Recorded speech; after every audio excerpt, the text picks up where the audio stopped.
Year 46 of the Konoha calendar. Within the land of fire on the main road leading toward Konohagakure. On a slow-moving ox cart, a handsome black-haired boy clutched his aching head and struggled to sit up. My head hurt so much. Where is this? Yuzen opened his eyes. What entered his sight was a white-haired child seated at the front of the cart holding the reins and guiding the ox. As if sensing that his companion in the back had awakened, the white-haired child turned his head.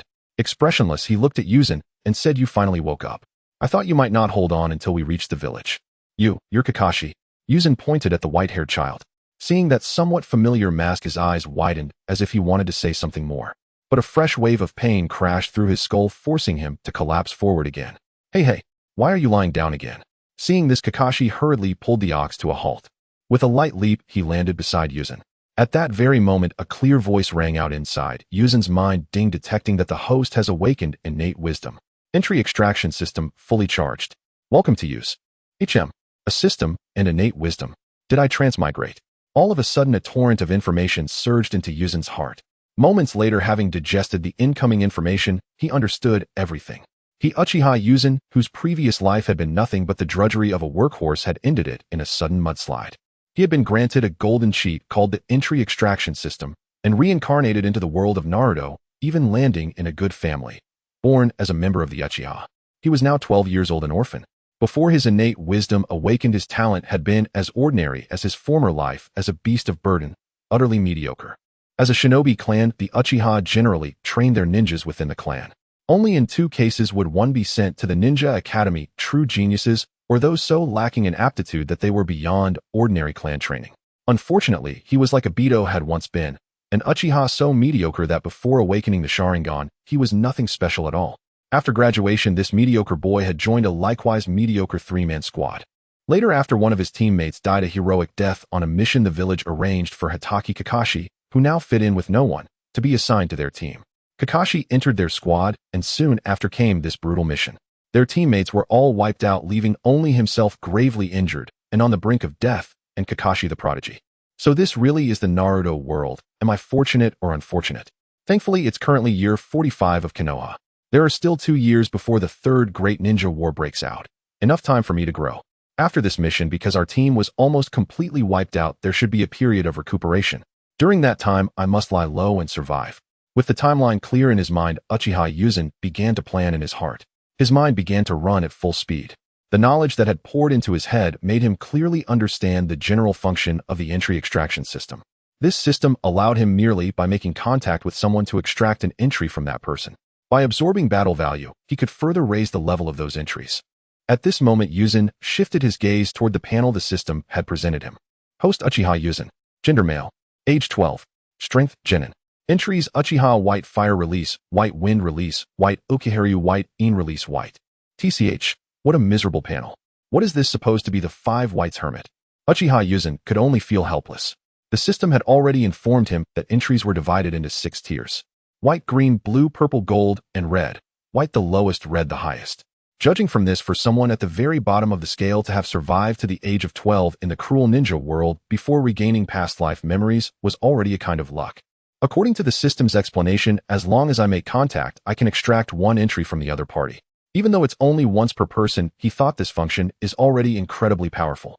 Battle value is the energy used to upgrade entries. In my current condition, I can't obtain it, so I'll put that aside for now. What I can test at the moment is. With that in mind, he decided to act. Though his thoughts had rolled on and on in the sea of his consciousness, only an instant had passed in the real world. Returning to himself, he feigned dizziness, pressing his hand to his head as he slowly sat up. Kakashi, give me some water. Hearing this, Kakashi quickly crouched down and took a canteen from the ninja pouch at his waist. The instant Yuzen accepted the bottle and his hand brushed against Kakashi's. A cascade of rainbow light burst before his eyes. Golden, purple, blue, green, and white entries all surfaced at once.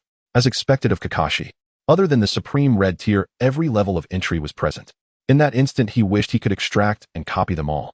Unfortunately, according to the system's rules, he could only extract 1 entry per person. There was nothing to debate. The golden entry had to be his. With that thought, he willed system extract.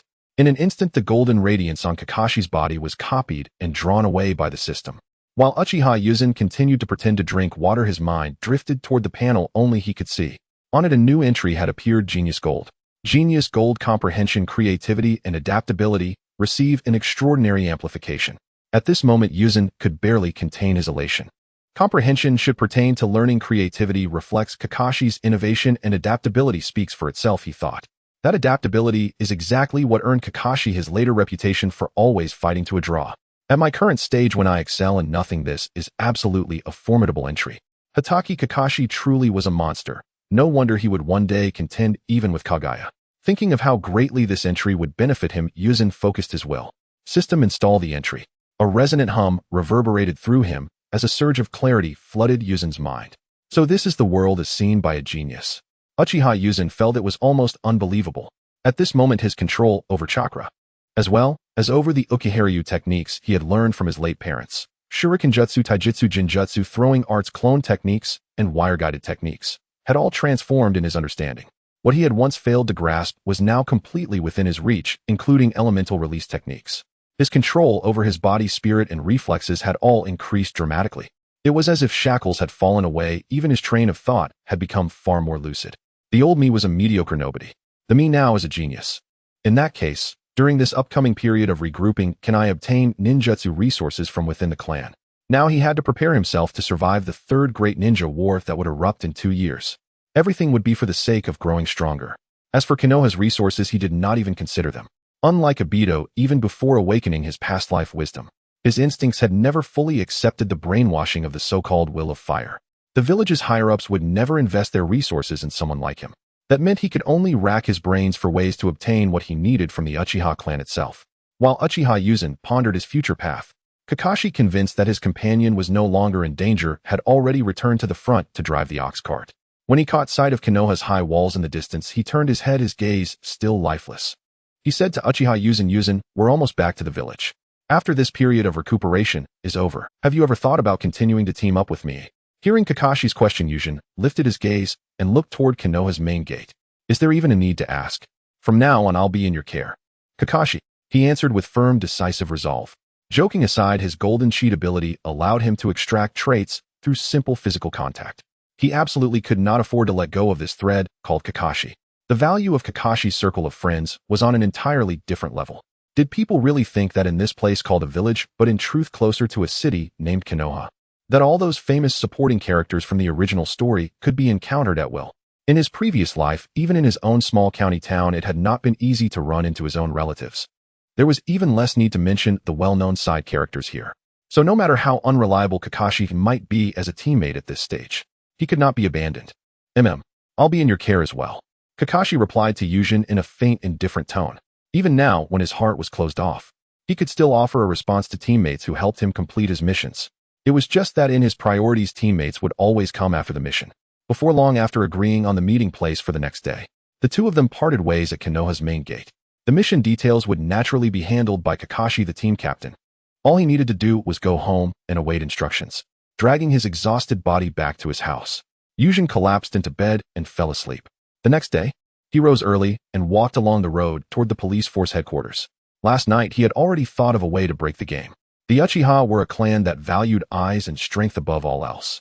Only with strength and a Sharingan could one make these proud, cat-loving elites look at you differently, even if you were one of their own.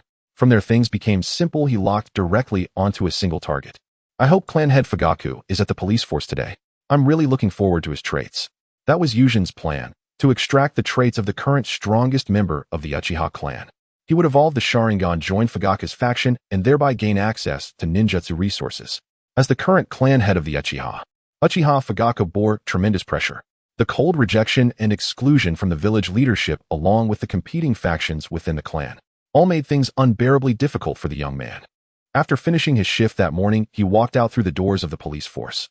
Thinking of the gentle wife he would soon see, his expression softened.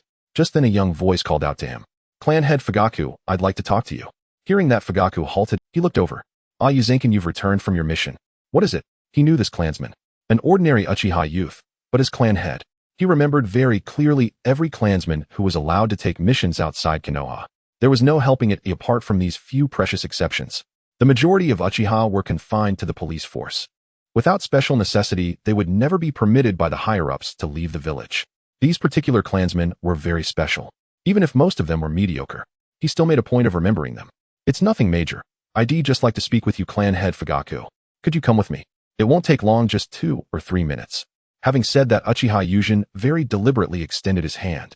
It was a social courtesy, and for Fugaku, who had only recently become clan head, refusing it was not an option.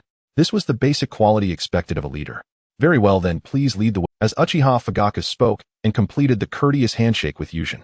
Just as Yūjin had anticipated the moment their hands met, he was confronted with a dazzling array of traits surrounding Fugaku. Uchiha Yūjin forced himself to remain calm. There was no gold or crimson among Fugaku's radiance, but the violet glows were anything but few. Seizing the moment, Yūjin focused on the traits drifting out from Fugaku's eyes, and silently intoned in his heart. System extract traits. As he turned away to lead the path forward, he saw among the traits drawn into himself one labeled Uchiha Violet, and his heart surged with exhilaration. How could he not be excited? The description of Uchiha Violet was simple. Pure-blooded Uchiha Violet indicated that this level of bloodline would transcend the mundane. As expected of the father of Itachi and Sasuke, his bloodline was directly at the violet tier. It was on an entirely different level from Yūjin's previous white-grade bloodline. Thinking of what he was about to say to Fugaku in a moment, he hurriedly ordered the system to install this trait. A wondrous change occurred. The instant Uchiha Violet replaced Uchiha White, a mysterious factor rising from his bloodline resonated with the trait Genius Gold, triggering a kind of alchemical reaction.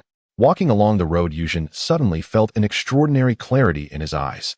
In that instant, all things in the world seemed to slow within his gaze. Everything before him appeared in minute crystal-clear detail. Amazing, this has to be the Sharingan.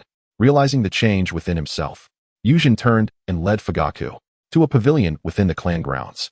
There, with his Sharingan activated, he turned back and said to Uchiha Fugaku, "Clan head, all my teammates died during the mission, and then I awakened these eyes. I felt that upon returning, the first person I needed to report this to was you." Seeing the two tomo rotating within Yūjin's pupils, Uchiha Fugaku's expression sharpened. He understood perfectly why this boy had approached him in such a manner.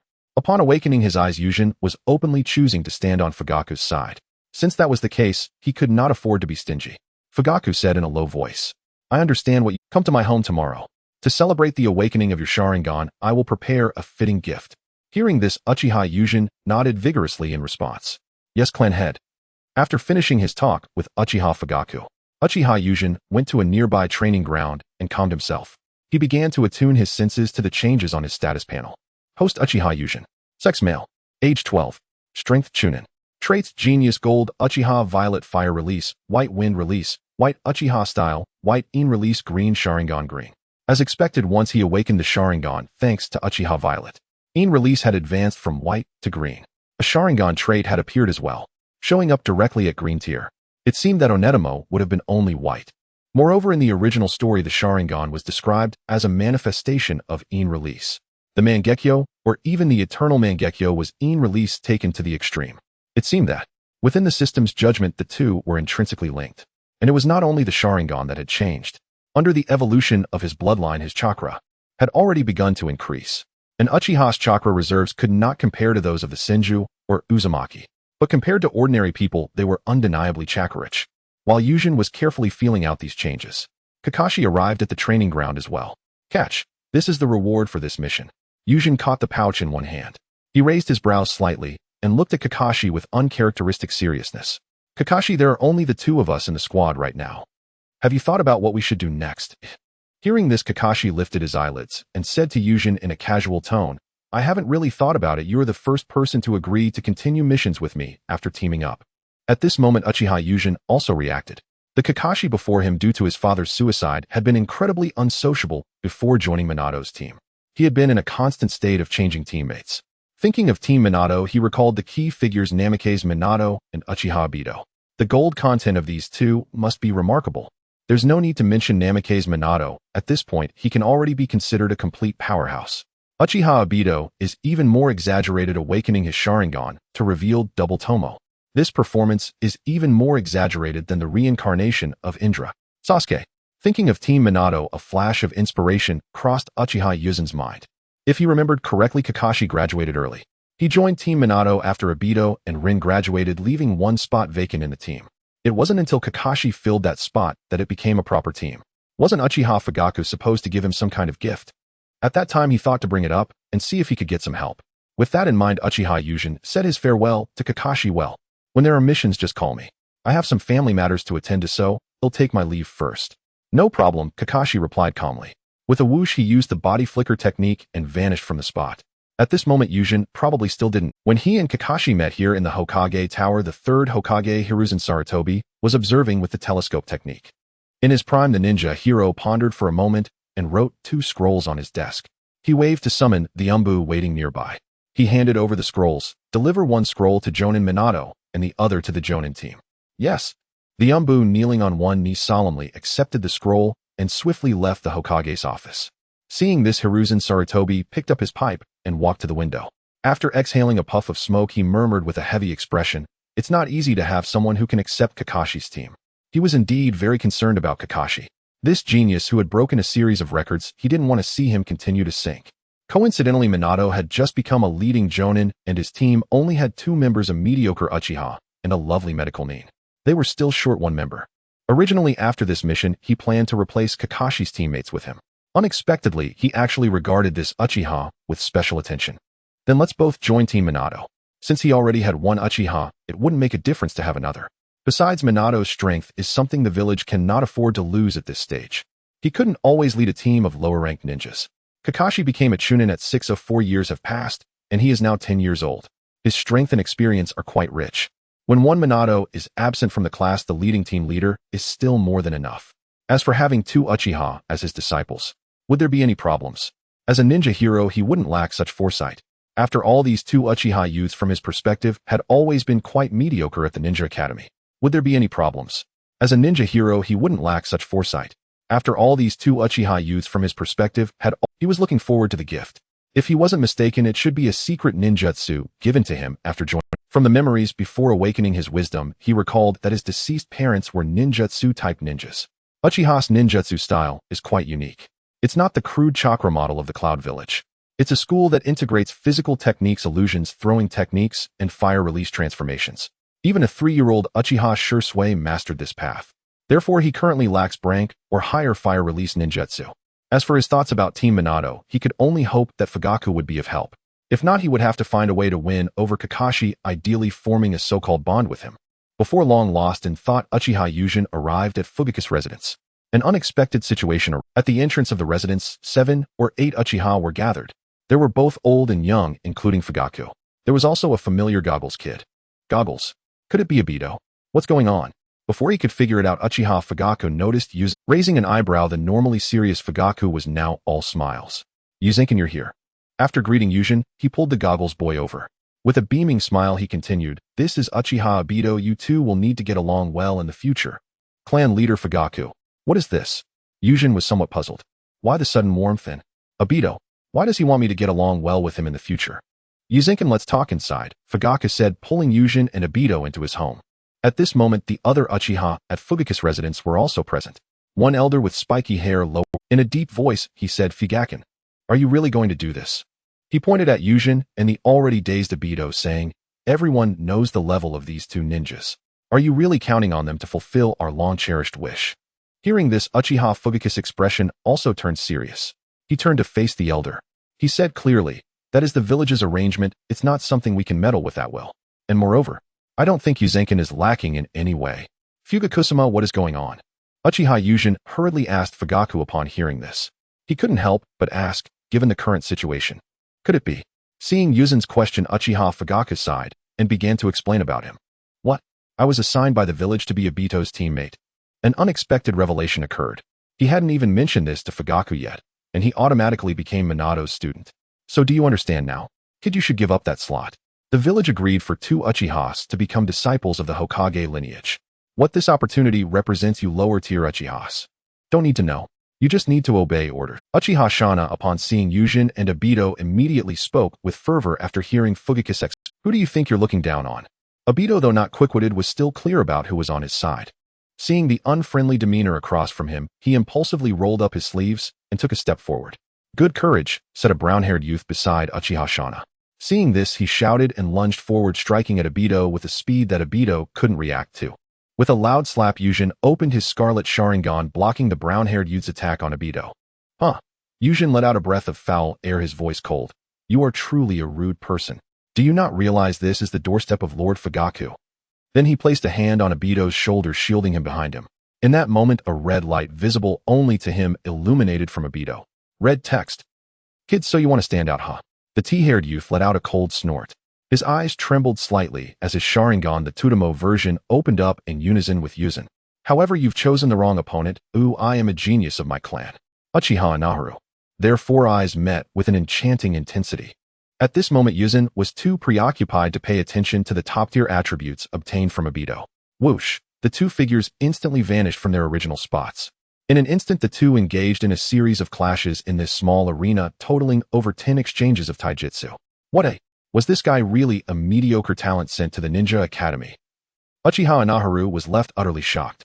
The boy opposite him displayed flawless technique in utilizing his Sharingan and executing taijutsu. No, wait. He should be even stronger than me. I need to create distance and use ninjutsu. He thought so, but Hiruzen would not comply with his wishes. He was fully aware of his weaknesses. The system awakened too late. His foundation was too weak. At this moment, he could only compete with this figure, the clan's somewhat famous genius in battle. That was the power of the Genius Gold attribute. The attribute claimed response capabilities significantly enhanced. It activated his brain. The Uchiha-style white did not matter if it was white. It also did not matter if the other attributes were white. With this golden attribute and his own tactics, he could defeat the guy in front of him. He pulled out a smoke bomb from his ninja tool pouch with his left hand and threw it forward. Bang! The arena was instantly shrouded in smoke. The clash between Hiruzen and Naruto lasted less than 10 seconds. At this moment, Uchiha Fugaku, realizing what was happening, darkened his expression. He raised his hand intending to stop this farce. Enough! You guys! Fugaku, don't rush. This is the perfect moment to see each other's true colors. At this moment, Uchiha Shana hurriedly covered Fugaku's mouth. Everything was going according to plan. They had started fighting. That kid named Hiruzen indeed surprised him for a moment. The previously deemed mediocre talent actually had a day when he opened his eyes. However, from the earlier exchanges, it was clear. Inaharu's fundamentals far surpassed that kid's. Letting Inaharu defeat this kid would make him realize the difficulty. It would also be a good thing. He thought so, but Fugaku's expression was one of indignation. Shana. He hadn't finished his words when the changes in the arena widened everyone's eyes. Another Uchiha Hiruzen appeared behind Inaharu with a specially crafted wire wrapped around his hand. The end of the wire was right around Uchiha Inaharu's neck. But that wasn't all. Hiruzen's hand also formed the hand seal for Fire Release Tiger. Inohari Zenpai, it seems I've won. Seeing Hiruzen's smug smile, Inaharu felt mocked. His face twisted for a moment. Transformation technique and shadow clone. You brat, how dare you cheat? If you have the guts, let's have another match. Just now I was careless and didn't dodge. Senpai, we are ninjas. Oh, what's wrong with using tricks? As he said this, Hiruzen smiled proudly and, stop boasting, it only reveals your weakness. So impressive, Yujinkin. Beside him, Obito cheered excitedly. He had watched this battle most clearly. In the moment when the smoke enveloped everything, the kunai thrown by Hiruzen after being dodged by Inaharu transformed into another Hiruzen behind him. Next, it became very simple. The wire manipulation technique, a specialty of the Uchiha clan. In that instant, it wound around Inaharu's neck. Alright, now Shina-senpai has no words to say, right? Uchiha Fugaku's expression changed. Just moments ago he had been gloomy, but now he was all smiles. Humph. Useless trash. Let's go. Uchiha Shana with a dark face beckoned and turned to leave with several subordinates. As he passed Hiruzen, he glared at him with cold eyes. This kid seems to have chosen a different path, siding with Fugaku and Konoha. After awakening the Sharingan, this talent has surged too much. If this kid continues to oppose me, who knows? He did not voice his thoughts. Instead, he seized the already released but downcast Inaharu and walked out of Fugaku's residence. After awakening the Sharingan, Yujinkin really has become a genius. Uchiha Fugaku sighed. He could not help but feel amazed. Completing a mission led to the awakening of the double Tomo Sharingan. Following that, his talent surged dramatically under the Sharingan's influence, and it would be used for his benefit.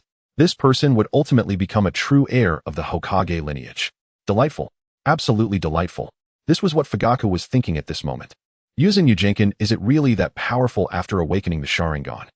Uchiha Obito asked Hiruzen with an excited expression. Based on the earlier mockery from that detestable elder, Uchiha Hiruzen, like himself, before had not awakened. Compared to ordinary clansmen, he might still be quite good. But within the clan, he was at the bottom. This awakening of the Sharingan made him exceptionally formidable. Yes, Obito-san. After you awaken your Sharingan, you will definitely be stronger than me. This was the truth. Hiruzen had just seen the red light attribute emerging from Obito. No wonder he was the owner of Kamui. No wonder without any external assistance he awakened to double Tomo Sharingan. Setting aside wisdom, Obito's uniqueness was even more special than the reincarnation of Indra. Look at this attribute. Eye of Divine Domain read this is proof of the connection between Uchiha and the divine marrow within the god tree transcending cause and dimension. When Uchiha awakens divine power, they will gain powerful divine techniques. Goodness, what does it mean to be connected to the divine marrow within the god tree? What does it mean to gain divine techniques upon awakening divine power? I wondered why your Manjikyu Sharingan techniques were stronger than ordinary reincarnation eye techniques. After all this time, you had already surpassed the era of eyes and tattoos playing with the divine techniques of the Otsutsuki. No wonder Kamui is so unexplainable. The information from the system was swirling in his mind. That information told him this attribute would only bloom after awakening the Manjikyu. Eye of Divine Domain Red would grant him dojutsu to reach the realm of divine techniques. Uchiha Fugaku saw the two boys in harmony. He shook his head and chuckled, "Come with me inside. Since you all are under Watergate's command, I have prepared gifts that will be beneficial to you." They're already inside. Yujin and Obito followed Fugaku into his residence. Inside the reception room, there was a gentle and beautiful black-haired woman. She warmly served tea. At this moment, Fugaku's serious demeanor was softened by this kind woman. He addressed everyone present, especially Yujin and Obito. With a gentle smile, he said, "I almost forgot to introduce you. This is my wife, Uchiha Mikoto." Upon hearing this, Uchiha Mikoto slightly bowed politely and said, "Yuzenkan Obito-kun, thank you for your support of Fugaku." After saying this, she pushed the door open and exited the reception room. Uchiha Yujin observed everything, feeling deeply moved. This is what they call a Yamato Nadeshiko. When you are successful, they will be your excellent support. Let's cut to the chase. This is the gift I am giving you. When Uchiha Fugaku was discussing serious matters, he was indeed very efficient. In significant matters, he was indeed a good strategist. Yet in these minor matters, he executed them very efficiently. Hearing Fugaku's words, Yujin and Obito both looked at the table that Fugaku was pointing at. There lay a rather thick scroll. In Yuzin's eyes, this scroll was only slightly smaller than the sealing book that Naruto had stolen from the Hokage's office. It seems this is part of Uchiha's unexposed heritage. He could provide with the Senju clan such a large sealing book for Konoha. As ancient rivals for millennia, possessing the Sharingan, a tool for copying the Uchiha clan's collection of ninjutsu, surely surpassed that of the Senju clan. It would only increase, never decrease. "Chief, what is this?" While Yujin was still pondering, Obito directly asked Fugaku. Fugaku glanced at the puzzled Obito and explained with a slight smile, "This is part of the ninjutsu we Uchiha have collected over the millennia. You can choose what you want to learn from here, but you are limited to 2 techniques. It's not that I don't want to give you more, but you will need to achieve something in the future for that." "Awesome, Chief." Uchiha Obito cheered excitedly and then grabbed Yuzin's hand. "Yuzenkan, let's take a look." Uchiha Yujin did not say any humble nonsense. After nodding seriously, he began to examine the scroll. Unlike the unified teachings of the Uchiha clan, including Great Fireball Phoenix Fire and Fire Dragon series, this scroll was indeed a diverse collection. After a quick glance, Yujin made up his mind on what to learn. For fire release, he would just focus on Uchiha's traditional ninjutsu. The fire release techniques favored by the great clans of the ninja world for 1,000 years were unlikely to be weak. Techniques like Great Fireball, Compassion, etc. After coming to this reality, they were just a formality. The entry for Wind Release White on the panel already indicated that his chakra nature was wind. "Fugakudono, I want to learn this and that ninjutsu." Uchiha Fugaku raised his eyebrows in surprise. "Yuzenkan, I can understand wind release pressure damage since that is your other chakra nature. However, Uchiha Fire Enclosure, this barrier technique is quite difficult and requires some knowledge of sealing." Uchiha Yujin nodded in agreement. With a slight smile, he said with a pleasant tone, "Fugakudono, you are right. But I am on the same team as the upper ninja Minato Namikaze. His new wife is from the Uzumaki clan." Uchiha Fugaku understood the little fellow's intentions and chuckled while shaking his head. "Cunning little brat." Then it's settled. For the next few days, you two should come to my house often and memorize the related knowledge of ninjutsu. Time passed swiftly. In the blink of an eye, it was 5 days later. In Konoha, at a training ground far from the village, Uchiha Yujin formed the hand seals for fire release. As he concluded with the last and seal, he gathered chakra in his mouth. Then he spit forward. Fire release head hard work. A small fireball was expelled from Yuzin's mouth, striking towards the lake beside the training ground at an incredible speed. The moment it struck the surface of the lake, the fireball instantly expanded into a sea of flames. But that was not all. Even as the small fireball flew, Yujin was continuously forming hand seals. Wind release pressure damage, a natural disaster like high-pressure wind sphere, met the sea of flames at that moment. Fire and hurricane danced together at this instant. Boom. In an instant, that small lake was stirred up into a tremendous wave, and a terrifying heat wave wrapped around the scalding steam, devastating the area covered by ninjutsu. Wow. So amazing. Yuzenkin, you are really too strong. Obito, who was practicing climbing trees nearby, gaped at the destructive power. He who seldom acknowledged others genuinely recognized the talent of his newly acquainted clan mate, seeing it as superior to his own. The technique head hard work was something he learned at the same time as Yuzenkin. Now looking at the destruction caused by Yuzen's ninjutsu, and then looking at himself still struggling with chakra control while practicing the tree climbing and water walking techniques that Yuzen taught him. Now he could only barely manage to climb trees. Don't mind it, Obito-san. Once you awaken your Sharingan, all of this will be easy for you. After taking a deep breath to adjust his body from expending a large amount of chakra, Yuzen smiled back at Obito's astonishment.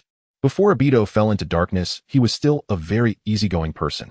Unlike his choice of pressure damage and fire enclosure, Obito chose head hard work and great dragon fire techniques. He didn't see great fire extinguish or great fire arrow in that scroll. That was normal, as they already belonged to the secret techniques of Uchiha's fire release. They definitely couldn't be simply taught to the two of them. Itachi, that neurotic, had mentioned before. The power of fire release depends on the user's ability rather than its level. However, for great fireball and great fire extinguish, if you use the same amount of chakra, the effects achieved would absolutely be different. Such ninjutsu, which could be considered killing techniques in regular combat, seemed only to be learned in the future. However, his rapid growth these days relied entirely on the battle points gained after defeating Uchiha Inoho. Inoho was a well-known genius in the clan, possessing special Jonin-level combat power. Had it not been for his use of Naruto's tactics that day, to catch him off guard, he would likely have lost. Special Jonin are different from regular Jonin. They have already reached the level of Jonin in certain aspects, and the honorific title given. But here in the system, the judgment is directly that of a Jonin. The battle points awarded are calculated based on the Jonin level. Battle points are awarded based on the level of defeated enemies. Using them can upgrade the entries. In the system's judgment, Jinin 1 point, Chunin 10 points, Jonin 100 points, Kage 1000 points, Super Kage 10,000 points, 6 path, level 100,000 points. Upgrading entries is also quite simple: white to green 10 points, green to blue 100 points, and so on. White is the lowest Jinin, red is the highest 6 path. With the 100 points obtained by defeating Inoho, he upgraded fire release white, wind release white, and Uchiha style white to green. Then something miraculous happened. Once his foundation was elevated to this level, Genius Gold and Uchiha Purple provided him with even greater assistance. In 5 days' time, propelled by the power of these two entries, those green level entries, through his hard work train, also upgraded from green to blue. Just like that, his panel transformed into the current appearance. Host Uchiha Yuzen. Gender male. Age 12 years. Strength special Jonin. Attributes Genius Gold, Uchiha Purple, Fire Release Blue, Wind Release Blue, In Release Blue, Sharingan Green, Uchiha Style Blue, Eye of the Divine Realm Red. Combat Value 80. Looking at this panel, Uchiha Yuzen's heart stirred. He spent 20 points to upgrade his attributes. The synergy between Genius and Uchiha allowed green to rise to blue, transforming his strength into that of a Jonin. Although this Jonin strength, according to the system's assessment, is classified as average Jonin level, it is still quite strong. It's important to note that the Jonin of the 5 great ninja villages differ from those of other villages. Similarly, the strength of Konoha's Jonin is slightly superior to that of the other 4 great ninja villages. While Uchiha Yuzen was contemplating these thoughts, Uchiha Obito glanced at the sky and felt that it was getting late, so he strolled over. Yuzen, what are you lost in thought about? It's nothing, just thinking about how to get along with Jonin Minato, whom I will meet tomorrow. Haha, you don't need to worry about that, Yuzen. Teacher Minato is a gentle and powerful ninja. I have interacted with him and Rin before. Is that so? Then I feel relieved. I still trust Obito's words. Upon hearing this, Obito bashfully wiped his nose. He hurriedly pointed to the sky and said to Yuzen, "It's already quite late, let's head back." Uchiha Yuzen stood up and brushed off the dust from his clothes. All right then, Obito. See you tomorrow. Sure, Yuzen. The next morning, Uchiha Yuzen arrived early at the meeting point specified on the notice scroll for Team Minato. It was a training ground located next to the Forest of Death. As he stepped into the center of the field, he spotted a white-haired boy. Yuzen raised his hand, smiling as he greeted. "Hey Kakashi, you're as early as ever." Kakashi, still expressionless, nodded in response. Being on time is a ninja's rule, which must be followed. You haven't changed. Yuzen shook his head helplessly. Glancing around, he continued, "Is it just the two of us?" Kakashi sighed helplessly. "Yeah, just the two of us, and if they don't arrive in a few minutes, we'll switch teams." At this moment, he had no fondness for ninjas who did not adhere to ninja rules or were punctual. Fortunately, as the assembly time indicated on the notice approached, a cute girl jogged over. Seeing that there were already people waiting, she hurriedly quickened her pace. Upon arriving at the center, she hadn't even seen the people clearly. and immediately bowed at a 90-degree angle. I'm sorry for keeping you waiting. Rin, Kakashi exclaimed in surprise at the familiar face before him. The bowing Rin, upon hearing the familiar voice, quickly lifted her head, exclaiming, Kakashi, you're one of the two who got assigned here. As she spoke, it seemed she remembered something. She held her slightly flushed face and smiled. That's great, I get to be teammates with Kakashi. Meanwhile, Yūjin observed the two preparing to exchange pleasantries. Uchiha Yūjin also spoke up. You two old classmates should celebrate the reunion, but don't forget about me. He extended his hand. Nice to meet you. Uchiha Yūjin also joining your team. Returning to her senses, the gentle Noira Rin's face turned even redder. She had become so excited to see Kakashi that she had ignored the person beside her. Feeling quite embarrassed, she said, I'm sorry, I'm Noira Rin, please take care of me from now on. At that moment, with a whoosh, a flash of golden light appeared as a handsome young man with blonde hair materialized in the field. He smiled warmly at everything in front of him. He gently spoke. Great, now that everyone knows each other. By the way, where is Obito-kun? Upon hearing this, Noira Rin helplessly explained Obito's situation. Teacher, we've met twice before. Obito should be helping an old lady cross the street, that's why he's late. Thinking of that warm-hearted Uchiha, Minato didn't mind his tardiness. Yes, Obito is a good kid. Let's wait for him, he should be here soon. Once everyone is present, we can introduce ourselves together. At this moment, Kakashi no longer cared about what his leading jonin had said. Late, and seriously late. Even if it's Obito, his old classmate from ninja school. He felt quite impatient. Just as his leading jonin finished speaking, he moved his throat. Just as he was about to say something, Uchiha Obito dashed in from outside the training ground. Wearing his goggles, he ran over, panting heavily as he approached the group.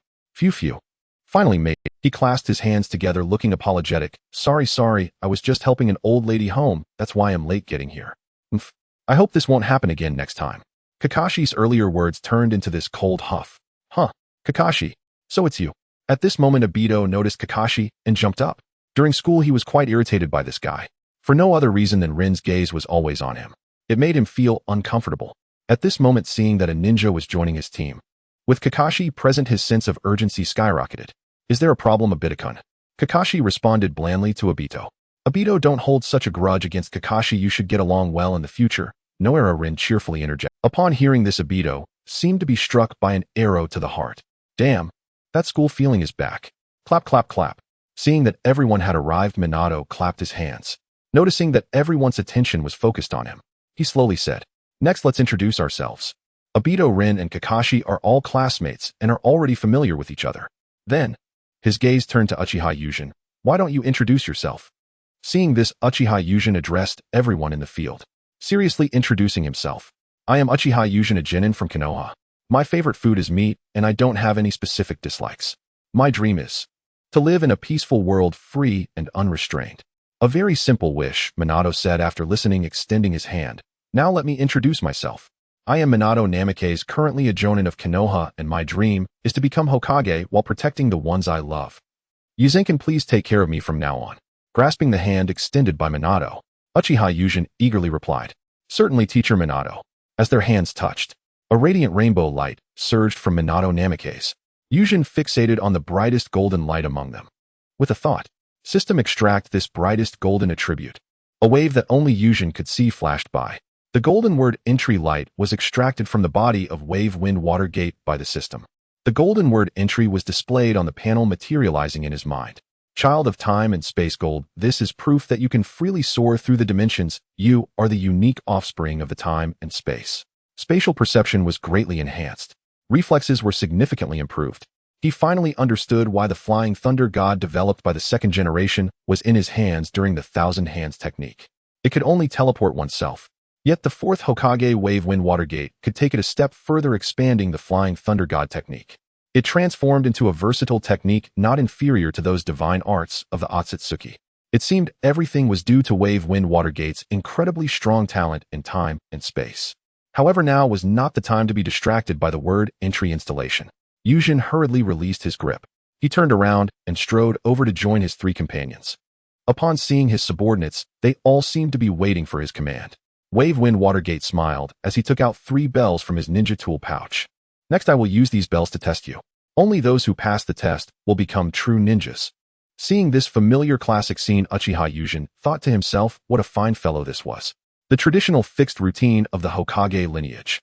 Familiar with this routine, he stepped forward and directly said to Wave Wind Watergate teacher, "Let's just state the rules directly so we can formulate a response plan." He said this intentionally. The core of this test routine was to observe teamwork. By asking this now, if Wave Wind Watergate agreed to explain the test content, we would make targeted divergences. Thus, from the very beginning, the argument for unity would qualify us. What if he disagrees? Kakashi, an old hand at tasks, would definitely catch on. At that time, he would coordinate with himself to guide Obito and Rin to fight together. No matter the outcome, our assessment would surely pass. And how clever Wave Wind Watergate was upon hearing Yuzen's question. Seeing the eager look in his eyes, he understood that the purpose of his assessment had been thoroughly grasped by the Uchiha youth before him. He admired this cleverness in his heart. The routine had been seen through. Clever as he was, he knew that regardless of how he answered next, Yuzen and Kakashi, both highly experienced ninjas, would understand the core of this examination. Understanding this, he immediately went with the flow. He stated the requirements for the bell test. After hearing Wave Wind Watergate's explanation, the 4 Uchiha Yuzen huddled in a corner of the training field. They were discussing something. Everyone should be clear that we need to work together to snatch those 3 bells.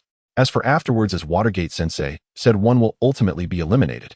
Uchiha Yuzen said this, glancing at everyone before continuing, "You all know that was a lie, right?" Upon hearing this, both Kakashi and Rin maintained calm expressions. Yuzen felt quite gratified. No need to mention Kakashi. The girl Rin, who could perceive the core of the test and remained unshaken, was worthy of her identity as a genius medical ninja. Only, Watergate-sensei's threat was false. Obito, who was less discerning, would not have thought this. This thought ended in Yuzen's heart along with Obito's. He helplessly explained to Obito, "Yes, Obito, you only need to listen to our battle arrangements next. TSK, I feel underestimated. No, Obito's strength is essential. Then when you say that, don't turn your head away." As the playful banter ended after a brainstorming battle meeting, Uchiha Yuzen was the first to step out of this location. He smiled slightly at Wave Wind Watergate-sensei, "Let's get started now." At this moment, Yuzen was, you might ask why. While discussing tactics with Kakashi and the others, he had already had the system install the Child of Time and Space Gold Word Entry. In that instant, Kakashi's Genius Gold Word Entry slightly lit up on the panel. Yuzen had not learned time-space ninjutsu yet, and he couldn't sense any changes from the high enhancement of spatial perception. The so-called, significantly improved reflexes was instantly mastered with the help of the Genius Word Entry. In that moment, he could feel his reflexes experiencing an exaggerated increase. This was a reaction capability more exaggerated than the Sharingan. No wonder Wave Wind Watergate could instantaneously deal with dozens of Jonin. Such a level of reflexes combined with the Flying Thunder God was simply a godly skill for crushing the weak. At this moment, even without time-space ninjutsu, he would become very strong. As Yuzen carried this newfound confidence birthed from this talent and spoke to Wave Wind Watergate. Wave Wind Watergate nodded slightly. "Then let's begin. Your battle plan should have you leading the charge first." After Uchiha Yuzen responded, chakra surged rapidly into his eyes. Buzz, his eye sockets trembled slightly. The double Tomo Sharingan appeared, quickly forming hand seals. Fire release, great fireball technique. He expelled a fireball containing immense impact accompanied by a scorching wave. It rushed towards Wave Wind Watergate. The people outside witnessed Uchiha Yuzen taking action and began to act as well. In an instant, this training ground began to shatter amid the collision of ninjutsu, ninja tools, and taijutsu. It astonished Obito. Unlike the fight with Inari, Yuzen was now facing a true Konoha Jonin with unparalleled speed and coping ability. How could he reach this level? Is it because of the Sharingan? Obito bit his lip in unwillingness, his desire for the Sharingan reaching its peak at this moment. Obito, don't get distracted. Yuzenkin is working hard to distract the teacher. Rin nearby pulled out a shuriken from her ninja tool pouch. Seeing Obito distracted, she hurriedly reminded him. "Got it, Rin." Obito responded and snapped back to attention, beginning to form hand seals. Few seeing this, Yuara Rin let out a sigh of relief. As someone who often received Obito's attentions, she was somewhat aware of why he got distracted. This senior Yuzen was indeed very strong. As a medical ninja, her eyesight wasn't particularly impressive. However, a ninja who could fluently switch between taijutsu and ninjutsu had a maturity that spoke volumes. More importantly, this Jonin across from her was someone whose name resonated like thunder in the ears of a commoner. The young genius from a common background who was starting to gain the title of Yellow Flash as a powerful ninja. Unlike Obito and Rin, Kakashi, who was racing alongside, was truly shocked. When he had previously partnered with him, this guy's strength was merely that of a low Jonin, almost at the level of a Chunin. Now who could tell him? How did Yuzen become so strong? Observing the yellow-haired Jonin from the side, he thought if he were to replace Yuzen at this moment, he wouldn't necessarily perform better than him. Glancing at the readied Yūjin, he wondered, was it because of the Sharingan? Could a guy who was previously a Lojinin become so strong just by awakening the Sharingan? Thoughts swirling in his mind, his actions did not slow. Forming seals, arcs of electricity crackled around him. He officially activated lightning release, electromagnetic activation. Kakashi, whose speed had surged drastically, joined the fight scene, attacking Wave Wind Water Gate alongside Yūjin. Wave Wind Water Gate effortlessly dodged Kakashi's assault. With a relaxed expression, he casually dealt with the combined assault from Yūjin and Kakashi, yet he was incredibly surprised by the youth from the Uchiha clan. Just now, aside from not using the Flying Thunder God, he had indeed put in real effort in other areas. That reflex, if he wasn't mistaken, it was probably on par with his own. Otherwise, this kid should have long been defeated by him. He pondered in his heart. If such reflexes were further complemented by talent in time and space. At this moment, Obito had just completed his hand seal. Gathering chakra of the fire attribute in his throat, he directed it toward Minato Namake's and unleashed Fire Release Great Fireball technique. A massive fireball surged forth, propelled by Obito's relentless chakra output. It grew immensely large, radiating a heat capable of turning a person to ashes, flying towards Minato in an instant. Minato, just about to dodge, found himself in a precarious situation. Swish, swish, swish. Dozens of shurikens flew in from the left and right. It was the throwing of ninja tools by Rin Nohara, the only path to escape this enormous fireball. Uchiha Yūjin and Kakashi Hitaki stood ready, holding their ninja swords, watching intently. At this moment, it seemed as though Minato had no way out.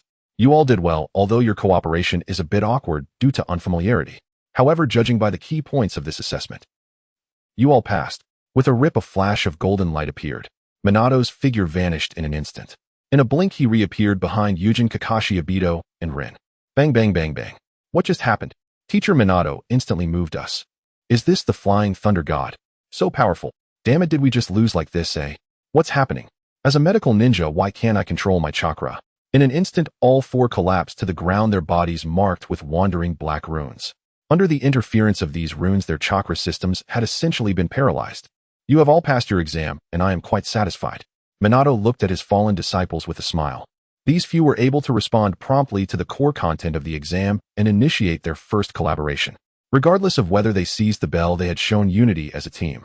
Yūjin, lying on the ground, reached out to prop himself up. He smiled slightly at Minato. Indeed, Teacher Minato's goal was to see if we could achieve initial. Hearing this, Minato did not refute. He patiently explained, Yujinkin is correct, my purpose is in. You and Kakashi have some unique circumstances, so this assessment was to see if the team could come together. After all, I worry that you, especially Kakashi, who has been on missions, may have some bias against newcomers like Obito and Rin. Upon hearing Minato's patient explanation, the others felt it made sense. Only Kakashi seemed slightly awkward, as if he had been hit by a truth bomb, turning his head away. Minato observed everything with a smile. He even caught Kakashi's little expressions. Amused, he declared, in any case, to celebrate the establishment of Team Minato, let's go eat barbecue. Really? Teacher Minato? Really? Long live Teacher Minato. Obito, come on, hold it together. Kakashi and Yūjin aren't as excited as you are. Rin, don't say that about me. Amidst this joyous atmosphere, they headed towards the barbecue shop. Time flew by. It had been a month since Team Minato was established. On this early morning, Uchiha Yūjin prepared his ninja tools. Facing the morning sun, he stepped out of the Uchiha clan's grounds located in the center of Konoha and walked briskly toward a training ground. Before long, upon arriving at the venue, he first sat cross-legged under a tree's shade. During this time, he and Kakashi had been working with Obito and Rin on basic drank missions. The main purpose was to help the two recent graduates quickly familiarize themselves with the mission process, accumulate some experience, and undergo a period of training. Speaking of training, Yūjin was quite satisfied with his gains during this time. As time passed, the talents of Genius Gold and Uchiha Purple began to shine. In this period, his Sharingan had reached the level of 3 Tomo, as evidenced by the display of Sharingan Blue. If blue signifies 3 Tomo, then purple must be the Manjikyu, and gold, needless to say, it's definitely the Eternal Eye. We'll see later how the system determines it. Not voicing his thoughts, Yūjin severed his train of thought, focusing on what he needed to do next. Standing up, his eyes trembled as the crimson and enchanting Sharingan appeared, 3 Tomo slowly rotating within. With a clang, he drew forth his gleaming ninja blade. Focusing his thoughts, fiery flames engulfed the blade as Yūjin smoothly twirled the hilt and swung it forward. Uchiha style, flame leap sword. A crescent-shaped flame slashed forward, charging unabated into the distance. With a tearing sound, this fierce fire slash crossed dozens of meters before dissipating into the void. Then he took a step. Boom! Within a radius of 50 meters in the training ground, his afterimage appeared. It wasn't until a while later that he finally came to a stop, calming the surging chakra within. Indeed, Uchiha-style's body technique is currently the most suited for me. The Uchiha-style body technique was a technique often used by Shursui in the original work. It combines swordsmanship, fire-release illusion techniques, and body flicker techniques into one. Previously, he had received parts of this secret tradition from his parents before awakening his latent wisdom. After the clan leader Fugaku stood firm, the knowledge of Uchiha style was already unlocked for him, supplemented by the entries of Genius and Child of Time and Space. He found that this fighting style suited him best, while the combat style of ninjutsu artillery would waste his superhuman reflexes obtained from the Child of Time and Space entry. Stopping his daily practice of Uchiha-style techniques, Yujin pulled out a scroll from his pocket. As he slowly opened it, his expression brightened. This was the scroll of the Flying Thunder God. Some time ago, Minato had approached him due to his reaction speed. He found Yujin and handed him this scroll, encouraging him to study it. As expected of the little son, Minato Namikaze is willing to share his trump card without hesitation as long as the conditions are right. This boldness, charisma, and friendly attitude towards the Uchiha. Thinking of this, Yujin felt a bit of the unease that had always been present due to being in the Uchiha clan dissipate after awakening his latent wisdom. He made a decision in his heart. In order to reverse that tragic future, he must exert his utmost effort. To achieve this, he needs power. A powerful force. Just right after researching the Flying Thunder God for a while, this technique is neither a ninjutsu nor a bloodline technique. My panel directly reflected that the moment I could use it, it was categorized as an entry. With this thought, the panel displayed the entry for the Flying Thunder God. Flying Thunder God technique, white, a space-time ninjutsu capable of general coordinate movement. If he remembered correctly, the complete form of the Flying Thunder God was not simply a matter of coordinate movement. He still needed to work hard. Yesterday, after fully understanding the contents of the scroll, this entry appeared on his panel. Last night, he excitedly experimented, finding that the white entry of the Flying Thunder God could only be used. After it appeared, there was a lingering sense of delay. In short, it was not smooth. However, now he needed to upgrade. He wanted to see what changes would occur with the green version. With this thought, he concentrated, and the 80 combat points in the system flickered. The explanation of the Flying Thunder God changed. The Flying Thunder God technique, green, a space-time ninjutsu capable of precise coordinate movement. An explanation has changed. Previously, it was about coordinate movement in general. Now it refers to precise coordinate movement. No, wait. The Flying Thunder God technique utilizes rune markings for instantaneous movement. What difference does that make in terms of precision? Isn't it all about moving at marked points? The Uchiha, who can't figure it out, is not too concerned. He immediately raised his hand and slapped it down onto the ground. With a whoosh, on the yellow earth, a Flying Thunder God mark belonging to Yuzin appeared. That mark is the 3 tomo of the Sharingan. Then he leaped backwards, jumping to the top of a nearby tree approximately 50 meters away. Let me see what the Yuzin lowered his gaze and chakra began to gather instantly. The black traditional Uchiha attire on him fluttered in the chakra's wind. With a rip, a flash of black light appeared. Uchiha Yuzin materialized at the place where he had just marked. He stood up straight and closed his eyes for a moment to sense. So that's it. The so-called precision is not about the position. Rather, it's about the moment of spatial movement allowing the technique user. In other words, my perception of space is more precise. This way, my Flying Thunder God will not have a feel. Thus, this technique, which is still in the experimental phase, can immediately be put to use from this moment on. With this thought, Uchiha Yuzin's mood became even more delightful. The green tier Flying Thunder God. He wanted to use it in actual combat right away, like the second Hokage and Minato Namikaze. It still felt somewhat unrealistic. He speculated that the second Hokage's type of Flying Thunder God, which could only teleport, should be the blue tier. Minato's type, which could expand to a large area, should be purple or above. However, even if it couldn't be used in actual combat, being able to put it to immediate use made him very happy. Being able to use it meant that even if he encountered an overwhelming enemy, he could use it to save himself. Checking the time, Yuzin realized his companions should be arriving soon. He dusted off his clothes, put away his ninja sword and tools. He arrived at the base of the tree and closed his eyes to rest. He was very satisfied with his growth during this time. Determining his combat style and solidifying his foundation would allow his combat rhythm to be incredibly smooth. Thus, on his panel, he would be able to exert tremendous power with 12 parts effectiveness. To avoid being like those Otsutsuki who, despite playing at a high level, ended up performing at a bronze level. The progress in the Flying Thunder God represented a significant enhancement in his life-saving ability. His sense of security rose sharply. The next step for him was to find a way to increase his chakra reserves. Additionally, he needed to improve his illusion techniques to ensure he had no weaknesses in ninjutsu, taijutsu, or jinjutsu. Not long after, Kakashi along with Obito and Rin gradually arrived at the training ground. Hey, Yuzin, you're really working hard. Kakashi glanced at the traces on the training ground and knew Yuzin had come to practice early. At this moment, Uchiha Obito also reacted. He raised his hand somewhat surprised. Yuzin, you actually came to train so early. How can that be? Tomorrow I'll work as hard as you. At this moment, Obito was genuinely a bit anxious. His fellow Uchiha partner before awakening the Sharingan had received the same bottom-of-the-class evaluation from Elder Shana. Now that he had awakened his eyes, his talent had greatly increased, and he was working so hard. As someone aiming to be Hokage, I cannot afford to be lazy any longer. Looking at the passionate Obito, Rin gently smiled beside him to encourage, Obito, keep it up. Becoming Hokage has always been your dream. Now our team has two geniuses, Kakashi and Yujinkan. You have to work even harder. Oh, don't worry, I definitely will. Rin. At that moment, Minato Namikaze quietly arrived at the training ground. As the pinnacle of ninjas, he was also at the top in terms of on-site intelligence reading skill. He observed the area and suddenly noticed a patch of land. His pupils constricted. That's the mark of the Flying Thunder God, right? Yuzin is truly an Uchiha directly, using the 3-tomo style. He really learned this technique. In just a month, he can put it to immediate use. Minato was shocked. Only someone who learned the Flying Thunder God from scratch could understand how difficult this technique was. Otherwise, such a convenient technique wouldn't have been learned by only him after decades following the death of the second. He learned it, but it took him 2 months to start using it. Although Yuzin, as his disciple, had his own insights, learning it faster is understandable. But mastering the evolved version of the Flying Thunder God in just 1 month compared to his own 2 months, doesn't that mean Uchiha Yuzin's talent in space-time ninjutsu is on par with his? The Flying Thunder God is an incredibly tricky technique, and as its evolver he knows it all too well.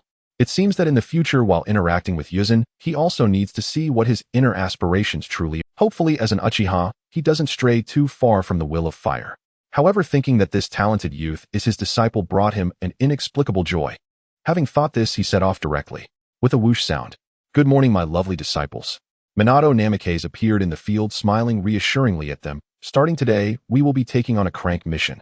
The few people in the field hadn't yet reacted to Minato's flamboyant entrance when they suddenly heard this sentence, which sounded like heavenly music to them. Uchiha Obito jumped up directly. Oh. This is awesome, Teacher Minato. I was so tired of drank missions. Whoa, Obito, don't get too excited. Rin said this, but her uncontrollable smile also represented her current feelings. However, Uchiha Yuzin and Hatake Kakashi were different. They had just returned from a major mission a month ago. To them, this month of drank missions was merely for relaxation and self-reflection. Hearing this good news now, they simply exchanged smiles. Clap, clap, clap. Seeing Obito so excited, Minato quickly clapped his hands a few times. Once he saw that everyone's attention was fully on him, he took out a scroll. This time we will escort a merchant caravan to the land of tea. The caravan's client has competitors in their country. Therefore, you need to stay alert for this mission, as that competitor might. No, there is a high possibility that enemy ninja villages will come to obstruct us. Upon hearing this, the few of them were not concerned. Don't worry, as long as Obito leads us, we will definitely complete the task. Exactly. With Teacher Minato and Kakashi and Yujinkan, there's absolutely no problem. The spirited Obito and Rin both nodded in response to Minato. Yuzin and Kakashi were no different, each's eyes revealing determination and confidence. Each's eyes revealed that the mission was everything. Meanwhile, from a distant cliff, a figure with long white hair pointed towards Yuzin and the others. With a sense of pride, he said, "Did you see that Tsunade, Orochimaru?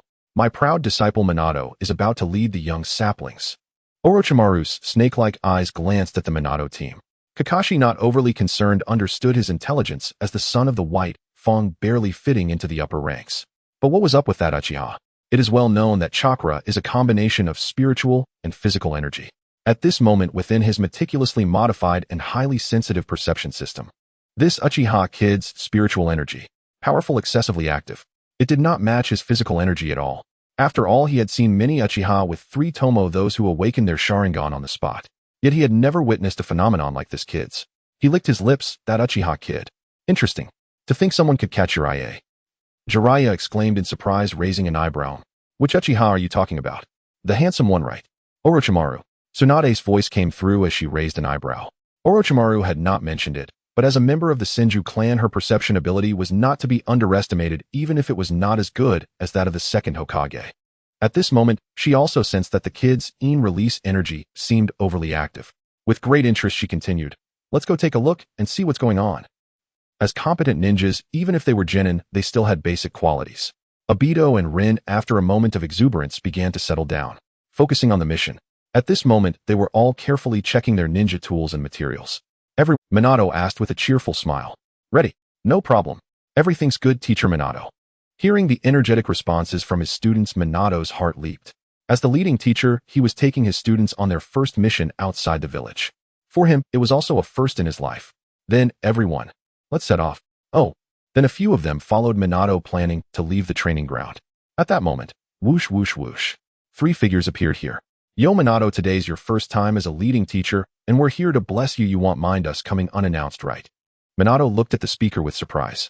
Not at all, Jiraiya Sensei, coming to bless me is the best. After all, this is a sage's blessing. Upon hearing this, Jiraiya's lips curved into a broad smile. Ha ha ha, that's right. My blessing as a sage is just that good. As he spoke, Jiraiya turned his face in a lewd manner toward the beautiful Tsunade and said, Look, even my handsome disciple needs my blessing. Tsunade, do you need one? Although it sounded harmless, seeing the lewd expression on Jiraiya's face made it clear that his blessing was definitely not as simple as it appeared. Tsunade's temples throbbed with veins. She raised her fist, lowering her gaze.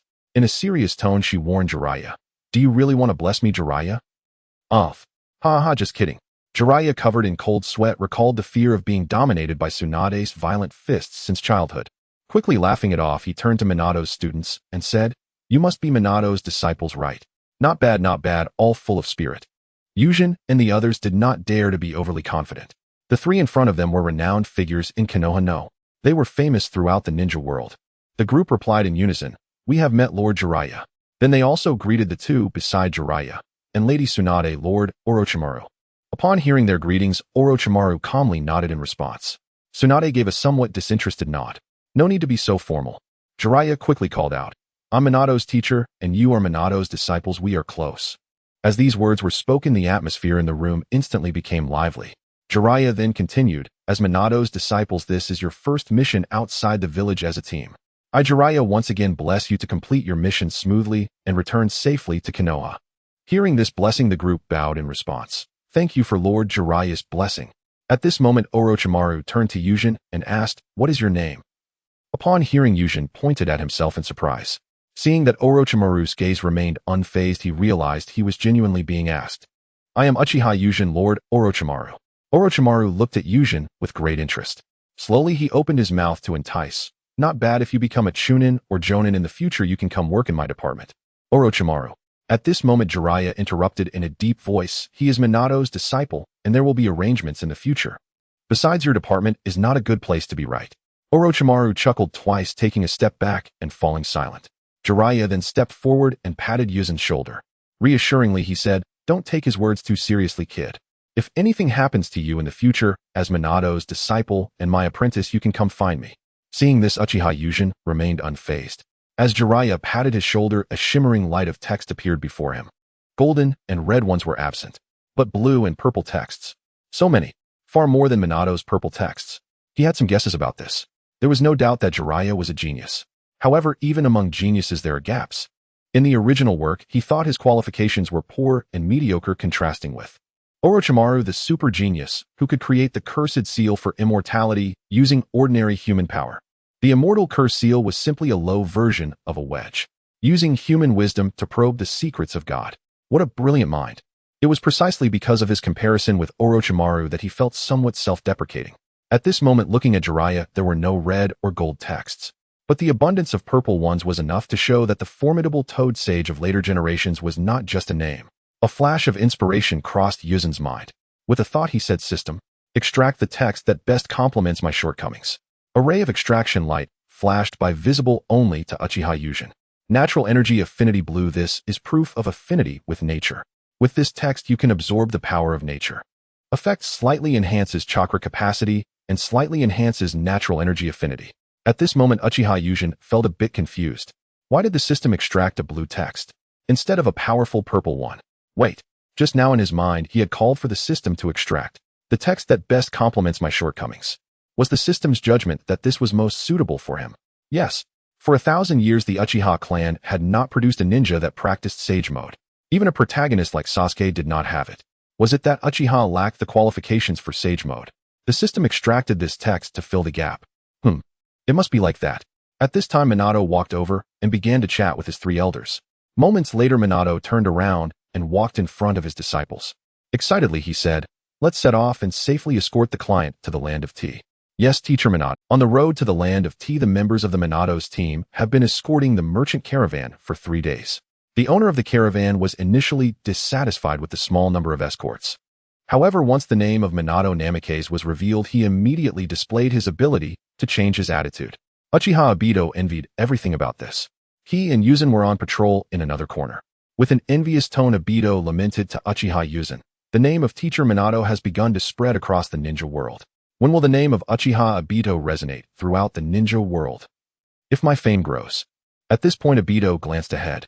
Rin, who formed a triangle formation with Kakashi, saw Obito's current state and found it both amusing and infuriating. Obito truly deserved the title of the ninja world's #1 love-struck fool. This life goal was indeed inseparable from Noara Rin. Shaking his head, he said to Obito with annoyance, "Don't think too much, just focus on what's in front of you." Hi. Hearing this, Obito weakly responded. Hiruzen ignored him and continued to be vigilant around them. He was looking forward to an enemy attack as Minato was here. To put it bluntly, he was being carried by a big shot. This mission was guaranteed to succeed. For him, this mission's core was to verify what his true level was in a real-life combat environment. The entry he obtained from Jiraiya not long ago, Natural Energy Affinity Blue, was gradually showing its effect. Regarding the affinity for natural energy at this moment, he had no cultivation method for Sage Mode and did not perceive any changes in himself. However, his chakra amount had slightly increased. This indeed brought him joy. Chakra was different from other energy systems. This thing was not inner power, spiritual power, or magical power. These energy systems that could be accumulated through daily cultivation. Chakra was rooted in one's physique and bloodline. To think that one could continuously increase their chakra amount by merely extracting it daily was impossible. The so-called extraction of chakra was merely for immediate use. The limit of your physique determined how much you could extract. Physique and bloodline were what truly mattered. Uchiha Hiruzen, as a member of the Uchiha clan, felt the profound heritage of his bloodline beginning to manifest as the entry started to alter his fate. Don't truly believe that the Uchiha's chakra amount is small. It depends on what you're comparing it to, right? Compared to the Senju or Uzumaki, it indeed falls short. But compared to others in the ninja world, the Uchiha are undeniably legitimate descendants of the Sage of Six Paths. Do you really think their chakra would be lacking? During this time, his chakra amount had been rapidly increasing. Not long ago, his chakra amount was already not inferior to Kakashi's. Now, this so-called slight increase in chakra had directly caused a significant surge in his chakra amount. It was at least 1.5 times that of Kakashi. With the increase in chakra, his physique also improved. The growth of his chakra made Uchiha Hiruzen feel that he truly needed a battle to verify what level he was at among the Jonin. In the years following the Second Shinobi World War, the conflicts among the ninja villages had not eased. Under the pressure of the economic situation, various ninja villages were vying for the tasks of employers, engaging in both open and covert battles. The Land of Water frequently clashed with Konoha and the Hidden Mist due to the proximity of their coastlines. As Minato's team was escorting the merchant caravan, they prepared to enter the Land of Tea. On a beach, the leader of the ambushers hired to attack the caravan was Hozuki Shizune, a notable figure from the Hidden Mist village and one of the 7 ninja swordsmen. He had also gathered certain intelligence. The leader of the opposing team is Minato Namikaze, a rising star in the ninja world who has recently gained the title of Yellow Flash. Lord Shizune, should we be more cautious? Their ambush team was neither too few nor too many, with about 10 people. This remark was made by a striking brown-haired girl. Regarding the advice from his subordinates, Hozuki Shizune remained non-committal, a ninja who just recently gained a title. Based on the title of Flash, he should be a speed-type ninja. Coincidentally, speed-type ninjas rely heavily on vision, and our Hidden Mist technique precisely counters such ninjas, so there is no need to worry too much. After thinking for a moment, Terumi May agreed. The opposing number was less than their own, and they also had a named ninja in Lord Shizune. The Hidden Mist technique could indeed cause trouble for speed-type ninjas. With more people against fewer named ninjas facing off against named ninjas and a tactical advantage, victory was guaranteed. A nearby AO, a strategy and sensing-type ninja, listened to the conversation between the two, but he couldn't find any flaws. He hesitated and asked, "But according to the intelligence, that small team seems to have 2 Uchiha. More detailed intelligence is not known to our department. However, we must be wary of the Sharingan." After hearing Ao's advice, Hozuki Shizune stroked his chin. After pondering for a moment, he said solemnly, "Indeed, the Hidden Mist technique can obscure the Sharingan's vision. But they're not fools. If an unseeable mist suddenly appears, anyone would know something is wrong. In that case, the essence of the Hidden Mist technique would be lost." After further contemplation, he lowered his eyes. Everyone, it seems we need to find a way to deal with those two Uchiha. Which of you is confident enough to step forward? I won't pressure you. After all, this mission carries risks. In the midst of everyone, only Tsukuyomi May immediately spoke up. Let me handle it, I guarantee he will die pleasantly in my kiss of death. Minato Namikaze walked ahead and noticed the mist swirling in the forest ahead. The moisture on both sides of the passage was somewhat excessive. With his rich experience, he immediately sensed something was amiss. However, just as he prepared to signal his disciples, he wanted to test whether they would still unite in the face of real danger. After all, this was not an exam, it was real combat. This was the best time to see people's true nature. Especially, he wanted to observe Uchiha Yuzen's performance and choices. He didn't need to see if Yuzen had the will of fire, just whether he had the intention to protect his comrades. With that thought, he restrained himself.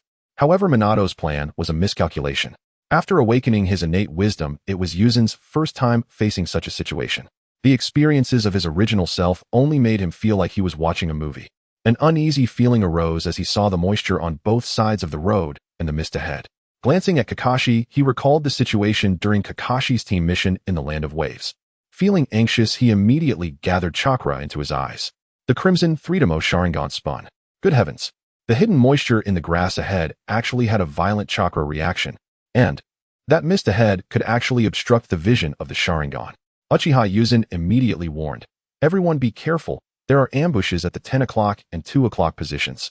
Also, my Sharingan couldn't see through the dense fog in that forest, it must be the hidden mist technique. It's an enemy ambush. Splash. As soon as Yuzen's words fell, 6 hidden mist ninjas jumped out from both sides. The slender brown-haired girl said to her subordinates, you all go help Ao and take care of those 3 brats. As for this Uchiha who saw through our actions, let me have some fun with him. Upon seeing the familiar brown long hair and the stunningly beautiful face with a graceful figure standing tall, Uchiha Yuzen realized that he had encountered an acquaintance, Tsukuyomi May. But who could tell him why these few individuals were able to so easily bypass the front of Minato Namikaze? Was it a test? Absolutely. Yuzen could only helplessly complain in his heart. This truly was a routine passed down through generations. Kakashi's test of Naruto and Sasuke seemed to have been learned from Minato. Little brother, are you dazed while fighting me? Tsukuyomi May leaped into the air, noticing Yuzen lost. With a cold smirk, she quickly formed hand seals. Dog, pig, tiger, rat, sun, rooster. Then let my hot kiss give you a wake-up call. As her words fell, her lips puffed up. Dissolution technique, dissolving monster technique, a highly corrosive viscous liquid was expelled from her mouth. The solution transformed into a terrifying torrent rushing towards Yuzen. This bloodline limit combining water release and earth release chakra could dissolve anything. Even the Susanoo of Sasuke and Naruto had been dissolved by it. Uchiha Yuzen dared not be careless. Sparks began to ignite within his body, and then a somewhat illusory flame started to blaze. Rip! With incredible speed, Yuzen dodged this dissolution attack. Clang! The ninja's sword was drawn, emitting a scorching light. Uchiha-style 4-direction slash. With a fierce gleam, it pierced forward like an arrow. What's happening? Tsukuyomi May's eyes widened as she found it incredibly hard to believe that this strike was almost upon her. How could it be so fast? Her hands were not idle, either quickly forming seals. She understood that if she didn't act quickly, not only would victory be out of reach, but surviving would also be a luxury. Aid this deadly thrust. Her hands were not idle, either quickly forming seals. She understood that if she didn't act quickly, not only would victory be out of reach, but surviving would also be a luxury. Boiling release, clever mist technique, a strong acidic gas capable of dissolving anything was sprayed out by her. The acid rapidly spread, attempting to envelop Yuzen entirely. TCH. Troublesome woman. Seeing this, Yuzen abandoned his original 4-direction slash and the subsequent 3 continuous slashes. That boiling release could also dissolve Susanoo. It was still in a gaseous state and could not be ignored. However, he would not let her off easily either. The Uchiha-style ninjutsu, which combined body flicker technique, ninjutsu, jinjutsu shadow clone technique, and swordsmanship into a dazzling technique. Now, apart from the shadow clone technique, he had unleashed all his other techniques, so where was the shadow clone? The answer lay beneath Tsukuyomi May. With a swoosh, a rushing shadow clone of Yuzen charged towards her. Since the boiling release prevents you from making contact, then the purpose of the clone is very clear. Yuzen's shadow clone raised a ninja sword and struck towards Tsukuyomi May. Yet to his surprise, as the sword made contact with the boiling release mist, it began to dissolve. Yuzen's clone frowned and directly made a sacrificial charge. Damn it, I can't believe it could be done like this. Tsukuyomi May unwillingly protected her vital points. In the moment of a bang, the clone was sent flying far away. To Uchiha Yuzen's astonishment as his shadow clone collided with Tsukuyomi, something unexpected occurred. The light of the entry manifested with purple and azure colors bursting forth. Without a second thought, Yuzhen focused his mind, system extract the deepest purple entry. Dissolution purple, a controllable ninjutsu composed of earth release chakra and water release chakra, with properties of highly corrosive viscous liquid. Dissolution. Not bad. It boasts strong control while being highly destructive. That destructive power was fully illustrated in the Fourth Great Ninja War in the original work. However, I lack the nature transformation of earth and water. Hopefully the entries installed by the system can be used directly. His thoughts ended in an instant. Facing Tsukuyomi's impending defeat within a few exchanges, the Mist Village was somewhat unable to accept it. Qing was still engaged in a fierce clash with the white-haired boy in front of him. Out of the corner of his eye he saw this scene and was instantly horrified. This is impossible. Mei is a dual bloodline limit user, a true genius. To have knocked Tsukuyomi back in just a few exchanges, that Uchiha is no ordinary opponent. With a sudden narrowing of his pupils, Obito knew better than anyone else. That was their Uchiha-style body technique. Only the elites among elites could use it freely. Why does it feel like the gap between me and Yuzhen is widening? Obito bit his lip, unwillingly staring at the enemy before him. Damn it. If I can't surpass you, when will my dream of becoming Hokage be realized? In an instant, with a newfound realization, Obito intensified his chakra output. He engaged in an even fiercer clash with the enemy. Meanwhile, Kakashi had nearly assessed Yuzhen's strength during that day's examination, as it had grown to be almost on par with his due to the awakening of the Sharingan. Thus, he felt that Yuzhen's victory was only natural. He calmly mocked the blue figure before him with a smile. I don't know where you got the courage to let a single person face a 3-to-mo Sharingan alone. Yeah. Onianon escape, Tonon fight 3-anon for stability. Qing's expression darkened. Damn. We totally forgot this iron rule. Having realized this, he directly ordered his subordinates. You all hold off the 3 little brats, I'll go rescue Mai Senpai. Yes, Lord Qing. Immediately someone stepped in to spar with Kakashi. Seeing this, Qing dashed towards Tsukuyomi's graceful silhouette. Meanwhile, the ambushers such as Pippa Shizuku and others were still in hiding. After all, the current Mist Village is known as the Village of Bloody Mist. Every graduated ninja has crawled out from a mountain of corpses. After all, the current Mist Village is known as the Village of Bloody Mist. Every graduated ninja has crawled out from a mountain of corpses and a sea of blood, not to mention such a well-known genius. Pippa Shizuku spoke in a deep voice, let's do this. Water release hidden mist technique. A thick, heavy fog enveloped the surroundings, and amidst the mist came Pippa Shizuku's cruel voice. No matter if it's the yellow flash, or that Uchiha brat, you will all be. As someone from the 7 ninja swordsmen, I'm here to annihilate you all. The voice echoing through the mist was filled with unshakable confidence. It seemed as if he had already grasped the situation before the battle even began. Hearing this, Minato Namikaze frowned. His original plan was to test out a few disciples. Who would have thought that the ambushing mist ninja would be so ineffective? They were defeated in just a few exchanges. This directly led Kakashi to become more at ease.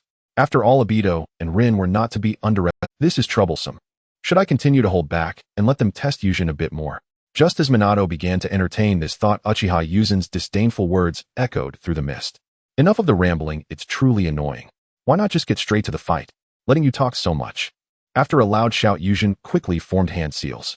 The aura of chakra began to rise around him. With the completion of the hand seal, Uchiha Yuzhen unleashed this ninjutsu. Wind release pressure damage. A colossal dense tornado erupted from Yuzhen's mouth. The overwhelming wind pressure with the force to sweep away everything instantly cleared the mist that enveloped the area ahead and the entire forest. Pippa Shirzong recognized this ninjutsu and quickly warned his subordinates. Damn. It's pressure damage. Everyone quickly retreat. After saying so, he also turned to escape the range of the ninjutsu. Thinking of that Uchiha boy, he felt something was amiss. That attire, those eyes, that age. Is he a genius of the Uchiha? Leading his subordinates away from this ninjutsu that could clear the battlefield and serve other purposes, he steadied himself and lowered his gaze. His chilling eyes fixed on Uchiha Yuzhen. With a cold voice he stated, this brat must not be spared. With narrowed eyes he instructed a few of his subordinates. You all are reliable jounins. Is it a problem to hold back that so-called yellow flash? The 3 ordinary jounins exchanged glances, realizing that the reputation of Namikaze Minato had only just begun to rise. As jounins of the Mist Village, they felt confident. 3 against 1, there was no way they could lose to this newly famous Leaf Jounin. No problem, Lord Shirzong. Hearing the assurance from his subordinates, Pippa Shirzong nodded in approval. Very well, then I shall go and eliminate that Uchiha brat. The wind release ninjutsu unleashed by Uchiha Yuzhen not only posed a problem for the mist side, Even Minato's team felt a sense of shock, especially Obito. That day at the home of the clan head Fugaku, he had clearly seen Yujin choose this ninja. However, he truly did not expect that Uchiha Yujin, after learning the Uchiha style and the Flying Thunder God technique taught by Minato, could also master wind release. This is too exaggerated. Can this really be achieved just by awakening the Sharingan? It was no wonder Obito harbored doubts. Uchiha Yujin was indeed a rare example in the history of the Uchiha clan. The awakening of the Sharingan would indeed enhance a ninja's aptitude. This has been a confirmed fact for thousands of years among the Uchiha. But someone like Uchiha Yujin within just over a month could master family secret arts, space-time ninjutsu, and wind release ninjutsu simultaneously, and even do it well. Such a thing is extremely rare. Don't space out, you idiot. Kakashi beside them pushed back his opponent with the white fang blade and caught a glimpse of Obito, seemingly lost in thought. Obito's opponent would not let such an opportunity slip. Raising a kunai, he aimed to stab Obito. Kakashi quickly called out, then lunged forward. Bang! Raising the white fang blade, he blocked the lethal strike aimed at Obito. Kakashi. Seeing this situation, Obito gritted his teeth and quickly formed hand seals. Chakra gathered in his mouth. Fire release, great fireball technique. The powerful fireball instantly turned the enemy, who had been restrained by Kakashi, to ashes. The situation improved. Huff. Kakashi softly exhaled. He also had some guesses about why Obito was distracted. Uchiha Yujin. He was truly an incredible ninja. After awakening the Sharingan in just over a month, his strength had soared from a genin to a level comparable to his own. To be honest, Kakashi was quite confident in his own strength. He believed he could take down any ordinary jounin. But it didn't end there. Based on that wind release ninjutsu, his foundation had also become incredibly solid. Do all Uchiha become this strong after awakening the Sharingan? Kakashi, feeling a bit surreal, blurted this question at Obito. Hearing this, Obito looked at Kakashi and thought of Rin. A stubborn feeling surged in his heart, prompting him to say without thinking, "That's right. After awakening the Sharingan, I too will become strong like Yujin in no time. Then I shall wait and see. Now let's go help Rin. Right? Let's hurry to help Rin." Namikaze Minato felt that Uchiha Yujin's growth was extraordinarily abnormal. So much so that Pippa Shirzong bypassed him and went straight for Uchiha Yujin, not bothering with him at all, and instead entangled with those ordinary jounins. At this point, assessing Uchiha Yujin's mindset was completely meaningless. Kakashi and Obito were no longer in a crisis. Now it was only a matter of observing what kind of growth curve Uchiha Yujin had. After all, he was well aware of the files on his own disciple. He knew what level Uchiha Yujin had been at before. As for why he had become this way after awakening the Sharingan, if that were true, the Uchiha would have unified the ninja world long ago. So the truth must be singular. Uchiha Yujin was indeed a true super genius. He just happened to. Thus, in the early stages, his talents had not been revealed. Having come to this conclusion, Namikaze Minato already knew what he should do next. He would let things slide and allow Shirzong from the mist, one of the 7 ninja swordsmen, to test him. As for whether something would go wrong, his specially made kunai for the Flying Thunder God had long since been scattered throughout the area. He was confident that no matter what situation arose, he could save the day. "Let me see, Yujin, what exactly can you achieve?" Pippa Shirzong secretly felt pleased that Namikaze Minato was indeed as he had guessed. Caught up with his own subordinates, he leaped from the heights to dive towards the young boy below. "Kid, your death is at." With a sinister smile, Pippa Shirzong raised his executioner's blade, a chilling aura and malice enveloping the scene. Uchiha Yujin felt only that the malice and murderous intent were terrifying. Facing this overwhelming presence made his skin tingle. In his eyes, Pippa Shirzong's aura resembled that of a Shura demon. Yet for some reason, clearly the first time facing the pressure of elite ninjas, clearly the first time experiencing murderous intent, by all rights he should have been trembling in fear. However, for some unknown reason, Uchiha Yujin felt exhilarated at this moment. Is this the aura of one of the 7 ninja swordsmen? Amazing. The flames of chakra suddenly ignited around Yujin. Flickers of sparks spread, the flames swirling around the blade. He stepped forward, bent his body, and lightly twisted the handle. The fiery edge aligned with his brow. The crimson Sharingan slightly trembled. Uchiha style, sword jumping, flame modified scatter. The original sword jumping flame used fire release to create a blade of fire for attack, being a fire-based ninjutsu with some wind attributes. However, Uchiha Yujin had modified this technique. He increased the nature transformation of wind release chakra, turning this move into a swift and powerful thrusting sword. Bang! The great fire thrust collided with the blood blade. The two locked eyes, murderous intent permeating the air of the battlefield. "I will kill you." The two voices filled with murderous intent echoed simultaneously. Clang! Both of their blades clashed, each taking a step back. Then Yujin and Shirzong both stepped forward at the same time. The searing and boiling death liquid was expelled from the mouths of several shadow clones of Uchiha Yūjin. Indeed, it was the bloodline limit known as lava release. Long before Pai-Pa Shizong rushed over, Uchiha Yūjin had directly installed the lava release purple attribute extracted from Tsukuyomi Mei. The system did not disappoint Yuzin's expectations. Even if he had not trained the chakra nature changes of earth and water, as long as the attribute was on the system's panel, he possessed that bloodline limit. Related to it were the hand seals and the output frequency of chakra. During his battle with Tsukuyomi Mei, he had already copied them. Then he intentionally lured Pai-Pa Shizong, the wielder of the decapitating sword, to engage in a sword duel. The bait was unexpectedly easy. After all, the decapitating sword only has the special ability to restore its blade through blood consumption. As its wielder, Pai-Pa Shizong must also enjoy the thrill of sword fighting. Idiot, we are ninjas, not samurai. Uchiha Yuzin's trash talk slithered like the breath of a venomous snake into Pai-Pa Shizong's heart as he glanced around at the overwhelming scene. The lava blocked all escape routes, and just as he was about to give up the entanglement and use ninjutsu for defense, Uchiha Yūjin would not allow it, charging in and slashing with the ninja blade. Damn it! Do you want to die with me? Pai-Pa Shizong's eyes were bloodshot. Haha, who gave you the illusion that I was the real body? How is that possible? You've been right in front of me. Upon hearing this, Yuzin's shadow clone sneered. When facing the 3-mo Sharingan Unyanon, it's best not to trust your senses too much. With that, an overwhelming amount of unresolvable lava poured down. The scene instantly crackled with sizzling sounds. When the peripheral vision caught sight of Uchiha Yuzin's victory in battle, Minato Namikaze suppressed the shock in his heart and lowered his gaze. He was determined to quickly end the battle and inquire why this little guy Yūjin could copy bloodline limits. With his resolve made, a flicker of yellow-golden light appeared. Bang, bang, bang. Several thuds echoed as his surrounding enemies collapsed to the ground. Meanwhile, Ao lifted Tsukuyomi Mei and witnessed this scene from outside the battlefield. His hands began to tremble and his lips quivered. As if deflated, he looked at Tsukuyomi Mei, whose eyes were shadowed.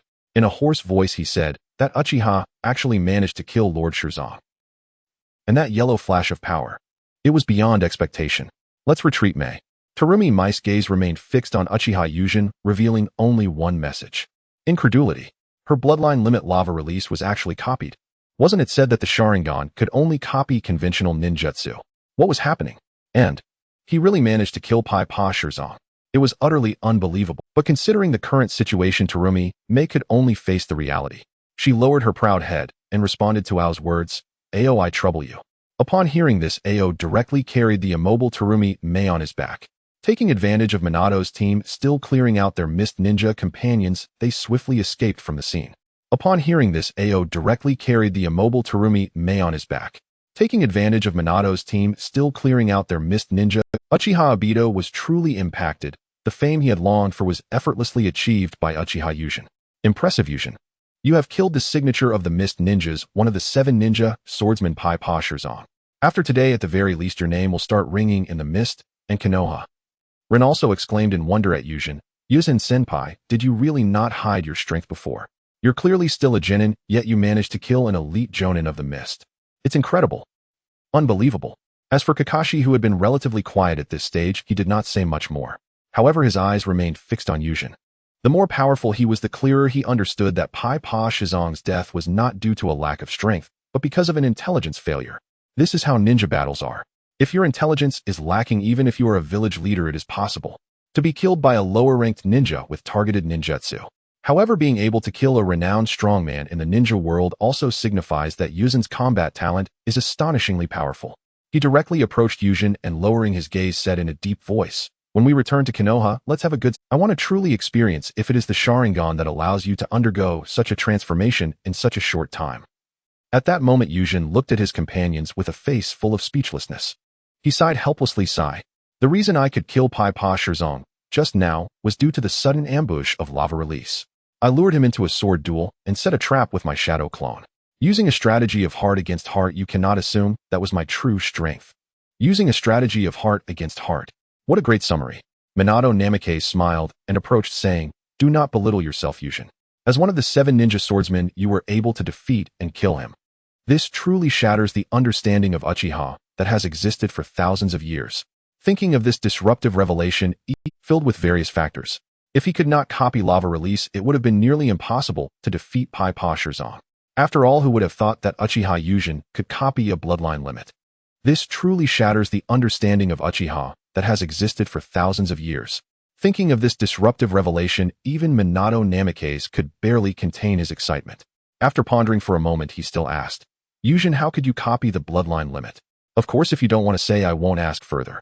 This is a very impolite question for him. The secrets of a ninja's intelligence are the most confidential. Even as a teacher, logically speaking, one should not ask a disciple such questions. However, the ability to replicate a bloodline limit. This is truly terrifying. He couldn't help it.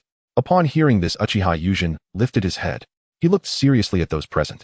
Throughout this time, his interactions with Minato's team made him realize one thing. That is, the members of Minato's team are all trustworthy individuals, just like characters from a manga, people to whom he could entrust his back. But it can be phrased differently. I don't know, but when the Sharingan saw that girl's technique, I always felt like I could use her bloodline limit. But it can be phrased differently. I don't know, but when the Sharingan saw that girl's technique, I always felt like I could use her bloodline limit. And then during my battle with Pai Pa Shirzong, I just naturally used it and achieved results. Upon saying this, Yūjin lifted his gaze, looking earnestly at Minato's team. He said solemnly, "I might really be able to replicate the bloodline limit." This was not a false statement. The greatest benefit from a bloodline limit ninja is their bloodline. He would basically extract it, which can be considered as being able to replicate bloodline limits. After hearing this, Minato Namikaze stroked his chin. He could sense that Yūjin had some things left unsaid, but being able to admit it was already good, worthy of trust and cultivation. Thinking of this, Minato smiled widely. "All right, everyone, stop asking Yūjin too many questions. We still have a long time to spend together ahead. You can ask slowly later. Next, we need to complete this mission." "Yes, Teacher Minato." Yūjin and the others responded in unison. The merchant convoy smoothly entered the land of tea. Uchiha Yūjin knew that this task would soon come to. He sat atop the carriage, taking out a hilt engraved with runes. This was the hilt of the decapitating sword. During the cleanup of the battlefield, Yūjin discovered it surprisingly intact and not completely dissolved. He naturally knew what the decapitating sword was. A special ninja blade with the attribute of immortality. This immortality allowed the sword, even when damaged, to recover while injuring others. It absorbed the iron elements from the blood to restore the blade.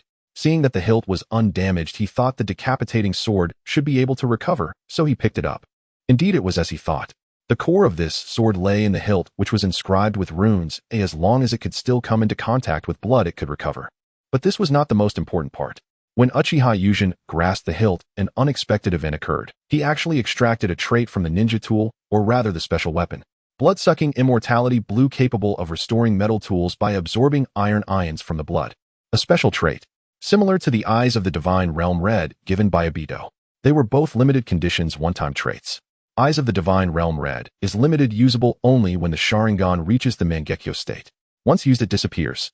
The blood-sucking immortality blue trait of the decapitating sword needs to be attached to a metal tool.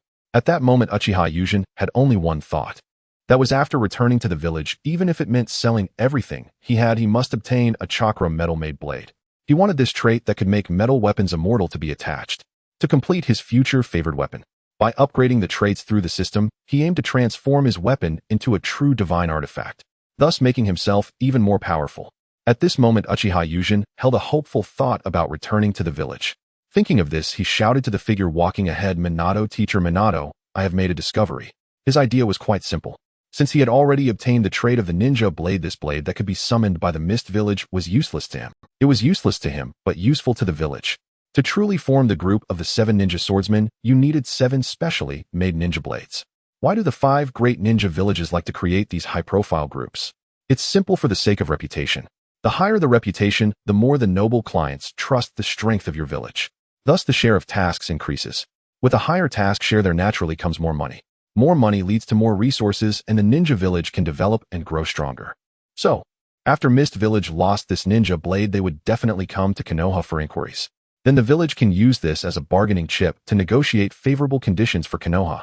Uchiha Yūjin had already reached the side of Namikaze Minato, speaking earnestly to him. The words above were Yūjin's heartfelt thoughts. There was also some selfishness. That was, he understood nothing about sealing techniques, and he likely wouldn't be able to keep the ninja blade. With just a summoning, it could fly away. It would be better to hand it over to the village to gain goodwill with Minato. In the village, it would also serve as a tool. Of course, due to the stereotypes given by the manga and anime, he feared that Sarutobi Hiruzen was no longer in the state of the ninja master, but rather the later pacifist Hokage, which was why he spoke a bit more with Minato. Upon hearing this, Namikaze Minato shook his head with a smile, taking the hilt of the decapitating sword from Yūjin. I say, Yūjin, do you really think the higher-ups of the village are all nice people? After he placed the sealing technique on the hilt, he held his head, feeling a bit of pain, and sighed at Uchiha Yūjin. He felt that his disciple had received information from somewhere. From Yūjin's words, he could sense that this kid was quite afraid that the village would unconditionally return the decapitating sword to the Mist Village. To this, he thought his disciple was being unrealistic. Not to mention that the third Hokage as the ninja master wouldn't do that. That dark ninja Danzo was absolutely hawkish and would not allow such a situation to occur.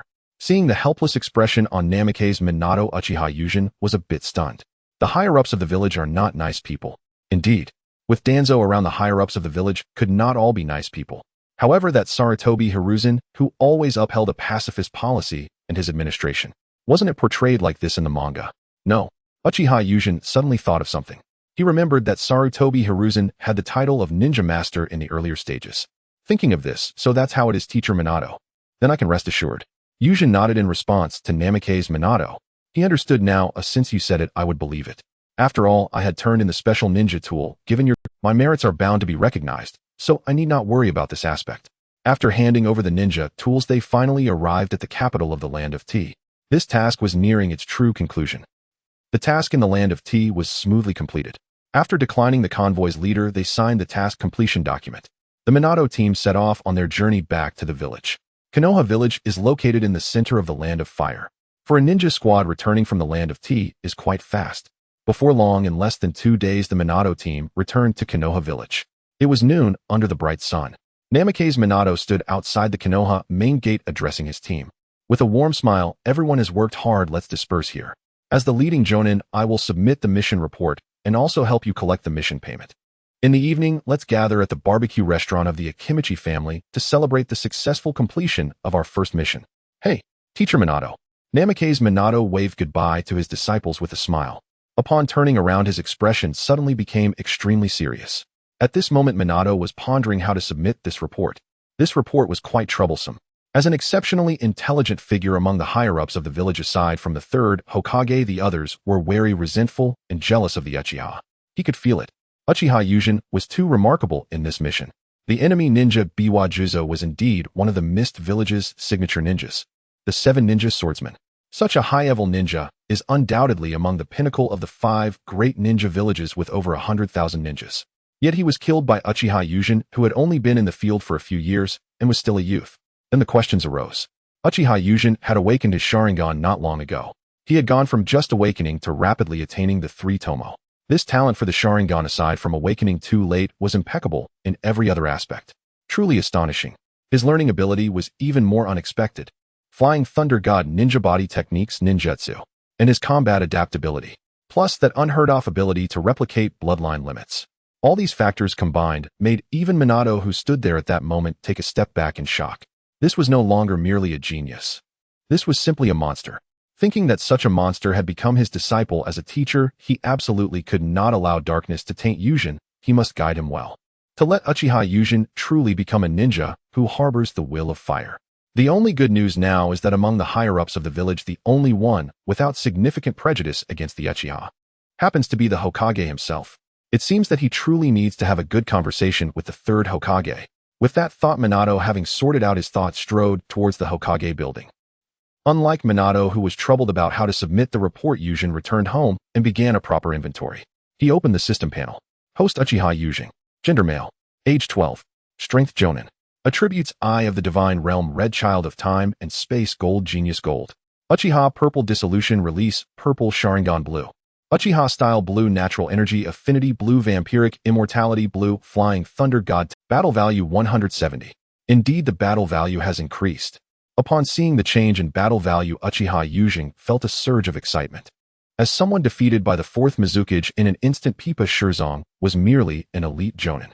The battle value for defeating a jonin is 100. After fighting for quite a while to earn just 100 battle points, Yūjin did not consider it too little. It's quite simple. This amount of points can lead to a dramatic transformation in his strength. There was nothing more to think about. With a thought, Uchiha Yūjin caused the battle value on the panel to fluctuate. The attribute Flying Thunder God Technique Green transformed into Flying Thunder God Master Blue. The explanation also changed. Flying Thunder God Master Blue can transport people with incredible speed to designated coordinates. Previously, when it was still a green attribute, the explanation only mentioned precise coordinate movement. Now it can transport people with incredible speed. Seeing this, Uchiha Yūjing eagerly instructed the system to install the attribute. His perception of space deepened. This was not the end. The previously incomprehensible content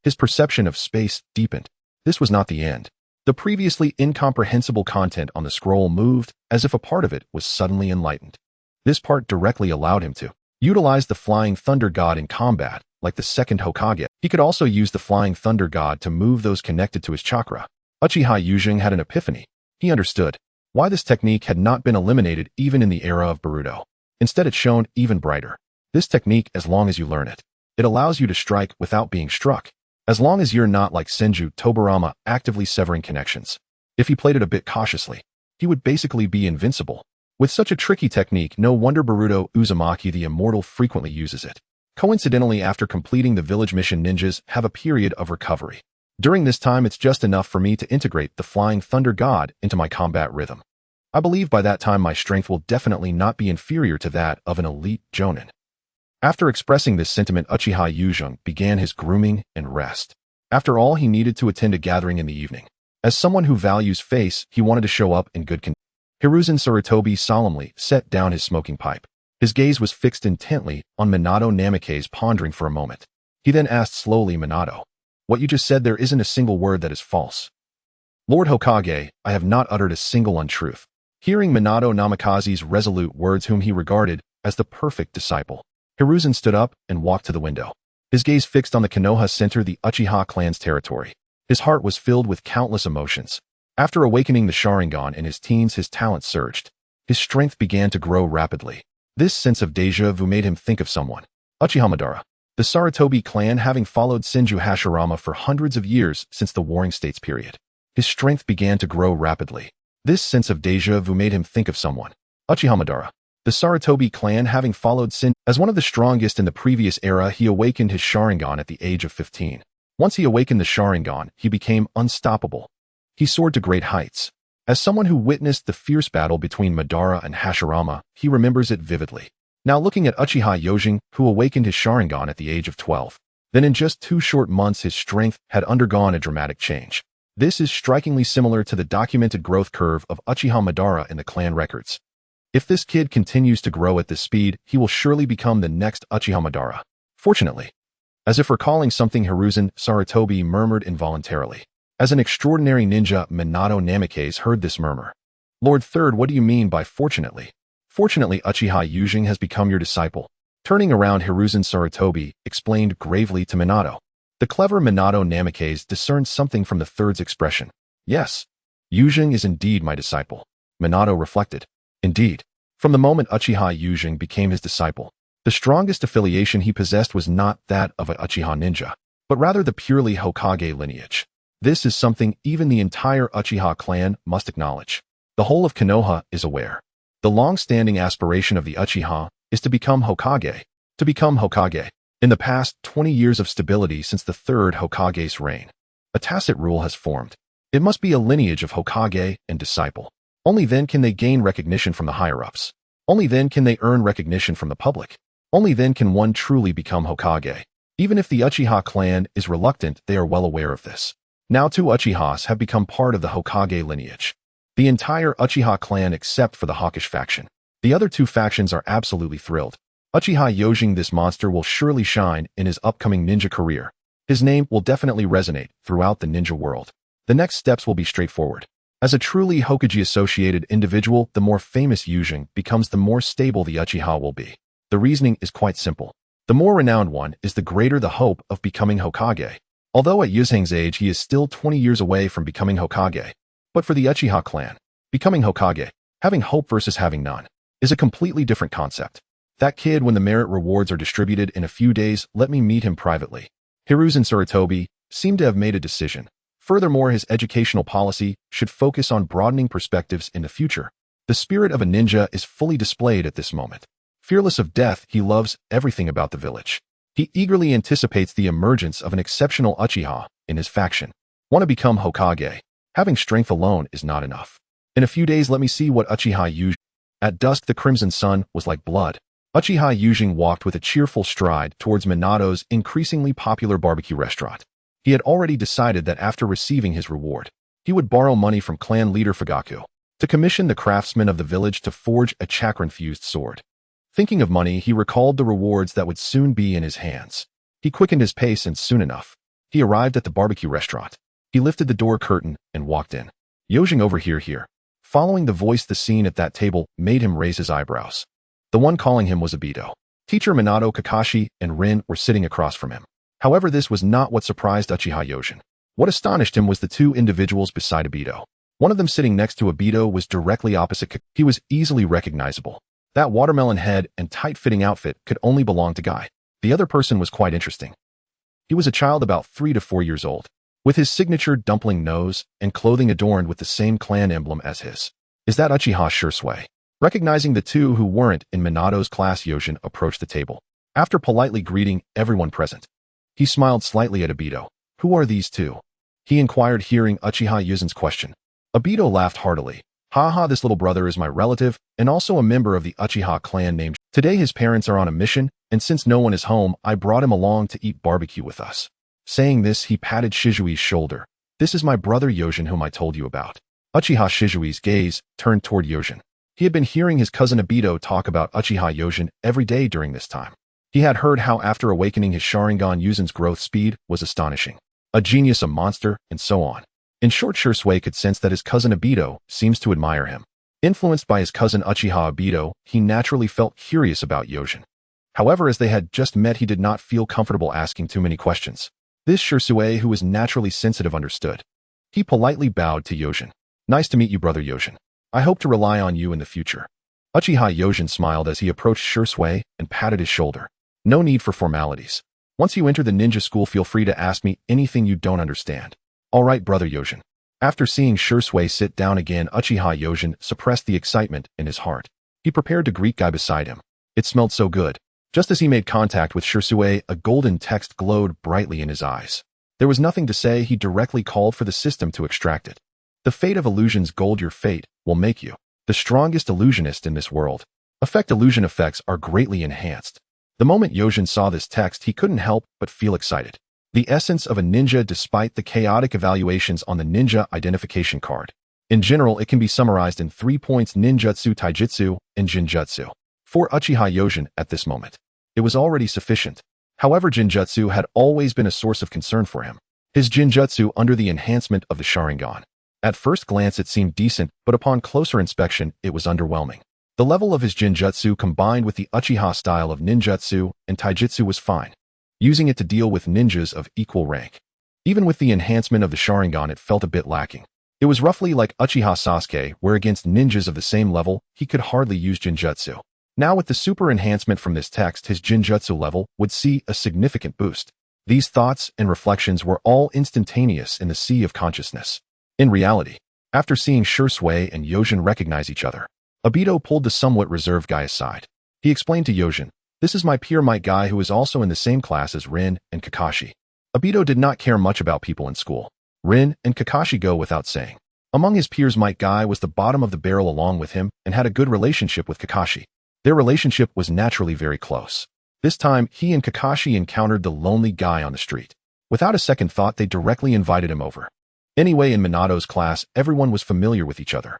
Facing the reserved Guy, Uchiha Yojin directly extended his hand. With a warm smile, he said, "Nice to meet you, Guy-kun." Might Guy, seeing Yojin so amiable, finally relaxed. His tense brows also eased. He hurriedly shook hands with Uchiha Yojin. A bit flustered, he responded, "I'm also very glad to meet you." Currently, Guy did not have any special thoughts about this unfamiliar Uchiha. At this stage, he was still being mocked by others for only being able to use taijutsu. He had a somewhat reserved personality. His circle of friends was basically limited to Kakashi and Kakashi's circle. Apart from that, there was hardly anyone else. Uchiha Yojin did not mind Guy's feelings. He was only concerned with obtaining the text. The moment he shook hands, the azure-purple text light appeared. This left Uchiha Yojin somewhat disappointed. Might Guy, this individual who almost kicked the class to death later on, did not have a gold text. However, with a quick thought, Yojin immediately realized. Guy was indeed strong, but one should not overlook his daily dedication to physical training and the special nature of the 8 gates technique. Thinking of this, he focused his mind, and the system directly extracted that purple text. Steel training purple. The belief in hard work will turn your body into steel. Effect persistent training will enhance your physique. This text is very special. It is not a text that takes effect immediately. It is a text focused on long-term gains. From the explanation, it is about daily physical training. If one trains their body consistently, their physique will be enhanced. A great text. In this world of high attack and low defense, if one can train their body to the extreme, without even mentioning the physiques of fantastical worlds, achieving a physique akin to that of the One Piece world is an excellent enhancement for Yōjin. As Yōjin and Guy let go of their hands and sat down, the atmosphere at the scene increasingly leaned towards the direction of a feast, with everyone joyfully indulging in food. Finally, after Minato distributed the mission rewards, this gathering reached its conclusion. In front of the barbecue shop, as everyone started to disperse, Minato called out to Yōjin, "Yōjin, tomorrow morning come with me to meet Lord Hokage." Upon hearing this, Uchiha Yōjin turned his head in surprise. "I'm going to meet Lord Hokage." "Yes. The decapitation sword you offered and your performance in this. Lord Hokage has decided to reward you."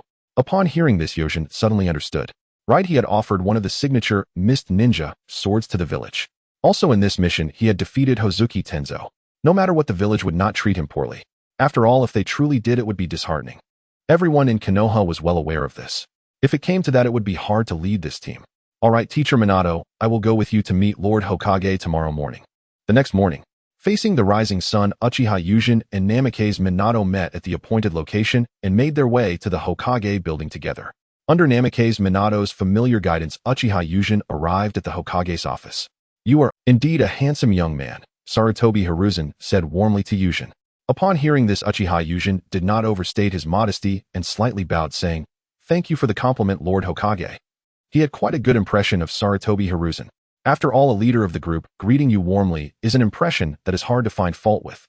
"Do not be too formal. I called you here today." Sarutobi Hiruzen felt it was time to discuss serious matters, putting down his smoking pipe. "Primarily to commend you for your excellent performance." As he spoke, he picked up an appointment letter from the table. "In light of your outstanding performance in this mission, you are hereby promoted to Special Jonin. Thus, it is a title designated for those who can enjoy most of the benefits of Jonin. However, it does not grant the recommendation rights of a Jonin. Indeed, Jonins in Konoha possess the right. It sits between the ranks of Chunin and Jonin. It signifies that you have reached or surpassed Jonin-level proficiency in a certain aspect. Thus, it is a title designated for those who can enjoy most of the benefits of Jonin. However, it does not grant the recommendation rights of a Jonin. Indeed, Jonins in Konoha possess the right to recommend and advise.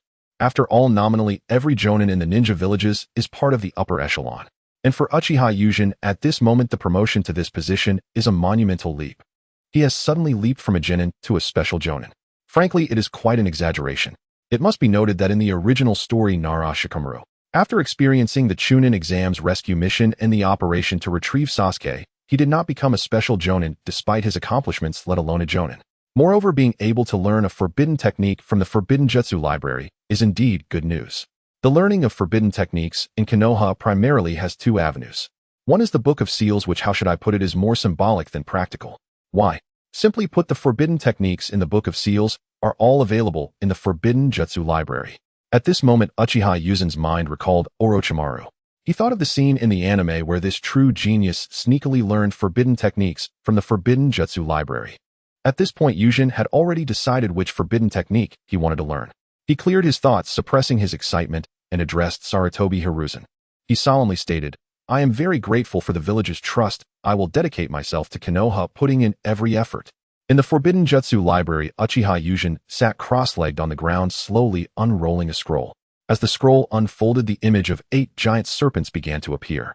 The 8-headed serpent technique. Incredible. This statement was not an exaggeration. The 8-headed serpent technique, a jutsu whose origins are unknown. It could be said to touch upon the core secrets of the Otsutsuki clan.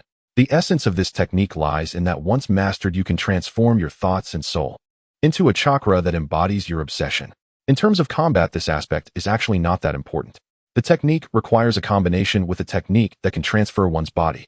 This energy system is not some metaphysical concept of spiritual energy, magic power, or true chi. Chakra. Conceptually, they all follow this logic. What Uchiha Yūjin values is precisely this point. Once mastered, the 8-headed serpent technique will absolutely allow him to digitize himself. Thus, he can delve deep into the core of chakra. This energy system is not some metaphysical concept of spiritual energy magic power or true chi. It is a concrete embodiment of the technical prowess of the Otsutsuki clan. This was clearly demonstrated that group of clone deities possesses such great power. When it comes to mindset and realm, Yujin feels it is. What he sees is that with the right technique and adequate chakra energy, strength naturally follows. However, the troublesome part is that even Orochimaru lamented that it takes a month to master this technique. I wonder how long it will take me to learn. It seems I have to rely on the system now. Having thought this, he put away the scroll and walked out of the forbidden jutsu library, returning to the Hokage's office. Are you sure about choosing this technique? Sarutobi Hiruzen, holding the scroll of the eight-headed serpent technique, felt somewhat baffled. As a master of ninjutsu, he was also familiar with the eight-headed serpent technique. This technique, how should I put it? In combat, it can be said to rival the tailed beasts. But he had long discovered that once activated it would only make you clumsy beyond measure, unable to match the agility of the tailed beasts. As for the ability to enhance one's obsession, he did not think that Uchiha with the Sharingan needed this at all. In response to Sarutobi Hiruzen's inquiry, Uchiha Yujin nodded seriously, replying, "That's right. Lord Hokage, I want to learn this technique." To be honest, he also wanted to directly learn the Impure World Reincarnation, but he knew it was impossible. Sarutobi Hiruzen was quite a normal person. For such a morally questionable technique, even Orochimaru, his most beloved disciple, had not taught it. It was only Orochimaru himself who went to learn it sneakily. If he proposed it, it would be even more impossible. All right, then take this scroll back with you. Remember to return it once you've learned it. Sarutobi Hiruzen shook his head and with a hint of helplessness said this before tossing the scroll to Yujin. Upon receiving the scroll, Yujin bowed deeply, saying, "Thank you, Lord Hokage." The benefits of being a disciple of the Sarutobi clan became evident. For an ordinary person, if you wanted to learn this technique, you would have to memorize the scroll yourself. Then you would go back and slowly practice it. But as a disciple of Sarutobi Hiruzen, he could simply take it home to read. The previously silent Namikaze Minato patted Uchiha Yujin on the head. "All right, since you've been promoted and received the technique you desire, hurry back to study it. I have some matters to discuss with Lord Hokage." This was a lie. The reason he had remained silent for so long was that he wanted to silently observe his disciple Uchiha Yujin. He wanted to see how he would perform in response to the temptation of forbidden techniques. Judging by the results, he was quite satisfied. His disciple was not overly greedy when faced with forbidden techniques. In terms of learning, he only wished to pursue techniques that interested him. Indeed, he had also taken a glance at the eight-headed serpent technique earlier. All he could say was that it was a technique that catered to one's interests.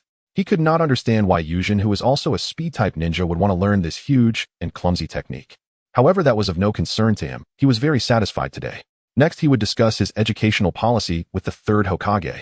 These words were naturally not appropriate for Yujin to hear. He decided to find some excuse to dismiss him. Hearing this, Uchiha Yujin walked out joyfully. With a cheerful stride, he headed towards the clan grounds. Meanwhile, Uchiha Fugaku had also received relevant information. Given that Namikaze Minato did not conceal Yujin's achievements as the clan leader of Uchiha, he was sure to be notified of his clansman's promotion to Special Jonin. At this moment, upon hearing the report from his team members that Uchiha Yujin had returned to the clan grounds, he hurriedly sent someone to inform Yujin to meet him. In response, Uchiha Yujin remarked, "This is like a pillow falling when you're sleepy. It's fantastic." He had been worried about how to approach Fugaku for funds to upgrade his equipment. Now seeing Fugaku's urgent demeanor, it seemed his expenses might be lower. To this, Yujin felt. In a courtyard of the security department specifically designed for receiving guests, the sound of water being added for the startled deer occasionally echoed as Uchiha Fugaku set down his tea bowl. Looking at the small boy in front of him, he couldn't help but sigh. I really didn't expect that after awakening the Sharingan, Lord Yujin would grow so rapidly. Indeed, Uchiha Fugaku felt an overwhelming sense of emotion about this. This young man in front of him had approached him only after awakening the Sharingan. That was not even 2 months ago. In such a short period, his position had risen from a genin to a special jonin. And that was not all. The important thing is, the Uchiha Yujin before him, he felt a hint of threat from him. Moreover, this killing intent. No wonder he was the genius boy who defeated one of the 7 ninja swordsmen, Hozuki Shizune, as reported. Indeed, Fugaku's current understanding of Yujin is that he is a genius. In the history of the Uchiha clan, there are records of those who awakened the Sharingan in their teens and then thrived. Such occurrences appeared roughly every few decades. In the past 100 years, there has only been one such, that is Uchiha Madara. In Fugaku's eyes at this moment, the Uchiha Yujin before him is the next Uchiha who will accumulate power and then unleash it uncontrollably. In response to Fugaku's praise, Yujin pretended to be shy and scratched his head. No, all my current strength is thanks to being an Uchiha. I will never forget the support of my family. Hearing this, Uchiha Fugaku nodded in satisfaction. He couldn't help but be satisfied. At this moment, he hurriedly called for Uchiha Yūjin, fearing that this genius would lower the importance of the family in his heart after being promoted to special jonin. After all, this boy is from the Hokage lineage. Judging by the current trend, the village would not neglect him. Moreover, the previous Uchiha had indeed allowed those Uchiha with less prominent talent to fend for themselves. He had already decided to allocate some resources to Uchiha Yūjin, who stood with him in the clan and was developing well in the village in order to win over people's hearts. He could not allow the weight of the Uchiha clan in his heart to diminish too much. At this moment, Yūjin, with a troubled expression, said to Fugaku, "Lord Fugaku, I have a little difficulty that I need your help with." "What difficulty? Speak freely." Uchiha Fugaku perked up, thinking about how to win him over, and thus presented him with an opportunity. Hearing this, Uchiha Yūjin said sincerely, "In this mission, I found that I need a weapon. And as one skilled in Uchiha-style ninjutsu, I need a weapon that can best conduct chakra. So, I would like to borrow some money from Lord Fugaku." "No need for that, Lord Yūjin." Uchiha Fugaku interrupted him before he could finish. Confused, Yūjin looked up and saw Uchiha Fugaku smiling warmly at him. "You want me to spend a penny on this weapon? The clan will arrange everything. By the way, Lord Yūjin's preferred weapon is a Tendō right. We will commission the Tool Ninja Village to craft it. Please wait a little while. At that time, the Ninja Cat will deliver the weapon to your residence." "Oh." Uchiha Yūjin opened his mouth wide. He wouldn't have to pay, and the weapon would just come to him. That weapon can conduct chakra. The required chakra metal is quite expensive. Facing this generous gift, Yūjin felt as if he had been knocked out by money, dazedly finishing his conversation with Fugaku. Dazed, he returned home. As time passed slowly, 5 days later, in a training ground at the Death Forest, Uchiha Yūjin sat cross-legged under a large tree. Currently, he was contemplating the direction of his training. He had mastered many techniques. Uchiha's fire release body techniques and throwing techniques, a versatile wind release ninjutsu wind cutter, and the time-space ninjutsu, flying thunder god. His combat style had already taken shape. At this stage, he was not a turret-type ninja. Instead, he focused on a combat style centered around Uchiha's body techniques, conducting high-speed movements. This speed-centric combat method with the blue status of the flying thunder god should not remain isolated. It should be integrated. That's right. Since my style, along with Namake's Minato and future Shursue, are all combat methods of high-speed movement, then before my next mission, I must integrate the flying thunder god into my techniques.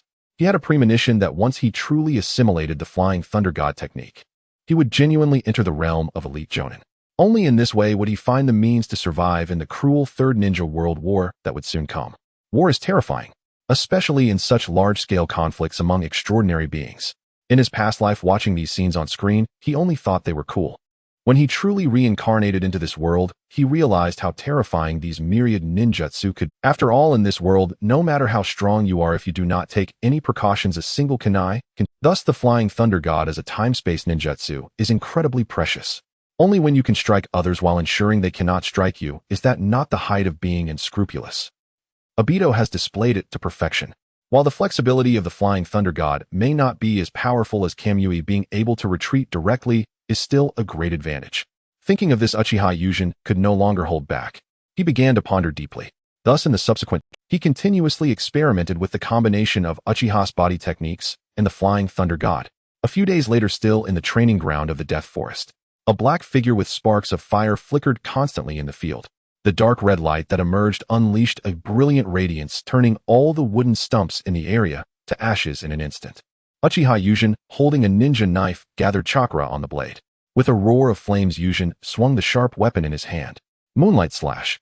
A massive flaming slashing attack surged forward with a terrifying sharpness. Boom. The fiery brilliance flashed by. The trees several dozen meters ahead were cut in half. But that was not the end. The flames, as if having a sticky quality, suddenly adhered to the floating trees. The roaring flames ignited, burning those trees to ashes. Uchiha Yūjin slowly exhaled a breath of turbid air, then sheathed his ninja knife. He felt very satisfied with the experiments of combining the flying thunder god with Uchiha's techniques over the past few days. The progress of events went smoothly. The Uchiha clan's body technique is a high-speed combat method. So is the flying thunder god. To integrate it, one only needs to slightly adapt to the change in movement. Previously, high-speed movement was achieved using the Uchiha's unique body flicker technique. Now high-speed movement is achieved through the spatial movement of the flying thunder god. It was about to begin, and Uchiha Yūjin thought it would be difficult. However, once he actually tried it, it was unexpected. The term child of time and space gold grants a neural reaction speed. Additionally, within the Uchiha clan, there is the unique technique of throwing ninja tools. When Yūjin used a kunai with the Flying Thunder God mark through the Uchiha's throwing technique, his exceptional neural reaction produced a subtle chemical change. Thus, the combination training of the body technique and the Flying Thunder God was completed with a remarkably ideal maturity, just as Uchiha Yūjin was contemplating. Applause echoed from outside. Yūjin, your utilization of the Flying Thunder God just now was truly— The voice belonged to Minato Namikaze. Before anyone knew it, he had brought along 3 companions from Team Minato to this training ground. Regarding Uchiha Yūjin's recent training, he sincerely marveled. That series of flickering movements was only slightly slower in terms of speed. However, this high-speed spatial movement, as the one who elevated the Flying Thunder God technique, he couldn't be more aware of. It was already enough to make a name for himself in the ninja world.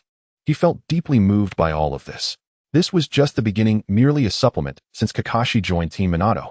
After showcasing his monster prowess, he had already surpassed others.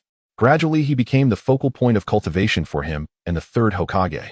This change was truly unexpected. However, there was nothing to be done. After all, how could his disciple be so astonishing? As Minato pondered deeply, his teammates from Team Minato were equally astonished. Did I just see correctly? That was Minato Sensei's Flying Thunder God, right? Lin Nohara, being a medical ninja, had limited skills. She could not discern whether Uchiha Yūjin's flickering figure was the body flicker technique or the spatial movement of the Flying Thunder God.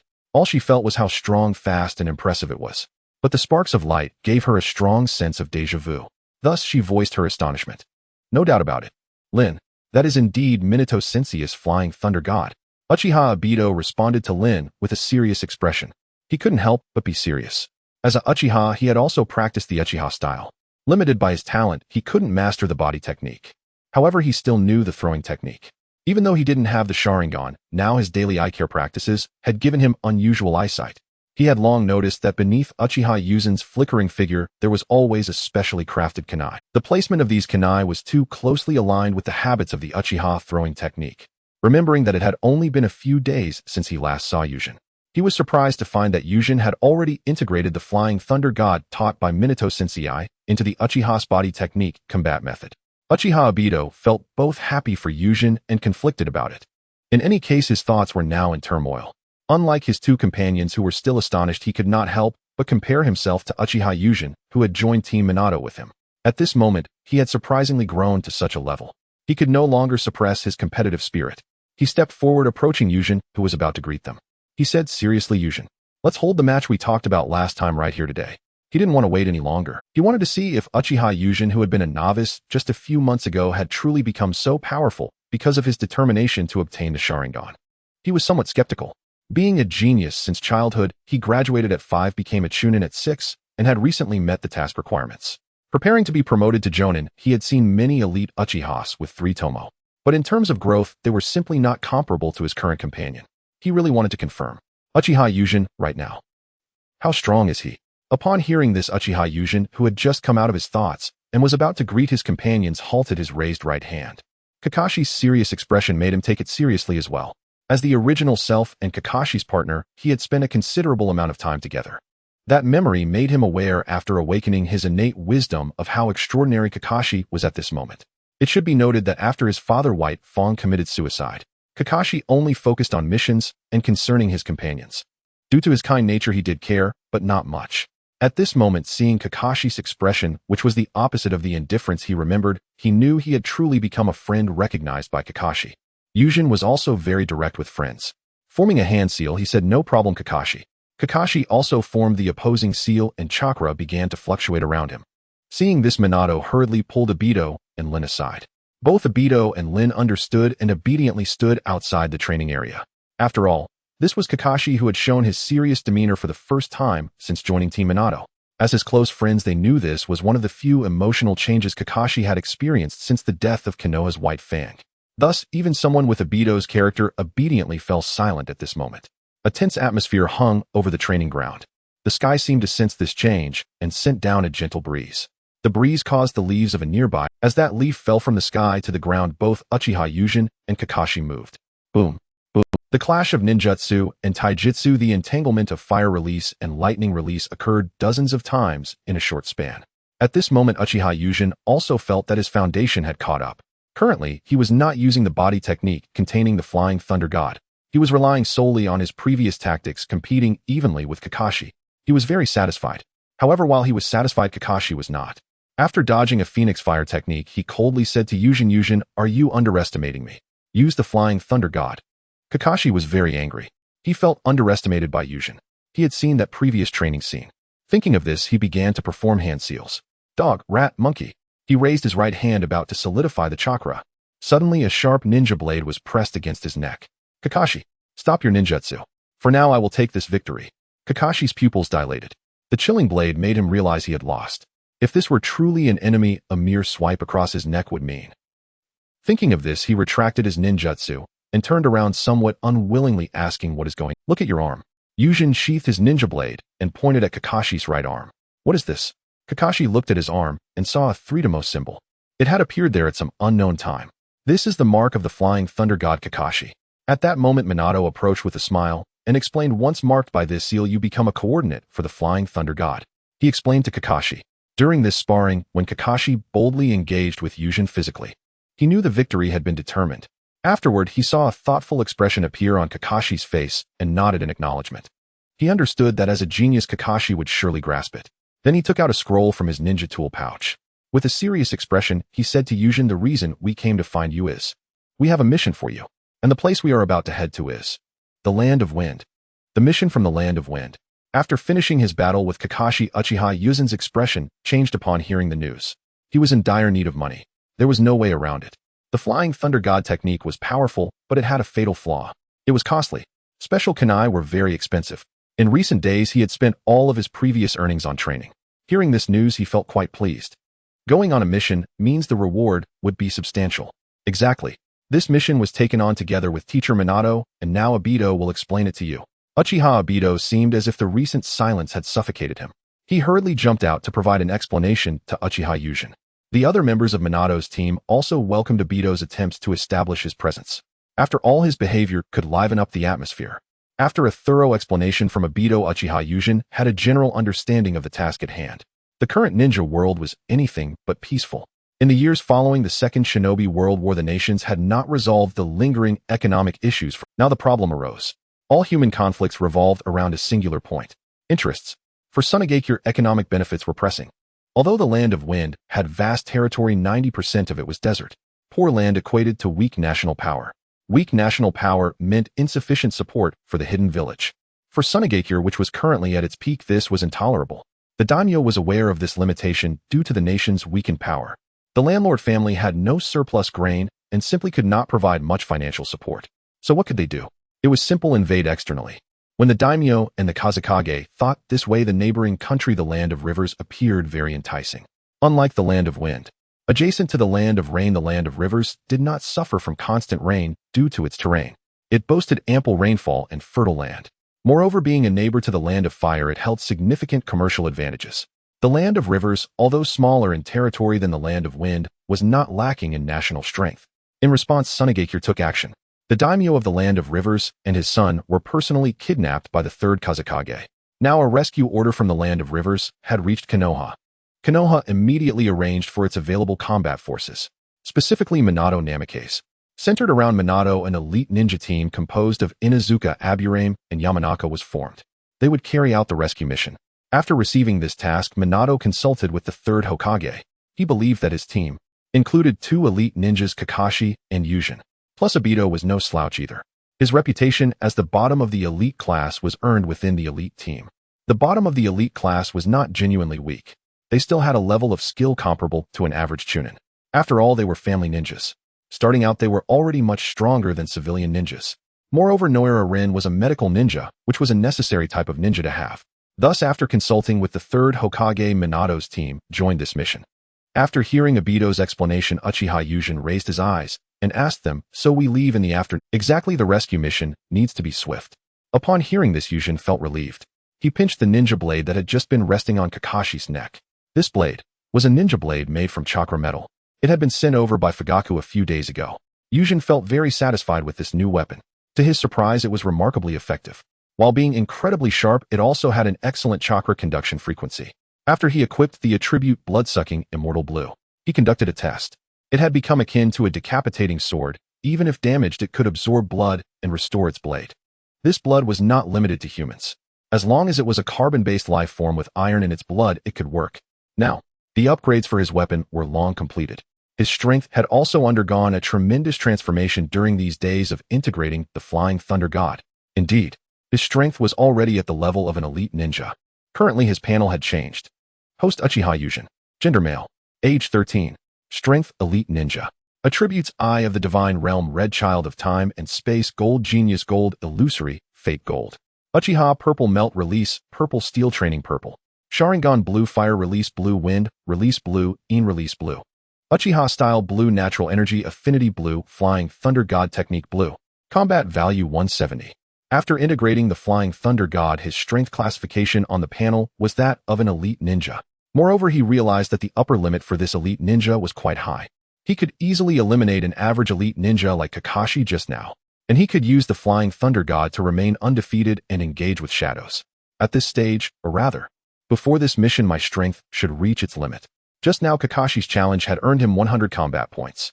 Unfortunately, on the current panel, all his attributes were blue or higher. He couldn't upgrade any of them. However, Uchiha Yujin was also very clear. With his current strength, he was already capable enough to face any challenge. The confidence granted by the Flying Thunder God technique was simply formidable. He had also set his next goal, the integration of the Flying Thunder God and Uchiha style. This belonged to the realm of ninjutsu. Once he perfected this aspect, he would begin to focus on the domains of illusion and body. He believed that after this mission, he could continue to research and extract attributes from Shursui and Gai. It would definitely allow his strength to achieve an all-around dominance in the three dimensions of ninjutsu, taijutsu, and jinjutsu. Yujin, are you listening? What are you thinking? Minato Namikaze's puzzled voice interrupted Yuzin's thoughts. He snapped back to reality from his previous contemplation. Seeing the confusion on Minato's face, Uchiha Yujin felt a bit embarrassed and said, I was just wondering, since the third Kazekage has mobilized, is there any more detailed information? After all, a team led by a village's shadow should not be composed of nameless individuals, right? Hearing Yuzin's words, Minato's expression became serious. Indeed, Yujin, you are correct. In this information, it states that not only the third Kazekage, he also led the puppet army of Sunigakure. Among them Kyo's son, this genius puppeteer from Sunigakure. Uchiha Yuzin's pupils contracted. Scorpion. Yes. In the current shinobi world, the third great ninja war has not yet begun. After all, it's just the ignition point. The disappearance of the third Kazekage has not yet occurred. This also means that Scorpion has not yet defected from Sunigakure. Thinking about this mission, it could involve ninjas from the realms of two shadows. A collision occurred. Uchiha Yujin felt no fear, but rather a sense of excitement. The success of integrating Flying Thunder God technique into the Uchiha style, the strength of an elite jonin, and the enhancement of weapons. It made him feel that even if this mission meant confronting the so-called strongest Kazekage and the strongest puppet master Scorpion, he would be undaunted. With this confidence, after the training session ended with everyone dispersing, he rested for an afternoon. Uchiha Yujin adjusted his state and walked towards the gate of Konohagakure. This was the focal point of the mission. When he arrived here, about 20 ninjas had gathered. More than half of the ninjas were wearing jonin vests. He did not recognize most of them. Only two appeared, and he recognized one of them. A burly man with red hair, Akimichi Choza, the leader of the Ino Shikacho team, and the father of Akimichi Choji, one of the future Konoha 12. He was quite recognizable. The other was even easier to identify, with a little mustache, sunglasses, and a huge canister on his back, as well as a very low sense of presence. Yanushi Shiho, also another member of the Konoha 12 and the father of Yanushi Shina. Upon seeing this, he felt that this mission should be secure. The strength of these two was undoubtedly that of elite jonin. They were quite powerful. Together with Namikaze Minato, a top ninja, who had previously drawn with the AB duo from Kumogakure. Along with himself, two holders of the Flying Thunder God technique. Rescuing people would be more than enough. As he approached the main force, Uchiha Yujin cut off his thoughts. Politely greeting all the ninjas present, he arrived at Minato's team. After all, he was only familiar with his own companions among everyone there. He approached Kakashi and his two companions. To the only slightly nervous Obito among the three, he offered a comforting word. Obito, I see you're quite tense since I arrived, which is unnecessary. This time with our teacher as the captain, we as disciples must not show weakness. Moreover, Uchiha, when has it ever feared challenges? Upon hearing this, Uchiha Obito's spirit lifted. Yes, Yuzin's words made a lot of sense, especially the last sentence. Uchiha cannot be afraid of challenges. Now with his morale boosted, Obito's demeanor was completely different from just a moment ago. Obito genuinely respected Yujin now. For someone whose strength surpasses yours, trains harder than you, and maintains a better attitude, yet can still boost your morale, how could you not feel impressed?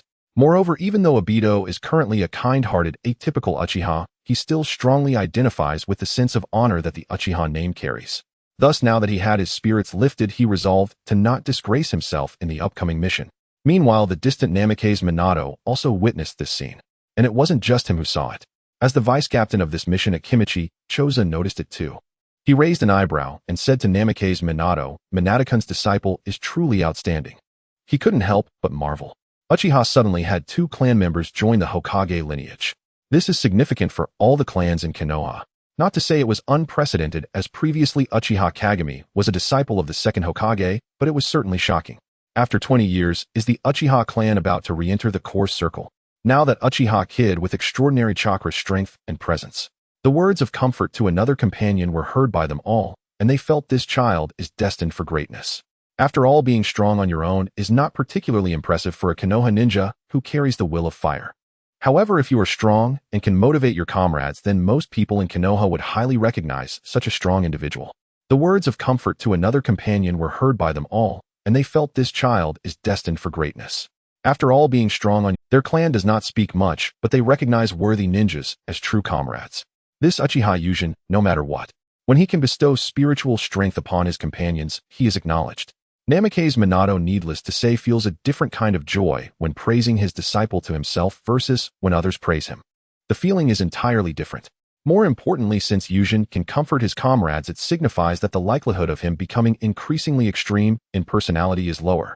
A powerful disciple who won't go astray and is praised by others. At this moment, he couldn't help but feel happy. All right, let's stop praising him. The rescue operation is about timing. Since everyone is ready, let us depart. With that, Namikaze Minato led the main force towards the Wind Country. After several days of hurried travel, just tens of kilometers outside the capital oasis of the Wind Country, the Konoha rescue team infiltrated here. Thanks to the belongings of the daimyo and his son, the Inuzuka ninjas, guided by their 9 dogs, found this place. As the leader of the entire team, Namikaze Minato, along with his vice-captain Akimichi Choza and Yanushi Shiho, conferred for a moment. Raising his hand, he said solemnly, "Everyone ahead is the capital of the Wind Country, and our next action is to infiltrate. Now let's split into teams. Yūjin and Kakashi, you 2 follow me. Obito and Rin, you 2 stay here with some ninjas under the command of Lord Akimichi and wait for us." Then Minato began assigning tasks to all the ninjas present. His thinking was very clear. This is a rescue operation, not an extermination mission. The upcoming strategy should revolve around this point of rescue. Therefore, he and Yūjin, with high mobility, must take action. Adding an Inuzuka Jonin and Yanushi Shiho would be sufficient. 2 holders of the Flying Thunder God technique rescuing people. He truly felt it wouldn't be difficult. Upon hearing this, Uchiha Yūjin nodded, indicating his understanding. When he heard the specific assignments, he already grasped Minato's thoughts. Inuzuka and Yanushi would scout. 2 holders of the Flying Thunder God would make a direct rescue. A straightforward yet effective strategy. As the teams were formed, Yūjin followed in Minato's footsteps, infiltrating the capital of the Wind Country. As a strong force from Konoha, neither Inuzuka nor Yanushi were pushovers. In terms of reconnaissance and tracking, apart from the Hyuga clan, no one could rival them. Not long after, in a graceful courtyard, they located their mission target.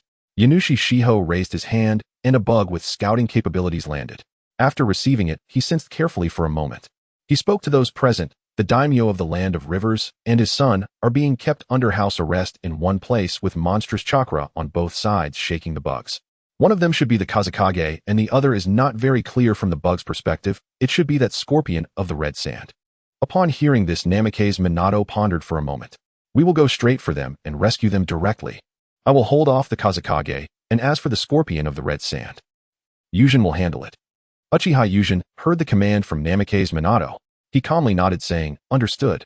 He was well aware of the reason behind this arrangement. Puppet masters are a formidable presence. As ninjas who can only utilize puppets, their physical bodies are quite weak. This leads to the puppet masters of Sunigakure. In terms of combat, the requirements for layout control and calculation ability are quite high. As the leader of the puppet unit in Sunigakure, he is one of the most renowned figures in the ninja world. The abilities of Sasori of the Red Sand are nothing short of impressive. It is well known that puppet masters can manipulate multiple puppets. Therefore, as a renowned puppet master, Sasori's information is somewhat known across various ninja villages. This includes the fact that he can manipulate hundreds of puppets. Now a problem arises. They are there to rescue people, not to annihilate enemies.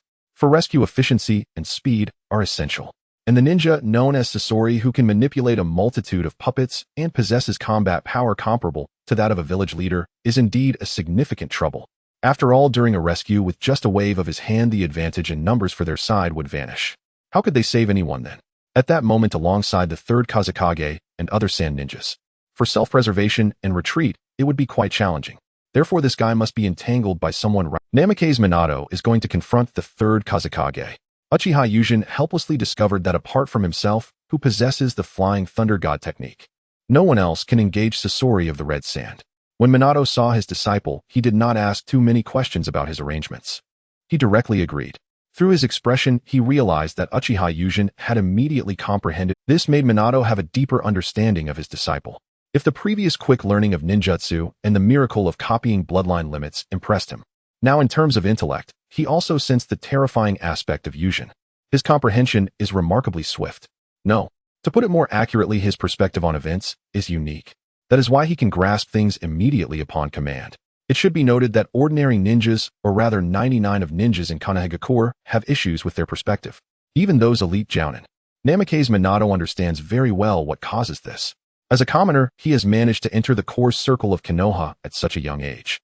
His exceptional abilities are not solely due to the Flying Thunder God technique. More critically, it lies in his astute mind. He was astonished by Yūjin's ability to instantly grasp the essentials during tasks.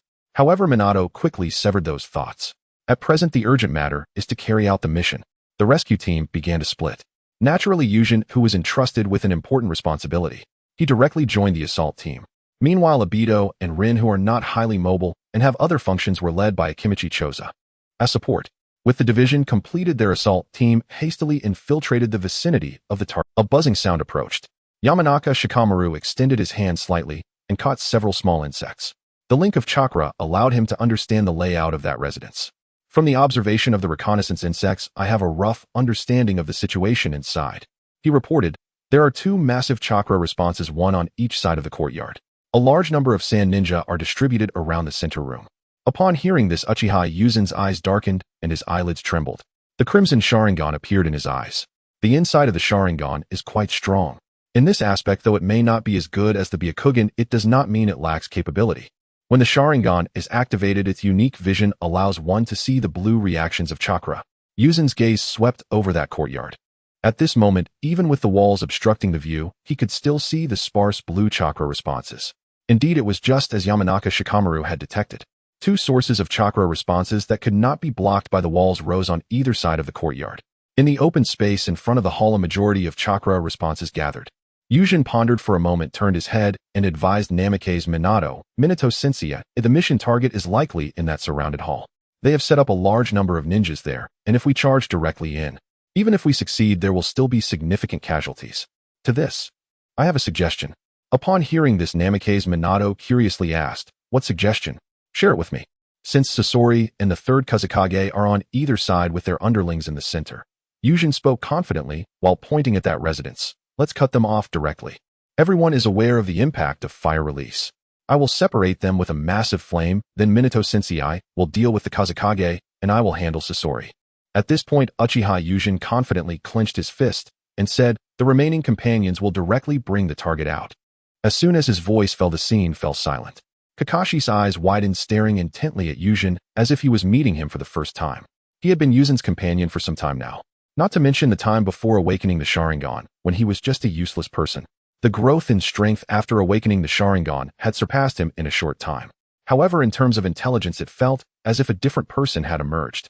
From the previous dull individual to the current self-assured demeanor, it left him perplexed. Not just Kakashi was astonished. Yamanaka Shikamaru also reacted. He clapped and echoed, wonderful. After they are separated and the main combat power is blocked, the subsequent rescue will become very simple. He began to have a clear understanding of Uchiha, whom he had only known for a few days. This intellect, this leadership. No wonder he is a Uchiha capable of entering the Hokage lineage. Such abilities must be the talents required by the Hokage lineage. As for himself, he could only obediently follow orders. As the one being advised at this moment, Namikaze Minato has completely confirmed. Uchiha Yūjin indeed possesses a different angle of thinking. Previously, he was astonished by Yūjin's comprehension. Now he has a new understanding of his leadership ability. Uchiha Yūjin. is a perfect ninja who embodies combat power comprehension and leadership. After this mission, he intends to redevelop his educational methods for Yūjin. The input of will of fire is imminent. After all, a strong and intelligent ninja lacks this will. It is indeed unsettling. However, now is not the time to think about such things. Regarding Yūjin's proposal, he nodded in agreement. Let's proceed according to your plan. Upon hearing this, Uchiha Yūjin wasted no time and immediately began hand seals. Fire release is the specialty of the Uchiha clan. The advantages of this ninjutsu lie not only in its terrifying lethality, but also in the overwhelming heat it generates. That intense heat can transform the air into a chilling shockwave. It is this shockwave that ensures fire release remains timeless. In an instant, Yūjin formed the hand seals. He leaped into the air, chakra gathering in his throat as sparks began to flicker at the corner of his mouth. Fire release, great fire destruction. A fireball resembling a meteor descended upon the crowded courtyard under his control. As the divine punishment-like fireball was about to land in the arena, a loud bang echoed. Under Yūjin's command, the fireball instantly expanded into a sea of flames. The suffocating heat began to affect the surrounding atmosphere. That heat caused the air to surge and distort, forming a massive shockwave that surged towards everything below. What is that? Such a terrifying fire release. Fool, that's an enemy attack. Hurry and defend while that sea of fire hasn't descended. The great fire arrow fell. The unparalleled blazing flames carried a horrifying shockwave. The heat instantly incinerated the sand shinobi who were unable to react. And the sand shinobi who managed to react with various ninjutsu defenses were also knocked away by that shockwave. At this moment, all the sand shinobi in the arena were momentarily stunned by the attack. Scorpion, startled by the commotion, stepped out, but knew why the sand shinobi were slow to react. To be honest, he was also a bit dazed. Who would have thought that in the land of wind, right in their capital, within the very core of their sand-hidden forces, someone would dare to launch an attack? However, upon seeing that sea of fire, he couldn't help but smile wryly. Such powerful fire release must be from the Uchiha. That implies that Konoha has made a move. Only Konoha would dare to carry out such an operation against our sand-hidden. Shaking his head with a wry smile, he pulled out a scroll from his pocket. Just as he was about to unravel it to deploy the corresponding puppets to extinguish the flames in the courtyard, a large amount of black iron sand flew in from another direction. It extinguished all the flames in the courtyard. Seeing this, Scorpion understood that their Kazekage had intervened. In that case, he'll head to the land of rivers to defend against the daimyo and his son. At this moment, Scorpion was fully aware of Konoha's objective. While their Kazekage dealt with the enemy as the second-in-command among the sand shinobi present, he needed to fulfill his mission. He thought this way and prepared to move towards the land of rivers. However, just like how life often doesn't go, a figure descended from the sky. Sorry, even though you know where you want to go, I will stop you. Yūjin's Sharingan had long since detected Scorpion. That immense chakra presence could not be mistaken. After all, such a large chakra presence was connected to the iron sand. It must be the third Kazekage. That's not something I need to handle. Let Namake's Minato take care of that. I only need to deal with the red-haired youth before me. Ho, those eyes and that clan emblem. Scorpion's brows furrowed slightly, his expression serious. You must be the Uchiha who unleashed that terrifying fire release, right? The power of that fire release deserved his serious attention. However, this Uchiha before him was so young. It was indeed unexpected. Regarding Scorpion's question, Yūjin chose to ignore it. In the original work, whether it was he or Kankuro, both displayed the characteristics of puppet masters vividly. Their words sometimes served as traps.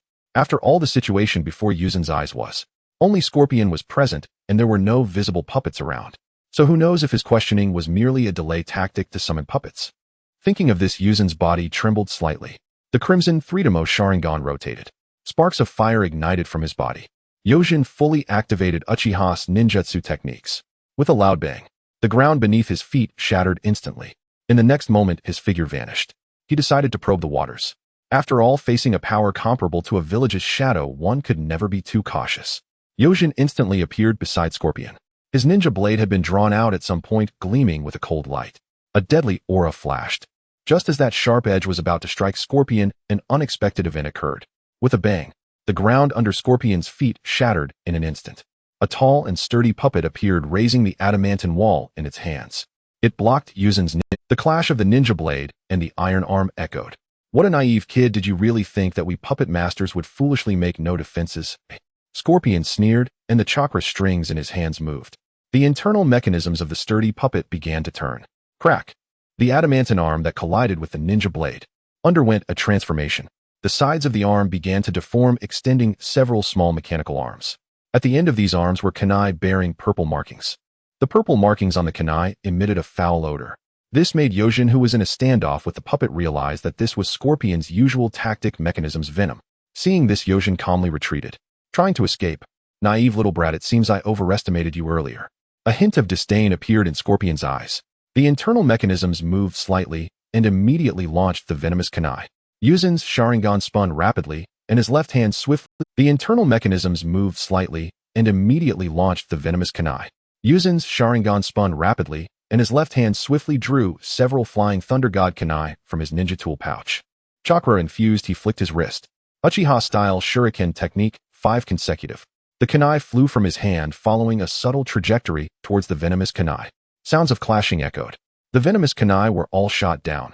But that wasn't the end. The kunai that Yojin had launched with his special Uchiha technique continued along a specific trajectory, bypassing the puppet and charged towards Scorpion's true body. What is this? Scorpion's eyes widened. This was the first time he had seen such exquisite throwing technique. Not only did it knock down his venomous kunai, but it also used the collision force of the kunai to attack him. This completely shattered his understanding of throwing techniques. Huh. Seeing several kunai about to hit him, Scorpion shouted, raising his idle left hand slightly. A scroll appeared. With a bang, amidst the swirling smoke, a new mechanical puppet emerged. It was a circular puppet. Scorpion quickly extended chakra strings from his hands. After linking to this new puppet, a crackling sound echoed. Whoosh, whoosh, whoosh. The circular puppet instantly manifested dozens of mechanical arms. I admit you are the strongest thrower I have ever seen, but... Scorpion's expression was extremely calm. Just relying on throwing techniques won't kill anyone. Scorpion acknowledged that throwing techniques were indeed useful, but that was at the Genin and Chunin levels. For a ninja of his caliber, he did not believe throwing techniques could do much. The arms of the circular puppet swung. Just as it was about to knock down the kunai collided again. Bang, bang, bang. The kunai altered their trajectory. One of them broke through the encirclement of the puppet's arms. It appeared in front of Scorpion. Rending sound. A flash of black-red light passed. Uchiha Yojin appeared beside that kunai. The ninja blade in his hand glowed with flames. Sorry, my throwing technique is somewhat special. Yojin raised the ninja blade in his hand. The blade's edge aligned with his brow, illuminating his crimson Sharingan. The tomo of the Sharingan spun. Whoosh!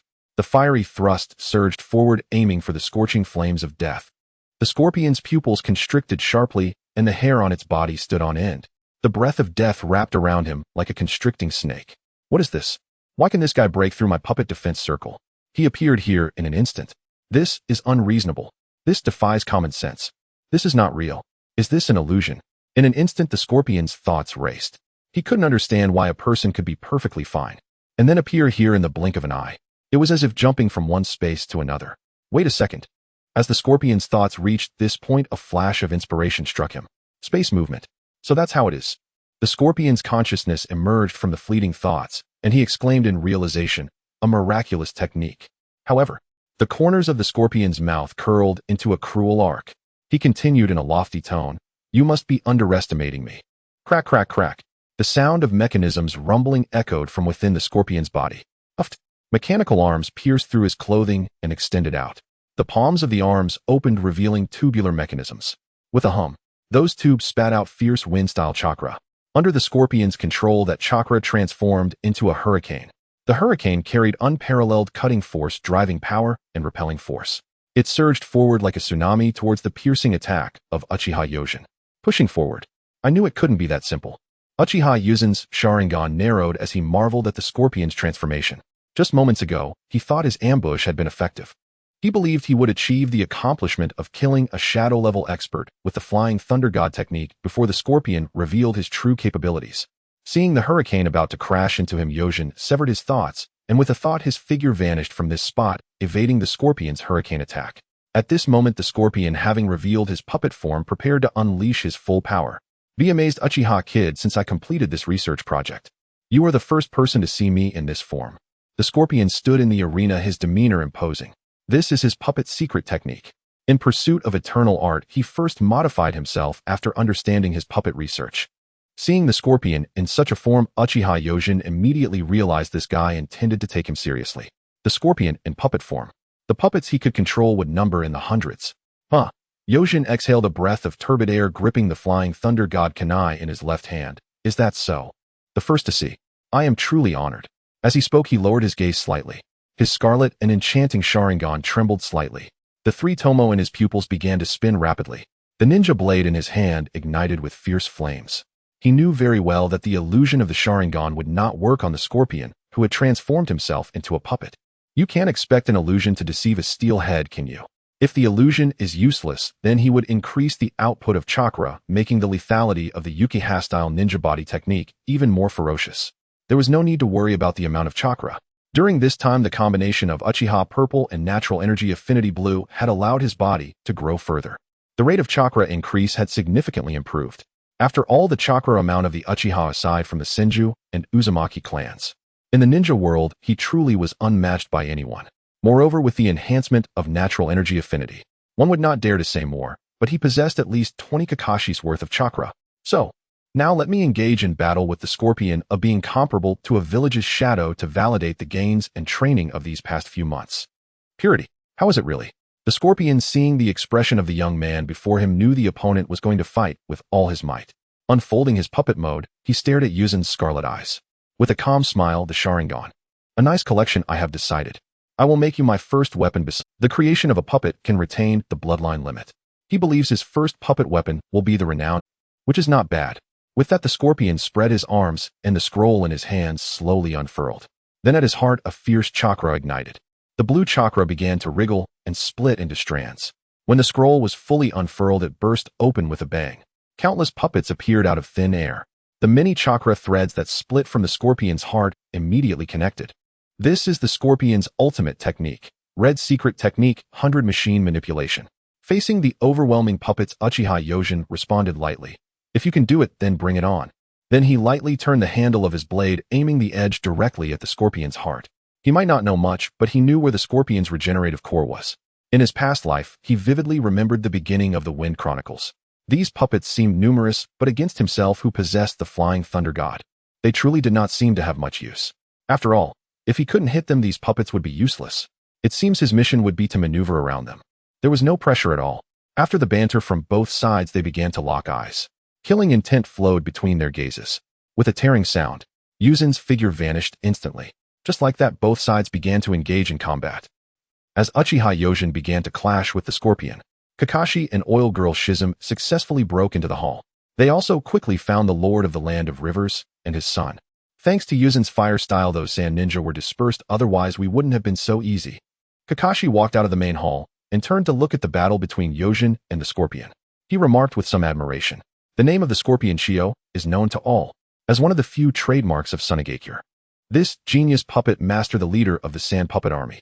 The name of Chio has long echoed throughout the ninja world. When fame reaches a certain level, everyone instinctively aligns him with the village's shadows.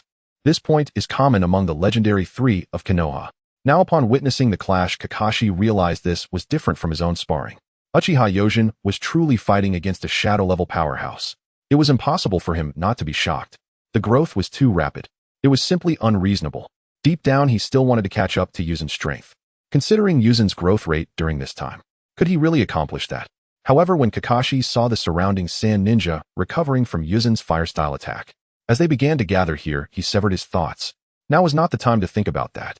The target of the mission had already been rescued, and now was the moment to retreat. After thinking, he said to Oil Girl Shizum beside him, "You fire off the retreat signal flares, I will go see if Yojin needs help."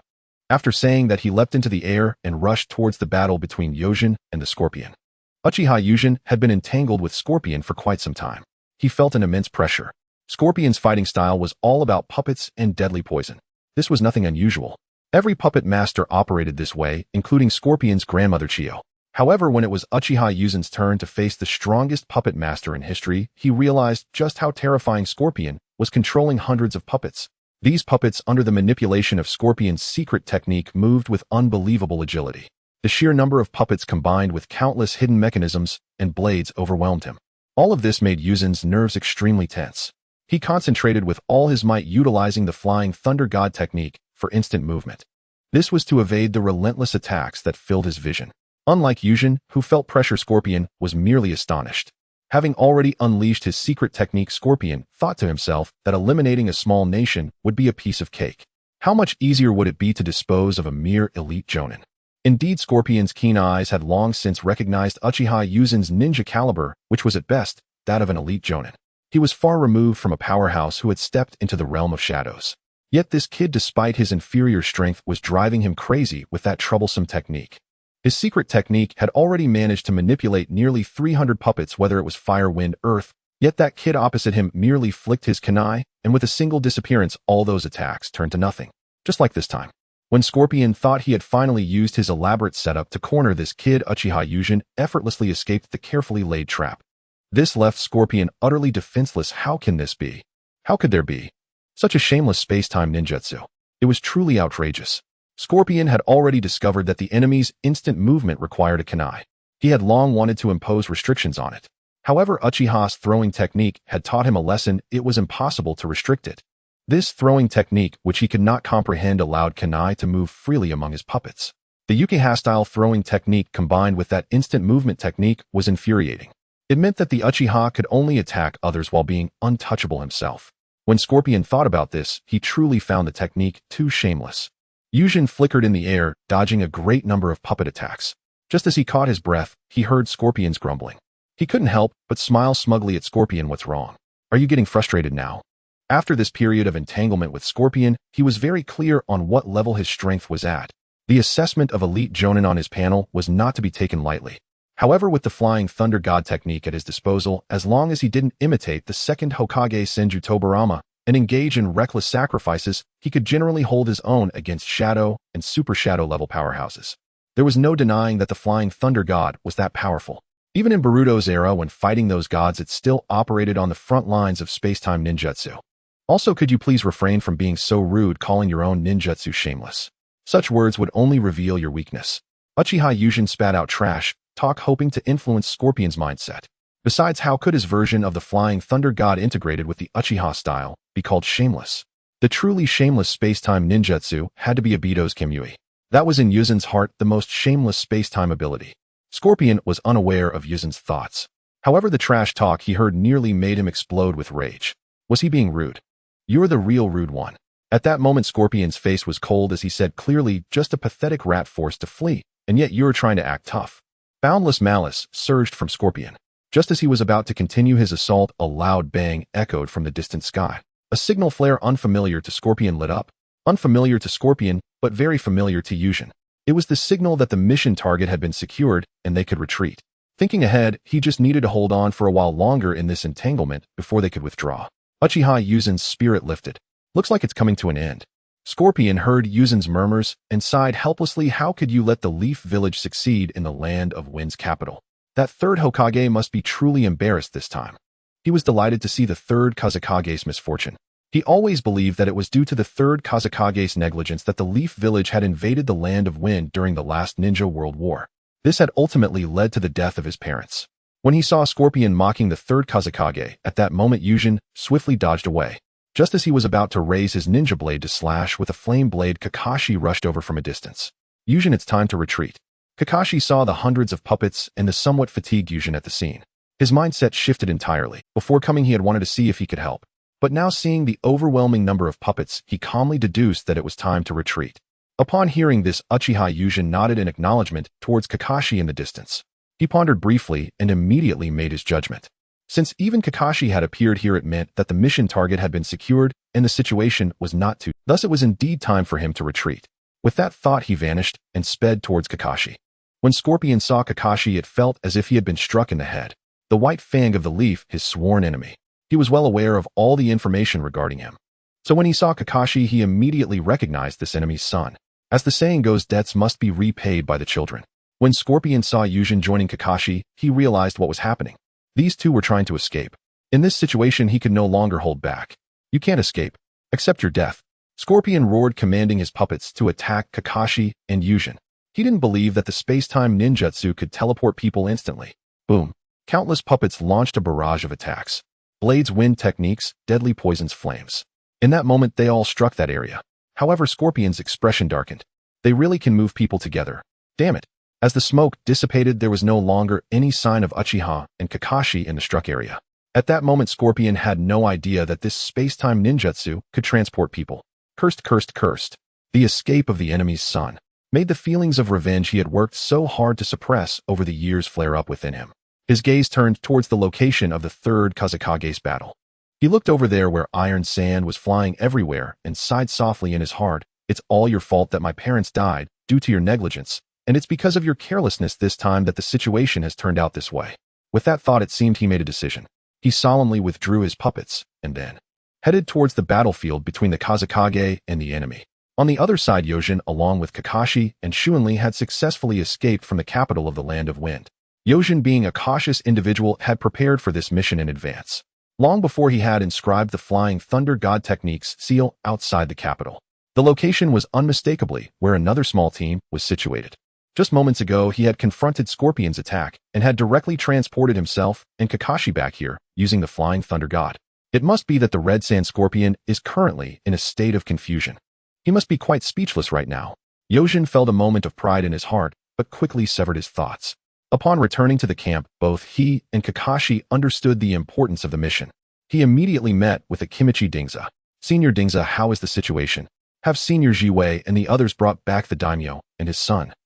Everything went smoothly except for Minato. Oh, everyone else has returned. Hearing this, Uchiha Yojin felt somewhat puzzled. The mission objectives had all been achieved. Minato should have easily shaken off the pursuit of the Kazekage, and now everyone was safely back at the camp. Only the one known as the Yellow Flash Minato had yet to return. Could something unusual have occurred? With this thought in mind, Yojin addressed those present. I possess the Flying Thunder God technique, as everyone knows. They'll go check on the situation over there, teacher Minato. Upon hearing Yuzin's suggestion, Akimichi Dingza's round face grew serious. Alright Yojin, you go take a look immediately and see what's going on. There was no other option. For the people of Konoha present, this was the optimal solution. The mobility of the Flying Thunder God technique was well known to the ninjas of Konoha, especially since they had just witnessed it. Uchiha Yojin and Kakashi had directly appeared in the camp out of thin air. With such a skill, as long as one was not intent on dying, there was basically no chance of mishap.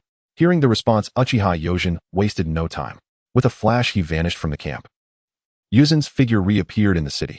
After a few twists and turns, he arrived at the place where Minato had fought against the third Kazekage. As soon as he entered the area, the sight before him surprised Uchiha Yojin. Minato was in battle with the red. That was not what surprised him.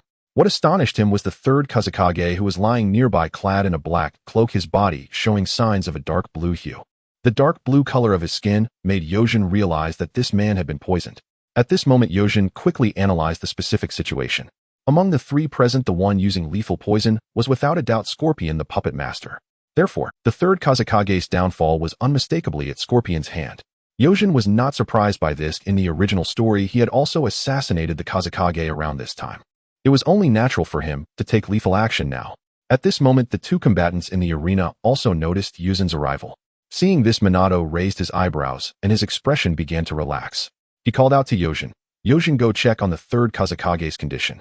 Indeed, at this moment, Minato was very concerned about the Kazekage's state.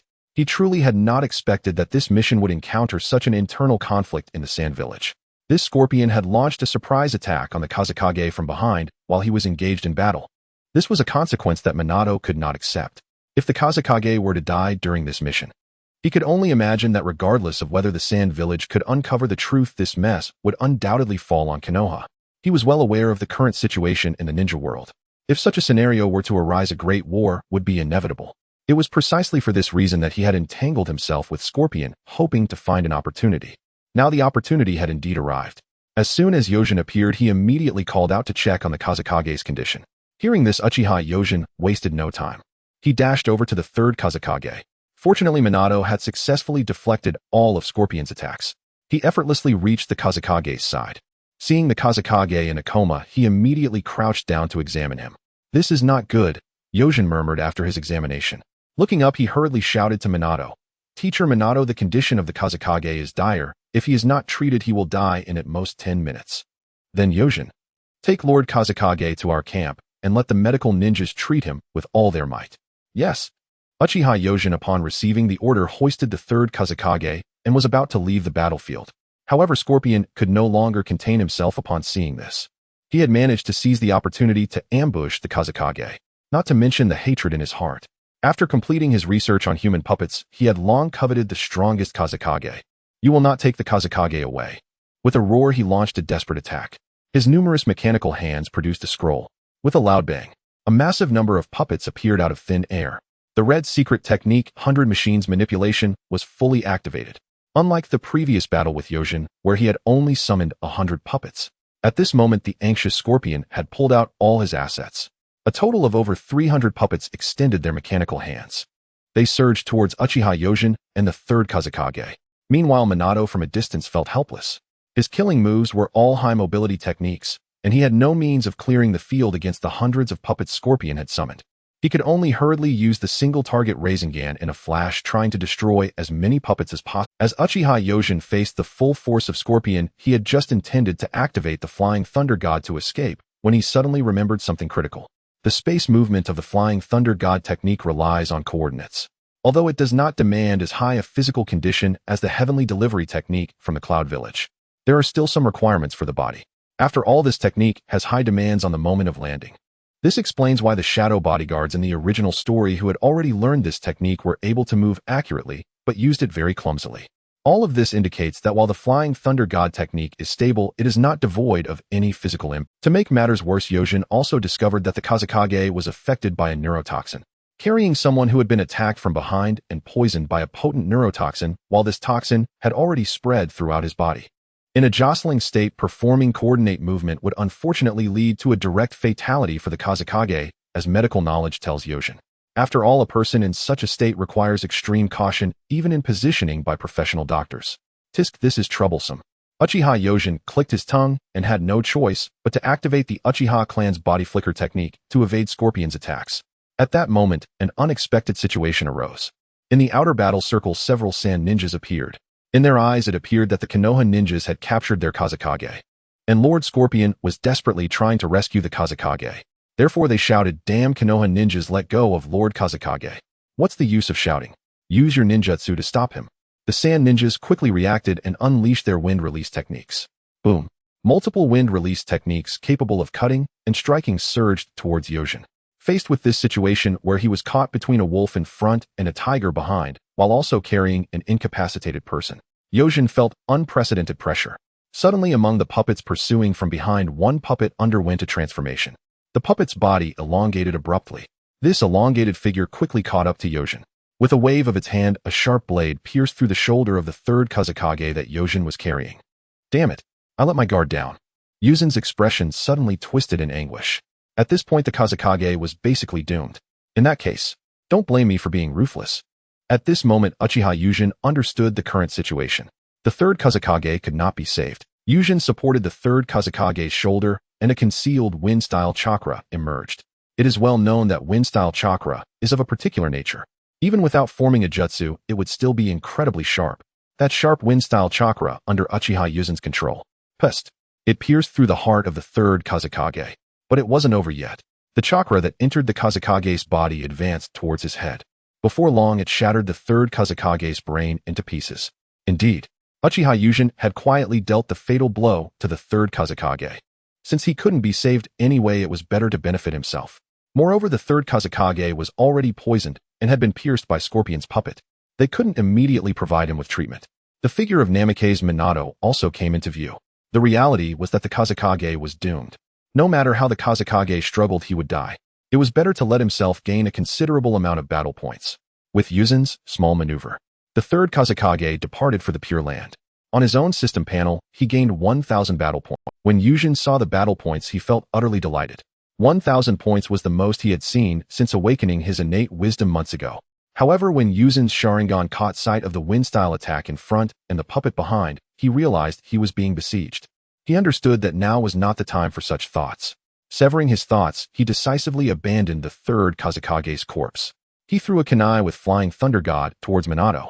With a whoosh, Yōjin activated the Flying Thunder God and vanished from this place. His figure instantly appeared beside Namake's Minato. Uchiha Yōjin lowered his gaze, feeling ashamed as he spoke to Minato. Just now, the third Kazekage was poisoned with a neurotoxin, and I couldn't use the Flying Thunder God to move him. I'm very sorry. Sensei Minato, the Kazekage can't be saved. Upon hearing this, Minato nodded helplessly, indicating his understanding. It's all right, Yōjin. Since it's impossible, let's leave. There was no choice. The recent situation was indeed like that in his eyes. Indeed, unable to use the Flying Thunder God to move, Yōjin was burdened. He was being besieged in front and back, and the Kazekage had been ambushed by Scorpion. It was basically impossible for him to survive. Given the circumstances, thinking further was pointless. Minato's expression turned serious as he lowered his gaze and said, "In that case, Yushin, let's withdraw." Currently, the more important thing was to return to the village in time to report this situation to the Hokage. Let the village prepare for the response. Uchiha Yushin saw that Minato indeed had no doubts. He breathed a sigh of relief. Hearing the order to retreat, he immediately activated the Flying Thunder God. With a whoosh, he vanished from this place.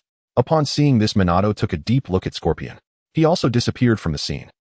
As Uchiha Yushin and Minato returned to the camp, the morale of the Konoha team was indeed greatly uplifted. However, at this moment, everyone's gaze all focused intently on the youth standing shoulder to shoulder with Minato, Uchiha Yushin. Through this mission, everyone seemed to have a renewed understanding of him. This Uchiha youth had caused quite a stir in the village not long ago. In that mission, he defeated one of the 7 ninja swordsmen, Hozuki Shizune. He seized one of the treasures of the Mist Ninja, the decapitating sword. More importantly, after completing these feats, his fame surged. As a member of the Uchiha clan and a disciple of the Hokage, he attracted even more attention. These events had already given both the clan ninjas and the civilian ninjas of Konoha a clear concept of this Uchiha Yushin. A genius star of the Uchiha clan was rising in Konoha. But at this moment, among those present, besides Kakashi, Obito, and Rin, who already knew Yushin had mastered the Flying Thunder God before the mission. Apart from knowing his prowess, everyone was stunned by Uchiha Yushin's formidable strength, especially those who often acted alongside Minato, Nara Shikaku, and Yamanaka Inoichi. At this moment, the two gathered together, their gazes fixed on Yushin and Minato, who were surrounded by everyone. I really didn't expect that Minato's disciple, this Uchiha youth, Yamanaka Inoichi, furrowed his brow and sighed, could actually entangle Scorpion of the red sand. Although I knew when Minato arranged the mission that Uchiha Yushin would definitely complete it. But when the reality was presented before me, I realized this youth truly blocked Scorpion, standing against a ninja comparable to Kage level. This overwhelming reality at this moment made him feel the gap between people was indeed vast. At 12 years old, he entangled a cage-level powerhouse. What was he doing at 12 years old? Hearing Yamanaka Inoichi, an old friend of many years, express such sentiments, Nara Shikaku nodded in agreement. His gaze was fixed intently on Yushin. Indeed, the Uchiha clan has truly produced a shocking figure after all these years. I suspect that the various clans in Konoha will begin to reassess the Uchiha clan after this mission. Unlike the Yamanaka clan, which is somewhat marginalized in Konoha, as part of the Ino Shikacho trio closely related to the Sarutobi clan, in the core areas of Konoha they have cultivated for many years. They are more aware of the enormous ripple effects that a remarkable Uchiha can bring. The Uchiha clan has struggled for a long time. In recent years, only Uchiha Fugaku has shown some promise. The rest have been mediocre. Now a youth capable of contending with cage-level powerhouses has appeared. His identity is also that of a rightful disciple of the Hokage. Thinking of this, Nara Shikaku's side, Konoha is about to face a storm. The rescue team quickly executed a swift retreat. With the mission target secured, there were no casualties among the team members. This mission could be deemed a great success. For ninjas, efficiency is paramount. They immediately left the Land of Wind. After delivering the Lord of the River Country and his son back to the mansion of the Lord of the River Country, this rescue team returned to Konoha at an incredibly fast speed. In this regard, Yushin had some guesses. Previously, Minato's attempts to save the third Kazekage indicated the current atmosphere in the ninja world was very delicate. The death of the Kazekage, if Scorpion were clever enough to silence those sand ninjas who intercepted him, then he could easily place the blame on Konoha. Konoha would have no way to defend itself. Currently, Namake's Minato should be eager to return and inform the higher-ups of this situation, to prepare everyone for the upcoming storm. Rijan, regarding that guy Feng Ying, it's no loss if he's dead. After all, they have never been trustworthy. However, what is the deal with Uchiha Yushin? Can you tell me in detail, Danzo, why he became Minato's disciple? Danzo couldn't believe it. During the months he's causing trouble for the 4 great ninja villages, and when the Rain Hidden Village experienced internal strife. These changes in Konoha. Look, as soon as I returned to Konoha, I sat down in Rijan's office and heard about what happened. Minato saving the daimyo of the Land of Rivers, the death of Feng Ying. Uchiha Yushin entangled with the notorious Sasori of the Red Sand. There's nothing much to say about the rescue mission. It was executed flawlessly. As for the death of Feng Ying, as a Hawk faction member, he felt indifferent about it. But what is up with that Uchiha Yushin? He became Minato's disciple, not to mention entering the Hokage master-disciple lineage. This Uchiha kid is unexpectedly strong. Just look at what kind of heavyweight this Uchiha kid is. 12 years old and already has a 3-Demo Sharingan. He hasn't learned the Flying Thunder God technique for long, yet he used it in battle against Sasori of the Red Sand. Wait, that's not the point. The point is, why have I never heard about such a Uchiha genius before? Thinking of this, his face changed drastically. He couldn't help but continue, also, why haven't I heard about this genius before? Could it be that this guy becoming Minato's disciple is a trap set by the Uchiha? Are they trying to reach for the Hokage's throne through this? That's right, it must be so. Only this can explain such a genius. It seems like he popped up out of nowhere at this time. It must be that seeing me on the run, the Uchiha decided to after all, throughout Konoha, all the ninja clans, all the jonin. Who doesn't know that I am the most targeted by the Uchiha? With me here, they surely wouldn't dare pull such little tricks. However, while Danzo was still in wild conjecture, as his bond Sarutobi Rinnegan shook his head and laughed, denying Danzo's thoughts. You're overthinking it, Danzo. The Uchiha don't have that kind of intellect. As for that kid Yūma, Sarutobi Rinnegan opened a drawer and pulled out a ninja dossier. You should read this file first. With a snap, Danzo eagerly snatched the dossier from his hands. Sarutobi Rinnegan was not bothered by this impolite act. To be honest, he was also very shocked by what Danzo had just said. He had witnessed how this kid had transformed. Just a few months ago, he was still an immature ninja. Not long ago, he was astonished by how quickly he could learn various ninjutsu, killing Biwajuzo and awakening his Sharingan to rapidly evolve into 3 Tomo. He thought this kid would be like Uchiha Madara, awakening his Sharingan late, but immediately taking off like a prodigy. At that time, he speculated that this immediately should still be calculated in years. It's only been less than a month since he killed Biwajuzo. Uchiha Yūma. Now he has already staged a fierce competition with shadow-level powerhouses. This kid is indeed somewhat terrifying. Fortunately, he is my disciple. However, regarding Danzo's rude behavior, Minato felt a bit dissatisfied. This elder Danzo, he hardly interacts with him. He is a stranger he has heard of and seen, but never spoken to. He knows that Danzo dislikes the Uchiha, but to hate them to this extent is truly surprising. His disciple Uchiha Yūma. The growth curve is indeed astonishing. His current strength is also, but is this really the time to discuss my disciple? The death of Feng Ying should be the headache here. This is a matter of national significance, right? Is Elder Danzo's mind too narrow? Does he truly not harbor the will of fire? At this moment, Minato's heart felt a strong resistance towards Elder Danzo. So he tried to steer the topic back. He lifted his gaze to the 3rd Hokage. Hokage-sama, we should consider what will happen to the situation in the ninja world after Feng Ying's death. Upon hearing this, Sarutobi Rinnegan slapped his forehead, blaming Danzo for distracting his thoughts. As Hokage, the more important matter for him right now is this. That's right, the important thing right now is this. Wait a moment, I will notify Shoten and Munin to come over. Not to mention the high-ranking members of Konoha discussing how the situation in the ninja world will develop after Feng Ying's death. At this time, the ninja clans with slightly better information all knew that Uchiha Yūma played a crucial role in this rescue mission. In Konoha village, at the core residence of the Hyuga clan. Is this information true? Hyuga Hisashi asked his younger brother Hyuga Hayashi with an incredulous expression. He could hardly believe that the Uchiha Yūma, who had already entered the Hokage lineage, would be this strong. You have to know. Previously, when he heard that 2 members of the Uchiha had entered the Hokage line, he was already quite uncomfortable. Now someone tells him that this Uchiha kid who joined the Hokage line is already a grown, strong warrior. Isn't this clearly a candidate for Hokage? 20 years later, having accumulated enough qualifications, along with his powerful strength, this becoming a Hokage contender truly makes him uneasy. After he became the head of the Hyuga clan, he found that the Senju clan had fallen silent. The Uchiha began to decline again. He was preparing to contend with the Uchiha for the title of the strongest clan in Konoha. However, this thought had just emerged for a little while, and then a Uchiha Yūma appeared, hearing the shock and doubt in his brother's voice.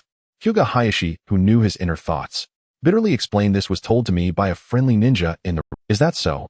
It seems the information is reliable. Hisashi frowned, sighed, and said, sigh. With such a person emerging, the Uchiha truly has good fortune. He felt quite helpless in his heart. It seems that the private thoughts of contending with the Uchiha for Konoha's first clan will have to be postponed. Uchiha Yūma dragged his tired body, returned home for a good sleep. The next morning, after having a good breakfast, he opened his room door, planning to go to a quiet training ground to review the gains from this mission. However, before he could leave the clan grounds, he discovered something that puzzled him. Every time he encountered the patrol team of the security department, these guys looked at him as if he were a rare animal. After passing another patrol team that looked at him with such eyes, Yūma could no longer hold back and stopped them, politely greeting them. He smiled and asked them, "Seniors, what is going on?" Today, many clan members looked at me with strange expressions. Among the stopped patrol team, a brown-haired Uchiha youth stepped forward, curiously staring at Yūma. "You don't know? What do I need to know? Uchiha Yūma, you are famous." "Huh. At this moment, Yuzen's mind was somewhat malfunctioning. Upon awakening, what exactly had happened? By the way, what does it mean that I've become famous? Yojin politely inquired the name of the person opposite him before asking about the situation. Ha ha ha, polite kid. The brown-haired youth laughed heartily and pointed at himself. My name is Uchiha. Hakudai appreciated Yuzen's politeness. As the vice minister of the security department, he was quite famous within the Uchiha clan. Regarding this Uchiha Yojin, to be honest, describing him as an unexpected rise would be most fitting. Awakening the Sharingan, aligning with the clan leader Fugaku, slapping Elder Shana in the face, and killing the legendary weapon user Biwajuzo. He had heard about these events. However, as members of the Uchiha, everyone was a bit proud. People weren't very impressed by Yuzen's achievements at that time. They thought, slapping Elder Shana wasn't a big deal. Killing Biwajuzo, one of the 7 ninja swordsmen, was nothing to be proud of. If our elite security department were not restricted by the village, if they could freely undertake missions outside the village, they could achieve what he did. Yojin Uchiha, the only reason we would hold you in higher regard is that you became the inheritor of Hokage. This gave Uchiha hope of becoming Hokage. It was also a symbol of goodwill from the village. Hakudai had the same thought before. Who would have thought? During this mission, Tsunegakure directly gave this kid a title. It's important to know the difference between having a title and not having one. For ninjas, it is 2 separate concepts. With it, you become a true powerhouse. This was not all in Tsunegakure's declaration. They also announced his mastery of the space-time ninjutsu that allows for instantaneous movement to the entire ninja world. That should be the Flying Thunder God technique. The power of this technique is not clear to others, but Uchiha, who had been hurt by it, knew it all too well. This is a technique that can contend with the Mangekyo Sharingan, the Uchiha Yojin in front of him. Within a short time, he had gained strength and fame. What else could it be but an unexpected rise? Thinking of this, he smiled warmly at Yojin and said, as for the fame you've gained, I'll slowly explain it to you. In the following time, with Hakudai's explanation, Yojin roughly understood the situation. When their rescue team returned to Konoha, Akatsuki didn't rest either. Upon returning to Tsunegakure, he directly pinned the blame for the death of the Kazekage on Namake's Minato. At this moment, the title Yellow Flash resounded thoroughly throughout the ninja world. This was one of the few achievements of single-handedly killing a Kage. The ninja world couldn't help but be shocked. And as someone who played a crucial role in stopping Akatsuki during this mission, Yojin also carved out his own reputation. Given that Yojin was also a user of the Flying Thunder God technique, Tsunegakure directly dubbed him Shunshin Yojin. Huh. Shunshin Yojin. After hearing Hakudai's explanation, Yojin awkwardly pointed at himself. Do they really call me that? Heaven have mercy. By rights, that title shouldn't belong to Shursui. Is it okay for me to take it? Seeing Yuzen's somewhat awkward expression, Uchiha Hakudai was a bit puzzled. What's wrong, Yojin kid? Isn't that title good? It's clearly very cool. Upon hearing this, Uchiha Yojin rolled his eyes internally.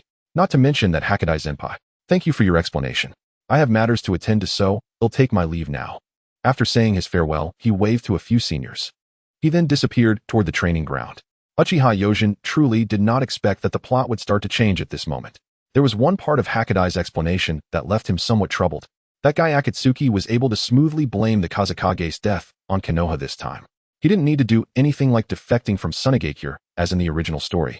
Not having become a rogue ninja, he with his charm of having forces within the village could easily become the 4th Kazekage. Plus there was a loving grandmother Chiyo. Wouldn't he likely become the 4th Kazekage? However, with the Kazekage dead, the outbreak of the 3rd Great Ninja War should be around this time. His next focus was on how to survive. With his thoughts organized, Yojin quickly arrived at the training ground. In the tranquil woods, Yojin sat cross-legged.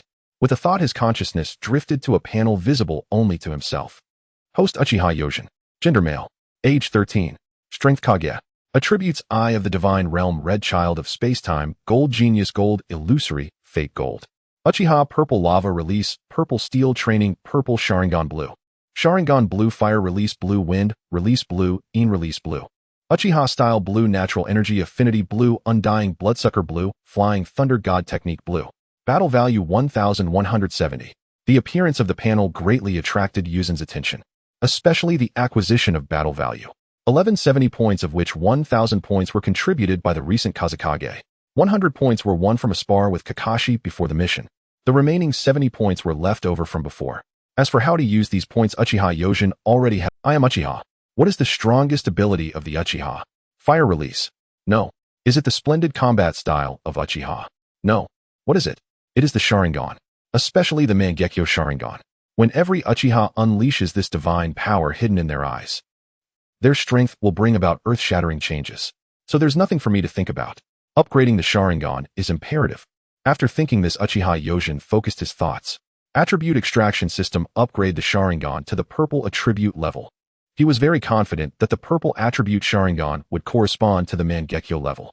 As Yuzen's thoughts settled, the battle value in the panel fluctuated. It directly changed from 1170 to 170. Meanwhile, the Sharingan blue in the panel also underwent changes. Mangekyo Sharingan purple. This is the blessing of the divine tree. Your eyes will be extraordinary and a special power will descend upon your gaze. Affect all abilities of the Sharingan will be significantly enhanced. A special ability is brewing within your spirit. Yojin felt that his eyes had undergone a tremendous transformation. The power of the eyes compared to before was like the difference between heaven and earth. However, the panel shows that the special ability is still brewing within my spirit. That should be my ocular technique. Thinking of this, Yuzen's gaze turned to the only red attribute, Eye of the Divine Realm Red. The Mangekyo he awakened was forcibly elevated by the system. At this moment, his spirit had no major stimulation. Ocular techniques are essentially a gamble. If the gamble is good, then it would be like Uchiha Obito directly soaring to great heights. If the gamble is poor, then it would be something like Uchiha Shin's rubbish ocular technique. Fortunately, he possessed Obito's attribute. This unique red attribute would provide him with the greatest safety net. After thinking this, Yuzen's thoughts descended. The attribute Eye of the Divine Realm Red shattered with a snap in the panel. The red shards began to flow, flowing toward the attribute Mangekyo Sharingan Purple. When the red attribute shards came into contact with the Sharingan attribute, Yuzen's ocular technique is quite straightforward. Left eye Ikemokuren, right eye Tenkan. The functionality of the left eye's Ikemokuren is slightly more complex. This ocular technique can limit the infinite possibilities of the future to a singular outcome. In other words, once he decides to cut off the opponent's arm, ultimately all the means he employs will manifest as the most reasonable strike, thus severing the opponent's arm.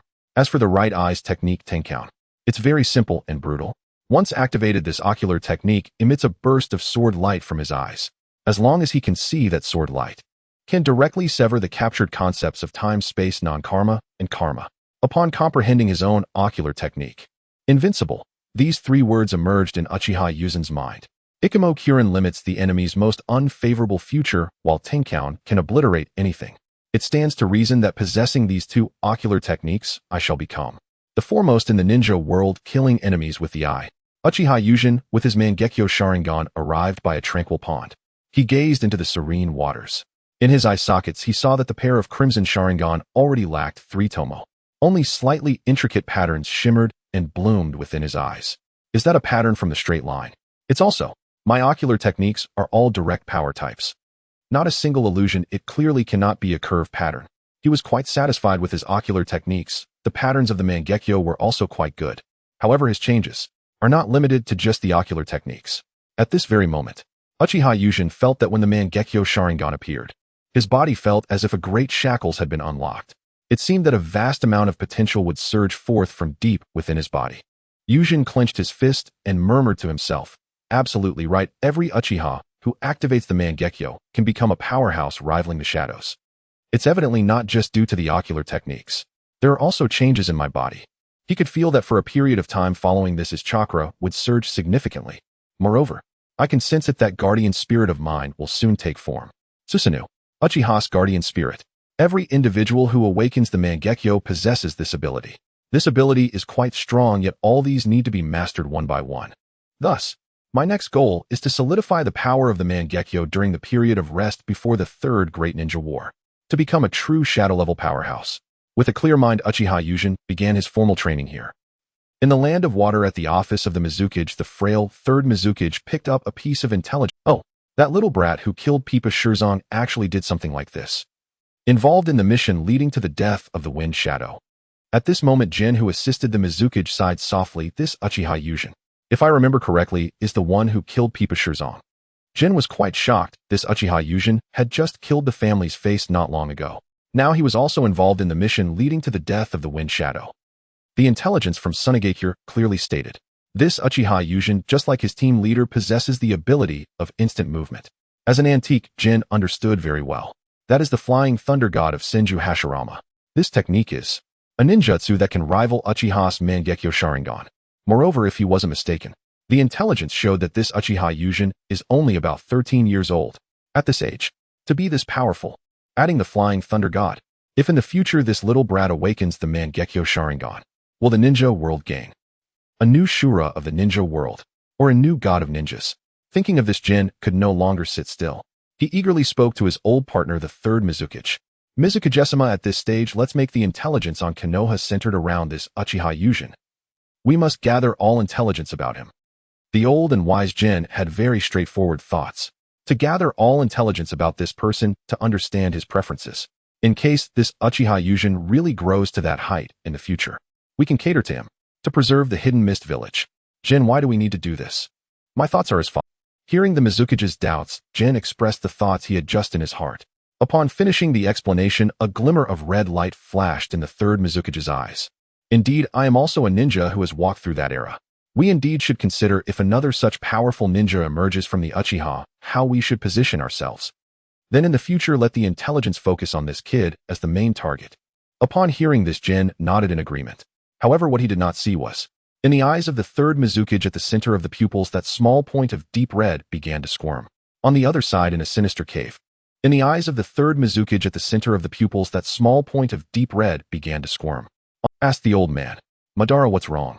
Interesting. Interesting. Uchiha Madara chuckled, glancing at the creature. Absolutely. An interesting little fellow has appeared within the Uchiha clan. Indeed, for decades he had been manipulating the third Mizukage with illusion. It meant that whatever the Mizukage knew, he would know. Just now the Mizukage saw the piece of intelligence. Through controlling the Mizukage's ocular link, he also saw it. Uchiha Yūjin, 12 years old. 3 Tomo Sharingan. Simultaneously also learned the trash technique of Tobirama, Flying Thunder God. His achievements are impeccable. He killed Pipa Shirzong and fought Red Sand Scorpion. A genius. Undoubtedly a genius of the Uchiha clan. He asked himself at this age. He was not as powerful as Uchiha Yūjin. It is easy to see this point. He was 15 years old, and under pressure from his father forced to face off against Hashirama. He had only just awakened his Sharingan.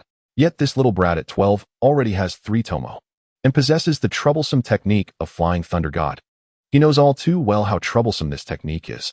The Uchiha Izuna, who possessed the Mangekyo, was killed by that despicable Senju Tobirama using this technique. This child's talent is indeed somewhat terrifying.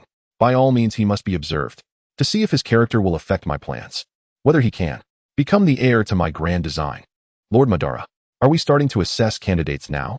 Ju asked, somewhat surprised by Madara's command. He was aware of this plan as Madara's other half. Exactly.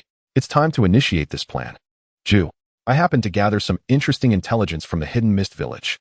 Ju asked with some interest, is it about that Uchiha Yūjin? Indeed. Following that, Uchiha Madara began to respond to Ju's confusion.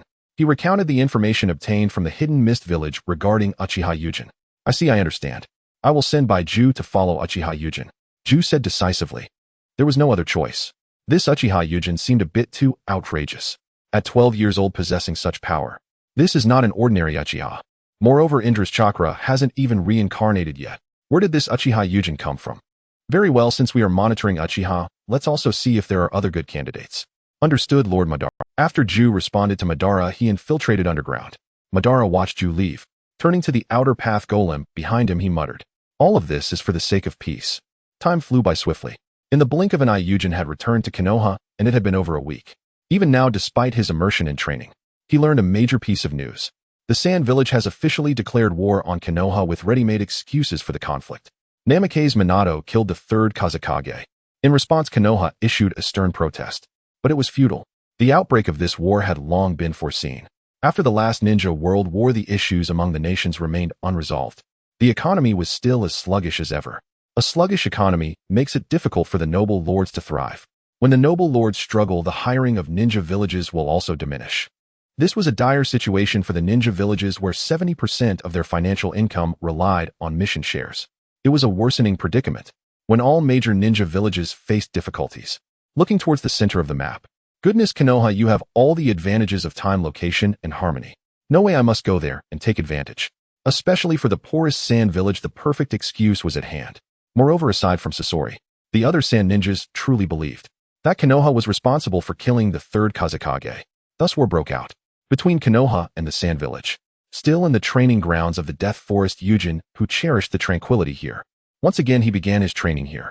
A week passed slowly, and his strength underwent a transformative change. In terms of ocular jutsu, he did not possess the eternal Manjikyu Sharingan or Hashirama's cells. Regarding usage, he could only simulate it in his mind. However, his chakra, after a week of stable development, achieved unprecedented growth. Currently, he assessed that his chakra amount was around 100 calories, equivalent to Naruto's chakra amount at the age of 12. More importantly, with such a large amount of chakra, he doesn't have to share it like Naruto, who needs to allocate a large portion to suppress the nine tails. Furthermore, even without activating ocular techniques, the Manjikyu Sharingan's perception, illusion amplification, and dynamic capture abilities have greatly enhanced. These aspects were incomparable to the three-tomo Sharingan, coupled with the unique application of Susanoo that I have explored myself. Yujin whispered to himself proudly. He couldn't help but feel proud. A few days ago when he sensed Susanoo, his tags Genius Gold, Uchiha Purple, and In Release Blue interacted. The golden level Genius tag and purple level Bloodline tag allowed him to awaken the guardian spirit inscribed in his bloodline. Susanoo and the blue tag of In Release appeared to meet certain conditions. His Susanoo became different from the ordinary Uchiha. Without needing to manifest the Manjikyu pattern, just relying on the three-tomo, Yujin could directly activate Susanoo just like Madara. This meant that in future battles, Uchiha Yujin would be able to unleash Susanoo freely without the risk of blindness. A significant advantage.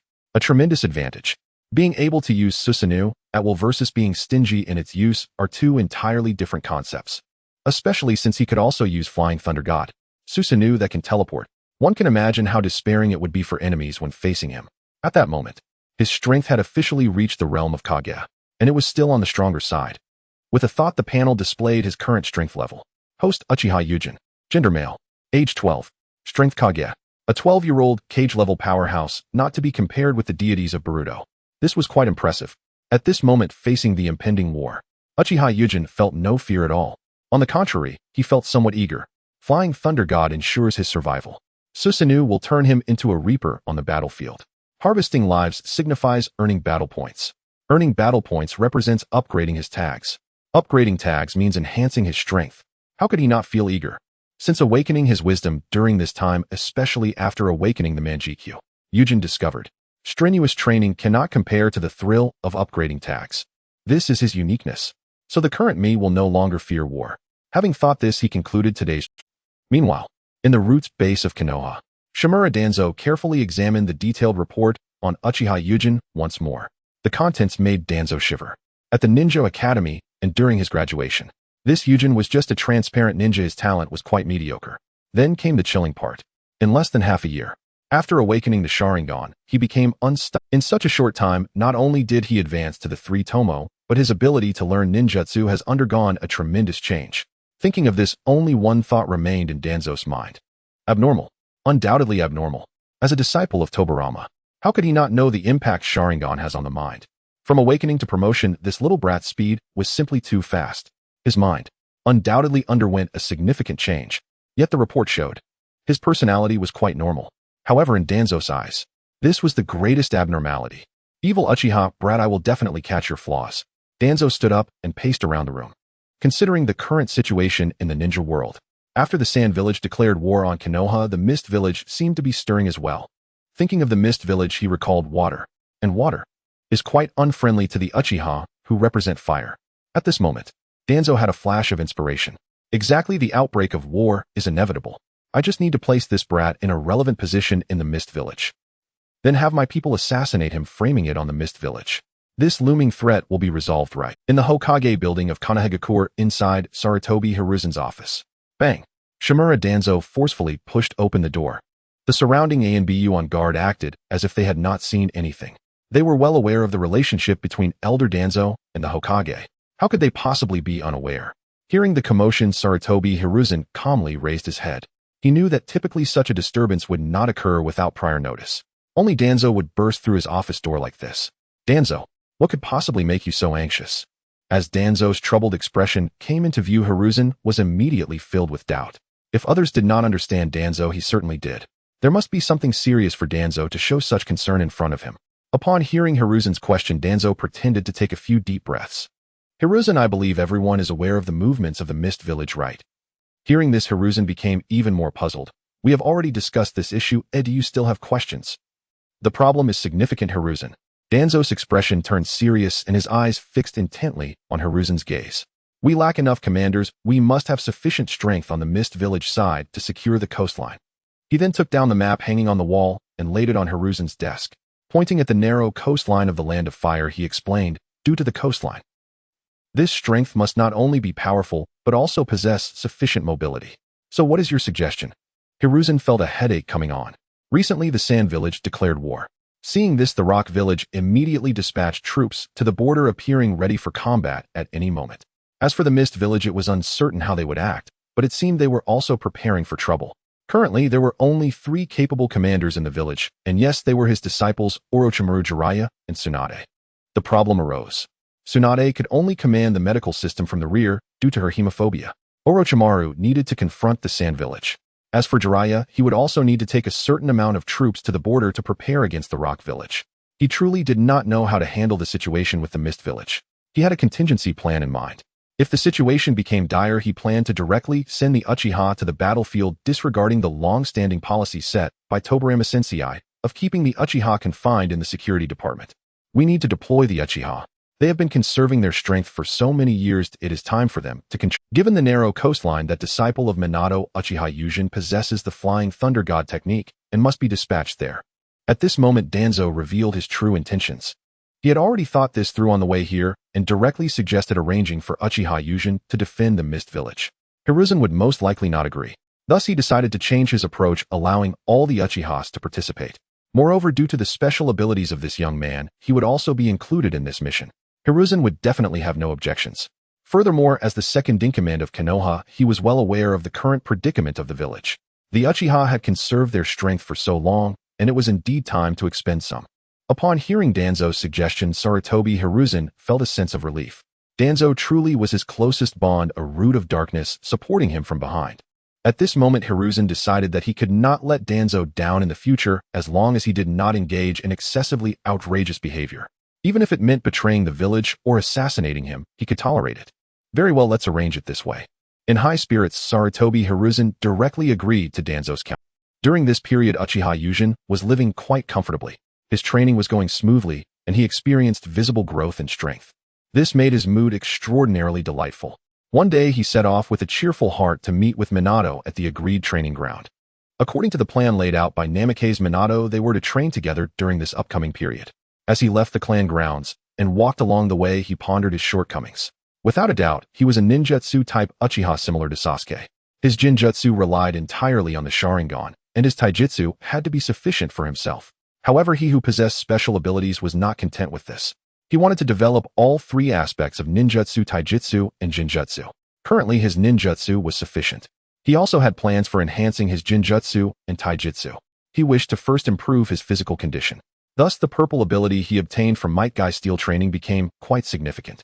After all, the effect of this ability was very straightforward. The explanation was simple: persistent training would enhance physical fitness. He looked forward to this. Therefore, a few days ago, he had already prepared for weighted training.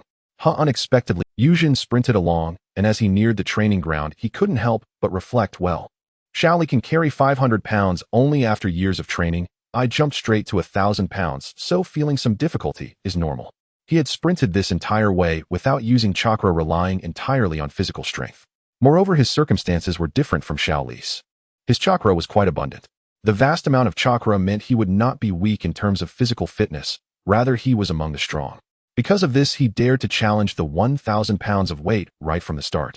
Upon entering the training ground, Uchiha Yūjin cut off his thoughts. He greeted the 2 figures that came into view. Sorry, Kakashi, Rin, I seem to be a bit late. It's fine, we're used to Uchiha being late, Rin, and I have gotten used to it. Kakashi, with his dead fish eyes, stared at Yūjin without any expression and replied curtly. Noira. Rin smiled reassuringly, saying, "Don't say that. Kakashi Yuzenkin is punctual. The one who loves to be late is only Obito." Coincidentally, just as they mentioned Obito, he arrived wearing his goggles, rushing in a flurry. Ha ha ha ha. Uchiha Obito leaned on his knees, taking several deep breaths. Once his breathing stabilized, he raised his head to apologize to the 3 of them. "Sorry, I helped an old lady home and lost a bit of time." Hearing this, the 3 did not know what to say. If anyone else said this, it might be an excuse. But when Obito said it, he truly did just that. Next, as classmates, they skipped the small talk and directly began training. Not long into the training, Kakashi stopped. He walked in front of Yūjin, who seemed to be warming up, and asked in a low voice, "Are you wearing weights?" "Oh, that's right, I put on weights to enhance my taijutsu abilities." Uchiha Yūjin exhaled, responding to Kakashi's query. Training taijutsu with weights. Kakashi advised Yūjin, weighted training shouldn't be done recklessly. Oh, I suggest you consult Guy about this aspect. Yūjin nodded in acknowledgement of Kakashi's advice. After all, Kakashi did not understand his special circumstances. He possessed special abilities. During his taijutsu training, he discovered a unique aspect. The ability effect, which stated persistent training will enhance physical fitness, actually took effect immediately. Even 1 second of training would yield results. At this moment, he sensed that he seemed to be starting to adapt to the 1,000-pound weight. At the very least, it wasn't as exhausting as when he first put it on in the morning. However, Kakashi's advice made him think. Since his ability was so incredible, shouldn't he learn some professional knowledge about the body to maximize his benefits? An idea suddenly appeared in Yūjin's mind. Medical ninjutsu. As the saying goes, medicine and martial arts are intertwined. I want to understand the structure of the body and tailor a more efficient training method for myself. Kakashi, but now I need to ask Lin some questions. With that, Yūjin walked towards Noara Lin, who was practicing Kakashi, but now I need to ask Lin some questions. With that, Yūjin walked towards Noara Lin, who was practicing medical ninjutsu outside. When Yūjin stood before Noara Lin, she looked at him with some confusion. Yuzenkin, is there something you need? Yūjin tightly grasped Noara Lin's hand, earnestly requesting Linchan, I have a favor to Yuzenkin, please go ahead. Noara Lin, feeling nervous as the usually calm Yūjin treated her this way, responded anxiously. Lin's heart raced with tension. What could Yūjin want from her? After all, she was just a medical ninja. She felt she couldn't be of much help in combat. But seeing the serious expression on Yūjin's face, it seemed to be something extremely serious. What could he possibly need from her? Could it be that the person she liked is? Lin, lost in thought, felt her face flush with a rosy hue. Please, Linchan, teach me medical ninjutsu. Releasing Noara Lin's hand, Yūjin bowed to her. As he bent down, he skillfully concealed the corners of his lips that were curling up. Indeed, Noara Lin is special. In the original work, she had just graduated not long ago. She was able to perform an eye transplant surgery for Kakashi and Obito under immense pressure. At the moment of success, Kakashi was able to utilize his power perfectly. There was no stress response after the surgery. She is also a genius. The panel displayed clearly. Medical Genius Blue. As a medical ninja, you will possess talents that are rare among others. Effect significantly increases the efficiency of learning medical ninjutsu. Don't be deceived by the blue grade of the entry. It is not a simple entry. It's quite evident. The suffix of the entry is genius. In terms of entries, the value of a genius. Previously, the golden genius entry obtained from Kakashi had already been vividly demonstrated. Hearing Yūjin's earnest request, and seeing his sincere bow, Noara Lin, with a flushed face, hurriedly helped Yūjin up. No problem, Yuzenkin. I will teach you seriously. It turns out Yuzenkin wanted to learn medical ninjutsu from her. What was she thinking?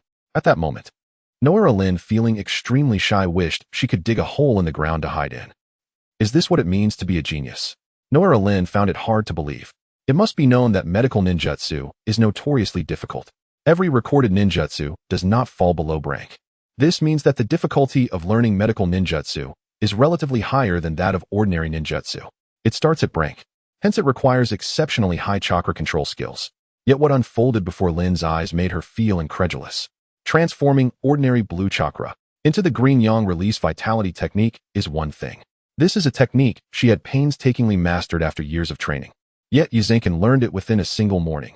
She watched as Yūjin utilized the vitality technique to bring a fish back to life. She was so shocked that she couldn't say a word. Meanwhile, Obito and Kakashi, who had gathered after learning that Yūjin wanted to study medical ninjutsu, were equally wide-eyed. Kakashi, I remember the textbooks stating that medical ninjutsu is notoriously difficult to learn right. Your memory is correct. Obito, the difficulty of medical ninjutsu is why there are so few medical ninjas today. So what is going on? How did Yūjin learn such a difficult technique like the vitality technique in just one morning? You ask me, who should I ask? The two gained a new understanding of Yūjin's genius. What others thought Obito was uncertain. However, regarding what Yūjin said about the awakening of the Sharingan and his talent seeing explosive growth, he was somewhat skeptical. Could it be true that after awakening the Sharingan, Yūjin's strength could exhibit such explosive growth? Why hadn't he seen others from the Uchiha clan achieve anything remarkable? In contrast to Obito's self-doubt, Kakashi, who had become desolate due to his father's death, felt his heart begin to stir again during this period. As someone who grew up under the praise of geniuses, he could somewhat comfort himself with the fact that he was surpassed by a ninja who was previously not as strong due to the advantage of a bloodline limit. That was a disadvantage of blood, and he could still console himself back then. But now seeing Yūjin so strong, while still diligently training in physical techniques and medical ninjutsu, he felt somewhat ashamed. Kakashi could tell that Yuzen's reason for studying medical ninjutsu was likely to better understand his own body to enhance efficiency. Whatever he suggested, the other party could quickly think of a countermeasure. Faced with this effort, Kakashi felt he needed to move on from his father's death. He could not remain so despondent any longer. With this thought, he fixed his eyes on Yuzen. I will catch up to you in the time to come. At that moment, Yuzen, who had switched off the vitality technique and was tidying up the fish, was somewhat puzzled by Kakashi's sudden motivation. However, he clearly understood the reason for their recent prey. He wasn't a genius in medical ninjutsu at all. It was all thanks to the entry medical genius that his learning of the vitality technique was so smooth. And regarding the related theoretical knowledge, he had pitifully little. You guys should stop talking about me. I still need to continue learning relevant knowledge from Lynch-on. Mastering the technique only shows that I grasped the technique quickly. This applies to learning other ninjutsu as well. But when it comes to curing and saving lives, I am still far from it. Just as Yuzen's words fell, a clear female voice responded, that's right. You little brat. At least you have some awareness and are not overly arrogant. The four present turned their gazes towards the source of the voice. What came into view was Tobirama Senju approaching with the three legendary ninjas. That voice could only belong to Tsunade, one of the legendary Sannin. Tobirama smiled reassuringly. I ran into Jiraiya Sensei and the others on the way. When they heard I was coming to guide you, they followed along. At that moment, cut the nonsense. Tsunade stepped forward impatiently. Kid, show me the vitality technique you just performed. Tsunade was quite shocked that the Uchiha kid learned medical ninjutsu in just one morning and could perform the vitality technique. Having stood far away before and not seeing clearly, she wanted to see with her own eyes what was going on with this. Hearing Tsunade's words, Uchiha Yuzen did not rush to act, but instead gazed eagerly at Namikaze Minato. Seeing this, helplessly held his head. Yuzen just listened to Lady Tsunade and demonstrate the healing technique once. He was indeed quite curious. From the earlier conversation between Obito and Kakashi, it seemed that Yuzen had only learned the healing technique from Rin not long ago. Although he had mentally prepared for Yuzen's monster nature, if he could truly master a healing technique, in just one morning, it would shatter his understanding of limits. He also wanted to see if this was really the case. Hearing his teacher's command, Uchiha Yuzen raised his hands and formed the hand seals in an instant. A green light representing healing burst forth from his hands. No doubt about it, that's the healing technique. Orochimaru thought, truly looking at Uchiha Yuzen with newfound respect. This kid had previously not caught his attention. No matter how strong he was, or how well he used Flying Thunder God, he was still just another Minato. However, the ability to rapidly learn ninjutsu he displayed now was somewhat shocking to him. His goal was to master all techniques in the world. With this goal in mind, he had developed the thought of seeking immortality. After all, with a limited lifespan, it was challenging to learn infinite techniques. Humanity's fleeting life was indeed constraining. No need for you to say more, we can see it. Tsunade shot a glare at Orochimaru before turning to Yuzen with a serious expression. As a medical expert, even though she was currently unable to perform surgery due to her fear of blood, her experience and keen observation were undeniable. The green glow of this healing technique, along with its stable chakra frequency. The stable frequency indicated that as long as this kid faced the severity of an illness and adjusted the chakra output accordingly, he could heal most ailments. However, she still found it hard to believe. She stepped closer to Uchiha Yuzen. What's wrong, lady? Seeing the beautiful woman approach, Yuzen felt somewhat confused. Tsunade's commanding presence made his gaze. Tsunade extended her hand towards Yuzen and said in a deep voice, infuse the chakra of the healing technique into my body. Ooh, I want to see its quality. But Tsunade, you have no injuries. Jiraiya, who had been watching for a while, found it hard to understand Tsunade's idiot.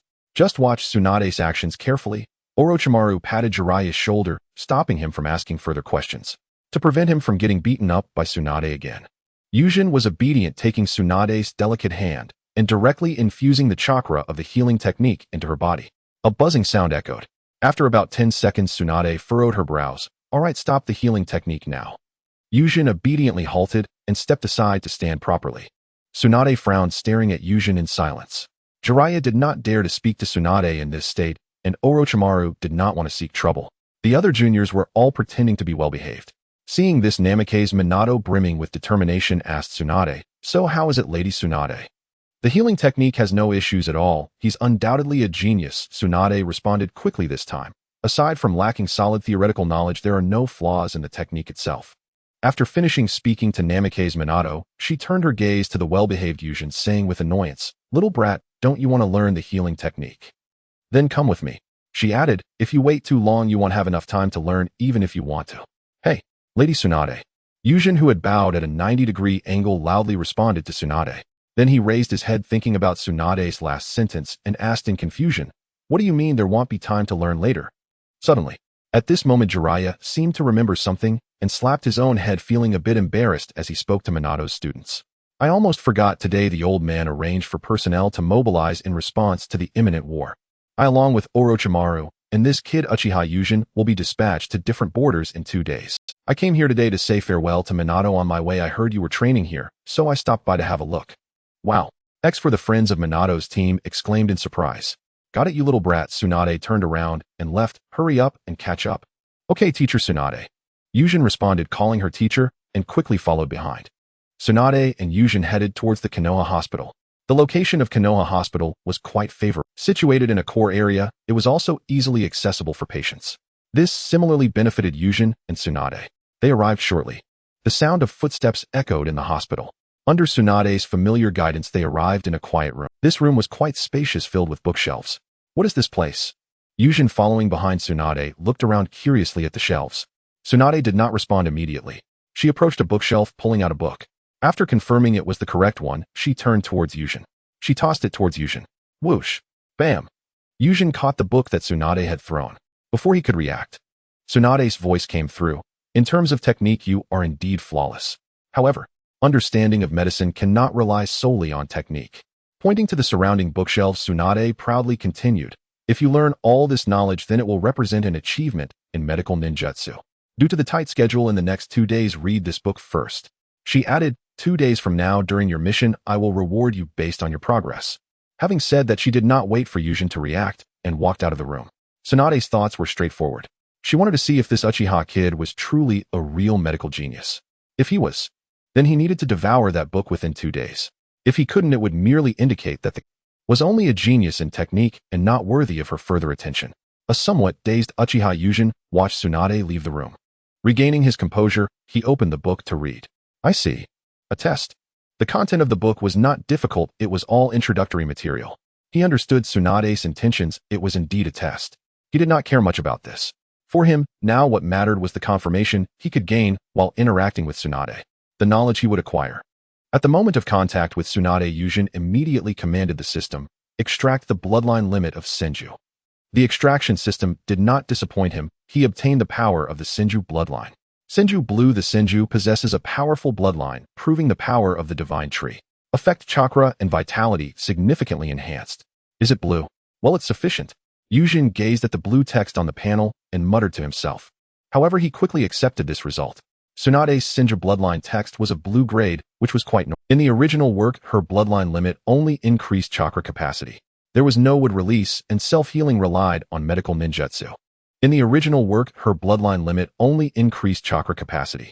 There was no wood release, and self-healing relied on, and the importance of the Senju bloodline to the Uchiha Sharingan was clear to him. With that thought, Yūjin system install the text.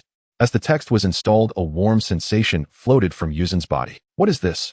Yūjin found it hard to believe. He felt a vibrant life force slowly emerging from within his body. The information on the panel also reflected this. A new text appeared, one he had not extracted from anyone. It materialized out of thin air on the system's panel. Release green, a proof of chakra attribute and vitality. Effect with specific techniques, it can heal oneself or other living beings. Release. This should appear after the dark transformation of the Senju bloodline text. However, when Yūjin saw the complex chakra attribute texts on his panel, he felt a headache. If only the system could combine these attribute texts. After all, chakra attributes can change. It is still chakra. Moreover, the Otsutsuki clan has no distinctions in attributes. It seemed the extraction system in Yūjin's mind sensed his thoughts. The extraction system in Yūjin's mind trembled slightly. A stream of information was transmitted to his mind. The text can be synthesized, but it requires combat value. And the higher the compatibility of the text, the less combat value required. Conversely, the lower the compatibility, the higher the cost. Yūjin's spirit lifted immediately. There was nothing to think about. He intended to simplify the chakra attribute texts. Moreover, everything extraordinary in this world is based on chakra, including the Otsutsuki. Their immortality, simulating everything, mastering time and space, creating worlds, establishing realms, controlling life and death, conjuring from nothing, traversing the star sea, and so on. All rely on chakra. System: how much combat value is needed to synthesize chakra ninjutsu attributes? Hearing the host question, the system sent back a stream of information. Because all are derived from changes in chakra, the compatibility is very high. It only requires 100 points of combat value. Just right, he had 170 points of combat value. With a thought, the chakra within his body began to boil. After a short while, Yuzen's chakra began to calm. However, his attention had long since shifted to the panel. Host: Uchiha Yuzen, gender male, age 13, strength shadow, text child of time and space, gold genius, gold phantom, fate gold. Uchiha purple, steel training, purple Mangekyo Sharingan, purple Senju, blue Uchiha style, blue natural energy, affinity, blue flying thunder god technique, blue undying bloodsucker, blue medical genius, blue seed of chakra, green. Combat value 70. Yuzen discovered that the chakra ninjutsu text had disappeared. A new green text appeared. Seed of chakra, green. This is the source of your own chakra. Effects: simulate yin and yang 5 elements while being able to undergo fusion changes. Current change: dissolution, release. Simulating yin and yang 5 elements. Fusion changes. As if thinking of something, Yuzen raised his left hand, gathering chakra. Buzz. Blue chakra appeared. Fortunately, I've often seen Kakashi's lightning chakra activation. The running trajectory is like this. As Yuzen recalled his Sharingan, he observed Kakashi's use of lightning ninjutsu. The chakra within his body began to move as well. Crackle. Sparks of lightning manifested in his hands. Ha ha ha. Indeed, that 100 points were not wasted. The dissolution release can still be used, and the lightning attribute chakra system was directly produced. The earth and water need not be mentioned. The dissolution release he extracted was a fusion of the two. He had installed the Senju bloodline limit text. The standard chakra attribute of the Senju is earth and water. Moreover, Yuzen could feel vibrant life force continuously gathering in his eyes. A cool sensation wrapped around his eyes, making him feel as if a slight restraint had been lifted. However, he knew about the bloodline text through Uchiha purple.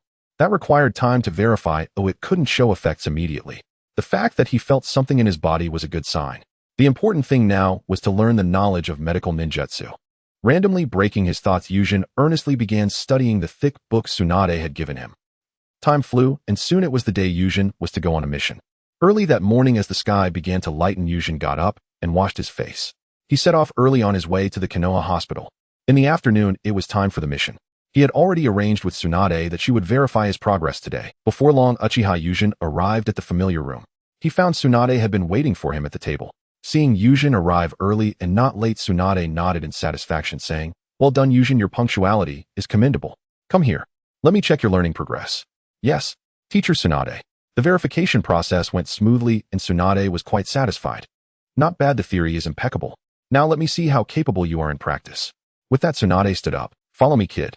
Hearing this, Yuzen obediently followed her to what seemed like a laboratory room. Tsunade went to a workbench. She took a fish from a nearby water tank. Whoosh! Tsunade used a scalpel to cut the fish. "Come here, kid, use the healing palm technique to heal this fish." She wanted to see if Yuzen had improved in using the healing palm technique. Obeying her command, Yuzen didn't think much. He approached the injured fish, formed hand seals, and the green healing chakra of the healing palm technique appeared. My! Tsunade was a bit puzzled. When Yuzen demonstrated the healing palm technique, the necklace around her neck quivered slightly. She thought it was an illusion. However, when Yuzen's hand touched the fish and he increased the chakra output, Tsunade sensed something different. Not just the necklace. Even her chakra began to react to it. Tsunade seemed to think of something unimaginable. Snap! She grabbed Yuzen's arm. "Oh, Tsunade-sensei." Tsunade's eyes widened, her pupils slightly trembling. Her lips quivered as she said, "What is this chakra of yours? I remember. You are a Uchiha, right?" Tsunade felt her worldview shatter completely. She had detected familiar fluctuations from a Uchiha. The unique chakra fluctuations of the Senju. She would never mistake them. The reaction of her grandfather's heirloom necklace was unmistakable. However, it was precisely this that left her in disbelief. Hearing Tsunade's confusion, Uchiha Yuzen finally realized. This was a result of his bloodline limits. Yet he found it difficult to explain this. Yuzen's expression darkened as he replied, "Tsunade-sensei, my chakra is completely normal. There's nothing unusual about it." Upon hearing Yuzen's response, Tsunade regained her composure and urgently asked, "Are both your parents Uchiha?" The Uchiha clan has a particular characteristic. They don't adhere to pure blood traditions. If a Uchiha marries outside the clan, the child born, if they awaken the Sharingan, will be granted the Uchiha surname for the entire family. Conversely, it's easier to understand. In this land, the customs dictate that the wife takes the husband's surname. She wanted to know which side the boy's parents belong to. There is a possibility of being a Senju. Huh.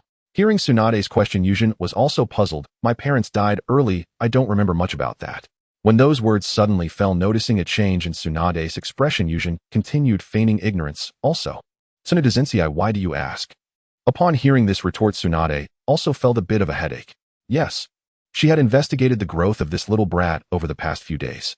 His parents died early. He enrolled in the Ninja Academy, then graduated to a regular team. After the other members of his team died, he followed Kakashi into Minato's class. Then came a leap in strength. His speed in mastering techniques was unparalleled. His talent in combat was also quite terrifying.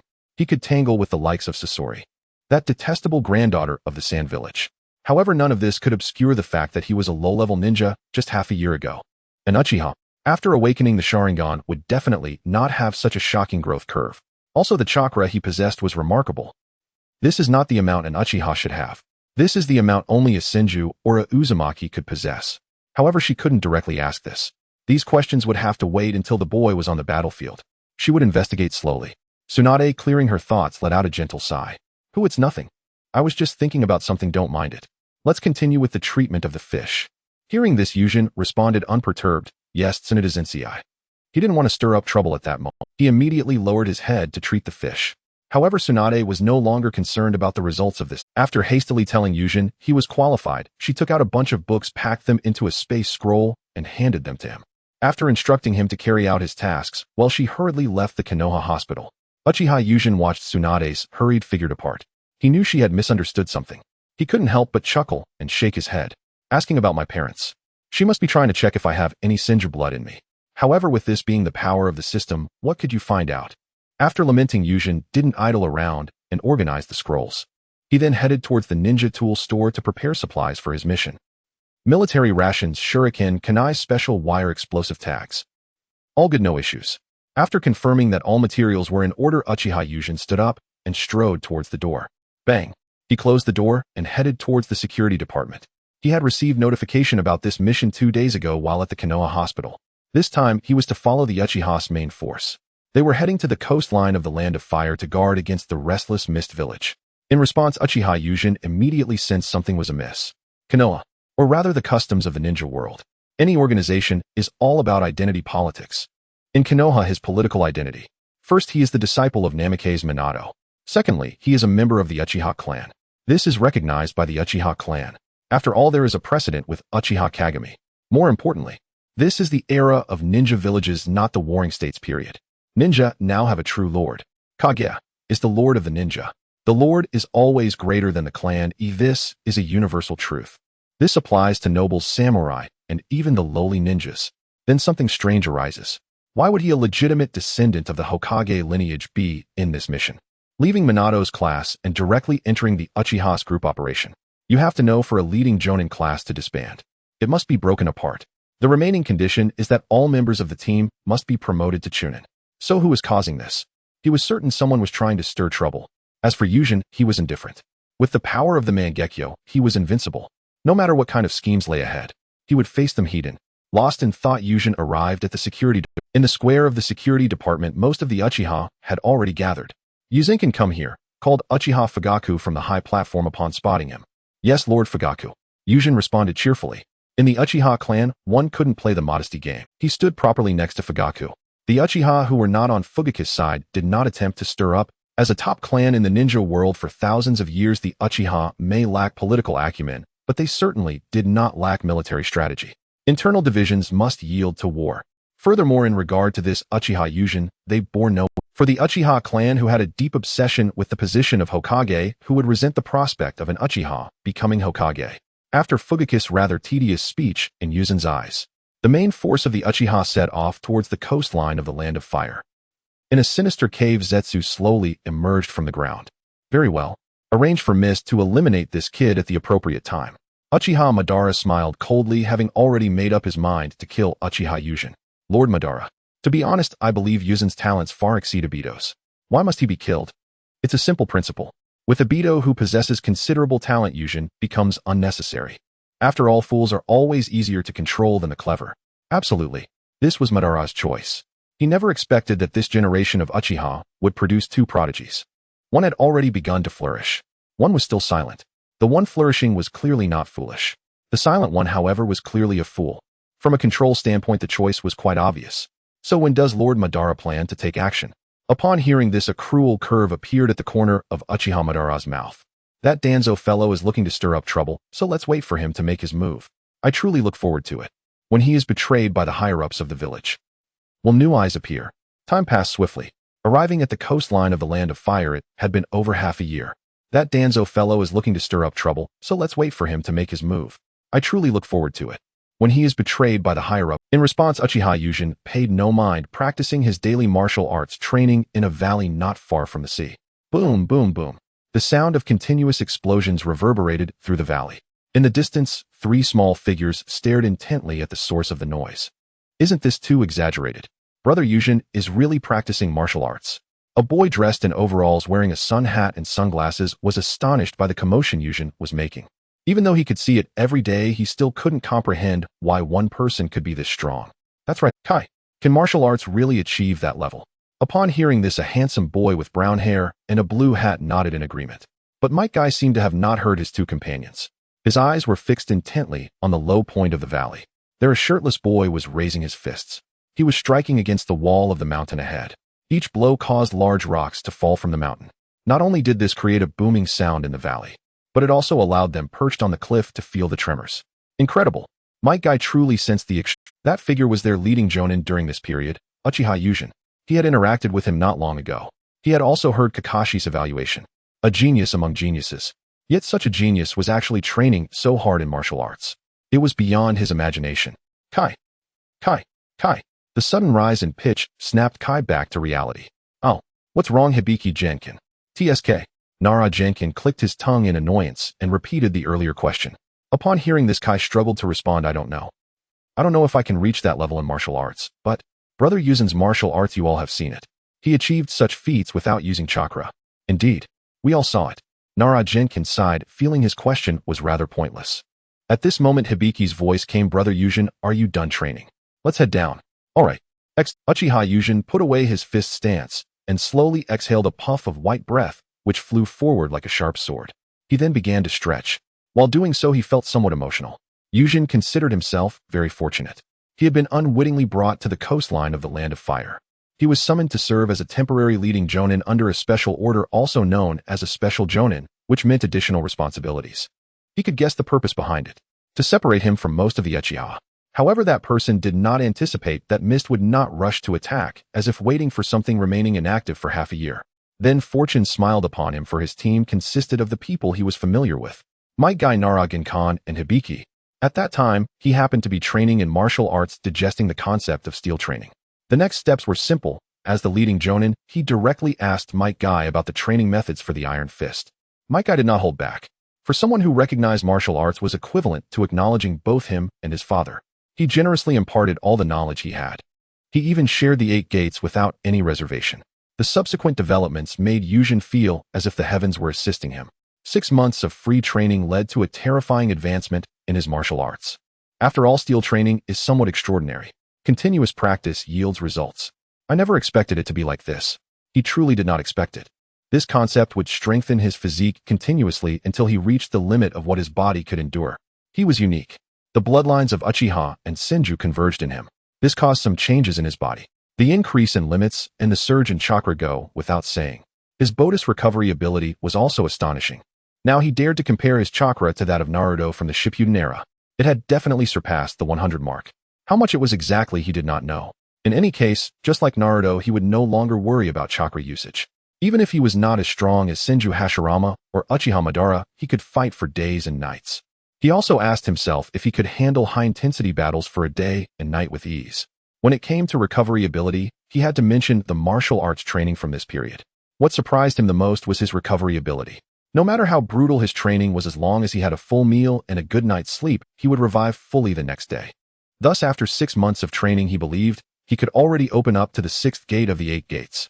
6 months of training equated to several years for Lee. The system for extracting concepts truly made him feel immensely powerful. At this moment, he saw his 3 companions rushing down and immediately stopped stretching. He happily waved his hand, greeting them.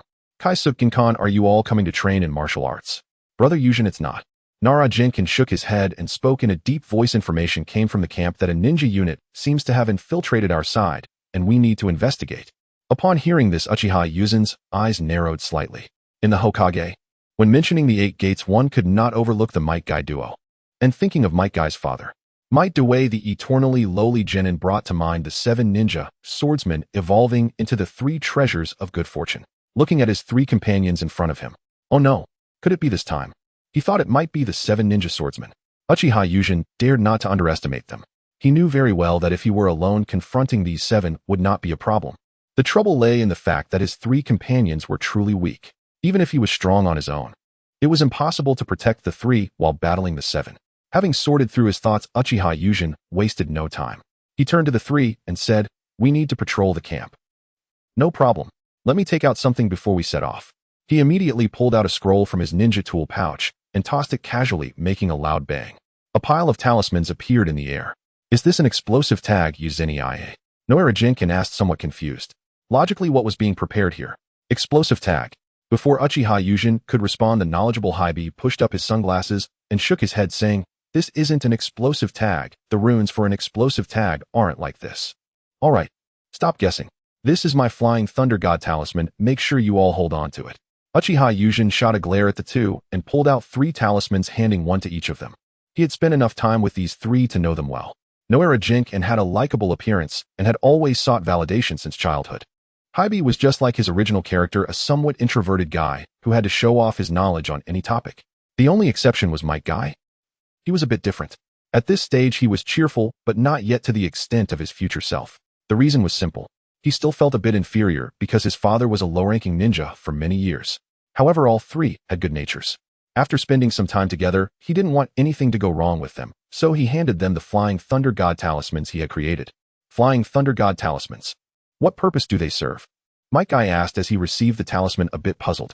He could use ninjutsu. However, due to his father's guidance and resource limitations, he could only focus primarily on martial arts for now. "You should be clear about the effect of the Flying Thunder God after half a year with me, right?" "Yes." X3. This talisman was developed based on inspiration from the explosive tag I created. Once equipped, no matter the danger, as long as something feels off, I can swiftly retreat with you.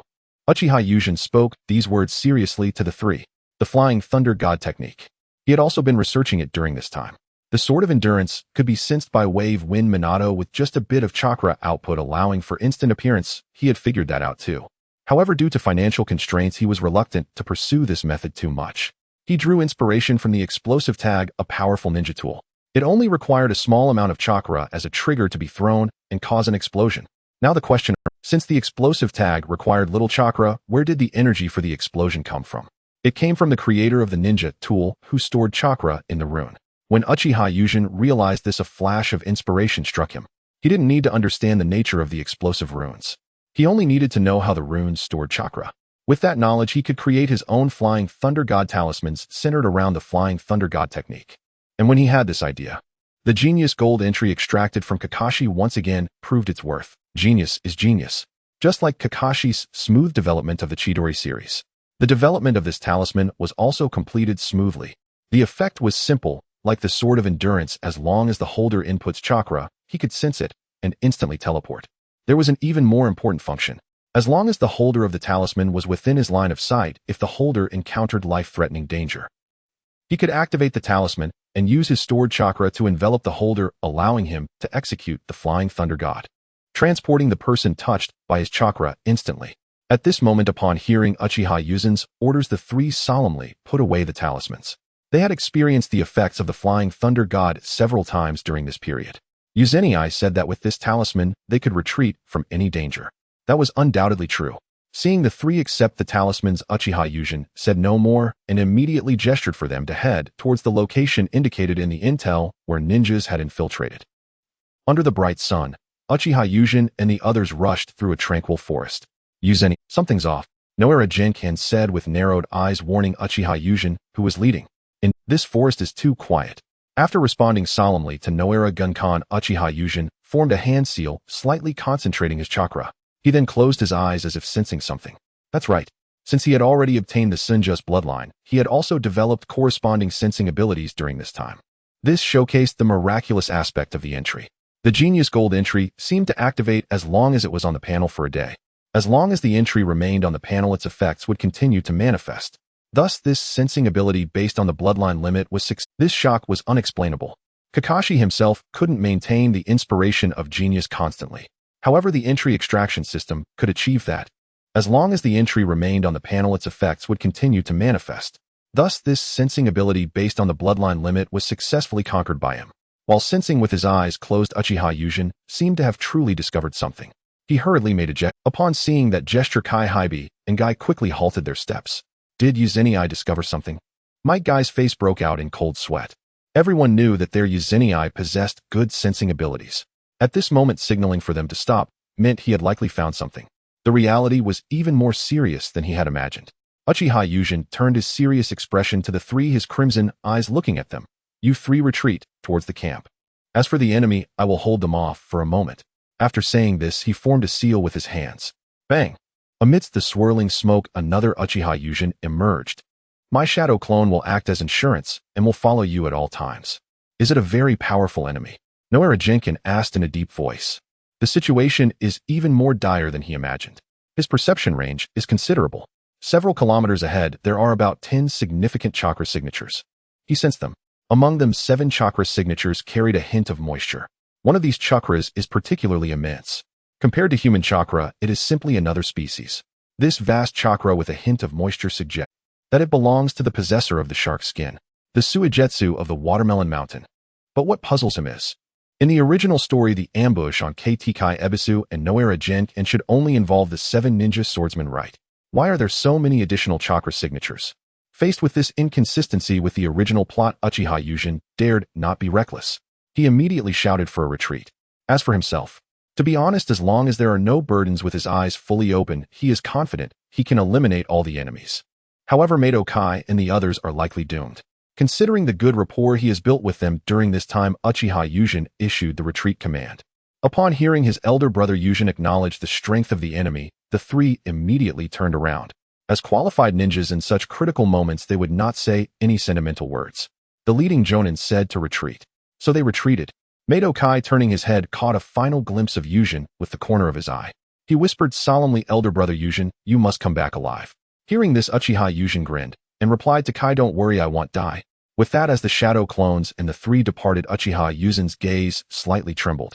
Buzz! In an instant, the crimson and enchanting Sharingan emerged in Yuzhin's eyes.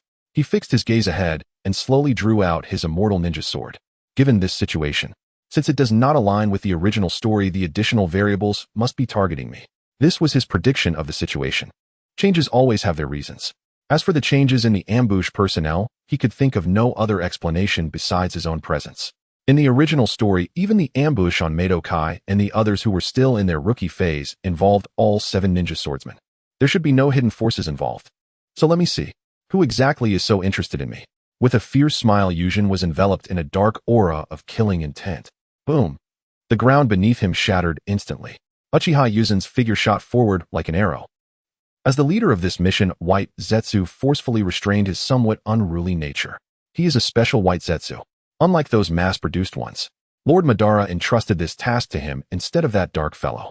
It signifies trust in him. Therefore, this time, no matter what, he must perform beautifully. He must completely outshine that black fellow.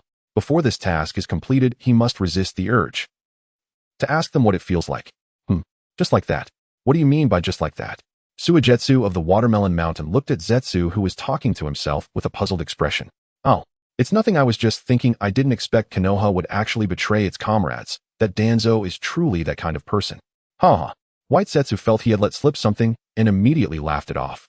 Hearing their leader speak, Suigetsu of the Watermelon Mountain remained noncommittal. What kind of character is the darkness of the ninja world? Who doesn't know in the entire ninja realm? This time actually betraying their own ninja and colluding with their Mizukage. They even plotted to ambush that Uchiha Yuzhin. To be honest, for the hidden mist village in the blood mist, this is nothing. Betraying comrades is far too real. The only thing he couldn't understand is why their Mizukage. Even though they dispatched their 7 ninja swordsmen, they still arranged for a so-called Zetsu to come along. This guy seems to be not very bright. However, even if he privately grumbled, Suigetsu of the Watermelon Mountain still needed to pay attention to his leader. Zetsu, there are no wrong nicknames in the ninja world. Since Shimura Danzo has the title of Darkness of the Ninja it represents, What does it represent? Before Suigetsu of the Watermelon Mountain could finish his sentence, Zetsu asked, hoping to bury his earlier slip of the tongue. It means that in the ninja world, as long as you discover a conspiracy you can't comprehend, just pin it on him, and you can be assured it's correct. Hearing Suigetsu's words, White Zetsu's eyes widened. He exclaimed in disbelief, I see now. White Zetsu truly found it incredible. It turns out Danzo has such a function. When he returns, he will suggest this to Lord Madara. In the future, whenever conspiracies unfold, just throw them at Shimura Danzo, this useful tool. Alright Zetsu, we're almost at the ambush point, let's not discuss this topic any further. It would be bad if Danzo's subordinates overheard us. Okay, Zetsu replied, then frowned. As a biological weapon with certain perception abilities, he sensed a change ahead. He immediately raised his voice and called out to the surrounding ninjas, everyone be alert. A strong chakra is heading this way. Hearing White Zetsu's warning, the 7 ninja swordsmen immediately began to discuss among themselves. Is it the target of the mission? Who cares who it is? Anyone who dares to charge at us regardless of how powerful they are will be killed by my Kiri. Whoever it is, this territory undoubtedly belongs to Konoha's ninjas. They'll take him down to avenge the shame of my predecessor Juzu. They were noisy, but their ninja quality was decent. Since they were charging this way, they shouldn't blame them for setting traps here and waiting for them. They were not kept waiting long. Amidst the booming sounds, a massive fire technique covering the heavens and the earth surged toward them with great momentum. What is this? Oh no, it's the great fire destruction. Everyone quickly defend. White Zetsu recognized the technique and hurriedly warned everyone present. He was very familiar with this technique. Lord Madara loved to use it, and he occasionally practiced it to keep his... After all, ninja skills are like ordinary people's techniques, they require constant practice. This fire technique he recognized was similar to Lord Madara's scale. It's hardly to be feared. Hey, are you kidding? How do you defend against this fire technique? At the very least, dozens of ninjas are needed for a water barrier, right? Are you an idiot? We are all elites, 10 or so will be enough. The 7 ninja swordsmen and White Zetsu, along with a few silent subordinates of Danzo, were not fools. They all knew the commonplace water barrier technique. They began to unleash their combined jutsu. Water release water barrier. Dozens of water barriers fused into one, forming a torrential wave that collided with the blazing sea of flames in an instant. The 7 ninja swordsmen. And there's a bunch of rats too. Uchiha Yūjin narrowed his Sharingan slightly. Wait, there's more. The task that came into view surprised Yūjin. There was no need to mention the 7 ninja swordsmen. He already had a plan in mind. Those ninjas dressed in umbu attire had no trace of moisture in their chakra. He had his suspicions. This large troop had appeared directly and accurately in his defense zone. Moreover, since he was forced to part ways with the Minato team, he had sensed something was off. Also separating from Kai's squad and the Uchiha main force. It must be Yu Tobarama. He could accept all these situations in his heart. However, it was the green-haired figure wearing the spiral mask that truly astonished him. That was White Zetsu. No doubt about it. Seeing this situation, Uchiha Yuzen's heart sank. The 7 ninja swordsmen, White Zetsu, the root. When these elements combined, he understood everything. He had long been noticed by Uchiha Madara. Damn, White Zetsu had definitely been spying on him. After this mission, he must learn Sage Mode. Only by combining Sage Mode with his perception ability could he root out those White Zetsu. Just as Yuzen's thoughts were swirling in his mind, Kisame Hashigaki raised his beheading sword, opening his serrated mouth to mock. Tisk, no wonder you are the renowned ninja Shunshin Yūjin. Seeing our entire 7 ninja swordsmen, and you dare to be distracted. Kisame's attitude towards Uchiha Yūjin was somewhat displeased. In his view, the configuration of their team was more than enough to destroy a small nation. But this arrogant Uchiha dared to be distracted during the confrontation. This was intolerable. With that thought, Hashigaki lightly turned the sword's hilt and moved his ankle. Suddenly, he appeared beside Uchiha Yūjin. With his beheading sword raised high, he let out a strange cry, giant water arm slash. After that strange cry, Kisame's wrist holding the sword suddenly grew massive. Uchiha Yūjin recognized this technique, and the way this kid's hairstyle resembled that of Suigetsu in the manga. He immediately identified the new owner of the beheading sword. Uchiha Yūjin recognized this technique, and the way this kid's hairstyle resembled that of Suigetsu in the manga. He immediately identified the new owner of the beheading sword. Kisame Hashigaki. However, regarding this attack that utilized the water transformation technique to drastically increase the muscle mass of the arm to enhance the slashing power. Uchiha Yūjin sneered, such a level of attack, I don't even need to dodge. The Tomo in his Sharingan rotated, drawing upon his ocular power. Yūjin summoned his guardian deity, Susanoo. A crimson skeletal frame instantly materialized. The loud noise caused Kisame to widen his eyes in disbelief. What is this? It actually blocked my giant water arm. However, this was not the reason for his shock. He knew that Uchiha Yūjin was not someone easy to break. What this chakra manifested as a vibrant crimson color. Why did it feel so cold and powerful in his perception? The chilling aura made his skin feel a prickling pain. This thing was not simple. Before he could think further, Uchiha Yūjin responded to his confusion. This is the divine power of the Uchiha. There's no need to explain further to the dead. After saying this, Yūjin's eyes trembled. The tomo spun, and his ocular power began to boil within his eye sockets. Buzz. Complex patterns appeared in Yūjin's eyes. For this battle, he wanted to end it quickly. The appearance of that special white zetsu made him feel a hint of unease. Being noticed by that old coot Uchiha Madara was not a pleasant matter for him. He could easily guess that he was not Shunyai. Uchiha Madara must have felt that he was difficult to control, which is why he arranged for the 7 swordsmen and the special white zetsu to deal with him, then conspire with Tobirama to ensure his complete defeat. This setup was clearly aimed at taking him down. If they were coming to kill him, then what else was there to play with? Of course, he had to take advantage of their ignorance about his information. Using his ocular technique for a surprise kill. Organizing his thoughts, the patterns in Yūjin's left eye trembled slightly. Ocular technique 1 mind eye was activated. An inexplicable power began to envelop everything in his field of vision. Immediately after, a chilling aura of death deeply enveloped the hearts of everyone present. Kurizetsu tightened his grip on the Raikiri, feeling somewhat uneasy as he said, I feel like something is coming. It's fine, we have so many people here. We will win. The calm Satsukawa Yamanaka didn't take it seriously. Coldness was coldness. With so many elites present, he couldn't think of any reason to lose. Hey, everyone, don't be too careless. This feeling is truly ominous. As the most survival-savvy Suigetsu Hozuki felt something was definitely off. Ninjas emerging from the battlefield generally have an accurate sense. The remaining 3 taciturn wielders of the ninja swords tightened their expressions at the reminder from their 3 companions. As partners, they still held a strong trust in their comrades' instincts. This is troublesome. That power must be ocular energy, right? White Zetsu's expression under the mask was somewhat heavy. As a special white Zetsu who has followed Uchiha Madara for many years, he was not unfamiliar with such powerful ocular powers. However, this ocular power reminded him of the Mangekyo. When this thought arose, he fixed his gaze on Uchiha Yūjin with an expression as if he saw a monster. Is this still the Sharingan? Unlike his companions, Kisame Hashigaki, who was close at hand, saw those extraordinary eyes. The chilling aura of the ocular energy instantly made him break into a cold sweat. When those eyes appeared, it felt as if he was experiencing a hallucination. A hallucination of being separated from his own body. Before he could comprehend it, boom!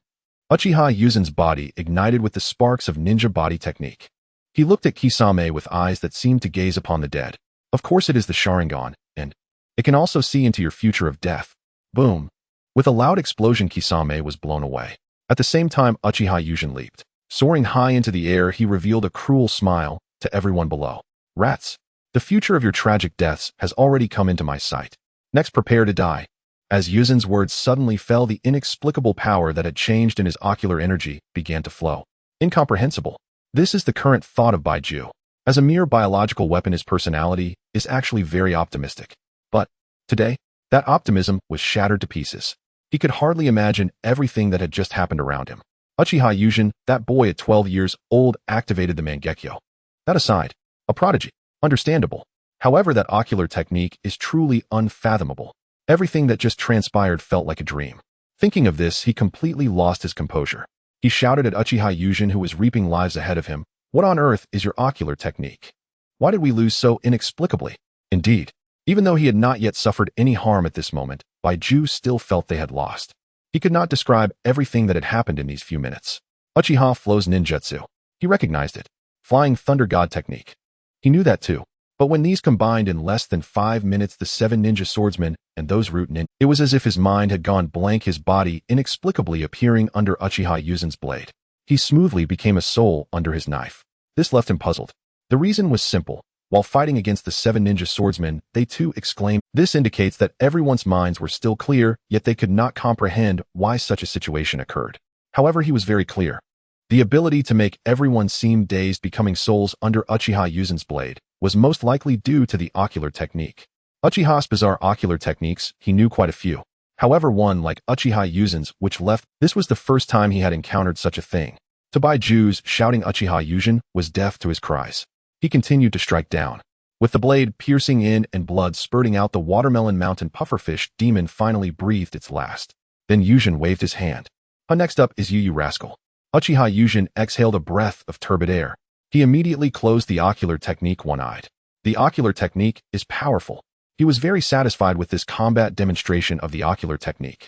The technique residing in his left eye as the power that will be realized if desired. Indeed, just as it was explained, if you desire, it will be realized. He wished to eliminate the 7 ninja swordsmen in a short time. Thus, the one-eyed ocular technique anchored this future. All the methods he would employ would ultimately become the most reasonable attacks, bringing him the results he desired. Incredibly powerful. This ocular technique which anchors the future he desires. It truly lives up to the consumption of the God Domain's red attribute. Uchiha Yūjin understood that this red attribute was supposed to be a one-time attribute. However, when this attribute transformed into an ocular technique and was utilized by him, he discovered the red attribute had not vanished at all. It was not a one-time use. It had transformed into his own ocular technique. This ocular technique, like Kimui, is an overpowered ocular technique. To what extent is it overpowered? Let's put it this way. If it were to be exchanged for the divine technique of Otsutsuki Isho, he would not exchange it. One-eyed, also known as the Heavenly Eye, a great mage. Uchiha Yūjin turned around looking at Baiju, truly worthy of an ocular technique named after the divine tree. It's so powerful that it shocked even me. However, my left eye's vision has become blurry. This technique is excellent in every way, but it consumes a massive amount of ocular power. I just used it once. My vision is already becoming a bit blurry. If I continue to use it at today's output, at most 7 times my eyes will probably be unable to see. But regarding this situation, Uchiha Yūjin was not worried at all.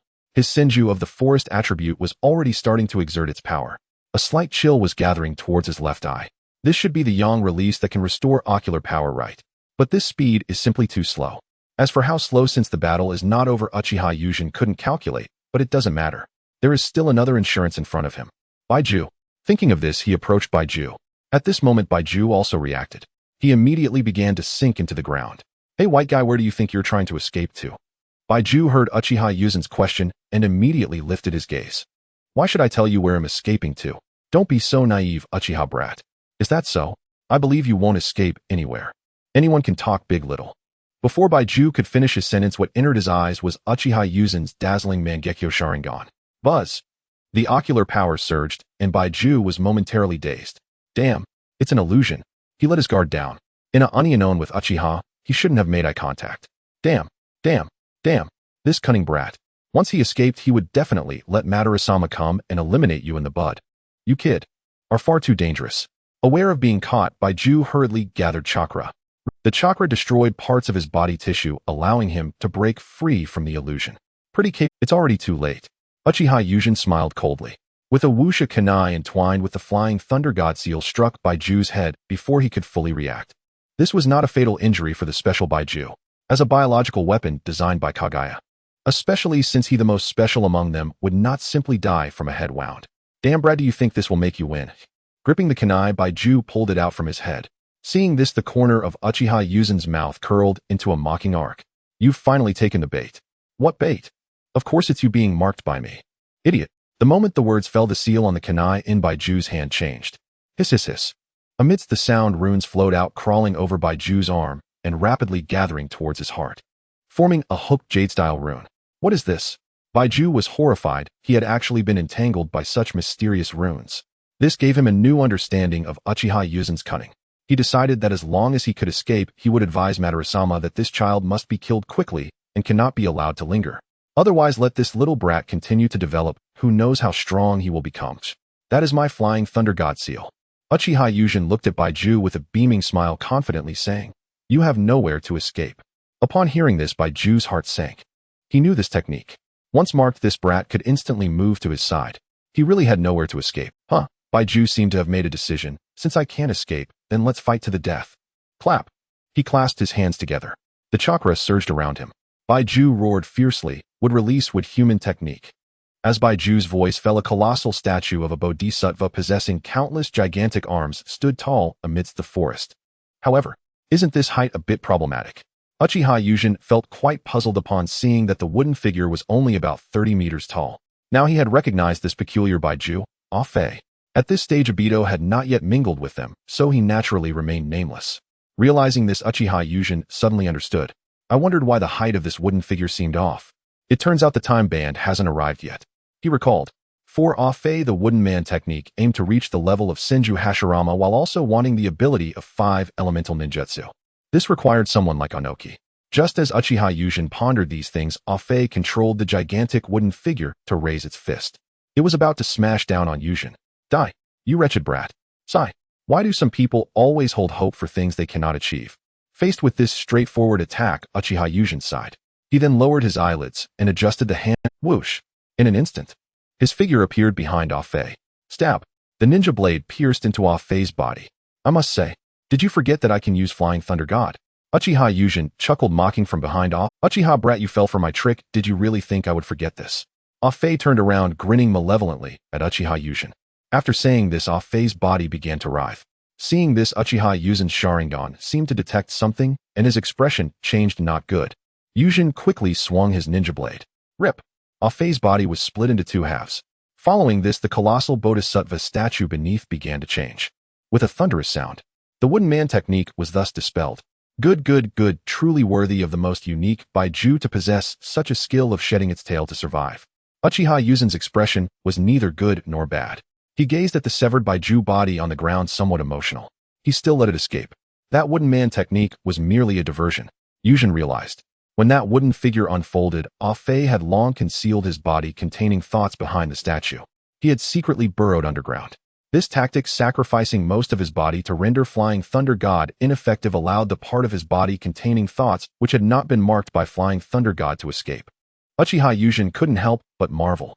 Truly deserving of being a character who could stir up chaos alongside Obito in the original work, surviving until the Fourth Great Ninja War. However, I also gained something significant. The most valuable loot is already in hand. Uchiha Yujin looked at the white remains on the ground. His spirit lifted. Baiju cells, and moreover the Afei version of Baiju cells. The Afei version of Baiju cells was incredibly powerful. In the timeline of the original work, Uchiha Obito's Kimui had already shown its unparalleled effectiveness. This harvest was truly exhilarating. He indeed no longer feared the side effects of blindness due to possessing the Senju trait, allowing him to upgrade it. But the other Uchiha were afraid. After experiencing this task that had been arranged in various ways, he had awakened completely. He needed to build his own power. He no longer wanted to experience situations where he could be manipulated and sold at will. If it weren't for the trait allowing him to possess powerful ocular jutsu beyond enemy predictions. Facing the combined forces of the 7 ninja swordsman special Baiju root ninjas, he could easily lose his life. This kind of life and death manipulation by others disgusted him immensely. As for building his own power, he planned to start from the Uchiha clan. The reason is simple. The Uchiha are relatively easy to manage, as long as you can convince them through strength and possess superior ocular power. Additionally, being eloquent. This is how the Uchiha clan operates. If you want me to listen to you, you must first defeat me. Madara was like this, Obito was like this, and Sasuke was even more so. These 3 typical Uchiha all had various ideas at the beginning. After being defeated, they would immediately switch their stance. Moreover, he was still a legitimate heir of the Hokage lineage, hoping to convince the Uchiha clan, who had long desired the position of Hokage. It should be even easier. Since he decided to build his power starting from the Uchiha, this special Baiju body that could prevent the blindness of the Mangekyo Sharingan was an incredibly important resource. With this thought, he approached the remains of Baiju. Yujin carefully stored the severed Baiju body, sealing it in a spatial scroll, and turned to collect other loot. Just as he was about to draw his ninja blade, he heard some commotion in the forest. Is there an ambush? Uchiha Yujin felt somewhat perplexed. Could the Mist Village controlled by Madara still have backup? Just as he wanted to draw his ninja blade, his Sharingan caught sight of a flash of green light. From that green light, he recognized a familiar chakra flow pattern. He immediately relaxed. Ah, so it's this guy. Upon seeing the newcomer, Yujin closed his Sharingan and let out a soft sigh. The tense nerves throughout his body also relaxed. Boom! A figure that caused a loud noise in the air accelerated in midair. It landed not far from Yujin. The figure radiating green light spotted Uchiha Yujin. Uchiha's attire was easily recognizable, and this figure immediately recognized him. Aside from one escaping, I have defeated all the other enemies. I can release the 8 gates now, Daisan. Upon hearing this, the figure scanned the surroundings. When he saw that aside from Uchiha Yujin, everyone else, he confidently released the 8 gates. Phew. It seems the enemies weren't that strong. Was there a mistake in the intelligence? By the way, how did Yuzensen recognize me? Might Dai, puzzled after releasing the 8 gates, said. Logically, a genius like him should not have recognized him. How did he manage to recognize him? To Might Dai's confusion, Uchiha Yujin sighed. Helplessly, during this time, I was at least Kai's leading Jonin, so I still recognized his father. This was a lie. The main reason he recognized him was that the thick eyebrows and the tight-fitting outfit were too distinctive. Moreover, during this event, Might Dai should have arrived around this time. To save Might Guy, Noera Hikari and Ebisu Uchiha Yujin responded to Might Dai. He walked over to the 7 ninja swordsmen, picking up their ninja blades one by one.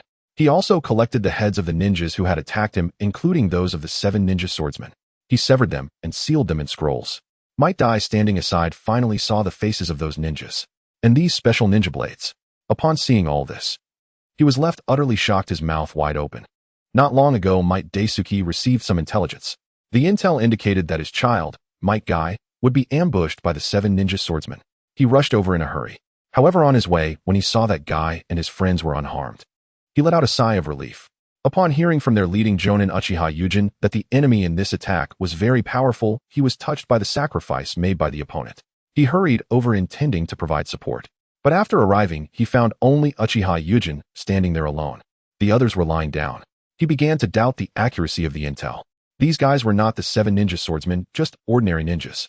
However, now that he clearly saw the faces of the corpses and the weapons that Uchiha Yujin had sealed into a scroll, he was shocked to discover that these guys were indeed the 7 ninja swordsmen.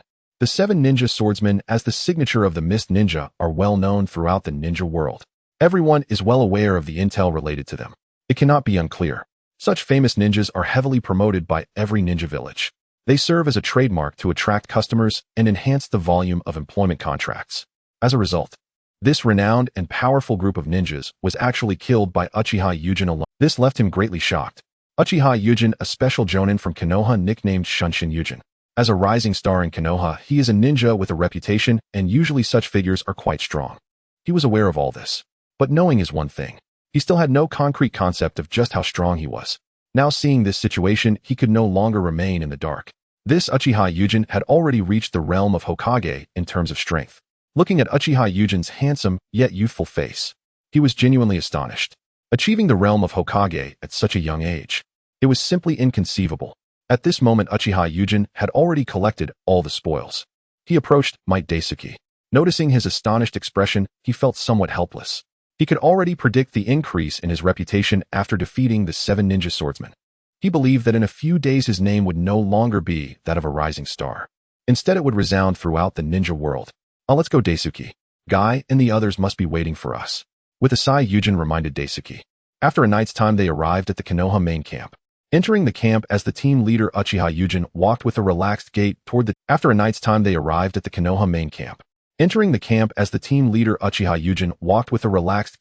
tent where the camp commander was located. The reason for his relaxed demeanor was simple.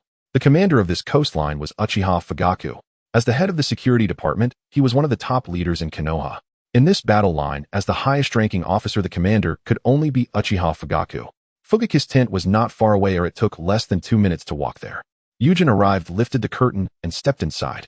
Within the tent, Uchiha Fugaku had long been waiting. Seeing Uchiha Yujin enter and noticing his good condition, he nodded in satisfaction. Thank you for your hard work, Yujin. It's not easy to bring those 3 genin back from the hands of the 7 ninja swordsmen. Fugaku's remark was heartfelt. Knowing that Uchiha Yujin could use the Flying Thunder God technique, he was not overly worried about his safety. However, he found it somewhat incredible that Yujin was able to bring those 3 burdens along with him. Upon hearing this, Yujin, who had approached Uchiha Fugaku, became serious. He handed Uchiha Fugaku 2 scrolls. What is this?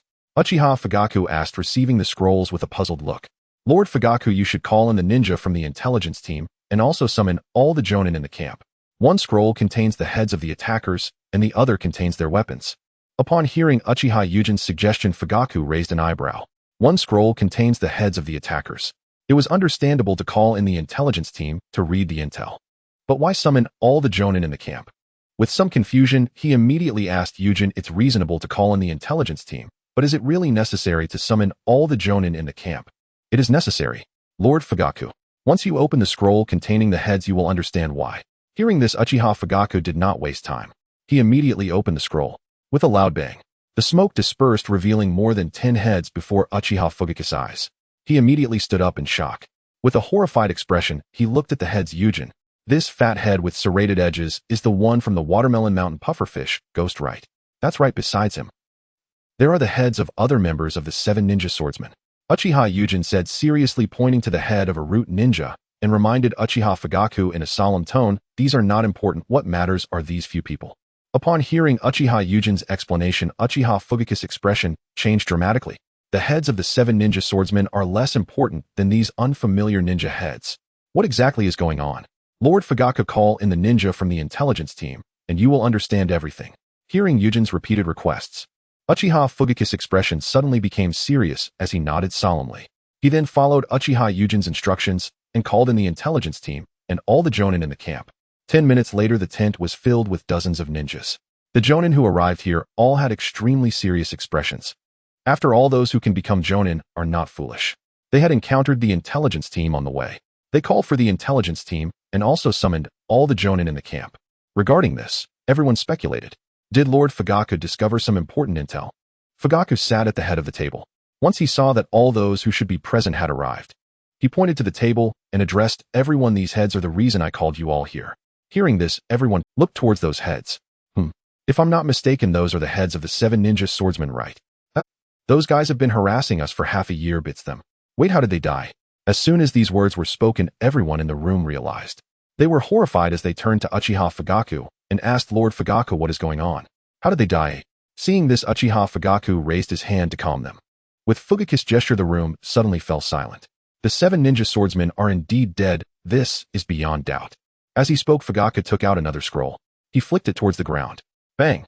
The smoke cleared and 7 oddly shaped ninja swords appeared on the ground. Jonin, as senior personnel of the ninja village, holds a certain level of authority within the jonin class and is somewhat informed regarding intelligence.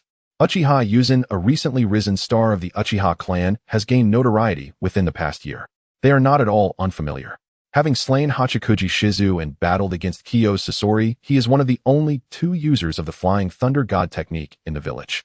These achievements are well known to everyone.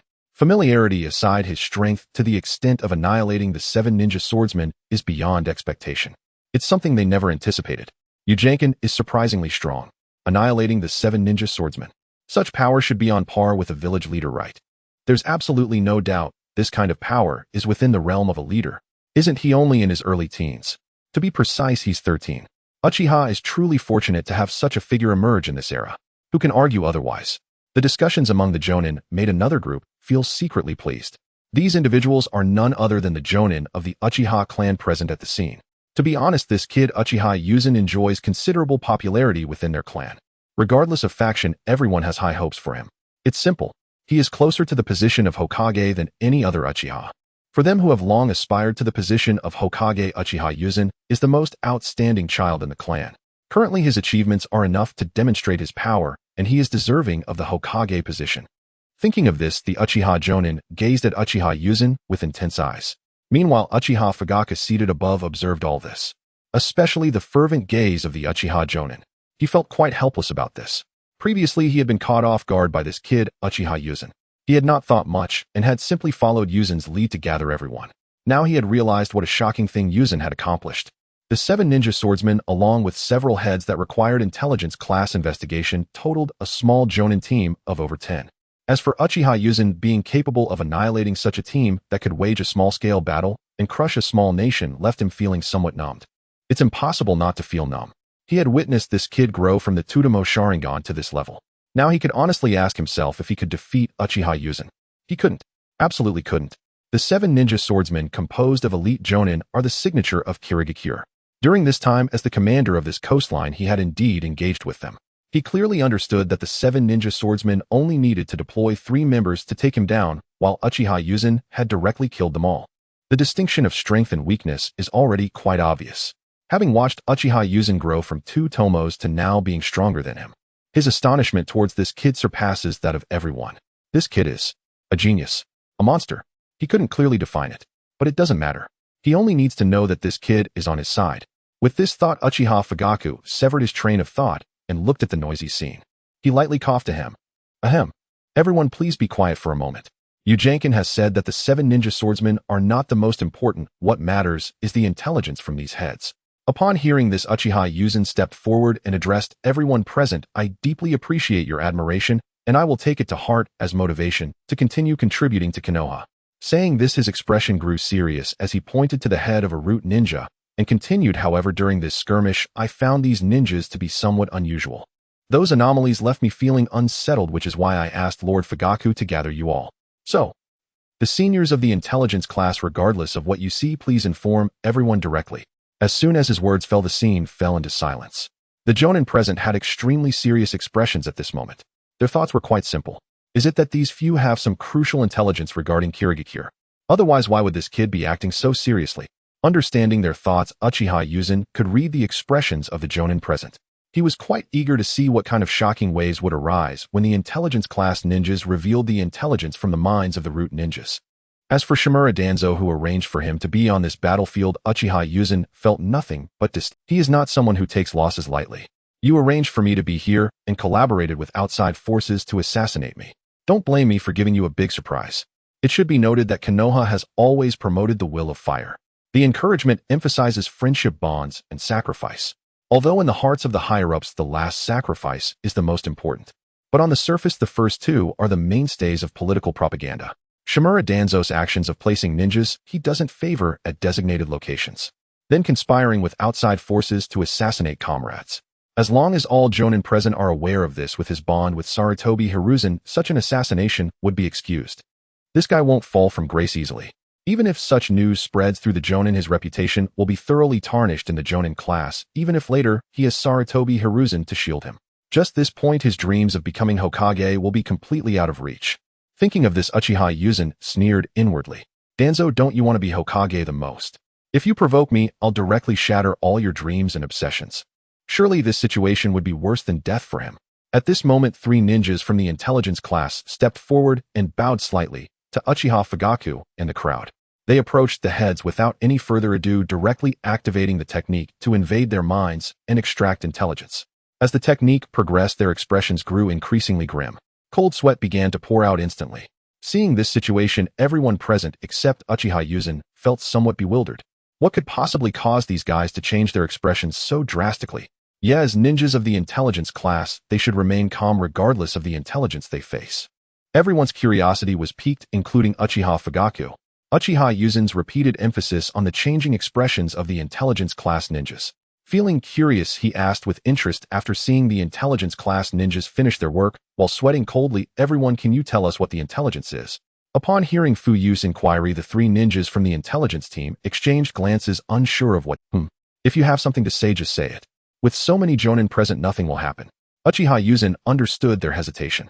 Danzo, being a powerful elder and a Jonin, was well known among everyone. The three from the intelligence team hesitated because they feared offending him. That's right, speak boldly. We have dozens of Jonin here. If something happens, well, face it together. Fuyu, not foolish, knew that a fool could not become the Uchiha clan leader. From Yuzen's words and the expressions of the three, he sensed that the intelligence likely related to their village. He quickly pondered and believed that this information should benefit Uchiha Yuzen. Otherwise, this kid wouldn't repeatedly emphasize making the information public. Moreover, as one of the few strong figures of the Uchiha now, the hope of competing for the Hokage position. Anything that benefits Uchiha Yuzen is beneficial for the Uchiha. Realizing this, Uchiha Fuyu immediately gave the three a verbal commitment. Seeing the commander's promise, the three let out a sigh of relief. With dozens of Jonin present, sharing the information meant everyone would know. With so many Jonin aware, Danzo's troubles would be immense. He wouldn't have the energy to target their intelligence ninjas. Besides, they were just acting according to the rules with nothing to criticize. With that thought, they felt a surge of confidence. They then proceeded to recount the intelligence they had extracted from the heads of those root ninjas. Elder Danzo had meticulously arranged for Uchiha Yuzen to be sent to this battlefield. Subsequently, he conspired with the Mizukage of the Hidden Mist Village, deploying the 7 ninja swordsmen to assassinate Uchiha Yuzen. As these two pieces of information were revealed, the tent fell into utter silence. Even a pin drop could be heard. After the three from the intelligence team returned to their positions, the scene erupted instantly. Uchiha Yuzen is actually that powerful. The 7 ninja swordsmen alongside the root Jonin, such strength can sway a battle. Indeed, as expected of Shunshin Yuzen, he actually defeated such formidable enemies in a short time. Wait. Another critical point to note is the change in Uchiha Yuzen's eyes during the battle. While ordinary Jonin were marveling at Uchiha Yuzen's strength, they also noticed the mention of Yuzen's Sharingan change in the intelligence. All Uchiha present, including Fuyu, noticed this. Immediately, someone began to question the intelligence. You mean Yuzen, that young adult, had changes in his Sharingan during battle? A panicked Uchiha Jonin stood. Yes, the information in my mind states this. With that, the Uchiha ninjas all stood up, their eyes wide with shock as they looked at Yuzen. Yuzen, adult, what was the change in the Sharingan? Uchiha Yūzen calmly nodded, responding to their confusion. Indeed, it is, as you think, the specifics. I will clarify to clan leader Fuyu shortly. As for what everyone wants to know, you'll have to wait until I return to the village for the clan meeting. There is no need to hide the Mangekyo Sharingan. Here in the shinobi world, my identity as an Uchiha ninja is known. I am a bloodline ninja. When your bloodline is developed, it only brings you positive feedback and fame and benefits. Hearing Uchiha Yuzen's acknowledgement, Fuyu approached him. He heavily patted Yuzen's shoulder, feeling a deep emotion. The divine power of the Uchiha had, after so many years, finally returned to the Uchiha. Thinking of this, he felt immense hatred towards Danzo. That guy is the foremost person against the Uchiha in the village. He was certainly aware of it. Since he colluded with outside forces and dealt ruthlessly with his village comrades, he should not blame anyone else. Bang! Fuyu slammed the table. Everyone quiet down. How powerful Yujinkan is we can discuss after the meeting. What I want to clarify now is that Danzo has colluded with the Hidden Mist, plotting against comrades with no intention of the will of fire in his heart. As the commander of the coastline, I must initiate an impeachment against him. As Fuyu's words suddenly fell, the Jonin in the tent finally remembered. Right? Shimura, Danzo has truly gone too far this time. This proposal is great. Let's jointly submit a petition against that guy Danzo. It's really excessive. Indeed. Elder Danzo is truly disgusting. To treat comrades with such treacherous assassination. Exactly. His reputation of being the Dark Ninja is well known, and I thought this title was for outsiders who knew that he would treat his own village comrades with such a style. Does he even have the will of fire in his heart? If so, why would he do such things? The enraged Jonin, upon learning of Danzo's misdeeds, immediately supported Fuyu's impeachment proposal. There was no choice. This guy was truly abusing his power too much. If he could target Uchiha Yuzen today, who knows if he would do the same to them next time. Beside witnessing this situation, Uchiha Yuzen felt immensely pleased. The progress of events was even better than he had anticipated. As long as Shimura Danzo was reported by the Jonin, his reputation would be utterly ruined. Want to become Hokage? Dream on, that's just wishful thinking. Thinking of this, a smile of delight crept onto Yuzen's lips. Meanwhile, the special white Zetsu, who still did not have the name Obito, finally escaped to Uchiha Madara's side. After absorbing ordinary white Zetsu to restore his body, he explained every detail of this mission to Uchiha Madara word by word. What? Are you saying all this is true? Uchiha Madara's eyes widened as he urgently asked. That kid has already awakened the Mangekyo and defeated you with eye techniques. Indeed, Lord Madara. Uchiha Madara let out a sigh of relief, needing to calm his emotions. A Mangekyo at such a young age. What was he doing at that age? Oh, it suddenly came to mind. At that age, he was still playing with Hashirama. After being forced by his father to break ties with Hashirama, he only awakened a Tomo Sharingan. This kid must not be spared. Madara's gaze grew colder. His talent is too strong. He is truly a monster. He will definitely impact our plans in the future. Madara recalled all the information about Uchiha Yuzen in his mind. This kid had no deeply traumatic experiences during this time. Without such experiences, he awakened the Mangekyo Sharingan. The only explanation is one. His talent is too strong. So strong that he doesn't need to endure heartbreaking events. He can awaken the Mangekyo Sharingan. Plus the strange eye technique that White Zetsu informed him of. This kid is simply too dangerous. Absolutely. In the future, we need to place 10 or so White Zetsu around him, monitoring him every day. Then we can analyze his behavior to create targeted plans. If all else fails, I will step in myself. Black Zetsu chuckled in response. He understood, Lord Madara. Black Zetsu also felt that this kid's abilities were somewhat extraordinary. It would be better to eliminate him. After thinking, he advised Madara, since you want to eliminate this kid, the power of the Hidden Mist is also necessary. Notify the Mizukage, and we will make a detailed plan. Madara stroked his chin, pondering for a moment before responding. All right, to make them take it seriously, I will send the information to the Mizukage first. When the Hidden Mist village learned that the 7 ninja swordsmen had been completely annihilated, the entire village erupted. What happened? The 7 ninja swordsmen, as our signature, are all elites when it comes to selecting personnel. How could they all be easily killed by a mere Uchiha brat? Is there something wrong with your intelligence, Lord Mizukage? Yuan sure found it hard to accept what the 3rd Mizukage had, or rather, I refuse to believe it. The 7 ninja swordsmen are not only the pride of our Kirigakure, but also our top combat power. To die so easily at the hands of a single individual. This situation is unacceptable for any village. The 3rd Mizukage could not provide a better response to Yuan Shi's disbelief. Under control, his mind remained in a fog. At this moment, he could only follow Uchiha Madara's manipulation and said to Yuan Shi, whether you believe it or not, the annihilation of the 7 ninja swordsmen is a reality. In this current situation, gather the important Jonin of the village. As a mere puppet of illusion, he aimed to execute the orders given by Madara. He aimed to shift the hatred for the death of the 7 ninja swordsmen onto Uchiha Yuzen. Not long after within Kirigakure. Aside from the 7 ninja swordsmen, other important jonin, led by Kajitsu Yashiro, arrived at the Mizukages. After entering, Kajitsu Yashiro politely asked the third Mizukage, "And Yuan sure Lord Mizukage, Lord Yuan, you suddenly summoned us, is there something urgent?" Upon hearing this, the third Mizukage motioned for Yuan Sure to speak. Yuan Sure, please tell them the information. Sigh. Yuan Sure sighed helplessly. I summoned you all because the 7 ninja swordsmen have been complete as the backbone of Kirigakure, Lord Mizukage, and I have decided to inform you of this news first. Let's discuss what to do next. As soon as Yuan Sure finished speaking, Kajitsu Yashiro anxiously asked Lord Yuan Sure what exactly happened. How could the 7 ninja swordsmen just vanish? He couldn't help but be anxious, as the perfect Jinchuriki, the aging third Mizukage, was currently the highest combat power of Kirigakure. With decent leadership and charisma, he had already been informally chosen by Yuan Sure to be the next Mizukage. Now hearing about the annihilation of their village's pride, he couldn't remain calm. It's Uchiha Yūjin, the brat who killed Kiba Jizong, who annihilated the 7 ninja swordsmen. After responding to Kajitsu Yashiro, Yuan Sure began to explain the intelligence given by the third Mizukage in detail. The recently arrived jonin were shocked upon hearing this information. How could that Uchiha Yūjin be so? Indeed, the 7 ninja swordsmen are not just any common ninjas, they are the elite of our village. How could they be taken down by a mere brat? Enough. Kajitsu Yashiro frowned and shouted, stopping the commotion in the room. The facts are as they are. That Uchiha Yūjin must have activated the ultimate power of the Uchiha, the Mangekyo Sharingan. Upon hearing Kajitsu Yashiro's words, Yuan Sure hurriedly asked Yashiro, where did you get this judgment?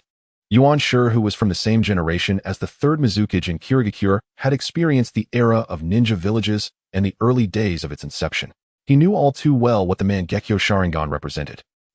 Without a doubt. Ishi told me. Kajitsu Yashiro said in a low voice, only by awakening those incredible eyes can the Uchiha achieve this. Everyone present understood what it meant to be a perfect Jinchuriki. This is a level that can only be achieved through mutual trust with the tailed beasts. And the tailed beasts, as beings that have lived since ancient times. The words they speak should not be mistaken. Furthermore, they have no need to deceive humans. The Mangekyo, the manipulated third Mizukage, pretended to be thoughtful and said this power must be exterminated. From now on, the village's power will be concentrated on dealing with this guy, Lord Mizukage. That's impossible. Upon hearing this, Yuan Sure immediately became anxious. And Uchiha, with the Mangekyo Sharingan, is unbeatable. We should avoid confrontation with him, not challenge him. Hiden. What you say makes sense, but I am the Mizukage, and this is an order from the Mizukage. Following that, Yuan Sure and the Mizukage began to argue fiercely over this point. The impact of Uchiha Yūjin annihilating the 7 ninja swordsmen began to spread throughout Kirigakure following this meeting. His reputation officially resonated throughout the land of Blood Dance. On the other side, Konoha village wasn't faring much better. The report of Uchiha Yūjin annihilating the 7 ninja swordsmen, alongside the impeachment of Danzo at the coastal camp, arrived simultaneously on Sarutobi Hiruzen's desk.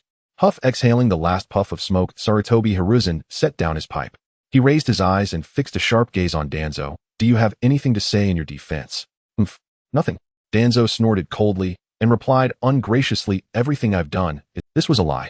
He knew in his heart that it was his prejudice that led to these actions. Bang. Danzo, is this your excuse when facing us? Sarutobi Hiruzen, somewhat agitated, slammed the table. Joining forces with outsiders to harm comrades is already tantamount to betrayal of the village.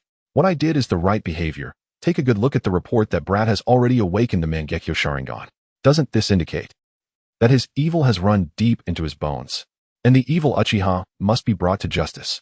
Danzo explained ferociously to Sarutobi Hiruzen. Upon hearing this, Sarutobi Hiruzen remained noncommittal. The Mangekyo Sharingan.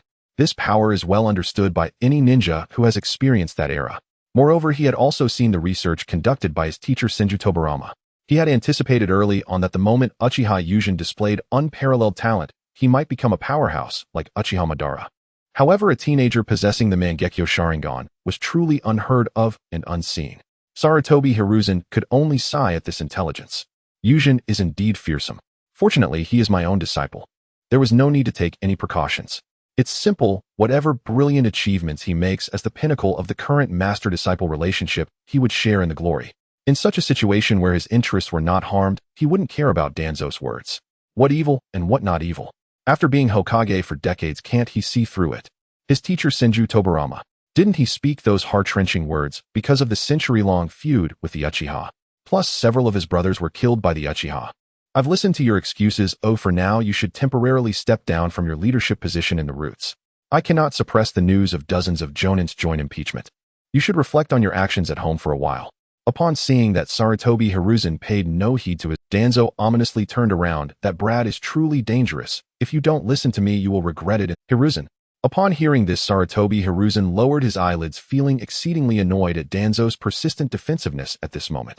Be quiet, Danzo. I will make my own judgments about the situation. No need for you to interfere. You must know I am the Hokage. Bang. With those words, Danzo slammed the door and left. Shimura Danzo was jointly impeached by the Jonin at the front lines. This intelligence detonated Konoha, revealing the spies hidden throughout the village. Consequently, related information was sent to the archives of various ninja villages. Uchiha, a 10-year-old with a Mangekyo Sharingan. An upper ninja team, led by the 7 ninja swordsmen, wiped out. Inoki flipped through the intel, sensing trouble. He vividly remembered how he and his mentor were overwhelmed by Uchiha Madara's power. It was not long ago that the Uchiha had been in decline for decades, producing no noteworthy figures, causing upheaval in the ninja world. He was on the verge of forgetting that history. Then suddenly this information emerged, leaving him feeling somewhat wounded. This Uchiha Yujin, based on the had fully grown its wings and reached a formidable combat power. He could be considered a fulfillment of talent. With this thought, Inoki continued to examine the intel. Flying Thunder God. Mangekyo. Around 13 years old. Bang. A combination of the Sun Just techniques and Uchiha's bloodline abilities. Where did this freak come from? Inoki was genuinely feeling unwell. He had initially planned to exploit the boy's lack of experience, even if his combat power was considerable. But seeing his age, he thought he could take advantage of his inexperience. He intended to make a move to eliminate. Little did he know, he could even use the Flying Thunder God. How outrageous. This is truly outrageous. If this kid develops for a few more years and reaches Uchiha Madara's level, will we have any way out left? Fuming, Inoki suddenly stood up from his seat, just as he was about to slam the table in frustration. Crack. Ouch. Someone help this old man. I've pulled my back. Without mentioning Inoki's old ailment, the AB duo in the Cloud Village also received this intel. Big brother. This Uchiha Yujin is quite impressive, Killer Bee remarked, marveling at Uchiha Yujin's achievements. He was such an optimistic person. Whenever a genius appeared from an enemy village, as long as he found their achievements admirable, he would openly praise them. Don't be so impressed. This guy is a disciple of Namikaze Minato. As the elder brother, snorted coldly, this Uchiha brat actually activated the Mangekyo Sharingan. Let's eliminate him directly if we encounter him on the battlefield. The Mangekyo Sharingan, this kind of power. Other ninja villages might not be aware of its significance, but the Cloud Village knew all too well. The reason was simple. They were direct competitors with the Uchiha in the Land of Lightning. The lucrative position overseeing the Bloodpool clan had always been held tightly by the Uchiha. When the Cloud Village was newly established, they had hoped to take over this lucrative position, only to be thoroughly defeated by the Uchiha at their peak. Thus, the records of the Mangekyo in the Cloud Village were meticulously maintained. This Uchiha Yujin of such young age and such strength could not be allowed to continue developing. Currently, the village predicted that a ninja world war was inevitable. He absolutely had to eliminate this kid if they crossed paths in the future. Time flew by. In the blink of an eye, the complete annihilation of the 7 ninja swordsmen occurred a month ago. At this very moment, in the Land of Fire, amidst a tranquil forest, Uchiha Yujin sat cross-legged. He was now on his way back to Konoha alone, feeling somewhat exhausted, and took a moment to rest. He was quite satisfied with his current situation. Everything unfolded as he had anticipated. After Danzo was impeached, the 3rd Hokage directly stripped him of his position as the root leader. Next came the reassurances for himself. There was nothing more to say. His promotion to Jonin came with corresponding financial compensation. There would be further rewards of ninjutsu or special ninja tools, but he could only choose one. He had already made up his mind about this in his heart. In terms of ninjutsu, he wanted to learn Edo Tensei, but the village wouldn't teach it, and other ninjutsu seemed of little use. The Uchiha clan did not lack for ninjutsu resources. He wanted to go back and directly acquire the 2nd Hokage's special ninja tool, the Thunder God Sword. He wanted to see if he could obtain a special trait. Indeed, he had set his sights on the traits of the ninja tools. This was undoubtedly a significant gain from this trip. I never expected that a weapon trait that cannot affect humans could work like this. Uchiha Yujin marveled. Not long ago, while sealing the weapons of the 7 ninja swordsmen into scrolls, he touched them and obtained corresponding traits. Among those traits, some were useful. For example, chakra absorption and integration. Blue weapons equipped with this trait will favor the corresponding chakra. Effect absorbs chakra, nourishing the holder. There is a certain possibility of granting the weapon sentience. Thunder attachment. Blue. After equipping the trait, your weapon will be enveloped in thunder. Effect Lightning Affinity Thunder Summoned. Injecting Chakra can invoke and generate Lightning Chakra Mimicry Blue. After equipping the trait, the weapon will gain transformative power. Effect Injecting Chakra enlarges the weapon. Injecting Chakra forms a gathering of chakra, thus gaining immense destructive power. These three traits correspond to Samahata Raijin's Blade and Flatfish. They are all very useful, and he planned to install them on his own ninja blade soon. As for the other three, the traits of Mist Needle and Doko had no use. The descriptions of those traits indicated that they required specific devices to install. This held no value for him, who only wanted to use a regular blade. At that time, he was quite speechless about what to do with those weapon traits he had no intention of using. He couldn't install them on himself, and he didn't want to use mechanism-type weapons. At that time, it seemed like the system sensed his headache. It directly made changes and provided a prompt. The prompt indicated that any weapon or tool traits he would not use could be converted into corresponding battle points. He hadn't thought much about it at the time and directly converted those three traits into battle points. There was nothing more to say. The blue traits corresponded to 100 battle points each. On the spot, he earned 300 battle points. Currently, his battle points combined with defeating the 7 ninja swordsmen and 5 root ninjas totaled 12 enemies of Jonin level. 100 points each, totaling 1,200 points. Plus the most significant source, the special envoy White Zetsu Obito. Currently, he had not been strengthened by Yamato, so he was indeed not as strong as during the 4th battle in the original timeline. But he still had a baseline strength at the shadow level. And the reward for defeating this shadow level powerhouse was a direct income of 1,000 points. Thus, after that battle, he accumulated a total of 2,500 battle points. Now let me see what traits need to be strengthened. With that thought, Uchiha Yujin turned his gaze to the panel.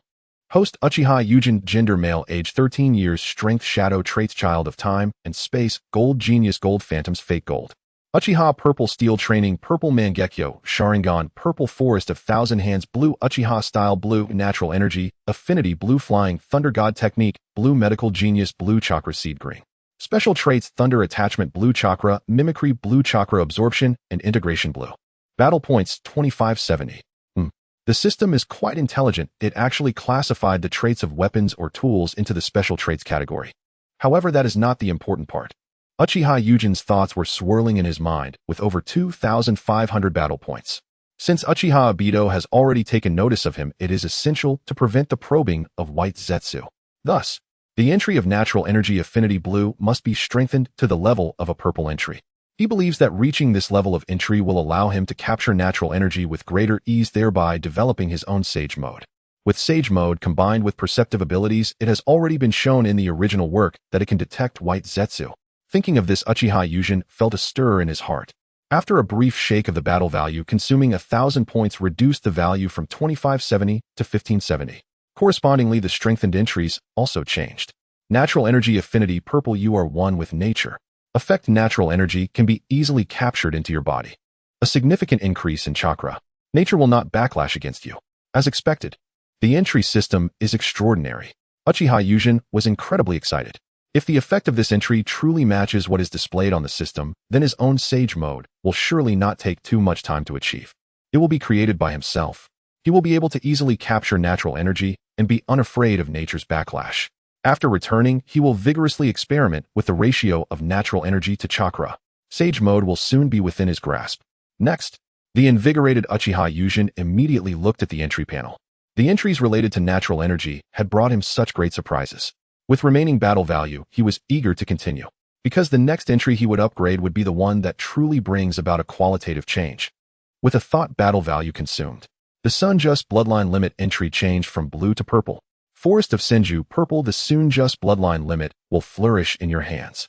Effect vitality and yang release are significantly enhanced. The wood bud will bloom in your hands. Battle value continues to deplete. 1570 changed to 570. But Uchiha Yujin's mind was no longer concerned about such trivial matters. Thinking about the upgraded entry to be installed on himself, he anticipated the changes that would come. He eagerly ordered the system install the entry. Buzz, at the moment the system installed the upgraded entry into his body, Uchiha Yujin felt that everything had changed. Explosive vitality spontaneously erupted from within his body. Yang release chakra surged visibly from the life wheel in his lower abdomen. This chakra, after merging with the vitality, rushed towards his eye sockets. Before Uchiha Yujin could react, this energy reached his eyes. Uchiha Yujin felt a cool sensation brewing in his eye sockets. This feeling. Has my left eye's vision been restored? The vision in his left eye had deteriorated during that battle after forcefully using the Kagami ocular technique. Although there was the restoration from the blue entry level of the Sun-Just bloodline limit, it had taken too long. But now with this upgrade to a purple entry, his vision was completely restored. It seems that my Senju bloodline has reached the same level as the white Zetsu cells in Obito's body, allowing for the unrestrained use of the Sharingan's power. Uchiha Yūjin sighed deeply. The techniques of the eternal Mangekyo Sharingan are indeed useful, but for the Uchiha, they are just a burden on the eyes. However, this problem will no longer trouble him in the future. He will be able to use ocular techniques, just as Obito did in the original work, however he wishes, without having to worry about the issue of blindness. Not only that, Uchiha Yūjin sensed that he had other changes, raising his hand. It seems I can also do this. As soon as he spoke, from the ground beneath his palm, a tree branch suddenly burst forth. In a short time, the branch transformed into a colossal tree. Would release. This is the bloodline limit that rivals the Sharingan for a millennium. He did not have the hand seals for wood release, but he could still make the land sprout a large tree. He is definitely capable of this. Even Dato could do it. There is no reason the purple level Senju bloodline entry could not achieve this. However, he could feel proud that his current wood release power matched that of Dato. It was fine for some greening. But against tailed beasts he was lacking. However, he did not mind, and immediately began to experience the changes from another entry. After returning to Konoha, I must carefully cultivate to perceive what changes have occurred with the natural energy entry.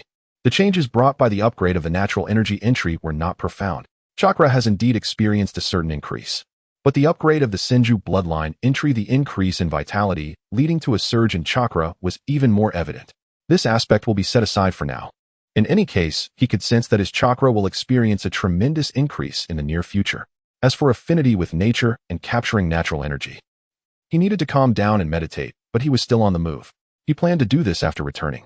Now there is only one last entry left to upgrade. There is nothing more to say. Seed of Chakra Green has transformed into Seed of Chakra Blue, the source of chakra unique to you, which cannot be taken away by anyone. Effect simulates yin-yang and the 5 elements, allowing for fusion and transformation. Transformations, dissolution, would release. After this entry is installed, Uchiha Yūjin could feel it. His ninjutsu would also receive enhancements. The blue level entry represents a degree that can be put to the so-called Seed of Chakra he had already figured out. The source of chakra that belongs to me means that my chakra is no longer Kagai's chakra. Uchiha Yūjin pondered as the upgraded entry brought him deeper insights. The source of chakra that belongs to him means that the techniques he unleashes in the future, the power will receive an enhancement of over 20%. The reason is simple. The chakra he previously used, no matter how you put it, it was also that of Otsutsuki Kagaya. This point is beyond doubt. Nominally, chakra is refined by the ninja themselves, but it was clearly stated in the latter part of Shippuden. All of it was given to everyone by the Sage of 6 Paths, and Otsutsuki Kagaya split from the 10 Tails. Yūjin let out a long breath. Although the battle value had dropped from 2570 to 470, this expense was worth it. He believed that once he returned to Konoha, after a period of cultivation, he would be able to digest the upgraded entries. His strength, if not undergoing earth-shattering changes, would certainly experience significant enhancements. His overall qualities would also see an increase. Clang. Uchiha Yūjin drew his ninja blade. Next, it's time for changes in weapons. This ninja knife is incredibly useful. Crafted from chakra metal, it has provided me with significant assistance during this time. The indestructible nature allows me to use it without hesitation. No matter how violently I channel chakra into it, it can silently endure. Even if it gets damaged, I can restore it with a bit of my blood. I plan to further enhance this weapon. The stronger the weapon, the stronger it'll become. As I clear my thoughts and focus my mind, the 3 terms Thunder Attachment Blue Chakra, Mimicry Blue, and Chakra Absorption and Integration Blue slightly tremble. 3 streams of blue light slide out from the panel and slowly infuse into the ninja knife in my hand. After a tremor, it emanates a ghostly blue light. After the light fades, the blade style of the ninja knife does not exhibit significant changes. However, lightning-like engravings appear along the blade. Uchiha Yūjin raises the ninja knife, chakra gathering towards it. Let me see what kind of changes you've undergone. Crack, crack. After 2 sounds, a massive gathering of chakra forms on the ninja knife. Is this the ability of the flatfish? Yūjin thinks as he swings the ninja knife. Boom. As the ninja knife swings, a huge pit is created on the ground ahead. It truly inherits the chakra manifestation of the flatfish. Then the next change. The ninja knife naturally transforms in accordance with Uchiha Yūjin's thoughts. Ripping sound. The ninja knife expands and elongates, as if possessing a magnification technique. Under the continuous input of chakra, it transforms into a 5-meter-long giant blade. He can feel that it can grow even larger. However, if it does, he won't be able to hold it. I've tested the ability of the flatfish. What's next? The knife moves freely. The sound of crackling lightning echoes from the ninja knife. When Uchiha Yojin sees the shining bolts of lightning on the knife, he realizes his ninja knife has completely inherited the abilities of the Thunderblade Fawn. The chakra absorption of the shark skin has no experimental subjects for now. We'll deal with that later. After assessing his gains, Uchiha Yojin immediately rises. The changes in the terms the changes in the ninja knife. He wants to return to Konoha to conduct more detailed research and digestion. He then sets off. Accelerating his pace, he arrives at the gates of Konoha 2 days later. After politely greeting the guards at the gate, Uchiha Yojin walks towards the Hokage building.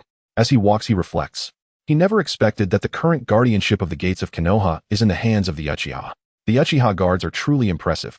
When he watched the anime before, he only thought of the Uchiha as one of the 2 great clans that founded the ninja village. They had it good and bad. It was only after reincarnating as an Uchiha that he realized what a monstrous department this guard unit truly is. The Hokage is a cartoon about daily life. Naturally, it inherits a bit of the worldview of daily life. Similarly, the Konoha Guard Department is equivalent to the police system in Tokyo, and everyone knows how great that system's power is. At that moment, Uchiha Yojin understood why the Uchiha are so disliked and rejected throughout Konoha. The pie of interest in Konoha is only so big. You Uchiha have such great power, but refuse to share. The higher-ups and other ninja clans won't exclude you, they will exclude whom? Taking up the core area of Konoha and only doing business for your own family. What is the true intention behind this village within a village? However, now that he has sufficient strength, coupled with the lesson learned from Shimura Danzo this time, this lesson made him realize that sometimes one must possess a bit of power to avoid feeling terribly uncomfortable if one has great strength but does not flip the table. As a legitimate heir of the Hokage line, flipping tables is not within his considerations. He can't help it, he's a proper successor. He can't really flip the table right. Therefore, he has his eyes on the power of the guard department. And to obtain the power of the guard department, one must first be an Uchiha. Coincidentally, he just happens to be one. As an Uchiha, one must also possess great strength. Even more coincidentally, his Mangekyo Sharingan is for the Uchiha a testament to power. Even more coincidentally with these, he intends to consume the internal influence of Uchiha Shana. He can't help it. After all, he has a good relationship with Fugaku. Meanwhile, this old guy Uchiha Shana has a poor relationship with him. Moreover, he's a hawk, and his relationship with the Hokage faction is not great either. If he takes him down, Sarutobi Hiruzen would surely be pleased. The reason is simple. Sarutobi Hiruzen is not a Hokage renowned for power, but a Hokage famous for political achievements. Though in Uchiha Yuzen's eyes these political achievements are rather unimpressive. However, for a ninja village system established for only a few decades, it can be considered quite good. One cannot expect mercenaries who have always operated as family units to have much insight. And Sarutobi Hiruzen, who has achievements in politics, would surely be delighted to see his disciples grasp part of the power of the guard department. The guard department has always been a reserved area for the Uchiha, and the village cannot interfere at all. As his disciple, if he truly obtains part of the guard department's power, for the Hokage, this would deepen his control over Konoha. And given Sarutobi Hiruzen's desire for control over Konoha, he has no reason to stop him. Sorting through his thoughts, Uchiha Yojin enters the Hokage building. He has already planned to bring this matter up when he reports his mission and receives his rewards. With the guidance of the Hokage building staff, Uchiha Yojin appears before Sarutobi Hiruzen. Hokage-sama. Uchiha Yojin bows to Sarutobi Hiruzen. Please raise your head, Yuzenkan. You are the disciple of my student Jiraiya, so there's no need for such formality. Sarutobi Hiruzen smiles as he sets down his smoking pipe. Thank you, Hokage-sama. Uchiha Yojin follows the conversation and lifts his head. He then takes out a scroll from his pocket. This is a more detailed report on the mist attack. This report is the reason for my return. Although the previous impeachment mentioned some things, the main focus was on impeaching Danzo. Now my report provides a more detailed battle analysis. It includes my perspective as well as insights gathered by the intel team from the enemy. Good, I will review this scroll carefully. Sarutobi Hiruzen takes the scroll, pointing to a chair beside the office. He says to Yojin Yuzenkan, please sit over there and wait a moment. Yes, Hokage-sama. Following this, Sarutobi Hiruzen carefully examines the report. The more he reads, the more confused he becomes. He already found the previous brief report unbelievable.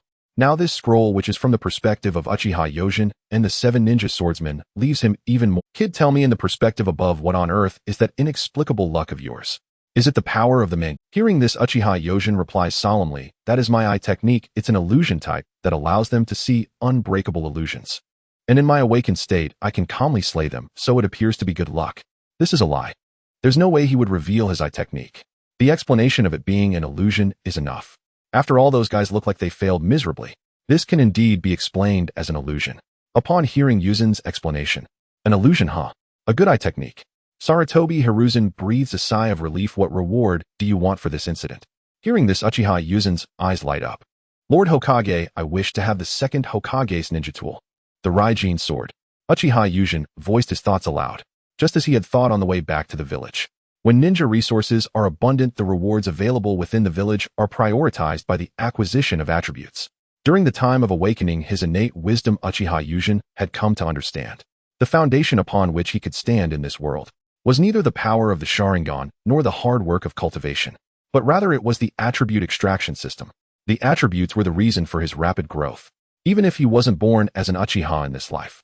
As long as he possessed this system, he could still have the Sharingan.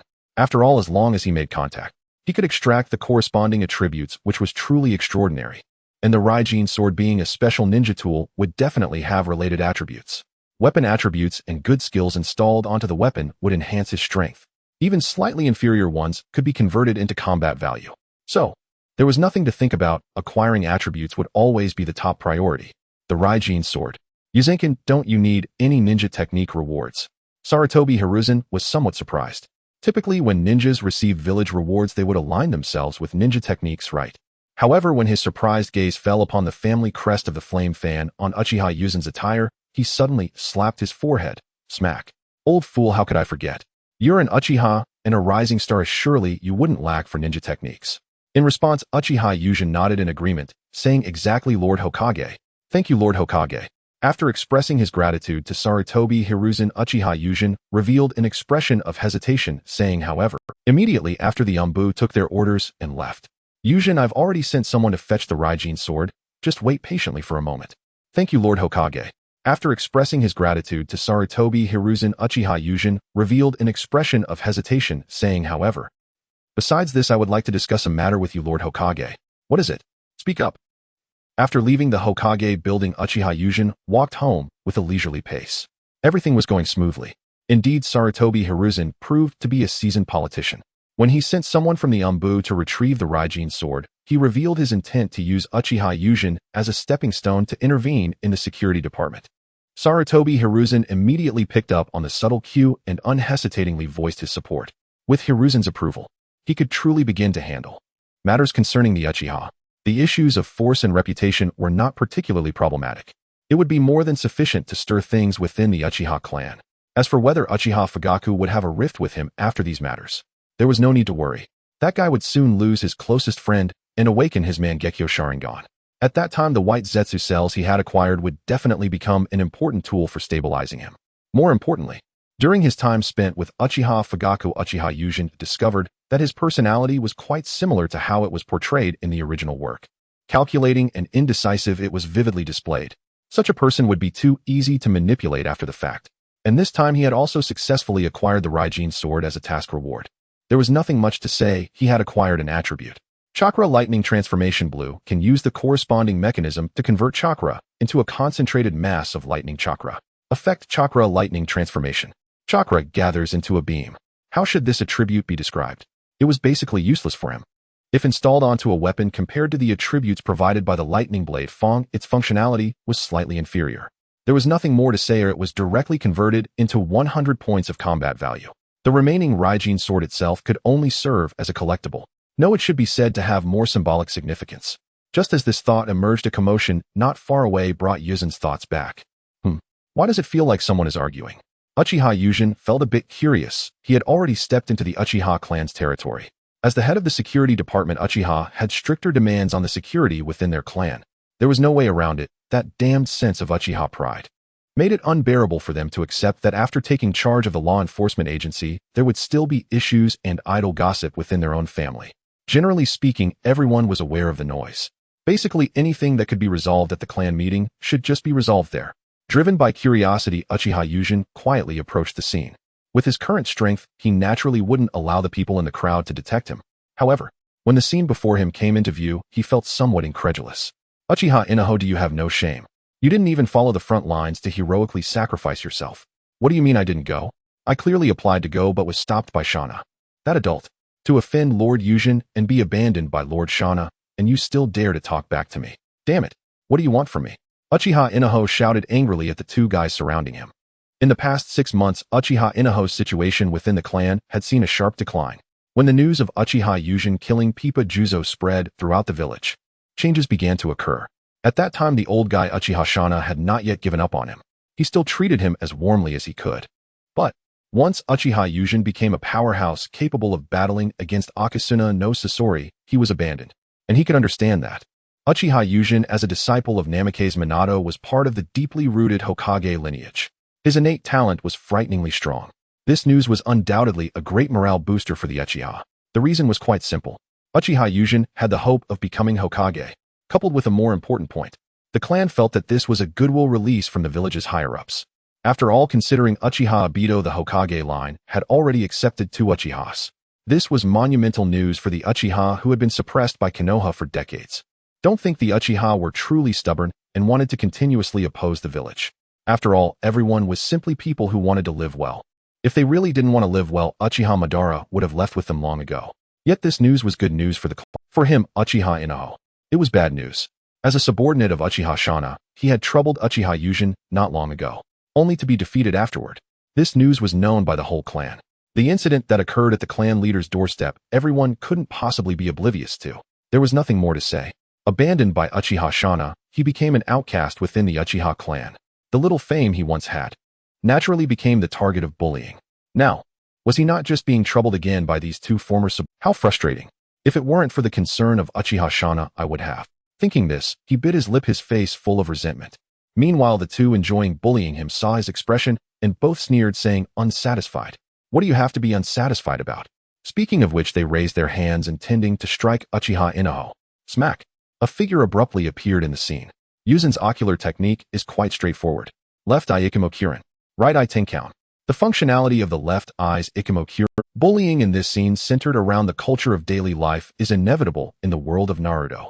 However, Uchiha Yuzhen never expected this. Uchiha Danhwa, a somewhat renowned genius within the clan, actually falls victim to bullying. However, after putting his mind to work, he realizes that being bullied might just be a good entry point. The reason is simple. As a genius from the Uchiha Shana faction, there is only one reason for being bullied. He has been abandoned by that old guy Shana.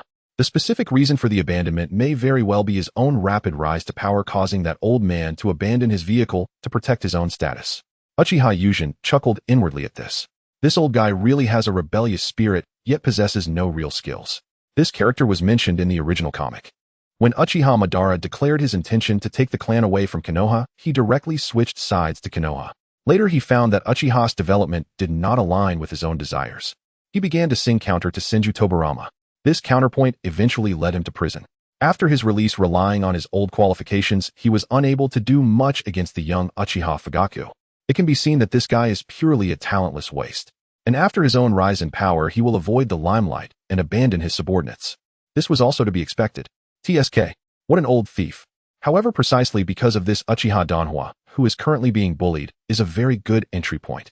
As the key training target of the Shana faction he once belonged to, taking him under his wing would not only enhance his reputation within the clan, but perhaps he might also learn about some weaknesses of Uchiha Shana's power from him. When considering these benefits, Uchiha Yuzhen naturally appeared on the scene. He stopped the 2 guys from bullying Uchiha Danhwa. "Who are you? How dare you interfere with my good fortune?" The Uchiha youth, who was stopped with an ugly expression, regained his composure and was about to unleash a torrent of abuse. However, his companion was different. When Uchiha Yuzhen appeared, he recognized him. Yuzhen as the rising star within the clan. But due to being busy with village affairs, he had not seen him much. Given this situation, various factions within the Uchiha clan all made sure to distribute Yuzhen's portrait to ninja within the clan so that the new generation would not be unable to recognize their most outstanding ninja. And he had a good memory, having remembered Uchiha Yuzhen's face. "Don't say that he is Lord Yuzhen." He hurriedly stopped his companion. "What? He is Uchiha Yuzhen." The stopped Uchiha youth was taken aback. He quickly withdrew his hand and bowed to Uchiha Yuzhen, saying, "I'm sorry, I didn't know it was you. Please forgive my offense." "It's fine." Uchiha Yuzhen waved his hand disinterestedly. "You can leave." "Yes. X2. As the 2 left, Uchiha Danhwa's voice filled with complex emotions came through. "Why did you help me?" Hearing this, Yuzhen turned around and shook his head with a smile, saying, "There's no need for so many reasons." "Danhwa-kun, are you interested in talking with me?" Uchiha Danhua was confused. If he remembered correctly, he had offended him before, right? Not only helping him out now, but also inviting him to talk. In his confusion, he replied absent-mindedly, "Is that okay?" "There's nothing that's not okay. Let's go."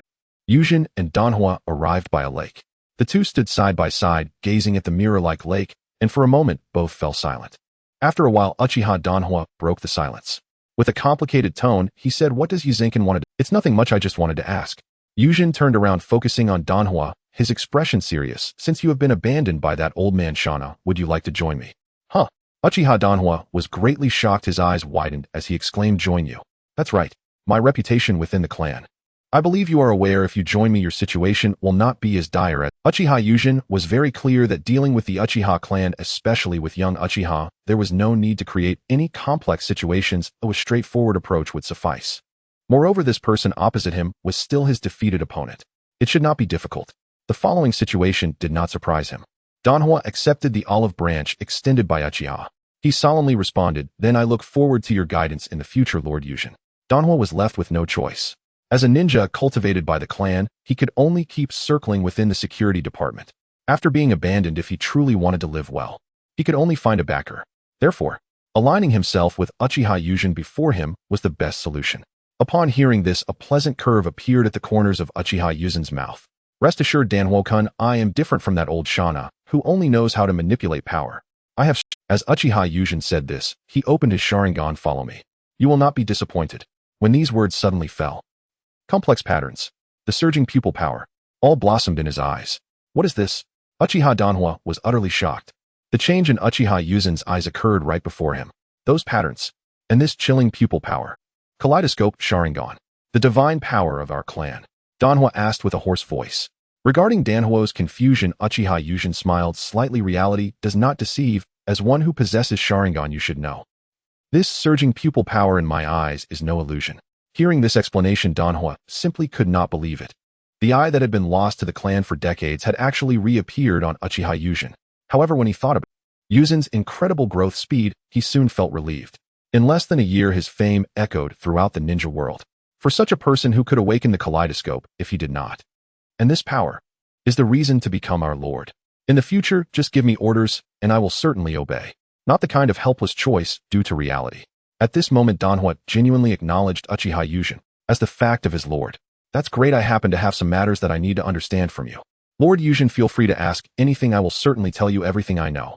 Uchiha Yujin nodded in satisfaction. "Then tell me all the weaknesses of Uchiha Shana across various dimensions." In the blink of an eye, Uchiha Yujin returned to Konoha after a week. During this time apart from subduing, he did not fall behind in improving his own strength. In terms of ocular techniques, due to the bloodline trait of Sun no Senju, it has been upgraded to purple level. With the Mangekyo Sharingan, it can be used without any reservations. He underwent extensive training. Amino Iku. This ocular technique, which anchors the future one desires, is attainable through sheer will. No need for further explanation. The ocular technique of the right eye, Amino Tsukuyomi. This sword light emanating from the eyes can sever all things. He has already discovered a unique application. At this moment in the training ground on the outskirts of the Forest of Death, Uchiha Yujin released a sigh, raising the ninja blade in his hand. Immediately his eye trembled slightly, and the three tomo of his right eye transformed into intricate patterns. The patterns turned slightly, igniting the ocular power. Ocular technique Amino Tsukuyomi. From Yujin's right eye, a platinum sword light burst forth. This sword light, under the user's control, slowly coiled around the ninja blade. With a light turn of the hilt, Yujin gently swung. Ryup. The platinum sword aura flashed past, severing the land and forest in an instant. But that's not all. Where the sword light passed through, ripples began to emerge. The ripples spread, revealing strands of black lines in the void. The black virtual lines suddenly produced a terrifying pulling force. Boom, boom, boom. This inexplicable force engulfed everything around it. Moments later, the forces of nature smoothed out the mysterious black virtual lines, returning everything. Ha! Uchiha Yujin looked at the platinum ocular power on the ninja blade, and then at the wreckage ahead, bursting into laughter. The Amino Tsukuyomi ocular technique possesses the power to directly sever abstract concepts such as time-space non-karma and karma. Time non-karma and karma are too abstract, one cannot imagine, see, or capture them, so let's set those aside for now. However, space. Ordinary eyes can perceive it. As long as one uses the position of the senjutsu as a reference, the length, width, and height that encompass everything is precisely space.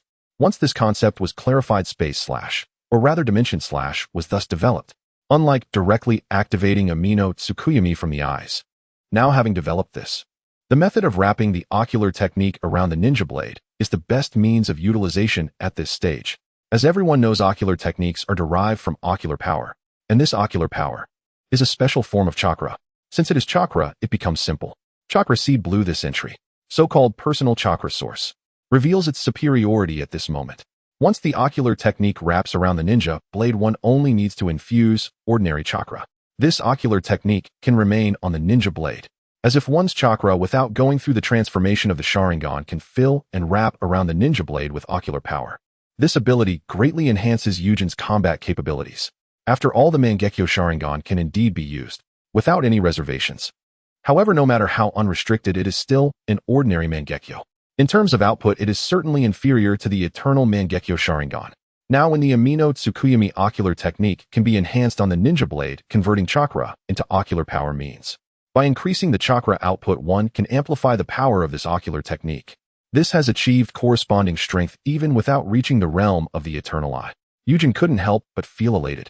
Moreover, during this period, he has not only improved in ocular technique. In terms of physical skills, he has not fallen behind. Steel training purple, this entry akin to the principle of hard work being rewarded. As for enhancements in physical capabilities, he cannot claim to have surpassed the limitations of humanity in the Naruto world. However, now he can open all gates except the 8th gate. One must know that he has only been training his body for half a year. In half a year, he surpassed Lee's years of training. That is a terrifying efficiency. Reflecting on the improvements over this period, Uchiha Yujin felt quite satisfied. In the realm of shadows, the gap in strength is vast. There are weaklings like the 4th Kazekage and formidable warriors like the 3rd Reikage who can take on tens of. Regarding his current level, Yujin believes he can also stand against tens of thousands, embodying a powerful shadow-level existence. Moreover, unlike the 3rd Reikage, who is merely a numerical anomaly, he balances both numerical power and strong mechanisms. Even against someone like Nagato, a transcendent shadow-level powerhouse, he dares to confront. Anyway, with the ability of the Flying Thunder God, he will not perish. At this moment, a figure emerged from the outskirts of the training ground. The newcomer was Uchiha Inoue. He approached Uchiha Yujin, gave a slight bow, and spoke. Lord Yujin, the clan meeting is about to begin. Upon hearing this, Yujin, who had already retracted his Sharingan and dispelled the ocular technique on the ninja blade side slightly, a clan meeting, huh? Uchiha Shana is truly troublesome. Earlier, when he subdued Inoue, he wanted to ask about the weaknesses of the person Shana had focused on training. But there were no answers. Although Uchiha Shana is indeed lacking in strength, he is quite cunning. His inadequate abilities after being released from prison have relied solely on an incredibly cautious mindset to maintain his position within the Uchiha clan. With his caution, he has no apparent weaknesses to exploit. For this reason, wanting to deal with Shana has become a headache for Yujin. He has gained the tacit approval of the Hokage only to find that the target he wants to deal with is a seamless egg. He cannot simply go in and kill. After all, everyone still needs to navigate the system of Konoha. Let's go, Inoue, it's my first time attending a clan meeting, and I can't afford to be late. Cutting off his complex thoughts, Uchiha Yujin said to Inoue and led the way towards the Minamai River Shrine. He is not in a hurry. If he cannot find Uchiha Shana's weakness, then he will create one. This time at the clan meeting, he will see if there are any opportunities for him to exploit. On the way to the Minamai River Shrine, Uchiha Shana's mood was equally restless. He couldn't help but feel anxious. In terms of talent, he is indeed not impressive. However, having experienced the storms of the Warring States period and the establishment of the Ninja Village era, he is quite sensitive to crises. If he weren't sensitive decades ago when opposing Senju Tobarama, the outcome would not have been merely imprisonment. That brat Uchiha Yujin has been making him exceedingly uneasy lately. When he learned that Inoue had been taken in by that brat, a sense of crisis enveloped him completely. His approach to crisis management is simple: strike first. When the Torii Gate of the Minamai River Shrine came into view, he took a deep breath, then spoke with a chilling tone. Kid, don't blame me. I was hoping to reconcile with you when I thought you had a chance to become Hokage. Splash. Uchiha Yujin pushed open the large door of the shrine, carrying Inazuma with him. As he stepped inside, a slight frown appeared on his brow. Due to possessing the purple attribute levels of natural energy affinity and Forest Thousand Hands, he had also been exploring Sage Mode during this period. However, due to the limited time he had, even though the attribute allowed him to safely access natural energy, without concerns, he still couldn't achieve Sage Mode. Yet his perception abilities had significantly enhanced. The moment the shrine's door swung open and he appeared before the Uchiha clan, he could sense their presence. The changes in the chakra within this group of Uchiha. The chilling killing intent and emotional tension were all captured by his perception. Every detail was laid bare. Huh, interesting. Yūjin chuckled inwardly as if he had sensed something. He stepped into the shrine. His peripheral vision scanned the faces of the Uchiha. Sure enough, 80 of this group were Uchiha Shana's people, but there was nothing that could be done about it. Uchiha Fugaku had led his own faction along with most of the elite of the Pigeon faction to the battlefield. Currently, the largest number of clan members remaining were naturally Uchiha Shana, who stayed behind in Konoha. Coming to this realization, Yūjin felt indifferent.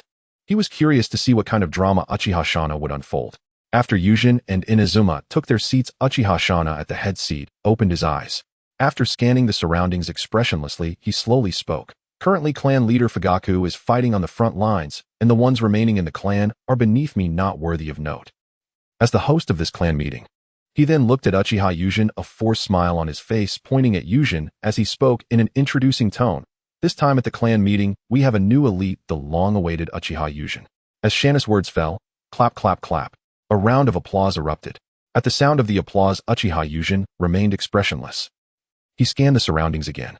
Beside him, Inazuma remarked with pride, Lord Yūjin's popularity is truly high. Popularity, huh? Inazuma can just watch my actions later. Yūjin replied non-committal. Upon hearing this, Uchiha Inazuma, known for his genius, stiffened.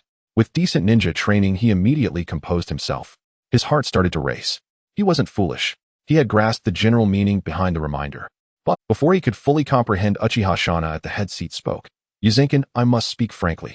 Most of the people at this clan meeting are mine. I trust you have noticed. I have a proposal. Would you like to hear it? I am all ears, Yūjin responded to Shana. Join my side, and together we will control the Uchiha. Shana's expression began to grow fervent. Once we have the power of the Uchiha in our hands, we can further dominate Konoha. As Shana's words abruptly fell, the room fell silent. Most of the Uchiha present turned their attention towards him. Some Uchiha, who were not part of Shana's faction, felt uneasy. However, upon seeing the numbers on their side, they realistically calmed their inner turmoil, preparing to observe the situation. To this proposal, my answer is. Uchiha Yūjin's lips curled into a cold smile. Reject. Uchiha Yūjin, do you know what you are saying? What a pity. You are not on the same side as Lord Shana. To actually refuse Lord Shana, do you think that just because you have a bit of power you can disregard us? In the hall, the Uchiha of Shana's faction opened their crimson Sharingan. Under the gaze of a dozen pairs of scarlet eyes, the atmosphere in the shrine turned chilling. Is that so? It seems I must reluctantly slay you. Uchiha Shana said, feigning sincerity from them. Then his eyes also blossomed with the Sharingan. I know you pride yourself on having the Flying Thunder God, thinking that we cannot capture you. But, as Uchiha opposing the Senju, do you really think we have no means to deal with this technique? As he spoke, Shana laughed cruelly. His voice was cold like the breath of a venomous snake. Everyone take action. Let him know the barrier we have developed over these decades to counter the Flying Thunder God technique. Yes, Lord Shana. A voice of response came from outside the shrine. Buzz. A mysterious sound resonated inside and outside the shrine. A purplured barrier materialized within the building. What is this? Uchiha Shana stood up looking curious. This is the Uchiha Flame Formation combined with a contract seal specifically designed to counter summoning techniques, and the Flying Thunder Goddess Space Displacement Barrier. Upon hearing this, Uchiha Yūjin also realized. He could no longer sense the Flying Thunder God seal outside. I see the contract seal indeed can nullify the effects of seals and runes combined with the Flame Formation's robustness. It can effectively block my Flying Thunder God, while also preventing my potential escape. Uchiha Yūjin was thoroughly impressed. As the eternal rival of the Forest Thousand Hands, Uchiha had indeed suffered losses to the Flying Thunder God. They could not avoid researching countermeasures. After all, Senju Tobarama's Flying Thunder God only has the displacement effect. Since the Flying Thunder God requires seals, it can be deduced that it is similar to summoning techniques. It requires sensing coordinates to perform spatial movement. Thus, a contract seal combined with an incredibly sturdy barrier is a solution. When a region is enveloped by a barrier filled with contract seal power, then, within the covered barrier, no one can sense the outside contracts or seals. The movement of the Flying Thunder God is thus rendered void. However, do you think you have me figured out too simply? Uchiha Yūjin faced this assault with a smile. Having already activated his Sharingan, he slightly moved his chakra. Complex patterns blossomed in his eyes. Or perhaps, I possess the information of the Mangekyo, and you are unaware. Mangekyo. It is indeed a powerful force, but... Uchiha Shana coldly smirked at Yūjin. As someone who has walked that path, I understand very well that this is fundamentally inadequate to withstand the siege of a dozen elites. In his memory, Uchiha Izuna also wielded the Mangekyo. It was strong, but not beyond comprehension. That level of power could only rival that of a village leader. As for Uchiha Madara, that is exceptional. He didn't believe this kid in front of him was also exceptional. Uchiha Yujin sighed helplessly. The patterns in his eyes shifted, and his ocular power surged instantly. The term frog in a well seems to fit individuals like you. Dojutsu 1 I Reling. Dojutsu Amano Murakumo. Activate. The ocular power unleashed from his left eye enveloped the shrine. The platinum sword light emerging from his right eye slowly wrapped around. Uchiha Yujin, not knowing when, held the ninja blade in his hand. The kunai tainted with the color of platinum by the Tsukuyomi was gently waved by Uchiha Yujin. Whoosh! The platinum flying slash cut through the barrier. Crack! Crash! The seemingly impenetrable barrier shattered like broken glass. In that moment, the manifested chakra fragments danced wildly in the air. Impossible! Uchiha Shana's pupils contracted, disbelief written all over his face. This is a barrier based on the fire formation. The Uchiha Fire Formation is a clan's secret barrier. It is both sturdy and retains the ability to counterattack. Let's not discuss the counterattack capability for now. Having witnessed Uchiha Madara controlling the Nine Tails, he was well aware of the barrier's solidity, which even the Nine Tails might not be able to break. Moreover, this barrier, modified to counter the Flying Thunder God technique, had intentionally weakened its counterattack capability, focusing solely on its toughness. He never imagined the barrier could be broken. But what was happening now? That platinum sword light. What he saw was erupting from the eyes of that little brat Yujin. Is it a dojutsu? Realizing that the platinum sword light was a dojutsu, Uchiha Shana's expression twisted in horror. All those within the Uchiha clan now belong to me. Don't think that breaking the barrier means you can escape. Hearing Uchiha Shana's roar, Uchiha Yujin couldn't help but burst into laughter. Humph, ah. Amidst the wild laughter, a terrifying power surged. All Uchiha present in the shrine shrouded by this dojutsu were stunned. Don't think that breaking the barrier means you can escape. Hearing Uchiha Shana's roar, Uchiha Yujin couldn't help but burst into laughter. Humph, ah. But the cold sweat pouring down their faces, and their hesitant expressions, indicated how intimidated they were by this overwhelming dojutsu. Seeing this. Escape? Who? Where to escape? Uchiha Yujin retracted his smile, looking at Shana with a brutal gaze. Why should we escape? Buzz. Intense chakra fluctuations erupted around Uchiha Yujin. Crack, crack. The crimson chakra began to manifest. And looking at the giant red deity that began to take form, Uchiha Shana's expression grew increasingly horrified. It's actually Susanoo. Can it be? In that moment, Shana, as an experienced elder who had witnessed the birth of the Mangekyo, understood clearly that awakening the Mangekyo allowed for the use of this Uchiha guardian. Susanoo? It represents what? It is an invincible technique that combines offense and defense, revered within the Uchiha clan as a divine power. What is this? The change in Uchiha Yuzin's eyes is the Mangekyo Sharingan that has disappeared from the clan. It seems the previous rumors circulating in the village were true. This little Yujin, no Lord Yujin, truly awakened the divine power of our clan during the battle with the mist. The Uchiha present also struggled to react at this moment. Uchiha Yuzin's eyes, along with the towering third turtle deity, indicated that within the Uchiha clan, the long-lost Mangekyo Sharingan had reappeared. Huh? Manifesting Susanoo in its skeletal first form, Yujin exhaled a breath of turbid air and then looked down at the crowd around him. The game is over.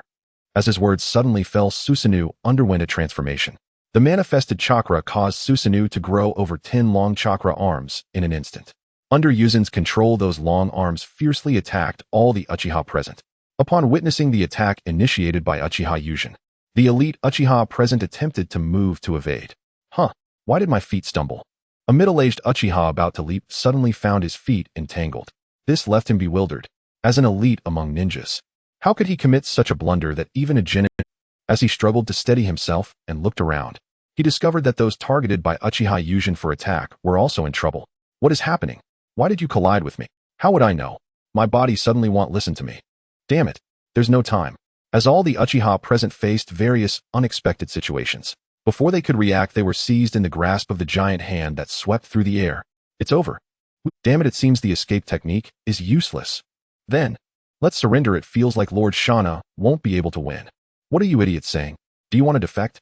Shut up, you defeated ones. Uchiha Yujin frowned, silencing their commotion. The failure of these Uchiha was to be expected. When he activated Ikemokurin, he was already thinking of making these guys face various mishaps so that he could capture them. After all, his goal was to replace Uchiha Shana, not to annihilate all of his wings by killing them. As a power that would come to fruition with thought, Ikumo-Kuren created various mishaps causing these Uchiha to make errors, thus allowing his Susanoo to capture them. Regarding how his Susanoo could manifest multiple arms, Yūjin was also deeply surprised. He had only thought about how to capture so many people at once, and Susanoo under the influence of Ikumo-Kuren's dojutsu divided into so many arms. However, he still wanted them to be quieter, so he could deal with Uchiha Shana, this old fool, more comfortably. Clearing his thoughts, Yūjin focused his mind. He linked the chakra of Susanoo to the kunai in his hand. Buzz, buzz, buzz. As the kunai connected with Susanoo, the kunai's equipped attribute chakra absorption and fusion blue began to activate. What is happening to my chakra? Is it Susanoo? This technique is absorbing our chakra. Damn it. At this moment, no matter how unwilling these captured Uchiha were, bound by Yūjin, they were helplessly drained of their chakra. Upon seeing these Uchiha collapsing to the ground, Uchiha Yūjin turned to look at the silent Uchiha Shana. When he saw this old fool standing beside him with a dejected expression, not daring to attack, Yūjin scoffed. What's the matter? Afraid to face reality. Hearing this, Uchiha Shana lifted his eyelids, staring blankly at the overwhelmingly arrogant youth before him. After a long moment, he finally managed to stammer out, Yuzenkin, can we reconcile? He was truly frightened. The dojutsu that severed the incredibly sturdy barrier Susanoo and that mysterious dojutsu made him sense the breath of death. As an elder who had lived through the warring states period, his spirit had long been consumed in confinement. At this moment, he only wished to plead for his life. And Uchiha Yūjin, hearing Shana's words, shook his head with a sneer. At this moment, are you joking? After saying this, the corners of Yuzin's mouth curled into a cruel arc. Besides, old coot, I've been tolerating you for a long time. From the very first time I saw your high and mighty demeanor, it infuriated me immensely. Yūjin, with a sinister smile, swung the kunai wrapped in platinum sword energy. With a flash of sword light, the platinum sword energy of Tsukumi violently struck at Shana's with a tearing sound. Uchiha Shana's body was instantly split into two parts. Moments later, within the Nanjechuan shrine, Uchiha Yūjin sat at the head seat, gazing down at the bowing Uchiha below. He raised an eyebrow. The Uchiha clan truly lives up to its reputation for realism. After killing Uchiha Shana, he merely mentioned his desire to lead them. Those who had been defeated by him, once they regained some strength, immediately bowed their heads. They accepted the influence Uchiha Shana held within the clan. Uchiha Yūjin was not idle either. After allowing the Uchiha present to recover some chakra, he promptly directed them to inform the Uchiha clan that from now on Shana's faction would be under his control. As the newly subdued protagonist settled down, the Uchiha dared not neglect this command, notifying every household. All the Uchiha in Konoha became aware of the changes taking place within the clan meeting. Did Shana go to the Pure Land? I told him long ago that strength is the only truth for the Uchiha. Manipulating schemes is ultimately not worth anything. In the end, it is not worth much. Uchiha Huahua, a retired elder of the clan, could not help but feel emotional upon hearing this news. Having walked alongside Shana through the warring states period and witnessing the establishment of the ninja villages, his feelings towards Uchiha Shana were complicated. Shana had decent strength, but his leadership was inferior to Yuzin's. However, his ability to manipulate schemes surpassed his own. Now Shana had been forcefully taken down by Uchiha Yūjin, leaving him with a sense of lament. But this kid Yūjin. As Uchiha Huahua thought of this unexpected youth, his spirit lifted. It seems he is capable of surpassing Lord Madara. At 13, such strength, such temperament. It left him, who was of the same age as Uchiha Madara, utterly shocked. He had personally witnessed Madara's growth. When Uchiha Madara was 13, he had lost several brothers, and his Sharingan had yet to awaken. He was still struggling with fire-release ninjutsu, battling against Senju Hashirama. And as for clan authority, back then Madara was still under the discipline of Lord Taijima and had no power at all. Yet Uchiha Yūjin was already like this at 13. He compared in his heart and directly concluded that Yūjin had already surpassed Madara at the same age and would certainly not fall behind in the future. In the present, as the Uchiha clan was increasingly declining, a task like this emerged, making him exclaim, truly the heavens favor the Uchiha. Without discussing the reactions within the Uchiha clan, Yūjin, having given all orders, walked towards the Hokage building with a joyful stride. After a moment, inside the Hokage office, Sarutobi Hiruzen listened to Uchiha Yuzin's report, feeling extremely complicated inside. He never expected that this kid would manage to take down Shana so quickly. He knew that this little brat had the Mangekyo Sharingan. However, the Uchiha Shana faction had more than a dozen. He had thought that a dozen pairs of Sharingan could contend against a Mangekyo. Who would have known they would suffer a defeat at light speed, all bowing to this kid Yūjin? This is the specific situation, Lord Third. If there are no issues, I will take my leave now. After finishing his report, Uchiha Yūjin felt there was nothing more to say and spoke his farewell to Sarutobi Hiruzen. Hearing this, Sarutobi Hiruzen, with a complicated mood, smiled slightly. No problem. Thank you for your hard work, Yuzenkin. Upon hearing this, Uchiha Yujin gave a slight bow to Sarutobi Hiruzen and left. After seeing Yujin leave the office, Sarutobi Hiruzen picked up his pipe. He walked to the window, took a few puffs, and looked at the boy walking out of the building, whispering with a sigh, I hope my decision was not wrong. Given Uchiha Yuzen's extraordinary growth, he felt that this kid would develop to the level of Uchiha. Thus, he placed this kid in the team, led by Minato. Little did he know that Uchiha Yuzen's growth curve would be, had it only been a year. From a rookie ninja to a ninja on par with the Hokage. Unprecedented. Undoubtedly unprecedented.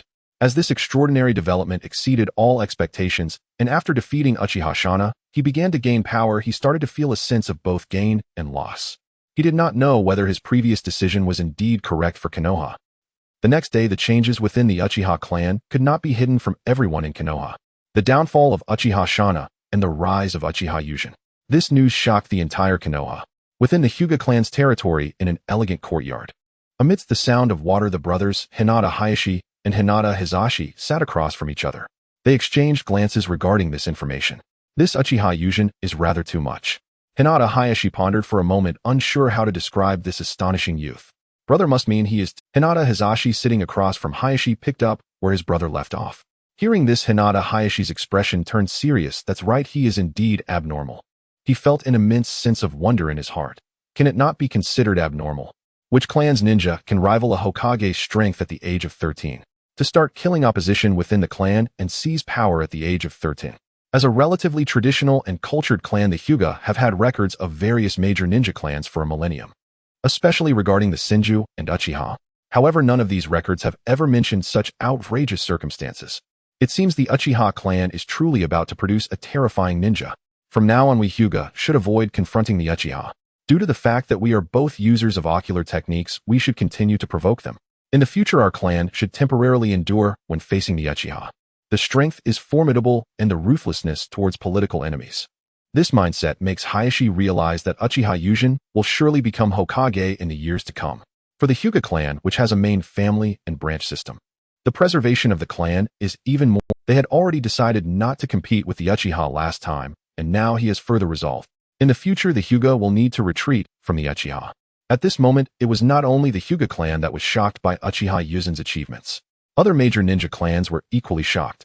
To become one of the top powers in the ninja world at the age of 13 is already astonishing. But to seize power at this age, this truly caught everyone off guard. As they connected Uchiha Yuzen's identity as a student of the Hokage, their hearts trembled even more. They all instructed their clansmen to never speak ill of the Uchiha clan again. Meanwhile, the protagonist who shocked everyone in Konoha, Uchiha Yujin, walked leisurely towards the Konoha hospital. He felt very happy at this moment. Having accepted everything from Shana, he now had over a dozen Uchiha subordinates. This was a tremendous force. As everyone knows, facing a 3-to-1 Uchiha, one must escape unknown, resist to known, or one can only win 3-0. Last night, he calculated that he had taken in 17 subordinates, and along with Inuzuka, there were a total of 18 elite Uchiha. It should be noted that the total number of ninjas in Konoha is just over 10,000. Including hidden forces from the ninja clans, there are nearly 20,000 ninjas. With so many ninjas, there are only a few hundred elite jonin. The calculation for 18 3-to-1 Uchiha suggests that the strength he holds is genuinely formidable. Including hidden forces from the ninja clans, there are nearly 20,000 ninjas. With so many ninjas, this caused the battle value on his profile to rise from the previous 570 to 2,370. This battle value was arranged last night. At this stage, his primary fighting style is still Flying Thunder God Uchiha style. So there is not much to say. The entries for the Flying Thunder God technique and Uchiha style, after an investment of 2,000 points, have changed from blue to purple. With this thought, Yuzen's mind turned to the upgrade information on the panel. Flying Thunder God technique purple, an extraordinary spacetime technique that will ensure your success in any endeavor. Effects coordinate movement spatial barrier. The purple level Flying Thunder God entry was indeed as he expected. It reached a level comparable to that of Minato Namikaze. There were no changes in spatial movement. The main addition was the spatial barrier. He understood this barrier the moment he installed the entry. It was the same spatial barrier from the original work that could shift various attacks. Even the tailed beast bomb from the Ten Tails could be moved if there was enough chakra. The upgrade of the Uchiha technique at the purple level enhanced the rhythm of battle. After all, this entry encompassed the grand techniques of body techniques, illusions, ninjutsu, and throwing techniques. The upgrade in technique would make him sharper in future battles. He thought about how the upgrade entry would strengthen his. He suddenly felt that the 2,000 battle points he had just lost didn't hurt as much anymore. He walked towards the Konoha hospital with an increasingly light step. However, now that he was no longer alone, he also had to consider his subordinates in the Uchiha clan. In his past life, he was just an ordinary. He had already thought this through. With the entry system, he personally didn't have much need for the white Zetsu cells. However, now that he was no longer alone, he also had to consider his subordinates in the Uchiha clan. In his past life, he was just an ordinary worker who didn't understand management. He must be firm and decisive. Therefore, to alleviate the dissatisfaction among his subordinates, the best carrot for the Uchiha would be the. He must be firm and decisive. Therefore, to alleviate the dissatisfaction among his subordinates, the best carrot for the Uchiha would be the white Zetsu cells. And Tsunade was currently the best option. As a medical expert, she surely knew a lot about related human. Moreover, Tsunade's bottom line was much higher than that of another candidate, Orochimaru. He felt at ease collaborating with someone who had a high moral standard. As for worrying about Tsunade's blood phobia when it came to dissection studies, the body of white Zetsu was made entirely of white tissue fluid. There wasn't a drop of red blood. With a clear mind, Yojin soon arrived at the gates of Konoha. Stepping into the hospital, he made his way to Tsunade's office with familiarity. Uchiha Yojin politely knocked on the door. After the sound of knocking echoed, a pleasant female voice came from inside. Come in. Creak. Upon entering, Yojin slightly bowed to the beautiful figure busy at the desk. Tsunade Sensei, long time no see. Oh, Yojin, what brings you here? Tsunade raised her head from the desk and spoke with interest to the young man. You've accomplished something significant. You should be quite busy now. Regarding this kid who took down that annoying Uchiha Shana, she was aware of it as one of the legendary Sannin. If one were to say it was shocking, it certainly was. However, because of her brother and lover's deaths, she had already started to slack off. She didn't really care about these things. But for this kid to still find time to visit her under such circumstances, she was curious about the reason. Without making her wait long, Uchiha Yojin straightened up, his expression serious. He spoke to Tsunade earnestly. Tsunade Sensei, I obtained something very interesting on the battlefield. Saying this, he pulled out a scroll from his ninja tool pouch. Holding the scroll, Yojin squatted down and tossed it to the ground. Boom. As the smoke cleared, 2 segments of the special white Zetsu body appeared before Tsunade. This is a corpse. Interesting. The moment she saw the corpse, Tsunade initially thought she would feel her blood phobia kick in and was about to scold Yojin in anger. However, when she observed that this corpse had no blood at all, looking at the cross-section of the bisected body, which even lacked internal organs, she instantly became intrigued. Standing up, Tsunade approached the corpse. She reached out and touched this peculiar corpse. This sensation. Furrowing her brow, Tsunade felt uncertain about whether her impression was correct. After contemplating for a moment, she immediately directed her chakra towards the corpse below. Swish. When Tsunade's pure Senju chakra touched the white Zetsu corpse, a green branch sprouted from the point of contact. With a whoosh, Tsunade immediately stood up and turned to look at Yojin seriously. Kid, where did this corpse come from? You need to explain it clearly. She couldn't afford to be nonchalant. This corpse resonated with her chakra when she touched it. Confused, she input her own chakra, and this strange corpse actually sprouted trees. As the granddaughter of Senju Hashirama, she had seen authentic wood release. She was absolutely certain that this was undoubtedly wood release. Therefore, she wanted to ask Uchiha Yojin this kid about it clearly. Yojin had long prepared for Tsunade's inquiries. He directly revealed that this corpse was one of those that had attacked him during an ambush. Moreover, this strange creature seems to function like a biological weapon capable of attaching itself to a ninja's body. I want to let Tsunade Sensei study it. Uchiha Yojin said this in a leading manner. There was no other way if he didn't say it this way. Tsunade, who had a certain moral baseline, would basically be unwilling to study the white Zetsu cells. Only by explaining the special characteristics of the white Zetsu would Tsunade consider it a biological weapon. After all, others had already studied it, and she had seen that. If he continued to hold back, it would no longer be the conduct of a ninja. After quietly listening to Yuzen's explanation, Tsunade nodded. I see a mature weapon. I'm also quite interested in this thing, and I will research it. I should have scolded you for coveting the power of wood release. However, since this is originally your spoils of war, I won't say much. Once I discover something useful, I will inform you. After saying all this in one breath, Tsunade raised an eyebrow and pointed to the door. Now you may leave. She had no good temper towards Uchiha Yojin for prying into wood release. If it weren't for the fact that this thing was already a mature biological weapon and others had it, she wouldn't have made. Understanding Tsunade's bad temper at this moment, Uchiha Yojin very tactfully left the room. He fully understood Tsunade's feelings. After all, who would be happy to see others prying into their bloodline? A month passed in the blink of an eye. During this time, while busy integrating the clan's internal forces, Yojin was not idle. At this moment, In a training ground filled with trees, he sat cross-legged under the shade of a tree with his eyes closed. The quiet Yojin seemed to merge with nature. Indeed, at this moment Uchiha Yojin is exploring the sage mode. Over the past month, he has conducted numerous experiments using the method of exhaustion. At this very moment, he has a premonition that his sage mode is about to manifest. Soon after, a slight tremor rippled through the space around Yojin, creating waves. Buzz. A hint of red shadow appeared on Yojin's face. Sensing the change within himself, Yojin opened his crimson eyes. Is this sage mode? Uchiha Yojin raised his hands. At this moment, he felt as if he could do anything. With a thought, Yojin waved his hand towards the open space ahead. A series of rustling sounds followed.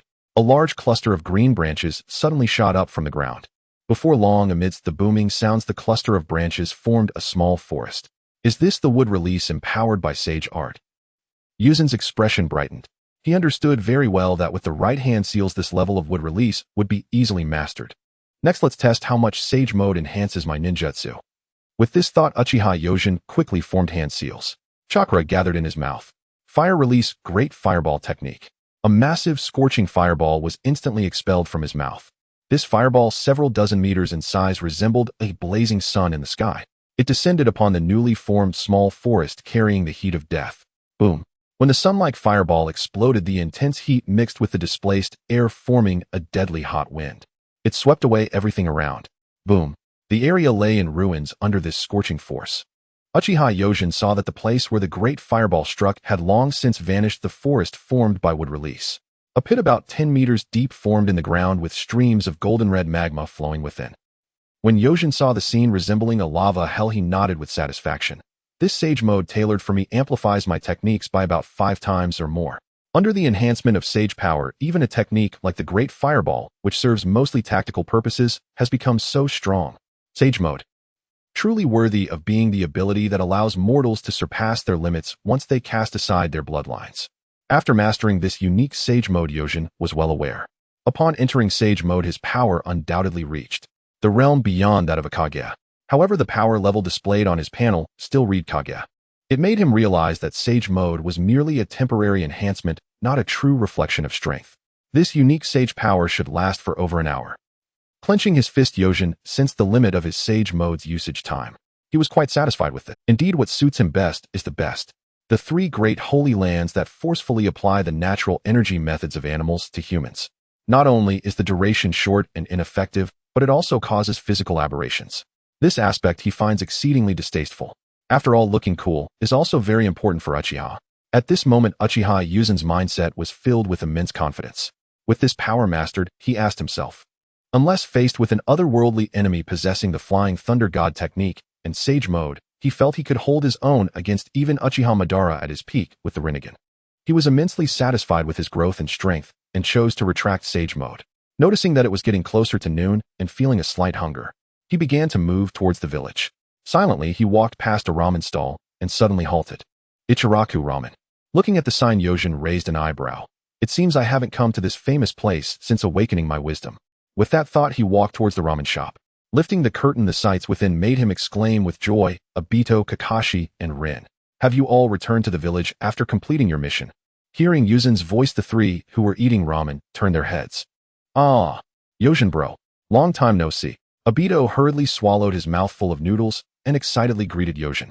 Kakashi shot Obito a disdainful glance, shifting his rear slightly before looking at Yojin. Yo, long time no see, Yojin. Seeing both of his friends greet him, Rin smiled gently. Are you here for ramen, too, Yuzenken? Arriving at the counter, Yojin greeted the young chef. Boss, I'll have a bowl of tonkatsu ramen. Then he turned to the 3 and smiled, continuing. It's really been a long time, everyone. Indeed. Yojin bro, after this you should join us for the next mission too. Obito asked Yojin with an excited expression. For now I'm still part of Minato's team, so of course I'll be with you for the next mission. Yojin replied with a smile to Obito. After all, the previous trip to the coastline was due to unavoidable circumstances. After saying this, Yojin began to chat with his 3 friends. At this moment, the curtain of the ramen shop was lifted. With a bright smile, Minato Namikaze entered accompanied by a beautiful lady with red hair. Upon seeing Yojin present, Minato's face immediately lit up with joy. Yojin, my boy. Turning at the sound, Yojin said, Teacher Minato, and this must be your wife. Haha, Yojin is meeting Kushina for the first time, right?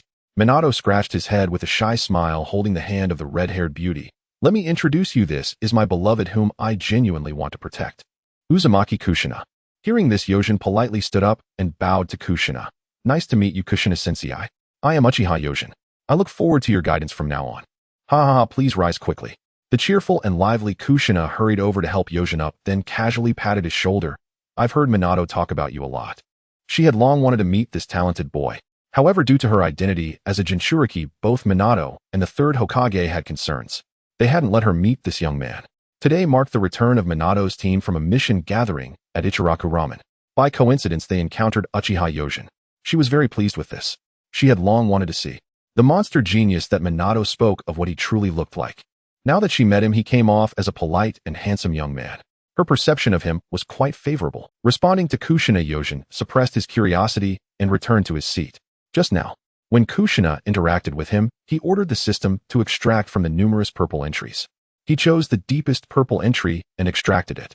Given her status as a Jinchuriki, he was genuine. What exactly the corresponding entry was? With a thought, Yuzen's mind directly turned to look at the blood of the whirlpool purple. This is blood imbued with power. Possessing such blood power will grant you unparalleled advantage. Effects significantly enhances vitality, perception, and healing ability. Seal of the lock. Nothing surpasses Yu Zhan's expectations. The bloodline of the whirlpool is the strongest attribute of Kushina. As a Jinchuriki of the Nine Tails, she can easily use the adamantine sealing chains to restrict the strongest tailed beasts, which illustrates this point. For the ability of the seal of the lock, he didn't even need to guess. He knew it was the adamantine sealing chains. This technique is hidden within the bloodline of the whirlpool. Its power is closely related to the amount of chakra. The stronger the chakra of the one possessing this technique, the more powerful the sealing chains. As for the other description on the attribute, the enhancement of vitality should be similar to that of the Senju clan. However, regarding healing ability, it should be different from that of the Senju. This is an ability that not only heals oneself, but also others. Just like the original character Whirlpool Karen, who can rapidly heal wounds by directly consuming blood. However, the current situation made Uchiha Yuzhan realize that it was not the time to study the attributes. With the presence of Uzumaki Kushina at this gathering, he could not directly install the attribute. After all, the moment the attribute is installed, his chakra would definitely change. This point could not be concealed from Kushina, a member of the Whirlpool clan. With that thought, Uchiha Yuzhan cut off his train of thought and began to chat with Minato and others. Soon the ramen for the three of them was freshly made by young hands. Minato took the ramen and stirred it gently. Yuzhan, I just returned to Konoha and heard about your recent deeds. I can only say well done. He praised his disciple for defeating Uchiha Shana and gaining a portion of the authority in the security department. He fully supported this. As one of the few wise individuals, his vision had long surpassed that of a ninja. That foresight made Minato clear. The relationship between Uchiha and Konoha is gradually drifting apart, and Uchiha Shana as a key cultivated target of the Hokage lineage. He was well aware that she was a thorough Uchiha hawk. The hawkish stance would only hinder the Uchiha clan's integration into Konoha. Thus he felt no sorrow at the death of this guy. Even if his disciple committed such acts of slaughtering seniors and seizing power that were against morality, he remained indifferent. Minato indeed viewed everyone in Konoha as partners. But he was a ninja, not a rigid samurai. He could accept things that were beneficial for the harmony of the village. Moreover, his disciple's monstrous growth. Nowadays, he might not even be able to deal with it himself. His disciple has become such a powerhouse, a rational person would not push him away. Strong people always possess certain privileges. Is that so? Even the teacher thinks so. Yuzhan raised an eyebrow in response to Minato. At that moment, Uzumaki Kushina snapped her fingers, raised her delicate brow, and tapped the table. All right. I said you haven't seen each other for a long time. Today is a gathering of Minato's class, so let's not talk about business anymore. Seeing the smiling face of his fiancée, Minato swallowed hard. All right. After a brief gathering with Minato's class, Uchiha Yuzhan returned to his small room. Lighting the incense burner, he sat cross-legged in his living room. With a thought, system installed the Whirlpool Bloodline attribute. The attribute extraction system executed the host's command. Buzz. The moment the attribute containing the power of the whirlpool took effect on Yuzhan's body, a series of white ripples spread around him. What is this? The changes in his body made Uchiha Yuzhan involuntarily let out a groan. He felt that at this moment, the blood within his body began to come alive. It was as if boundless vitality was being pumped out.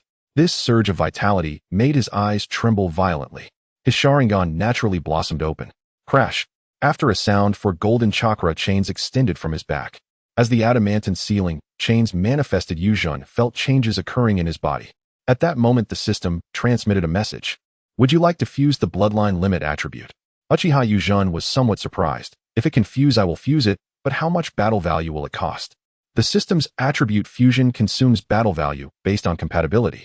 The better the compatibility, the less the consumption. But what he has are the bloodlines of the Uchiha Senju and Whirlpool. They seem to be relatives, and logically the compatibility should be decent. However, after he upgraded the attribute, now on the panel that pitiful 370 battle points still made him cautiously ask the system. The system responded to Yuzhan. What? A direct fusion requires 3,000 points if it's based on the 8-headed serpent technique. It only requires 300 points. Quite unexpectedly, this technique he had previously learned from Orochimaru's portrayal in the original. He thought that by studying it he could uncover some secrets of the Otsutsuki. Earlier he had received it. He had not neglected the learning of the technique. He had mastered it half a year ago. As for the technique's effect, in terms of gathering chakra and obsession, it indeed was as Yuzhan had imagined. But it stopped there. At that time he understood that if he truly wanted to grasp the secret of the Otsutsuki's wedge, he still needed Orochimaru to develop and improve the immortal curse seal. When he realized this, he was greatly disappointed and gave up on further cultivation of this technique. After all, the follow-up cultivation of this technique was a change to his physical body. It would allow a ninja to truly become an 8-headed serpent the size of a small mountain. This ability was something he had no use for. However, now, Yuzhan truly did not expect that the fusion of the bloodline limit attribute could actually reduce such a large amount of consumption based on this technique. He was very curious about the reason behind it. His heart moved, and he immediately said to the system, "Then let's base it on the 8-headed serpent technique. Fuse the attribute." Crash. The system faithfully executed Uchiha Yuzhan's command. On the panel, the battle value and the related attributes all trembled slightly. After a flash of dark light, on the panel, a new attribute appeared. Is it actually this? Uchiha Yuzhan's eyes widened in surprise, as expected. Having an attribute extraction system means I don't need to toil away in research and cultivation. He couldn't help but feel this way. At this moment, the attribute that entered his sight was simply too extraordinary. Congratulations. You have taken a solid step towards becoming an information life form. Effect: Chakra compilation. A slight enhancement in abilities related to eyes, flesh, and blood. Note this is an incomplete entry. Related entries need to be supplemented for upgrades. Information life form. Eyes, flesh, blood. And this. Chakra compilation. Uchiha Yuzhan's expression shifted as he contemplated the information above. Immediately he commanded the system, install this entry. In that moment, an inexplicable change occurred in this place. Gurgle, gurgle. A blue and white ripple emanating from Uchiha Yuzhan's body. This strange ripple was very peculiar. After spreading 5 meters outside Yuzhan's body, it directly vanished into the void. Before Yuzhan could react, the blue chakra flames ignited around him. Boom. Ignoring the boiling chakra within his body, Uchiha Yuzhan opened his Sharingan, looking in disbelief at his hands. My hands. The skin has turned a bit pale. Seemingly recalling something, Yuzhan frowned. He calmed the raging chakra flames. He then walked to his bathroom. Looking into the mirror, he noticed the changes in himself. His skin had turned a bit pale, but not to an alarming degree. On his bangs, a strand of white hair appeared. Moreover, the change in his Sharingan was even more pronounced. From the previous cold crimson to a vibrant fiery red. Is this the transformation of the Otsutsuki? Seeing the changes in his appearance, Yuzhan speculated. He closed his eyes to sense the changes in his body. After a moment, Ahaha. Yuzhan covered his face, laughing joyfully. This is truly an unexpected gain. After his joyous laughter echoed in the room for a while, Uchiha Yuzhan lowered his hand from his face. The corners of his mouth curled into an excited arc. I see. My next goal is very simple. Within his body, the powers of Uchiha Senju and Uzumaki, he gained a certain enhancement, but there were no earth-shattering changes. After all, the Otsutsuki entry still carried the word incomplete. However, he had already figured out what the changes in eyes, flesh, and blood meant. Eyes represent Uchiha. Flesh represents Senju. Blood directly refers to Uzumaki. Then, does it mean that as long as I supplement the entry for bones and the foundational entry for Byakugan, can I make the incomplete in the Otsutsuki entry disappear? And this chakra editing. Thinking of this ability, Yuzhan's heart surged. He raised his right hand, slightly clenched it. The blue flames of chakra appeared in his hand. With a thought, Yuzhan initiated. Whoosh. His figure instantly appeared in a training ground. Using the flying thunder god to move here, Yuzhan threw the chakra ahead. Boom. The chakra, after leaving Yuzhan's hand, instantly transformed into a massive ball of fire. When the huge ball of fire hit the ground, a violent explosion ensued. Ha ha ha ha, as expected. Seeing the effect of the fireball, Uchiha Yuzhan couldn't help but feel delighted. It's the great fireball technique. At this moment he understood what chakra compilation was. It was the Otsutsuki clan's authority over chakra. So this is the function of the eight-headed serpent technique. An information life form. Yujin understood the function of this technique. From the manifestation of Otsutsuki Kagaya in Boruto's body, one could see that the core ability of Otsutsuki is to informationize their own chakra. The ones they wish to resurrect in the host's body directly function like an unzipped file, unzipping the data covering the person who was possessed. And the eight-headed serpent technique, as a technique that can turn oneself into chakra will. It's strikingly similar to how Otsutsuki turns themselves into information. When the system merges entries, it harmonizes this will with the bloodline, transforming it into information. Thus, the ability of chakra compilation emerged. This ability allows him to use any technique he has mastered without the need to form seals, not even needing to clap his hands. As long as he manifests chakra with a thought, chakra will respond to him, transforming into the corresponding technique. With this ability, if I were to employ deception in battle, I could definitely astonish my enemies. Ninja combat is a battle of techniques and intelligence. Having this ability, my hard power might not increase significantly. After all, with the increase in chakra volume, he is currently roughly at the same level of chakra as Uchiha Madara when he founded Konoha. He hasn't reached Hashirama's level of chakra, surpassing the tailed beasts. In terms of Sharingan, even a slight enhancement. In terms of output, he hasn't fully reached the level of Eternal Mangekyo Sharingan. However, this ability significantly boosts his soft power. Thinking of this, Yujin looked at the panel. Host Uchiha Yujin. Gender male. Age 13. Strength shadow. Entries child of time and space, gold genius, gold illusion of fate, gold. Steel training, purple Mangekyo Sharingan, purple Uchiha style, purple natural energy affinity, purple flying thunder god technique, purple Otsutsuki incomplete, blue medical genius, blue seed of chakra, blue. Weapon entries, thunder attachment, blue immortal bloodsucking, blue. Chakra mimicry, blue chakra absorption and integration, blue. Combat value 70. At this moment the system still assessed his hard power as shadow. But the ability of chakra editing combined with flying thunder god allows him to contend with even super shadow level opponents. Who knows? Against someone like Nagato, who is slightly weaker at the super shadow level, he might even be able to win. This is still without considering the amplification from Sage Mode. It seems that I am what is known in fantasy as an extraordinary talent that can surpass levels. In a good mood, Uchiha Yujin teased himself. Then he immediately began to explore the changes in his abilities on the training ground.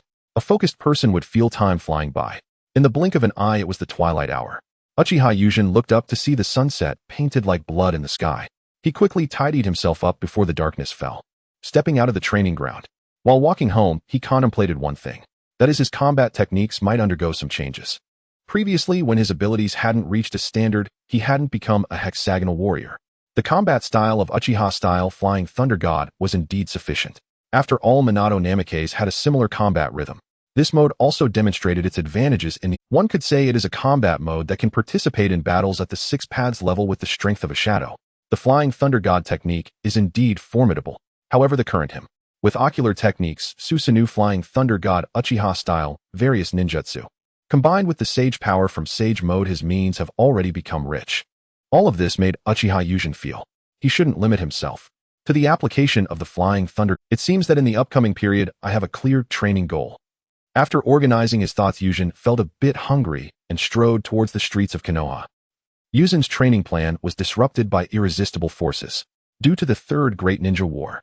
It had already been going on for a while. Currently, all the ninja villages were jointly surrounding the prosperous Konoha, and Iwagakure suddenly deployed a large number of troops to the front lines. This made Konoha, which was already outnumbered 4-1, feel increasingly strained. In such a situation, the higher-ups would not allow Uchiha Yujin to sit idle. Just like now, facing the pressure from Iwagakure, the village immediately made a response. At this moment, in the Hokage office of Konoha, the entire Minato squad was listening to the arrangements of the third Hokage. The village of Iwagakure suddenly launched thousands of ninjas to raid the front lines. So, Sarutobi Hiruzen stared heavily at Minato Namikaze. This time, I need your team as an elite unit to disrupt their rear and cut off their supply lines. After saying this, Sarutobi Hiruzen handed a scroll to Minato Namikaze. The specific points of interception and detailed mission information are here. Minato and Yujin, I trust in your strength. Do not let me down. Rest assured, Lord Hokage. As the captain, Minato Namikaze took the scroll and solemnly stated, I will definitely complete the mission. Beside him, Uchiha Yujin looked at the two serious men ahead. He understood very well. This time the Ninja World War has already entered a climax stage. The sudden surge from Iwagakure is a huge pressure for Konoha, which is currently surrounded by 4 villages. Konoha is already in a tight situation. The entire Uchiha clan's power has been arranged to confront the front lines of Kirigakure for over a year, which is proof. It should be noted that Konoha's upper echelons for more than 20 years have been faithfully executing their teacher Senju Tobarama's confinement policy against the Uchiha.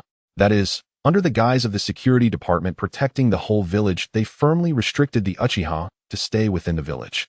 They were not allowed to leave the village for missions to avoid provoking them and causing an excessive number of Sharingan to appear. Now with Iwagakure's sudden surge, if he remembers correctly, this is the plot of the Bridge of Heaven's Might. For this mission, Yujin's mindset is very relaxed.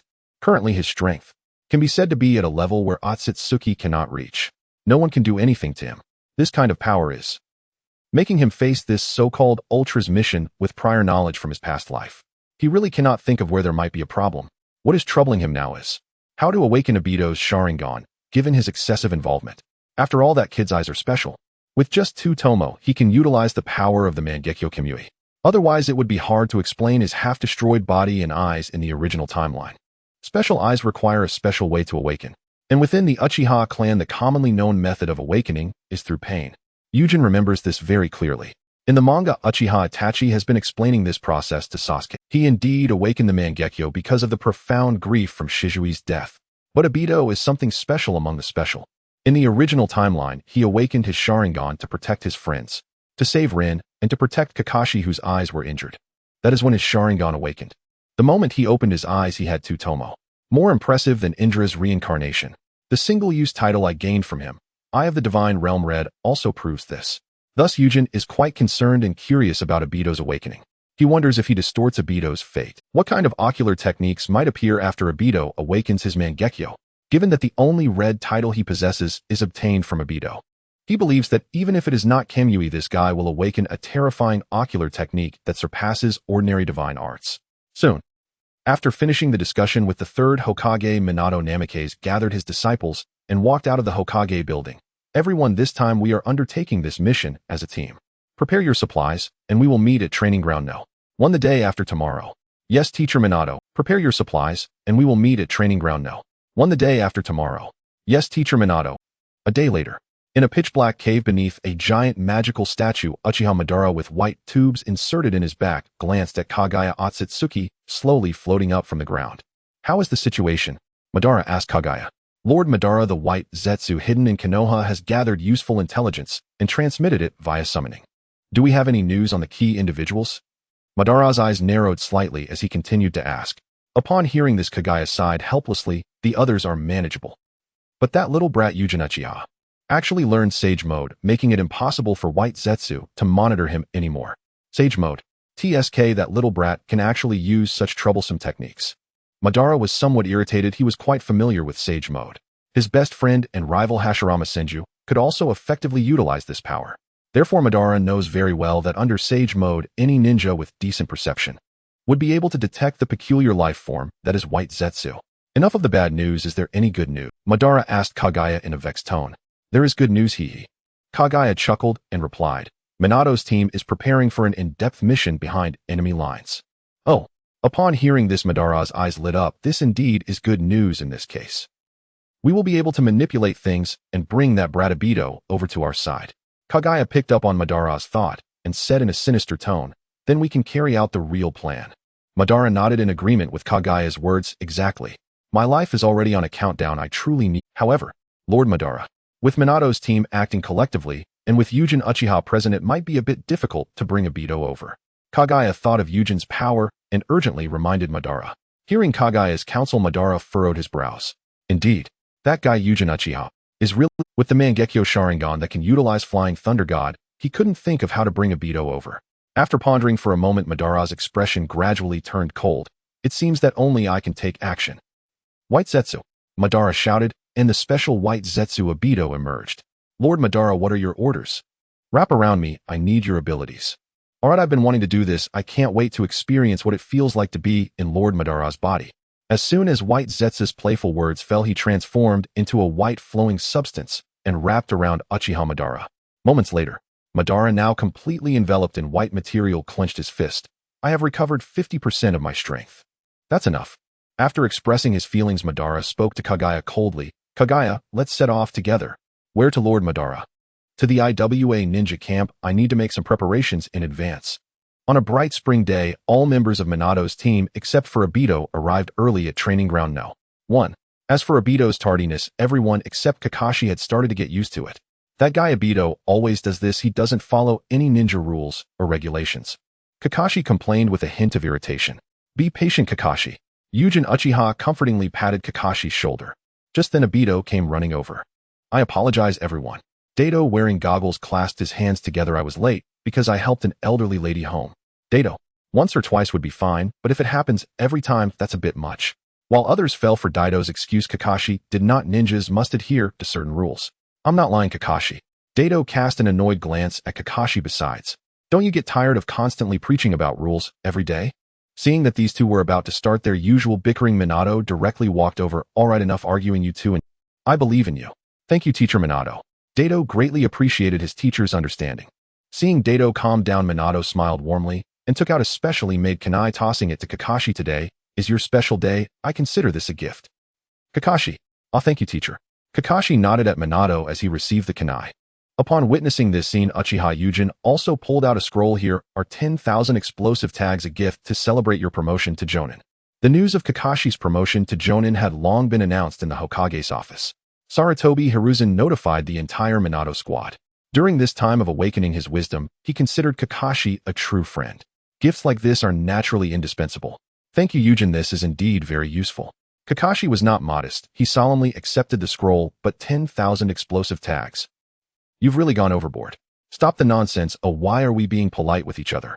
Yujin said playfully, punching Kakashi on the shoulder. He held a feeling of gratitude towards Kakashi. It was precisely for this reason that he was willing to splurge on this gift for Kakashi. Kakashi's genius title, along with the connections he gained. During this time of awakening his wisdom, the help he received cannot be underestimated. In theory, with the title extraction system he had, it seemed he could disregard these renowned figures. He could directly extract numerous titles from ordinary ninjas and quickly grow stronger. But reality is cruel. To rapidly gain extraordinary power through extracting numerous ordinary titles. That naive thought does not work in this world. Ordinary ninjas lack bloodlines and special talents. The titles that can be extracted are merely chakra attribute titles. These things are mostly of blue and green quality. What use is that? It only allows your chakra attribute to become all attributes. And all chakra attributes.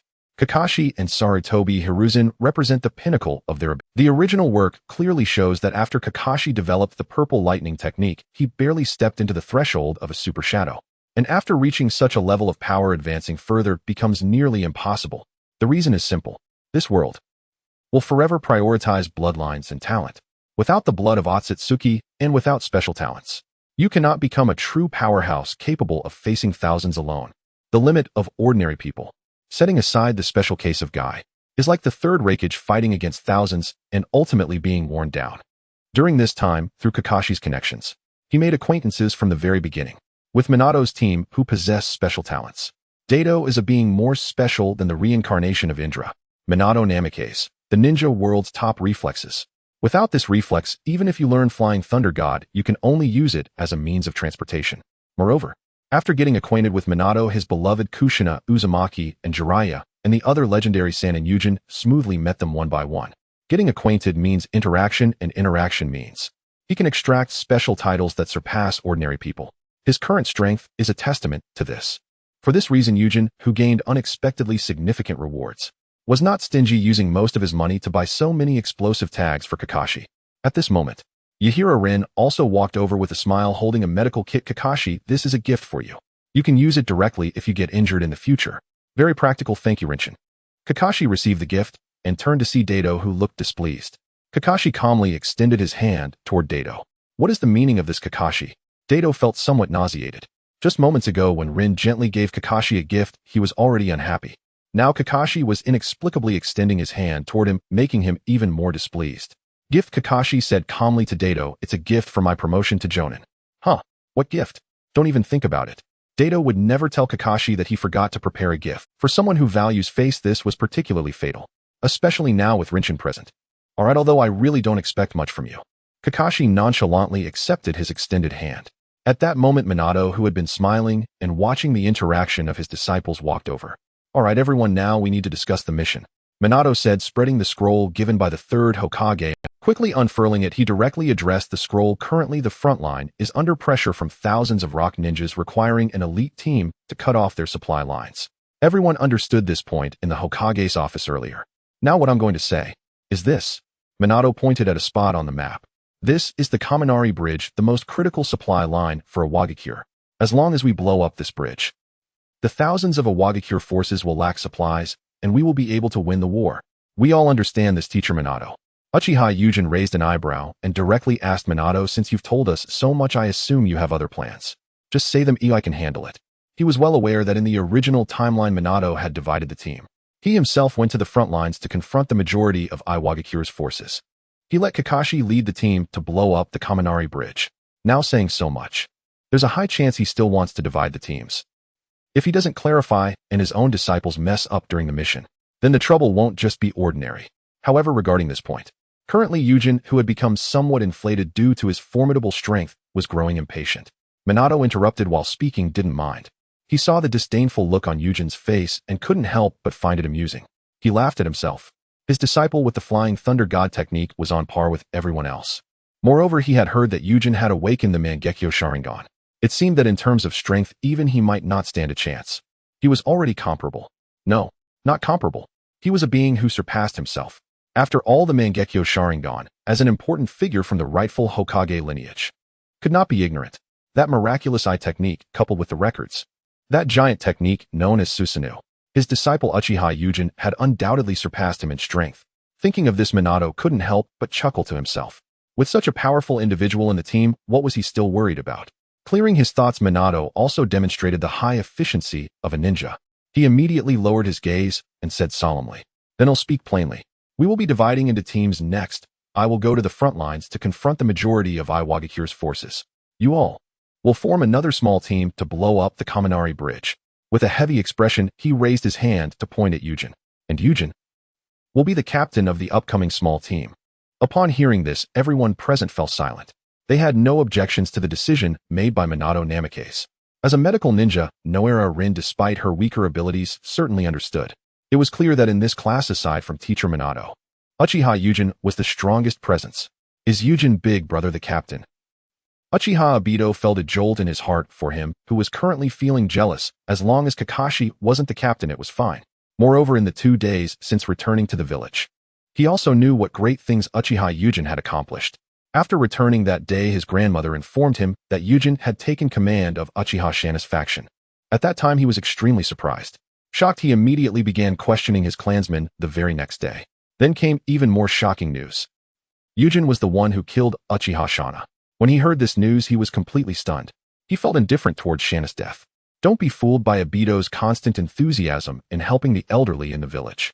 One might think he was a soft-hearted person. In reality, Obito knew he was someone who helped his own, but not for the sake of justice.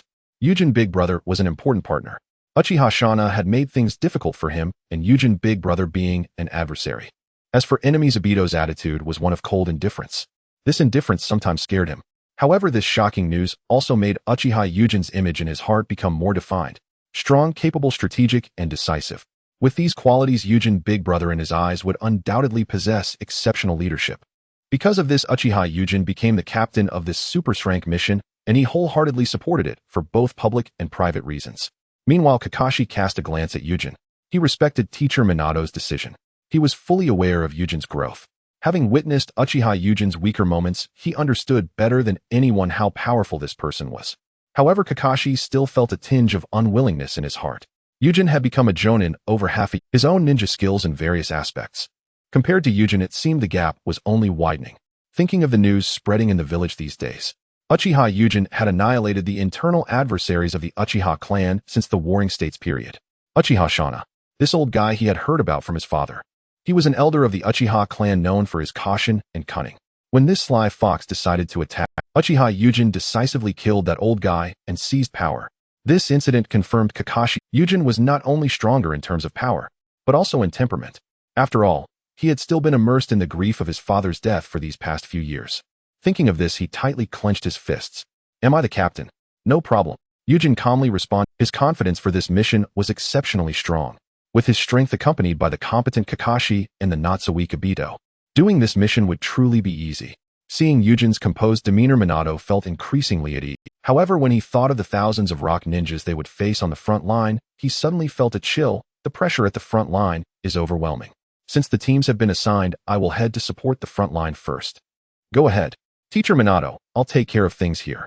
Upon hearing this, Minato didn't waste words and nodded at his 4 disciples. With a whoosh, he activated the Flying Thunder God and left the area. After several days of travel, the team, led by Uchiha Yujin, crossed the border of the Land of Grass and officially commenced their deep infiltration behind enemy lines. That night, Team Minato rested at a giant rock, where Yujin served as the leader of the mission. Naturally, it was Yujin who took on the night watch duty. Sitting cross-legged on the giant rock, he had already activated his enhanced sensory abilities. This enhanced sensory ability, after upgrading and adapting over the past few days, had greatly expanded his perception range. Now stabilized, his sensory ability allowed him to perceive a range that shocked even himself. His current perception range extended to a full 100 kilometers. Don't be fooled by the range. While it seemed inferior to Senju Tobarama's several hundred kilometers, in terms of precision his ability was superior. Under normal circumstances, he could perceive chakras, color, and emotions like Xiangling. In Sage mode, he could even sense good and evil like Naruto. This aspect of ability was something Senju Tobarama lacked. At this moment, within his perception range, there was a powerful chakra. The chakra containing human emotions belonged only to their team. Just now, he suddenly sensed Obito's unusual movement and his conflicted emotions. Sigh, Yujin reluctantly opened his eyes. As expected, that guy Obito had already jumped onto the giant rock and sat down beside him. Just say what you need to say. Seeing the hesitant expression on Obito's face, Yujin comforted him helplessly. Yujin, big brother. What is going on with Kakashi?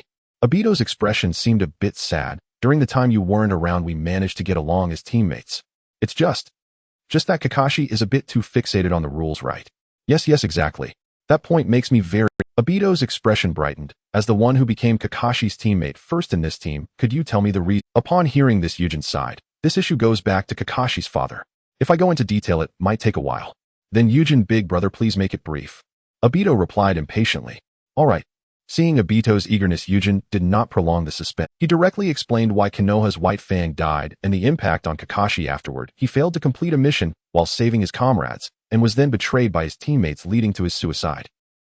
Obito looked at the bright moon in the sky, his expression somewhat sorrowful. So Kakashi cares so much about the rules. He knew about Kakashi's father's death, but he hadn't known the specific circumstances before. Now hearing about such a death, he felt a wave of sadness. After all, such an ending does not align with his values. All right, you know what you need to know. Now go and rest well, we have a mission to do tomorrow. Yujin advised Obito. Understood, Yujin, big brother. Obito responded to Yujin and got off the giant rock. After seeing Obito actually rest, Yujin shook his head and smiled inwardly. He told Obito these things partly to clarify doubts. Also, he was curious. Would knowing this matter affect Obito's chances of awakening the Sharingan? Early the next morning, Team Minato continued their deep infiltration behind enemy lines. As they walked through a bamboo forest and arrived at the edge of a deep forest, Yujin raised his hand and signaled. Upon seeing this, Kakashi's expression became serious. Is there a situation? Indeed, Kakashi, my perception system detects dozens of hostile chakras ahead. Uchiha Yuzin calmly responded to Kakashi. However, all these chakras emanate a single emotion, suggesting they belong to one person's shadow clone. Upon hearing Yuzin's explanation, Kakashi raised an eyebrow. Is it just one person? Then, Kakashi felt a bit surprised at that moment. When did Yuzin acquire such remarkable perception abilities? Could it be that he learned it during that time on the coastline? Thinking of Uchiha Yuzin's perceptive skills displayed at this moment, Kakashi recalled Yuzin's overall capabilities. His bloodline, ninjutsu, taijutsu, and chakra are practically flawless. Now, adding a sense of perception to the mix, Yuzin is truly the perfect ninja. However, I haven't been slacking off completely during this time. I have also grown. Now please witness. My name, Kakashi the Genius, is certainly not undeserved. With a thought, Kakashi quickly formed hand seals. Ugly, rabbit, monkey. At the moment the seals were completed, crackle. Intense lightning shone in Kakashi's hands. As the lightning flickered, a series of bird-like shrieks echoed throughout the forest. What a strong chakra response. Noara Rin marveled, covering her mouth as she looked at the lightning dancing in Kakashi's hand. What technique is this? Such a powerful chakra response.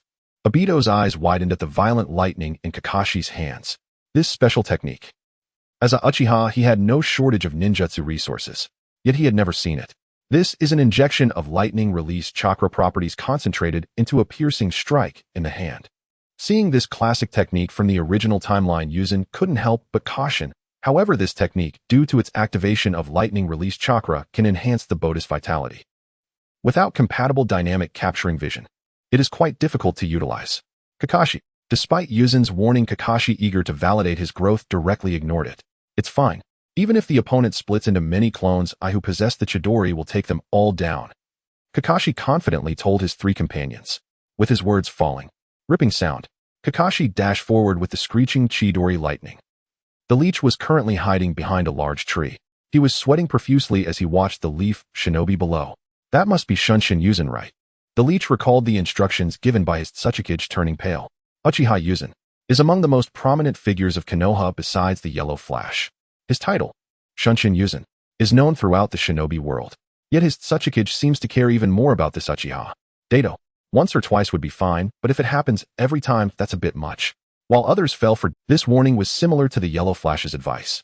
However, what left a deeper impression on the leech was, when encountering individuals capable of retreating, his Tsukuyomi's expression was notably graver when mentioning Uchiha Hiruzen. While the Yellow Flash did not have such a reaction, as a jonin with a reasonable intellect, the leech could clearly tell the different expressions his Tsukuyomi had when speaking of different individuals. He immediately understood. Uchiha Hiruzen is undoubtedly much more formidable. For this reason, the intelligence card of Uchiha Hiruzen with his identification photo is etched in his memory. Even though this guy now seems to be flaunting himself with a strand of white hair dyed in his bangs, he would absolutely recognize him. Logically speaking, at this very moment, the leech who recognized Hiruzen should heed his Tsukuyomi's advice and retreat. But he thought of the changes in Hokage and Suma and Oishi during this time. A surge of confidence suddenly arose in his heart. These three, it seemed, had been practicing some secret techniques, lately dramatically enhancing their strength. The increase in his teammates' power made the leech suppress his desire to flee. He wanted to test the synergy between himself and his three teammates, to see if they could completely annihilate the leaf team below. After all, no matter how powerful Shunshin Hiruzen is, from the appearance he currently sees, he is just a kid who is still wet behind the ears. The leech logically assumed that the young ones below, regardless of how strong they were, should lack experience. He suddenly lost the urge to run. While he pondered these matters, Kakashi, wielding his developed Chidori, charged forward with sparks and lightning right to his front. 1. Kakashi, moving at super speed, pressed the Chidori against the leech before he could respond. Bang! After a swirl of smoke, Kakashi burst forth with the Chidori. Damn it, was that a shadow clone? Kakashi felt somewhat unfortunate for not directly hitting the main body. However, with Chidori, I have no fear no matter how many clones I face. I am unafraid. Determined, he began to maneuver swiftly through the forest. The Chidori in his hand indeed enabled him to swiftly eliminate most of the leech's clones. Meanwhile, the leech's main body, hidden behind a tree, glared with a ferocious look at Kakashi's display. Another genius. But don't get too cocky. He aimed to take down this genius. After all, the fewer geniuses from Konoha, the less harm it would bring to their Iwagakure. With that thought, the leech sprang into action. As an Iwagakure jonin, he was indeed not to be underestimated. He commanded the remaining two shadow clones to surround Kakashi. He also drew out his ninja knife, quietly using earth release to burrow underground. Kakashi, seeing the two clones rushing out from the forest, was not concerned. He felt he had already gauged this rock ninja's level. It was just a standard average jonin. Such strength posed no threat to him. The Chidori in his hand seemed to resonate with Kakashi's confidence, producing an even louder screech. Lightning flashed. Bang bang. In that split second, Kakashi moved at an extraordinary speed, obliterating the leech's two clones. After eliminating the shadow clones, Kakashi relaxed slightly. Just then, the leech's figure emerged from the ground before Kakashi. Kid, you let your guard down. The leech sneered, raising his ninja knife to strike at Kakashi. Damn it. Faced with this unfavorable situation, Kakashi raised his Chidori to counter. However, from a high vantage point, Kakashi's hand seemed shorter than the leech's ninja knife. It is well known that in human combat, as long as two weapons meet at close range, the longer weapon prevails. Just as Kakashi was about to be struck by the leech's ninja knife, whoosh, Uchiha Hiruzen appeared between the two. He intercepted Kakashi at the waist with one hand, and with the other hand touched the leech's heart. Hola Kakashi, this is why I said. The suddenly appearing Uchiha Hiruzen said with a smile, the reason this technique is not mature. After Hiruzen appeared before him, saving that arrogant little brat, he ignored himself and began explaining something to that little brat. The expression of the magic leech suddenly changed. Uchiha Yūjin actually has the title of instant body appearing in front of him at a speed he couldn't react to. This is a normal phenomenon.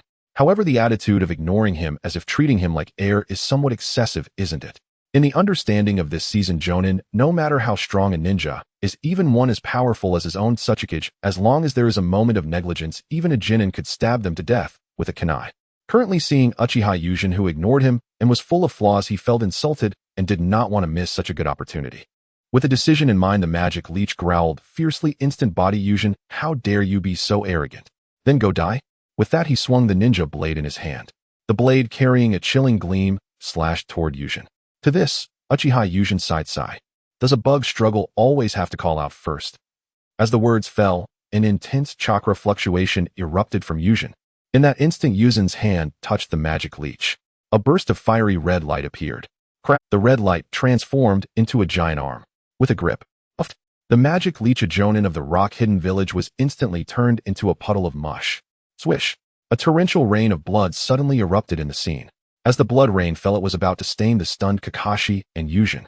With a whoosh, Uchiha Yūjin retracted his Susanoo, activated Flying Thunder God, and brought Kakashi back to the side of Obito and Rin. Yuzenkin, what exactly was that giant arm? Noara Rin asked Yūjin with wide, beautiful eyes. Generally speaking, as a medical ninja, she shouldn't directly ask about these combat ninjutsu, no matter how surprised she was. After all, ninja combat is all about intelligence. With sufficient information, even a genin can cause trouble for a jonin. Precisely because of this, she understood that she shouldn't ask Yūjin so bluntly what that technique was. However, the fiery red giant arm was simply too shocking. That chakra, which seemed almost tangible, was even more surging and powerful than the lightning that Kakashi had just manifested in his hand. That sheer power made her, once she regained her senses, involuntarily ask Yūjin that. Yūjin, not hiding anything from Noara Rin, replied, "It is the divine power of our Uchiha, Susanoo." Divine power? Susanoo? Obito exclaimed. As a fringe member of the Uchiha clan, he knew nothing about. However, that previously powerful fiery red giant arm left him extremely stunned. At this moment, hearing Yūjin's explanation, he hurriedly continued, "Since it's the divine power of the Uchiha, does it mean that any Uchiha can use it?" This was something he was very concerned about. That power, in Obito's judgment, since there is an arm, it stands to reason that there would be limbs and a body. Then wouldn't that mean if fully manifested, it would be a giant divine being? Thinking of this, he felt incredibly. At the age of 12, he thought of such power and instantly felt it was incredibly cool and powerful. If possible, he also wanted to possess it. "You want to have Susanoo?" Yūjin chuckled and shook his head at Obito's words. "Then Obito, you better work hard. This power requires the Sharingan as a key." He wasn't lying to Obito. Susanoo, this power is contained deep within the Uchiha bloodline, the manifestation of ultimate in-release chakra. And the Sharingan is the counterpart to the soon just would release. The ultimate in-release.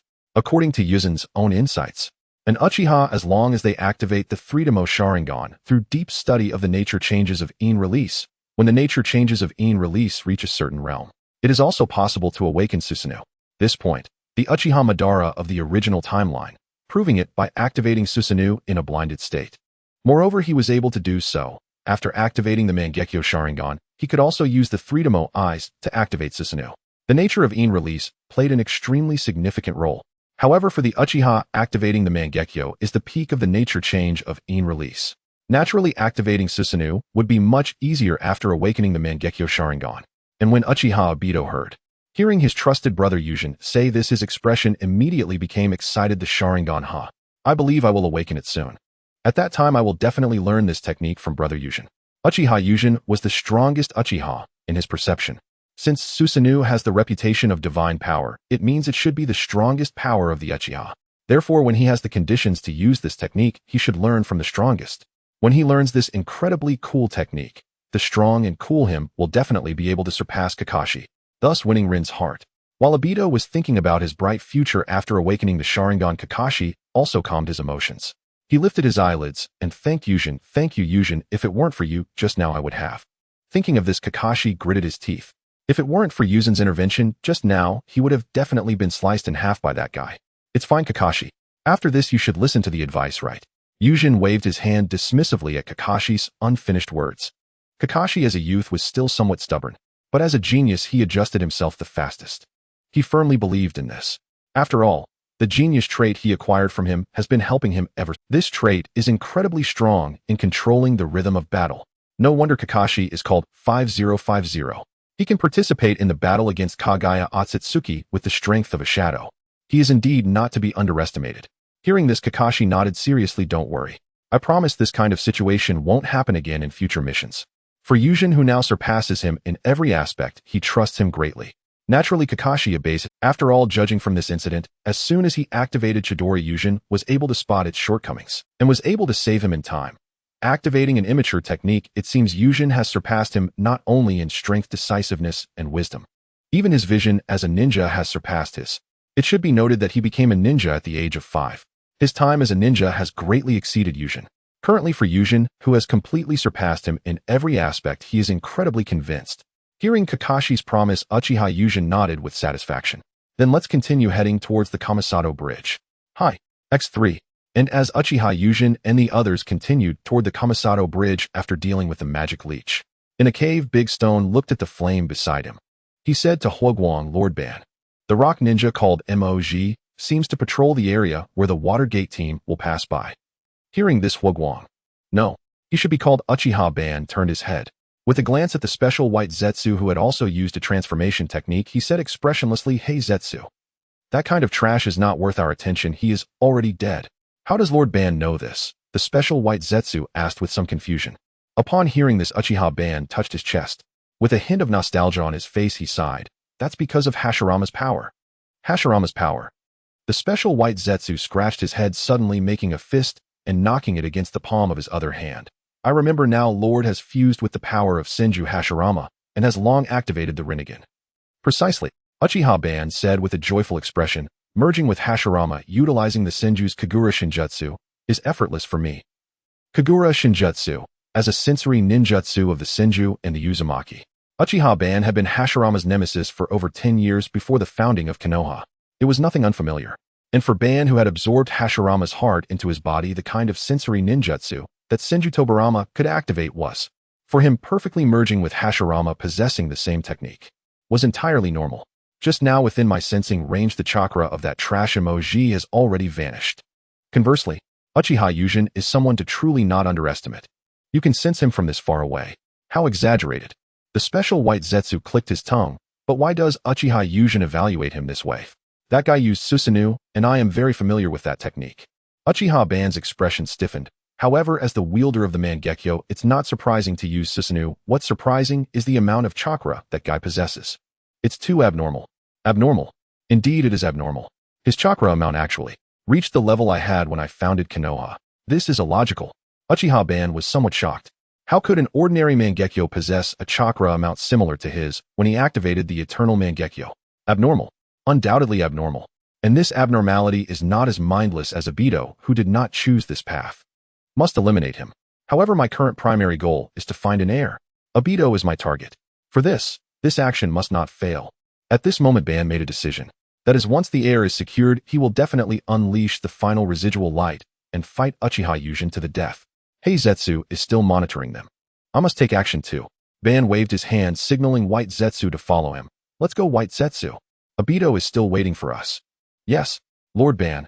The members of the Watergate team in the following 2 days carefully lurked behind enemy lines, slowly advancing towards the important supply line of Kaminobi Bridge. After passing a trap, they found a place to rest for a while. Moments later, Uchiha Yūjin opened the map, pointing at the route on the map. He said to the 3 attentive companions, there are still about 100 kilometers to reach the mission target. Based on our ninja speed, we can arrive in half a day. With that, he raised his eyelids and continued solemnly, given that this mission is key to turning the tide of war, we must begin discussing the battle plan. During this time, even though Uchiha Yūjin had slightly become inflated due to the increase in power, he did not lose his rationality. As someone who still possesses a spirit of caution, he clearly understood. In strategy, one can underestimate the enemy, but in specific tactics, any slight carelessness is unacceptable. You are truly reliable, Yazenkin. Nara Rin, thank you for the compliment, Rinshin. Now as for the detailed battle plan. Just as Uchiha Yūjin was about to, 2 powerful chakras suddenly appeared within his sensing range. One of the chakras, although somewhat old, had an overwhelming battle intent and murderous aura, along with an excessive amount. Who is it? Who could possess such an outrageous amount of chakra? Could it be? As if realizing something, Yūjin glanced at Obito. Is it you? Uchiha Ban. Currently, the only powerful being capable of possessing chakra surpassing that of tailed beasts must be you. At this moment, with his suspicions aroused, Yūjin made a hand signal. Upon seeing this signal, his three companions immediately became alert. That signal. As ninjas, they all clearly understood. It was a signal of enemy attack. What's going on? Have we been exposed? Kakashi asked, somewhat perplexed. Indeed. I sense a strong chakra clearly approaching us. Yūjin calmly responded to Kakashi's doubts. Upon hearing this, Kakashi felt something was off. No way. Even if we were exposed, how would they know we are here? After all, logically speaking, their infiltration was perfect. They had cleanly eliminated that rock ninja they encountered before. Then they rushed over without stopping.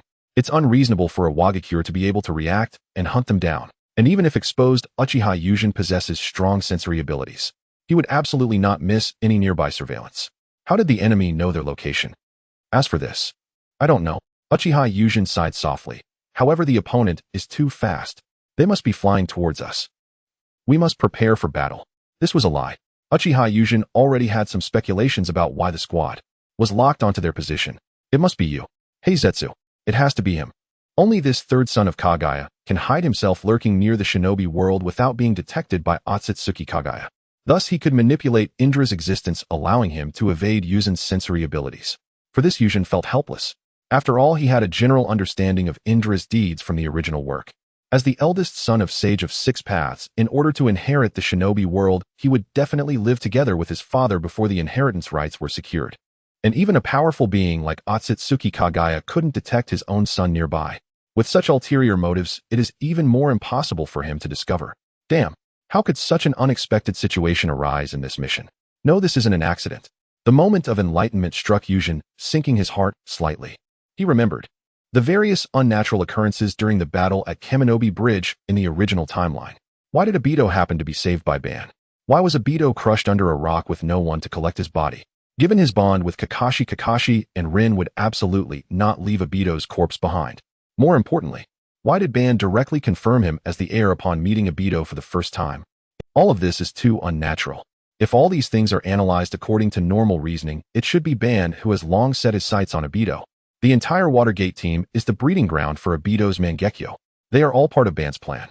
That's why Obito happened to have only half of his body crushed. That's why Obito happened to have not had his body collected. That's why Obito experienced everything after his loss. And now, due to his own existence, he is a huge interfering factor. It stands to reason that Ban would decide to take action personally.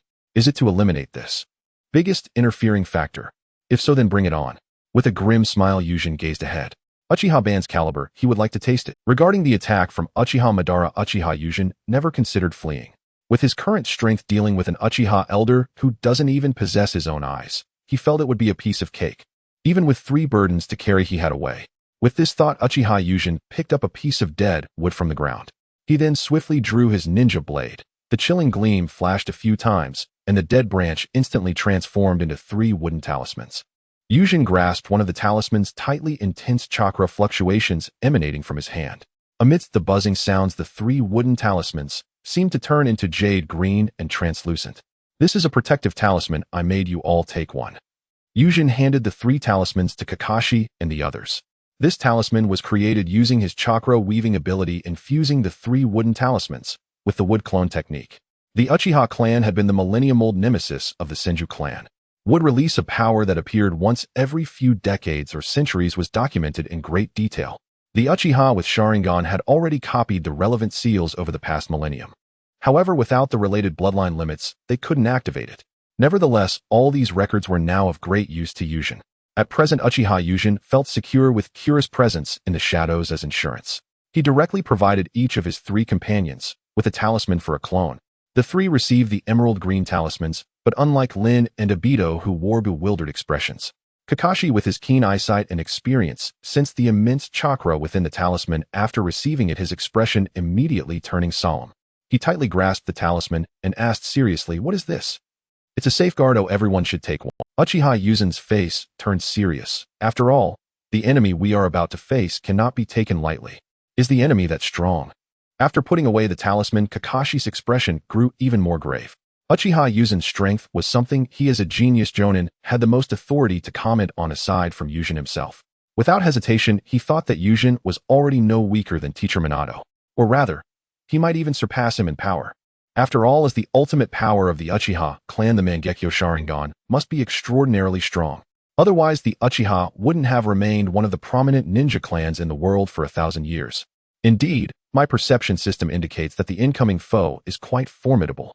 Can we win? Haha, don't worry Kakashi, I'm super strong now. Yūjin turned his head, his face brimming with confidence. The upcoming battle. We will win. They didn't have to wait long.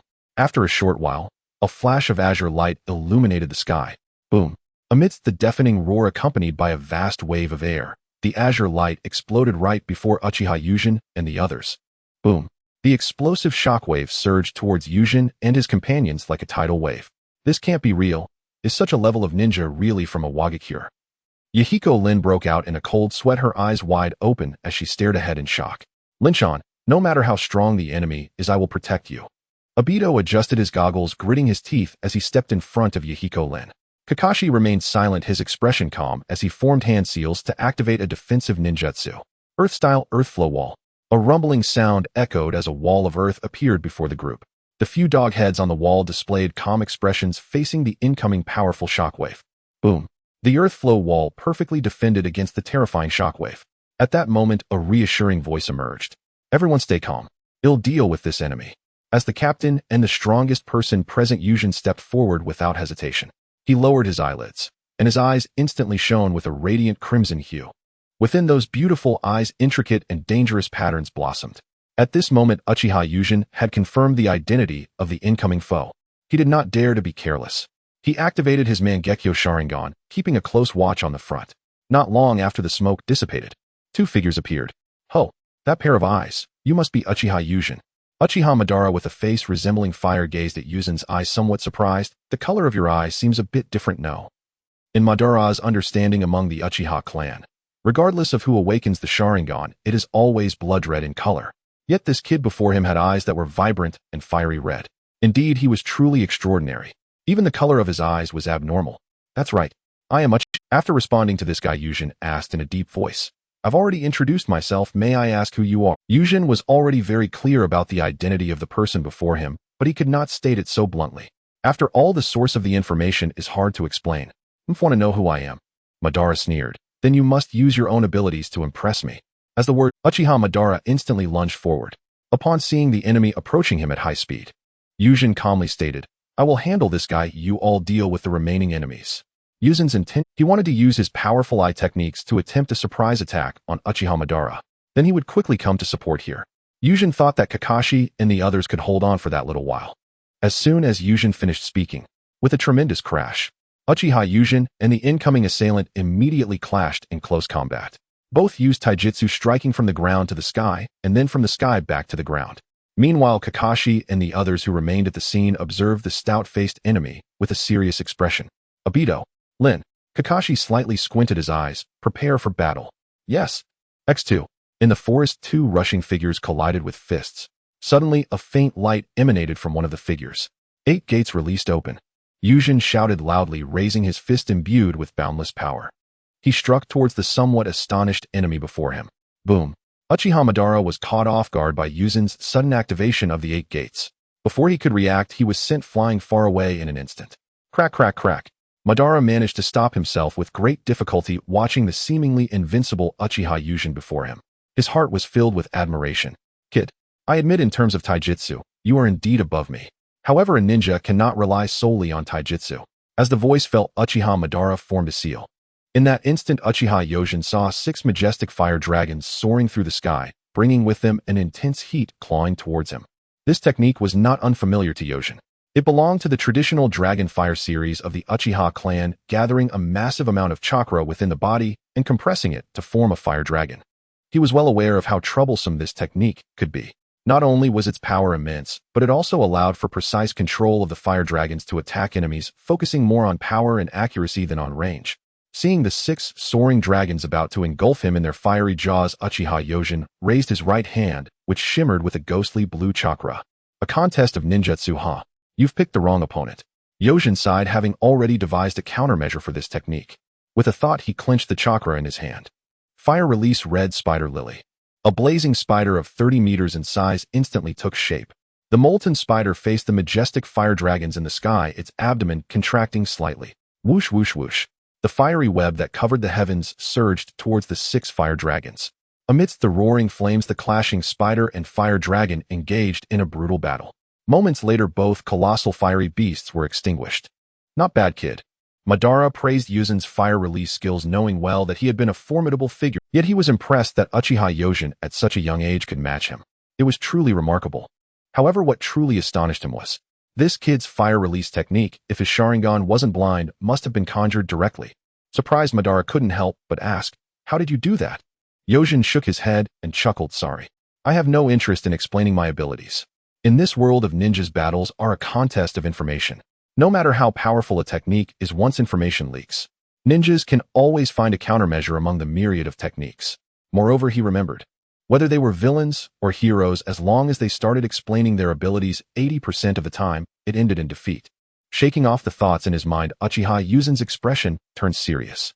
He spoke to the enemy before him with intent. "I will ask you one last time, reveal your name." "Unknown strongman." "Heh, I told you if you want to know my name, you have to show me something that pleases me." Madara sneered, "At this level, that's not enough."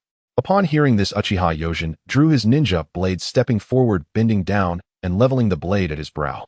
The ghostly blue light of the blade illuminated Yuzen's fiery red eyes. The intertwining of blue and red light made Yojin, who wore a serious expression, appear imposing.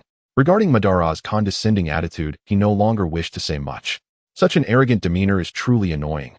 Yuzen's eyes flickered slightly, the power within them igniting this annoying arrogance. "Let me through." As soon as Yuzen's words fell, a platinum light flickered on his ninja blade. Seeing this, Madara, who thought Yojin was going all out, tensed up. Just as he was about to take a defensive stance, he suddenly realized he seemed to be flying. Uchiha Madara, suspended in midair, caught a glimpse of his lower half lying on the ground. Thud.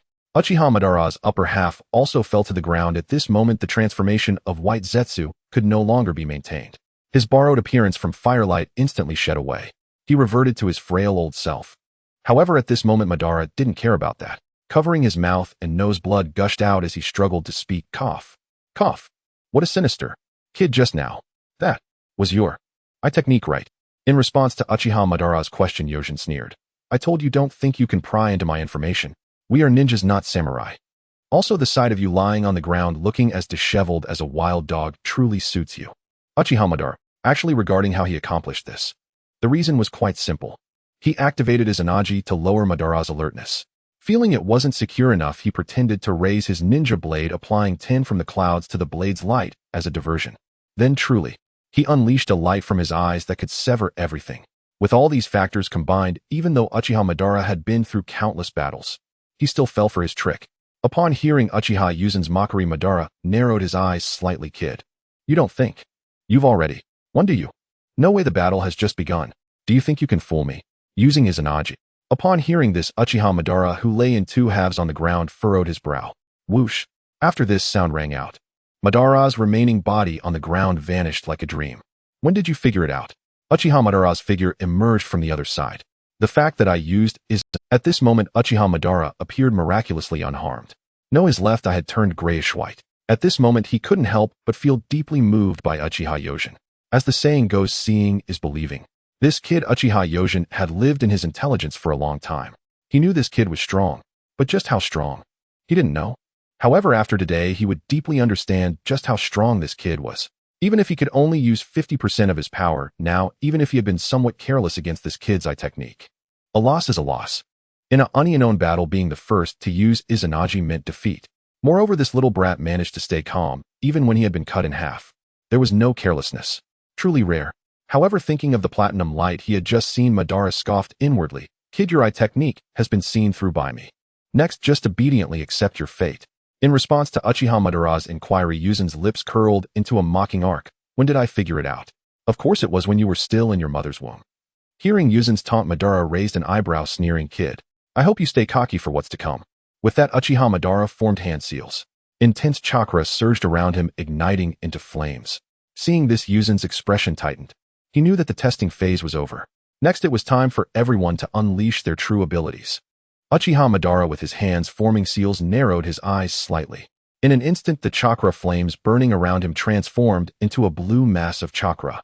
That mass, suddenly with a whoosh, it grew into a towering giant. Moments later, the majestic blue giant stood tall upon the earth. Hey. What's going on with this Susanoo that's over 100 meters tall? Uchiha Yuzen's eyes widened in shock at Uchiha Madara's power. She was aware of Uchiha Madara's strength capable of unleashing a Susanoo taller than tailed beasts even in a blind state. But what was this state which was only slightly smaller than his fully realized Susanoo during his prime? Uchiha Madara stood at the center of the blue giant's forehead, looking down with disdain at Uchiha Yuzen, who was in shock. Seeing Yuzen's astonished expression, Madara felt a great sense of satisfaction. Finally, he saw the astonished expression of this arrogant little brat. What's wrong, you little brat? With that expression, you can't be scared, can you? Yuzen paid no mind to Madara's mockery. He was indeed astonished by the sheer size of Madara's Susanoo. However, the reason for his astonishment was that this old man, based on his age, should already be half a foot in the grave. How could he still unleash such a large Susanoo? At that moment, Yuzen recalled Madara's earlier battle with him. That skin which was somewhat abnormal in daylight. So that's how it is. At that moment, a flash of insight struck Yuzen. He understood that this old man before him was capable of all this, when he had just competed with him in physical techniques. Logically, he should have had corresponding entries when they made contact. Yet at that time, he didn't see a single glimmer of entry light. If he guessed correctly, the abnormal whiteness on the old man's skin was the special white Zetsu. This white Zetsu in the original world line could serve as a substitute body for Obito. Becoming Obito's would release armor. It could also compensate for Obito's missing half body, granting him immense vitality, while also bestowing the would release Kekkei Genkai. It stands to reason that Uchiha Madara before him was the same. Wrapped in white Zetsu, relying on its formidable vitality, he danced once more. No wonder he didn't receive corresponding entries. After all, Madara wrapped in white Zetsu when competing in physical techniques with him couldn't even be counted as having made contact. Understanding this, Yuzen cut off his thoughts. The battle before him was far more important. If he didn't push himself now, who knows how long Kakashi and the others could hold out. Having thought this, Uchiha Yuzen's expression became serious. Am I afraid? Don't joke, Madara. Next, open your eyes wide and see what level my power has reached. The Manjikyu Sharingan in his eyes shifted. The massive chakra mass instantly manifested. But that wasn't all. A torrent of vast natural energy was swallowed by Yuzen. The natural energy within his body transformed into Senjutsu Chakra. This special chakra took on mysterious patterns adhering to the forming Susanoo. Feeling that his Senjutsu Chakra still had energy to spare, Yuzen grinned maliciously. To be honest, using that move should feel pretty exhilarating. As his heart moved at the moment, his voice fell. Terrifying Senjutsu Chakra ignited around Yuzen. Under the influence of this chakra, massive emerald trees burst forth from the earth. These trees, guided by Yuzen's thoughts, seemed to transform into the flesh and blood of Susanoo, filling the somewhat translucent red giant. Crack, crack. It didn't take long for a giant only about 30 meters shorter than Madara's Susanoo to appear in this realm. Would release. What is going on? Madara's expression hardened as he saw Yuzen using would release. Uchiha can use would release. What a joke. Could it be that this brat has devoured Hashirama's cells like himself? No, that shouldn't be the case. The experiments with Hashirama's cells had never gone smoothly in Konoha. As long as Yuzen's mind was clear, he would never touch that thing. However, these doubts could wait until he sent Black Zetsu to investigate. Right now, he had to face Uchiha Yuzen, who was anything but weak. He couldn't afford to be careless. Having thought this, Madara suppressed his thoughts and focused on the enemy before him. If my Susanoo isn't as good as I can use it as armor for the wooden figure. Uchiha Madara commented somewhat irritably, and then enhance its strength with Sage Mode. A genius idea. At this moment, a thought filled Madara's mind. Why didn't I think that Susanoo could also be placed over a wooden figure or wooden Buddha? If only I had been able to coordinate with Hashirama like this back in the day, how wonderful it would have been. However, this brat has inspired me. It allows my vision not to be limited to just the 9 tails. However, at this stage, my body is somewhat decrepit. To activate wood release centered around yang release is simply beyond my capability. It would also damage the little lifespan I have left. But all of this can wait until I revive to operate. Next, let me see. The combined strength of this wooden figure and Susanoo enhanced by Sage Mode. How powerful is it? At this very moment, the two individuals positioned between the giants' eyes locked eyes. The killing intent of both Sharingans flowed incessantly. Clang. The manifested weapons were drawn by the opposing giants. The two streams of killing intent clashed and fused in this realm like a dragon and tiger converging. Under the sky shrouded in killing intent, Kakashi and the others felt their hairs stand on end. Is that Uzanken's Susanoo? Fully unleashed. Nora Rin looked in shock at the two towering giants in the distance, one blue and one red. Both of their massive forms surpassed 100 meters. Although the enemy's blue samurai giant was slightly taller than Uzanken's, it seemed that Uzanken's Susanoo had a more tangible presence. With her thoughts somewhat in disarray, Noera Rin let out a helpless groan. Uzanken should win, right? Also, why does the opposite side have this technique too? Isn't this a secret technique of the Uchiha clan? Could it be that the one opposite is also an Uchiha? Rin, stop overthinking. Let's focus on the enemy at hand. At this moment, it was supposed to be Obito who should be panicking, yet Noera Rin was even calmer. Regarding Yuzen's fully revealed Susanoo, it was impossible for him not to be astonished. This technique he found incredibly cool had actually reached such heights. Just thinking about it excited him. As for the opposite side having this technique, whether or not they were Uchiha, he didn't care much. After all, Uzanken could be said to have grown up in his eyes. That absurd growth rate, even he who wasn't very quick-witted could see. Uzanken was a monster among monsters. Such a monster could not possibly lose. Obito wasn't wrong, but we need to focus on the enemy at hand. Kakashi echoed Obito. He didn't want to explain Rin's shocked words too much. In Kakashi's eyes, Uchiha Yuzen, who possessed the Flying Thunder God technique, could possibly lose. But the possibility of losing was absolutely non-existent. After all, if he truly couldn't win, Uchiha Yuzen could definitely take them with him, using the Flying Thunder God for a victorious retreat. After all, this peculiar person before me seems rather difficult to deal with. Kakashi looked at the silent white figure before him, feeling a sense of unease creep in. At this moment, while Kakashi and the others were on guard against each other, boom! With a loud bang, the two giants of blue and red had already engaged in close combat. Uchiha Yuzen stood between the brows of Susanoo, his expression incredibly serious. The strength of Madara exceeded his expectations. Even knowing that Madara's Susanoo is among the most powerful of all reincarnations of Indra, it's still quite absurd how strong it is. This three-known powerful Susanoo is only slightly shorter than his opponent by about 30 meters. This height difference doesn't significantly affect the two Susanoo that are currently manifested. Logically, he should be stronger. However, the current situation shows that he has gained no advantage at all. As if validating Uchiha Yuzen's thoughts, a loud bang echoed. The Crimson and Azure armored giants collided several times. Even with the enhancement of Sage Power and would release, Uchiha Yuzen Susanoo was unable to overpower TSK. This is quite troublesome, Yuzen exclaimed, raising his hands. Buzz! His hands ignited with chakra flashing with the three Demos symbols. Huh! Yuzen shouted, swinging his hands. The chakra imbued with symbols shot out continuously from his palms, all under his control. In the blink of an eye, it filled the entire space. Do you think that playing some tricks will be useful, eh? The blue giant raised an eyebrow. Uchiha Madara, arms crossed, felt somewhat surprised. Haven't you realized yet? In terms of Susanoo's performance, I have the advantage. He was very clear about how strong his own Susanoo was, even if he was not currently using his own eyes. But the power of the myriad things in his body awakened by the Rinnegan will not disappear. It is a power formed by the fusion of yin and yang. The power of the myriad things is even stronger than his originally pure yin release chakra. Even though he is now aging with his teeth beginning to loosen, leading to his aging appearance, he is practically half a foot in the grave. However, as long as the power of the myriad things remains, he is the strongest existence in the current ninja world. After all, the strength he can currently exert is 50% of his peak power. This 50% is the 50% of his strength after awakening the Rinnegan, and not the 50% when he was still in the Eternal Mangekyo Sharingan state. The Rinnegan and the Eternal Mangekyo Sharingan are two different realms. Naturally, his Susanoo under the enhancement of the power of the myriad things can even triumph over Susanoo of equal height or strength. Yet this obnoxious brat, with his various enhancements, was able to contend with 50% of his strength. He is indeed incredibly strong. However, given Madara's temperament, he would never voice such astonishment.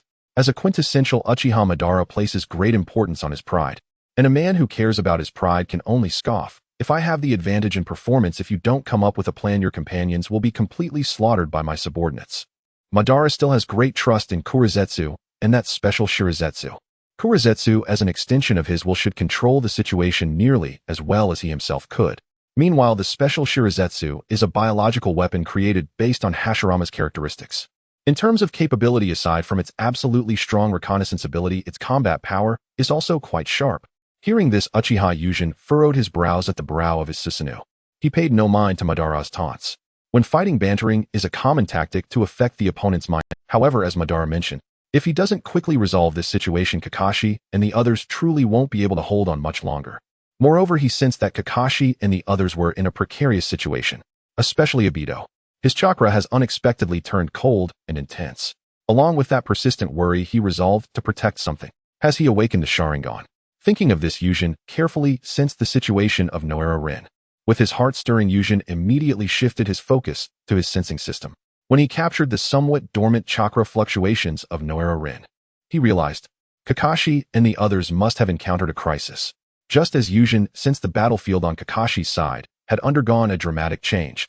Originally, Kakashi and Obito were adeptly responding to Shirazetsu's attacks. The bond between the two, which was beyond the ordinary, faced Shirazetsu's manifestation of wood release. They remained calm together. The wood release truly surprised the two, but their concern for their comrades suppressed that surprise. They focused all their energy on dealing with the opponent before them. Whoosh! Obito leaped high, switching positions with Kakashi. In the moment of landing, his slightly puffed lips emitted a flicker of flames. The strategically astute Obito had already formed the hand seals for fire release in the air. Fire release, great fireball technique. Obito expelled the blazing chakra he had gathered in his mouth. This great fireball, imbued with intense heat and tremendous impact, surged toward the enemy ahead. As Shirazetsu faced this technique and saw it was the great fireball technique, he immediately laughed. A wonderful technique, it is perfect as a tactical fire release. With a swipe, the ground began to tremble, large green trees bursting forth from the earth in an instant.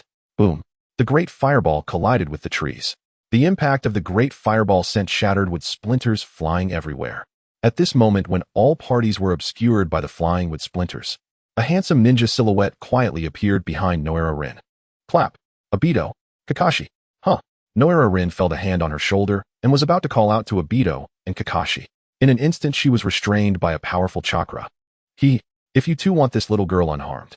The hidden Kurizetsu smirked after successfully ambushing. You should obediently surrender. Rin. Obito's eyes widened as he looked at Kurizetsu, who had captured Noera Rin. Damn it, let her go. The intense emotional fluctuations made Obito feel as if his perception had sharpened. Every subtle movement of the bastard holding Rin seemed to be perfectly clear in his eyes. Huh. This kid awakened with two Tomo. Kurizetsu looked at Obito's Sharingan in disbelief. He couldn't help but think that Madara truly deserves to be the leader of the Uchiha. The assessment of the Sharingan aptitude among the Uchiha is really accurate. But this is good. Obito, who is not too bright, but possesses a strong Sharingan aptitude, is perfectly suited to be a pawn. Thinking of his companions facing a crisis, Uchiha Yūjin finally made up his mind. His time spent with Kakashi and the others had genuinely formed bonds, and the clones he had given to his companions seemed less reliable. More importantly, he wanted to change their tragic fates in the original timeline. With this thought, he suddenly opened his eyes wide. His eye power began to burn fiercely within its sockets. Two streams of blood tears slowly flowed down. Ikamo Kirin 10 from the clouds. Maximum output. Uchiha Madara saw the smug little brat on the opposite side.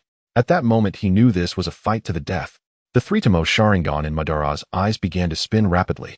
Regarding that platinum sword light capable of severing everything, Madara felt indifferent as he had already perceived it in his heart. He arrogantly saw through the entirety of this ocular technique. That technique was like Amaterasu possessing terrifying lethality. However, as long as he wasn't hit, it wouldn't matter. As for the speed of this sword light technique, what if it was faster than Amaterasu? It's simple. No matter how fast an ocular technique is, it still requires the focus of vision. As the pinnacle of ninjas, Madara prided himself on his keen sensitivity to the enemy's vision. As long as he sensed the right eye of the opponent focusing on him, he could evade. Currently, Madara exerted all of his remaining right eye's strength. He sought to capture the final trajectory of the ocular technique from this little brat before him. After all, the so-called ocular power in his eyes was merely a special chakra, and with the inside of the Sharingan, he could not miss it. Moreover, ever since he awakened the Rinnegan, the power of Shinra Tensei within him allowed this Sharingan, which did not belong to him, to have insights and dynamic capture abilities that surpassed the realm of ordinary three-tomo Sharingan. However, Madara now sensed something was amiss. With his eyes wide open, he did not see any special ocular power attacking. But this was the greatest anomaly. The blood tears flowing from the left eye of this little brat were not a deception. At this moment, a chill from the depths of his heart surged within him. Is there a crisis? Madara's expression was like frost. Let me see what exactly is going on. He did not have to wait long. He then saw that Uchiha Yūjin's right eye erupted with a massive amount of platinum sword light. That cold gleam of platinum under Yūjin's control slowly merged with the weapon in Susanu's hands. Boom! A mysterious sound resonated from the sword held by Susanoo. In that instant, the sword held by Susanoo transformed into the divine sword of red gold. And it wasn't over. Uchiha Yūjin shouted Senjutsu wind of the underworld. On Susanoo's armor, the runes containing sage power. In an instant, they burst forth with brilliance. Boom! That brilliance instantaneously transformed into a violent azure divine wind wrapping around Susanoo. This sage technique was formed by Yūjin enhancing wind release pressure damage with sage power. With the divine sword of red gold in hand, and the azure divine wind swirling, Uchiha Yūjin immediately unleashed a brutal malice towards Uchiha Madara. This malice stung Madara's skin. This is troublesome. He never expected that his ocular technique could be used in this way.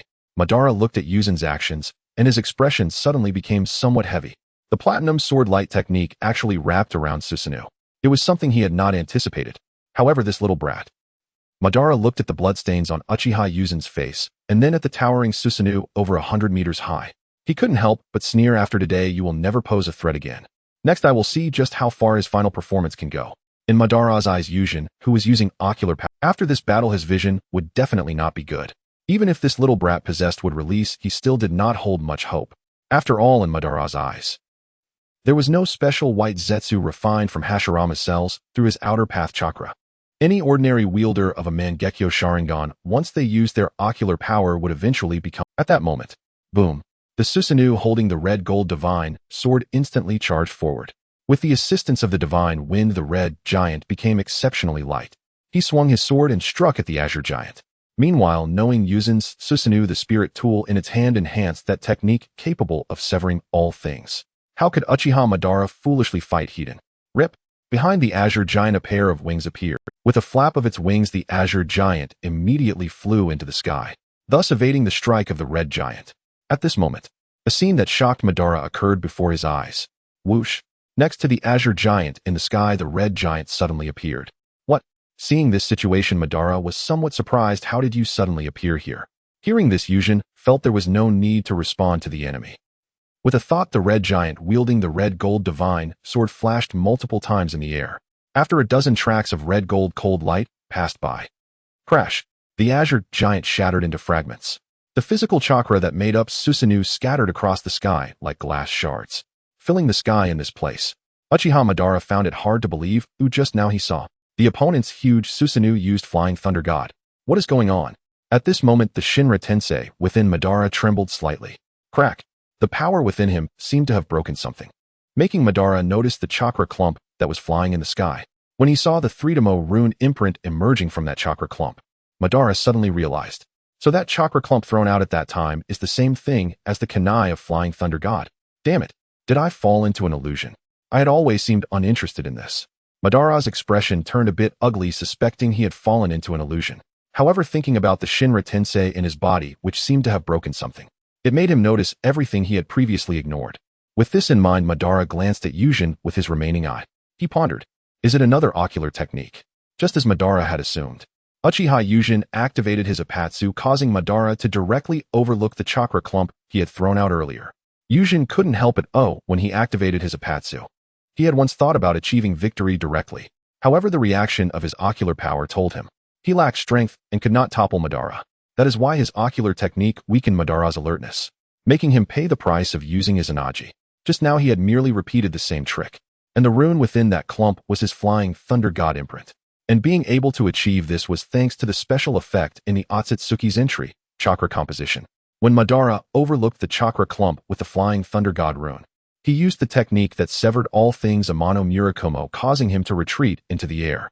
Following that, he was struck by his own Flying Thunder God Susanoo, Amano Murakumo. Yūjin looked at the astonished Uchiha Madara in the sky. He smiled proudly. Below is when I reap the fruits of victory. As his words fell, the divine wind swirling around Susanoo trembled slightly. Crack! The red gold divine sword in the giant's hand shattered, merging into the divine wind. At this moment, natural energy stirred slightly. A surge of information flowed from between heaven and earth into Yūjin's heart. Following this mysterious information, Yūjin chanted loudly, Amano Murakumo, swiftly ravaged the enemy with tyrannical divine wind. Buzz! In an instant, the divine wind containing sage power was instantly dyed orange and blue by Amano Murakumo. The azure divine wind seemed to have gained sentience, responding to Yūjin with voluntary actions. The divine wind gently brushed past where Uchiha Madara stood. With a whoosh, Uchiha Madara could not react and was reduced to dust. Moments later, Yūjin dispelled Susanoo and reached out to collect the dust brought by the divine wind. As he took the dust, the light of the entry flashed. Indra read, this is the name of a god. With him one will possess everything. Effect: each time one overcomes an obstacle in front of oneself, one will gain a certain amount of fortune. When needed, this fortune can be directly converted into unparalleled strong luck to enhance oneself. However, the strong luck of the Heavenly Emperor will become ineffective against the Asura. What is this entry about? Uchiha Hiruzen was astonished as he looked at the explanation of this entry. Just now, in the red entry light of Uchiha Madara, this entry was simply the brightest among them. He had originally thought that as the one who had awakened the Rinnegan, Madara's brightest red entry should be the Rinnegan. At that time, he was thinking that if he obtained the Rinnegan entry, he could ascend to great heights in one step, directly evolving from the Sharingan to the Rinnegan. Little did he know the brightest red entry on Uchiha Madara was this one. However, obtaining this entry seems to be the optimal solution as well. As for the effect of this entry, how should one say it? It is absolutely strong. Realizing this, Uchiha Hiruzen looked at the word strong luck in the panel. Combining the explanation of the entry's effect, this entry should mean that one will gain some fortune as long as they have crossed an obstacle. This fortune can also be stored by oneself. When one wishes to use it, it can transform into powerful luck that enhances oneself. As for the obstacle that is crossed, it is very subjective. As long as Uchiha Hiruzen feels that something is somewhat difficult, it is considered a difficult task. When such difficult tasks are overcome, it counts as having crossed an obstacle. Even a very small task. For instance, with Hiruzen's strength, completing a Drank Ninja mission would count as crossing an obstacle. After all, this mission was issued by the employer. If the employer finds it difficult and entrusts the task to ninjas, it signifies that it is indeed a difficult task.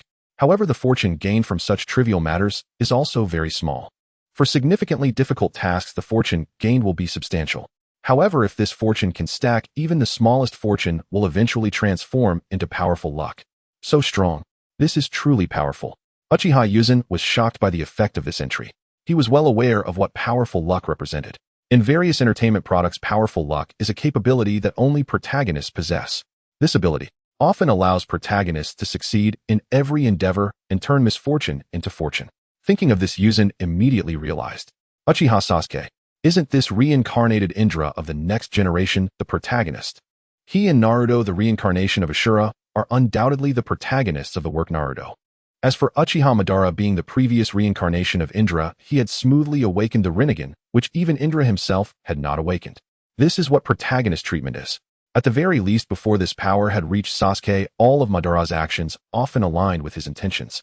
At this thought, Hiruzen could no longer contain himself and immediately had the system install this entry.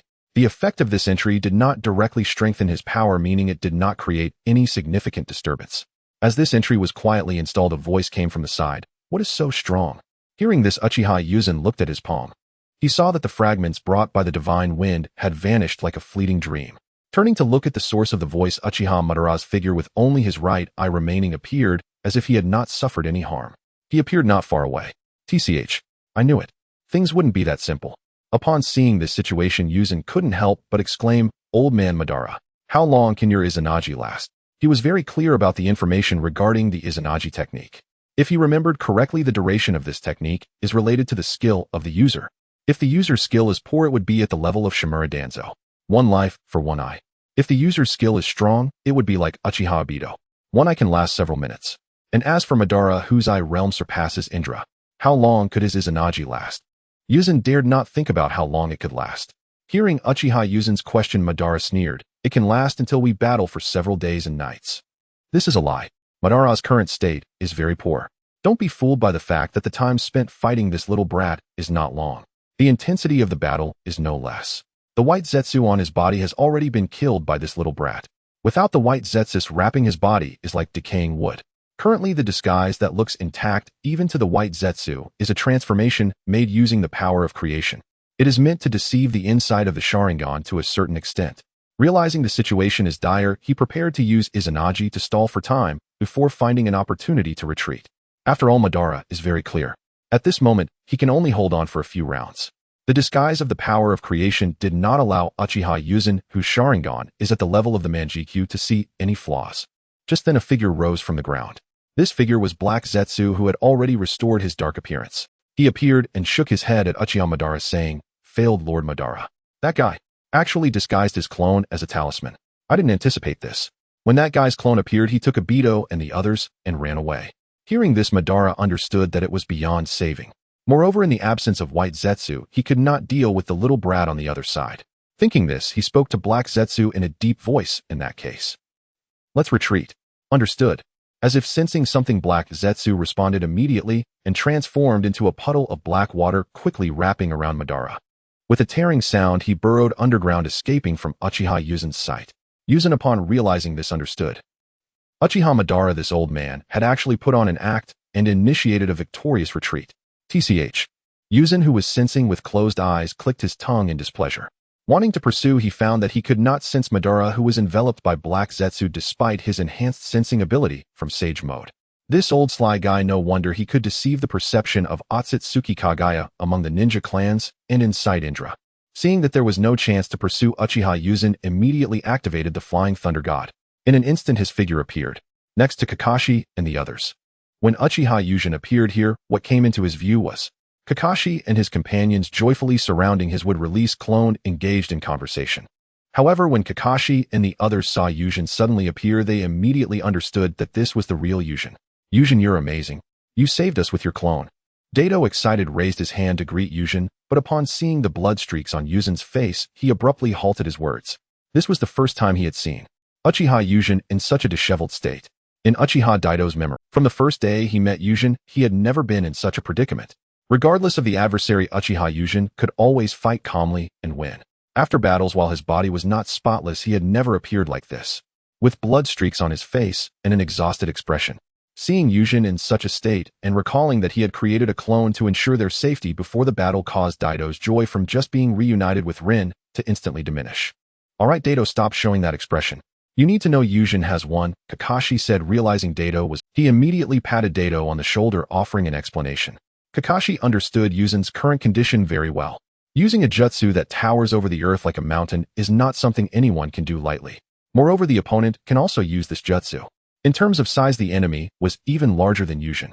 Facing such formidable foes, he managed to win while also ensuring the safety of his companions. This wisdom, this mindset, this caution, combined with that absurd power, Yuzen has truly become the perfect ninja. Unlike the two boy sentiments as a girl and someone who was rescued, Noara Rin directly approached Yuzen and bowed deeply at a 90-degree angle, saying, Yuzenkin, thank you very much. She understood the situation at that time. The moment she was bound, if it weren't for Yuzen's clone's protective talisman, the outcome for her and the others would have been dire. What are you talking about, Rin? Yuzen immediately helped Noara Rin up and then pointed at Kakashi and Dato, saying, We are all comrades, it was the least I could do. At that moment, as soon as Uchiha Yuzen's words fell, Rin's gaze turned to Uchiha Dato. She then raised her head and smiled slightly, saying, Then I appreciate your kindness, Yuzenkin. After saying this, she turned and walked over to Dato. Seeing this, even if Uchiha Yuzen was somewhat oblivious, he understood that something significant had just happened for Rin. Otherwise, according to Noara Rin's usual behavior, she should have walked between Kakashi and Dato, leaning slightly towards Kakashi. However, it was not the time to ponder such matters. He needed to dissolve his clone first.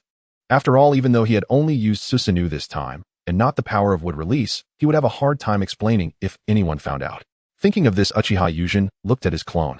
As a clone sharing the same thought process as the main body, it nodded at him and slowly sank into the ground, planning to conceal itself from Kakashi and the others before dissipating the power of wood release. Cannot be exposed until Tsunade has researched that white Zetsu cell. After all, he was a legitimate disciple of the Hokage.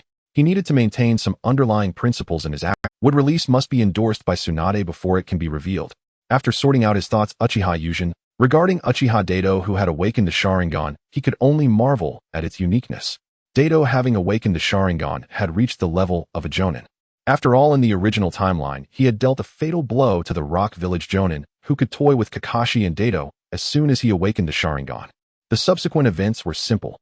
Once it was determined that the main body was entangled and could not break free for the time being, the clone transforming into a protective talisman on Rin felt it was time to act and began to unleash its power.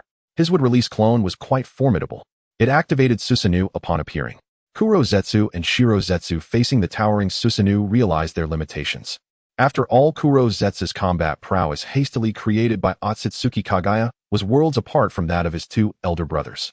While he could handle ordinary ninjas from the ninja world, when faced with a fully developed Uchiha, a direct descendant of Otsutsuki, he found himself somewhat at a loss. He immediately judged that this mission had already been deemed a failure. Cautious Kuro Zetsu made a quick decision and immediately opted to retreat. I see this guy truly deserves to be called a 1,000-year-old schemer, Yuzen chuckled, shaking his head. This caution exhibited for his mother is hard to evaluate. After all, you could say he was filial, and he was indeed filial. But this filial piety was built upon the corpses of countless individuals. Next, he calculated the Watergate team that repelled the enemy. He then found a concealed spot to rest. The residual effects of Yuzen's battle with Madara, however, left the nearby rock village and Konoha ninjas all speechless. For the rock ninjas who were 100 kilometers away, they could not see anything from the collision of the 100-meter-high Susanoo. However, for the rock ninjas who had invested thousands of troops in this battlefield, sensing was not entirely absent. The rock village being the type of ninja village that overly emphasized unity due to the lack of ninja skill levels. In a situation where various earth-released jutsu were jointly unleashed, sensing techniques were naturally no exception. At this moment in the rock village camp, Onoki, heading towards the sensing team, wore a solemn expression. Logically, at this stage, Onoki should have been on the side confronting the Cloud Village, as he was also sending troops. After all, the situation there involved tens of thousands of troops, while this side only had thousands. However, Onoki had learned from previous intelligence that he was particularly concerned about Uchiha Yuzen, whose teacher was Namake's Minato. Not long ago, he received a message from this rock village camp. Namake's Minato, the yellow flash, appeared on the front lines of this battlefield for the rock village, which had been learning from Konoha since the establishment of the ninja village. Onoki understood that with the appearance of the lead teacher, his disciple would also show up. As he placed greater emphasis on Uchiha, he felt that this battlefield could determine the outcome of the war. He immediately arrived at this battlefield, feeling the increasing importance of this battlefield when he heard the sensing team report a special discovery. He rushed over immediately. Daemuki entered the tent of the perception team and was met with the shocked faces of his subordinates. Such a loss of composure. Dozens of perception ninjas looking so disappointing. We sensed a terrifying chakra within 100 kilometers from here, pointed out a middle-aged ninja closer to Daemuki, indicating the direction of the battle between Yuzen and Madara. This middle-aged ninja recalled the dreadful chakra reaction and swallowed nervously before continuing. Those two chakras are cold and oppressive, not to mention. In terms of magnitude, both sides are even more exaggerated than tailed beasts. That's why we notified Lord Tsukuyomi. Upon hearing this, Daemuki's expression grew increasingly grim. A chakra more potent than a tailed beast, accompanied by a chilling and oppressive sensation. This description was far too familiar to Daemuki. The feeling that Uchiha Madara had instilled in him and his teacher, forcing them both to kneel, was exactly like this. Remembering this, he began to think. In this era, he had been paying close attention to Uchiha Yuzen, likely alongside his own teacher Namake's Minato. That is to say, he is nearby. You must immediately tell me the detailed location of that chakra reaction. Yes, Lord Tsukuyomi. On the other side, at the Konoha camp, Namake's Minato and Narashikaku, the representative of this generation's pig deer butterfly, were rendered speechless by the report from the perception ninja. As the strongest deer of this generation, Narashikaku's intellect was certainly not to be underestimated. He cautiously lifted his gaze and asked Minato for confirmation. Minato-kun, if I'm not mistaken, that direction is towards the Kaminarigami Bridge. Isn't one of the chakra reactions from your disciple, Uchiha Yuzen? Narashikaku still found it hard to believe that this Uchiha youth had surpassed everyone's expectations. Isn't one of the chakra reactions from your disciple, Uchiha Yuzen? Narashikaku still found it hard to believe that this Uchiha youth had surpassed everyone's expectations. It was all the will of the third Hokage. The influence of the Senju was too great, leading to their gradual demise. The Uchiha were restricted due to the unpredictability of the Mangekyo Sharingan. Only their pig deer butterfly directly allied with Sarutobi Hiruzen when he became Hokage. After all, their three clans had been inseparable since the Warring States period. There was no need to come to Konoha and make Sarutobi Hiruzen a witness to their so-called Oath of the Year. Because he understood that everything was the will of Sarutobi Hiruzen, he was shocked to see that Uchiha Yuzen, after Uchiha Madara's departure, was the most famous Uchiha to ascend to Hokage. That Sarutobi Hiruzen was able to relax the restrictions on the Uchiha represented. Uchiha Yuzen had become so exceptional that it left the Hokage in a helpless situation. Now, after seeing this report, he finally understood the reason behind it. Uchiha Yuzen was a monster. Two equally matched chakra reactions.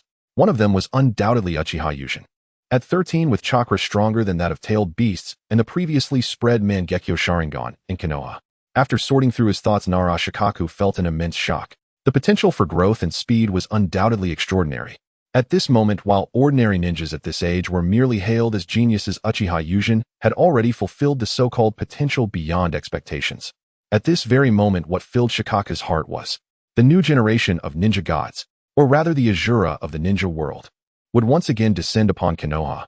Lord Sarutobi Hiruzen's decision was exceedingly wise, and Konoha would return to its peak. Hearing Shikaku's question and seeing the increasingly perplexed expression on his face, Namake's Minato felt somewhat helpless. To be honest regarding the strength of his disciple Uchiha Yūjin, he also felt it was a bit exaggerated. Previously he had speculated that Yūjin would surpass him. Now it seemed this was no longer speculation, but an incredibly real situation. After Yūjin awakened the long-dormant power of the Mangekyo within the Uchiha clan, his strength had officially surpassed Minato. He had surpassed everyone in Konoha. He had become the true, strongest of Konoha. However, when he thought of that chakra reaction, which could contend with Yūjin, a cloud of gloom appeared between his brows. Shikakukin, regardless of Yūjin being my disciple, his strength is irrelevant. Minato said solemnly to Shikaku, but we must seriously pay attention to that strong opponent that can contend with him. Upon hearing this, Shikaku furrowed his brows tightly. Indeed, Yuzenkin is Minato-kun's disciple, we need not worry about that. It's the one opposing him that we should focus on. After being reminded by Minato, Shikaku realized, no matter how strong Uchiha Yūjin was, he was still a ninja of Konoha, the successor of the Hokage, and his disciple. He was undeniably on the right path. After all, with his strength, in another 10 to 20 years the position of Hokage would only be his. As for the other person battling him, no matter how it was said, he was someone with malicious intent towards Konoha. After thinking this, he solemnly said to Minato, Minato-kun, you should use Flying Thunder God to see how the situation is over there. If Yuzenkin is not in any danger, the task of blowing up the Keminarigumi Bridge is practically guaranteed. Minato-kun, you should come back immediately and well charge into battle. Upon hearing this, Namake's Minato's eyes lit up and he clapped his hands with joy. Indeed, Shikaku can wait for my news. Saying this with a whoosh, Minato's figure vanished from the spot. When Namake's Minato appeared beside Kakashi, what greeted his eyes was his several disciples. All, seeing this, his mood immediately lifted. At that moment, Uchiha Yūjin and the others also noticed Minato's arrival. However, they weren't too surprised. After all, they all knew that the runes on Kakashi's Sword of Love were the Flying Thunder God marks left by their teacher Minato. It's so good to see you all safe. But Minato smiled reassuringly at them, saying, who was Yūjin just fighting? The one fighting me was Uchiha Madara. Yūjin responded to Minato's inquiry. Hearing this reply, Namake's Minato's eyes widened in shock. Uchiha Madara. According to logic, he should have been killed by the first Hokage. How could he? Minato's expression was difficult to believe. What kind of person was Uchiha Madara? As a core ninja of Konoha, he was well aware. It was already bad enough that such a dangerous ninja was alive. He had retained such great power. Thinking of this, Minato looked at Uchiha Yūjin, feeling even more shocked. 1 year. In just a year, this young man, who had previously seemed manageable to him, had actually grown to the point of being able to compete with the Azura of the ninja world. Even though he already understood that Uchiha Yūjin's growth potential was that of a monster among monsters, he still felt somewhat surreal. In the past, when Yūjin dealt with those people, no matter how it was said, Minato felt he could also achieve it. But now, truly contending with one of the strongest of an era in the ninja world, it gave him a strong sense of reality. His disciple's strength was no longer just a matter of speculation, but had genuinely surpassed him. However, as the elite among elites, even if the leader of the Hitaki clan was astonished by his disciple's strength at this moment, he did not forget the purpose of his arrival. He immediately asked, after just repelling a formidable enemy, can you still undertake a mission? Watergate, how is the situation on the front line? Hearing the question, Yūjin, the captain of the bridge demolition mission, stood up. Instead of responding directly to Hitaki, he countered with a question. Upon hearing this counter, Hitaki raised an eyebrow and said, since my arrival, even in the face of the third Tsukuyomi, the camp has stabilized. Hearing this, Uchiha Yūjin slightly lowered his gaze and said, then after the teacher returns, let's launch a surprise attack on the Iwagakure camp. In my perception system, 100 kilometers away at the Iwagakure camp, a tremendously powerful chakra accompanied by numerous ninjas was heading towards the place where I had just fought. When Uchiha Yūjin's words reached Watergate's ears, it instantly sparked a realization in him. That chakra is definitely the third Tsukuyomi Inoki. Watergate's expression brightened, and he joyfully said, taking advantage of their high-level combat strength, I will return to investigate the traces of your battle with Uchiha Madara and launch an assault on the camp right away. Exactly, it just so happens that I can easily blow up the Kamizukiyo Bridge. Seeing that Watergate's thoughts aligned with his own, Uchiha Yūjin nodded in satisfaction. Then you continue with your mission. I will return to the camp and discuss the next steps with Lord Jukyu. No problem, Watergate. After Inoki arrived at the chaotic battlefield where Yūjin and Madara had clashed, he descended slowly from the air, his expression horrified. As the wielder of the bloodline elimination who had a deep understanding of the essence of chakra, Inoki's ability to sense chakra might not be as extensive as that of a sensing ninja. However, when it came to the subtle sensing of chakra at close range, he was stronger than sensing ninjas. He reached out and touched the ground beneath his feet. After a moment, Inoki looked grimly at the giant footprints ahead, and at that moment he had already formed a clear judgment in his heart. Frozen cold and solemn. Coupled with this area which was in disarray as if a giant had battled here. Both sides have Susanoo. Inoki gazed at the distant sky and said in a voice only he could hear, "One of them must be Uchiha Yujin. But who is the other?" After thinking for a long time, Inoki still could not figure it out. Suddenly he realized. It didn't matter who the other party was, they were all Uchiha. With the pride of that clan's warriors, they would not look down upon a Wagakure. However, Uchiha Yujin was his true concern. To awaken Susanoo at such a young age, causing this land to be devastated. What would happen afterward? At this very moment, Inoki's mind was filled with various assassination plans to eliminate Uchiha Yujin. However, after contemplating for a long time, he had to dejectedly abandon this idea. This Uchiha boy, whose name had resonated throughout the ninja world in just a year, was no longer some so-called genius.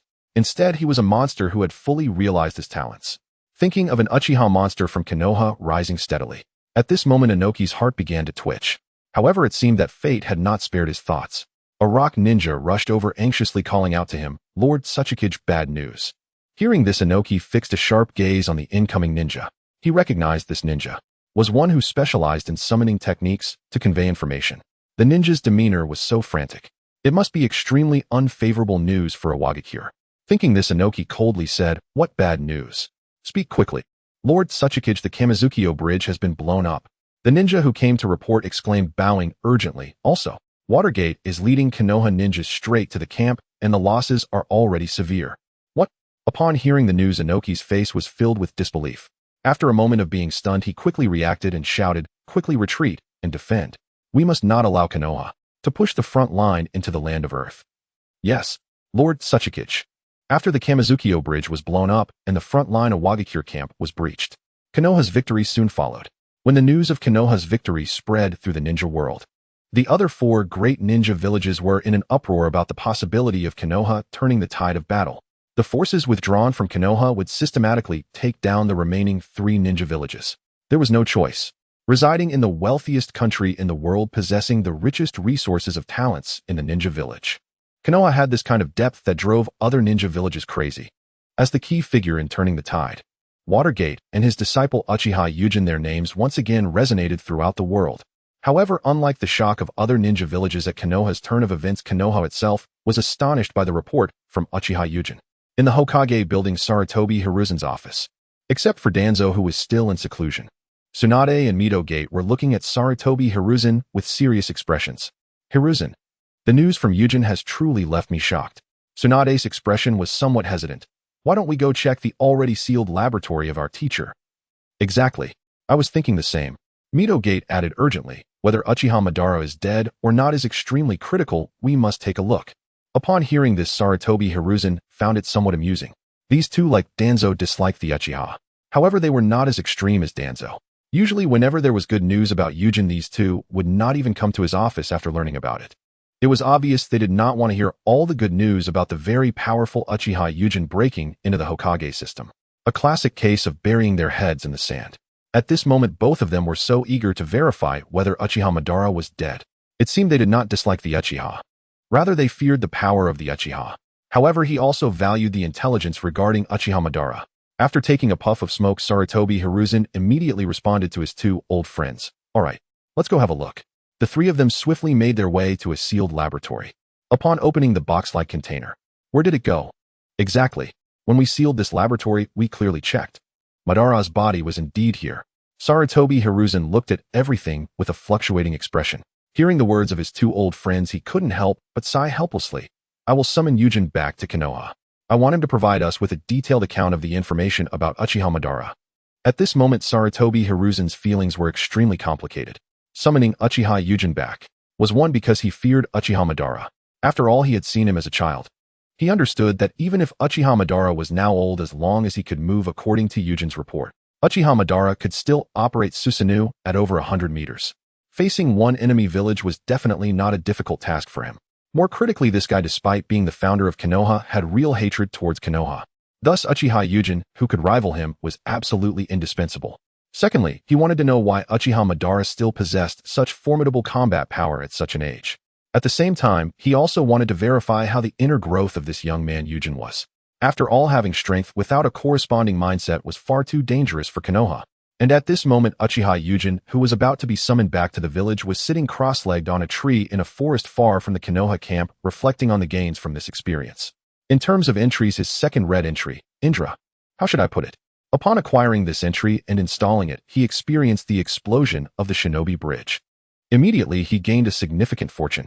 With this thought, Uchiha Yojin turned his attention to the panel in his sea of consciousness. Host Uchiha Yojin, gender male, age 13, strength shadow entries, Indra red fortune. 1 unit child of time and space, gold genius, gold phantom fate, gold.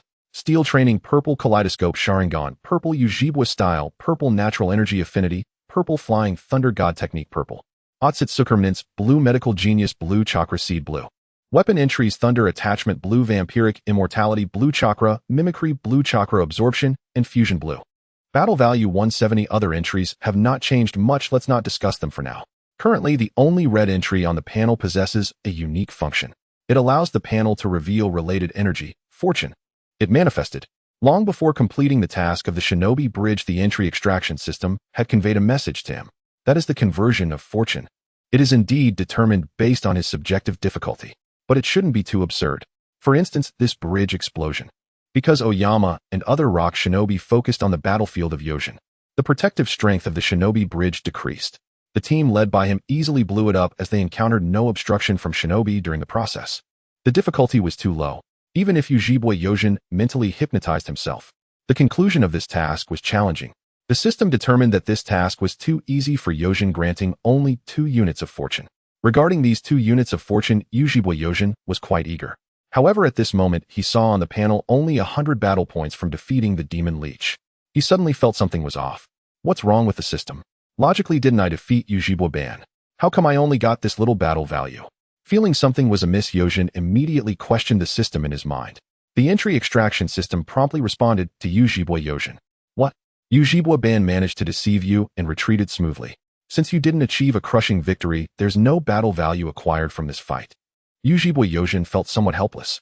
However, upon reflection, it made sense that during his battle with Ban, he indeed did not gain significant advantages. Nonetheless, there was nothing he could do.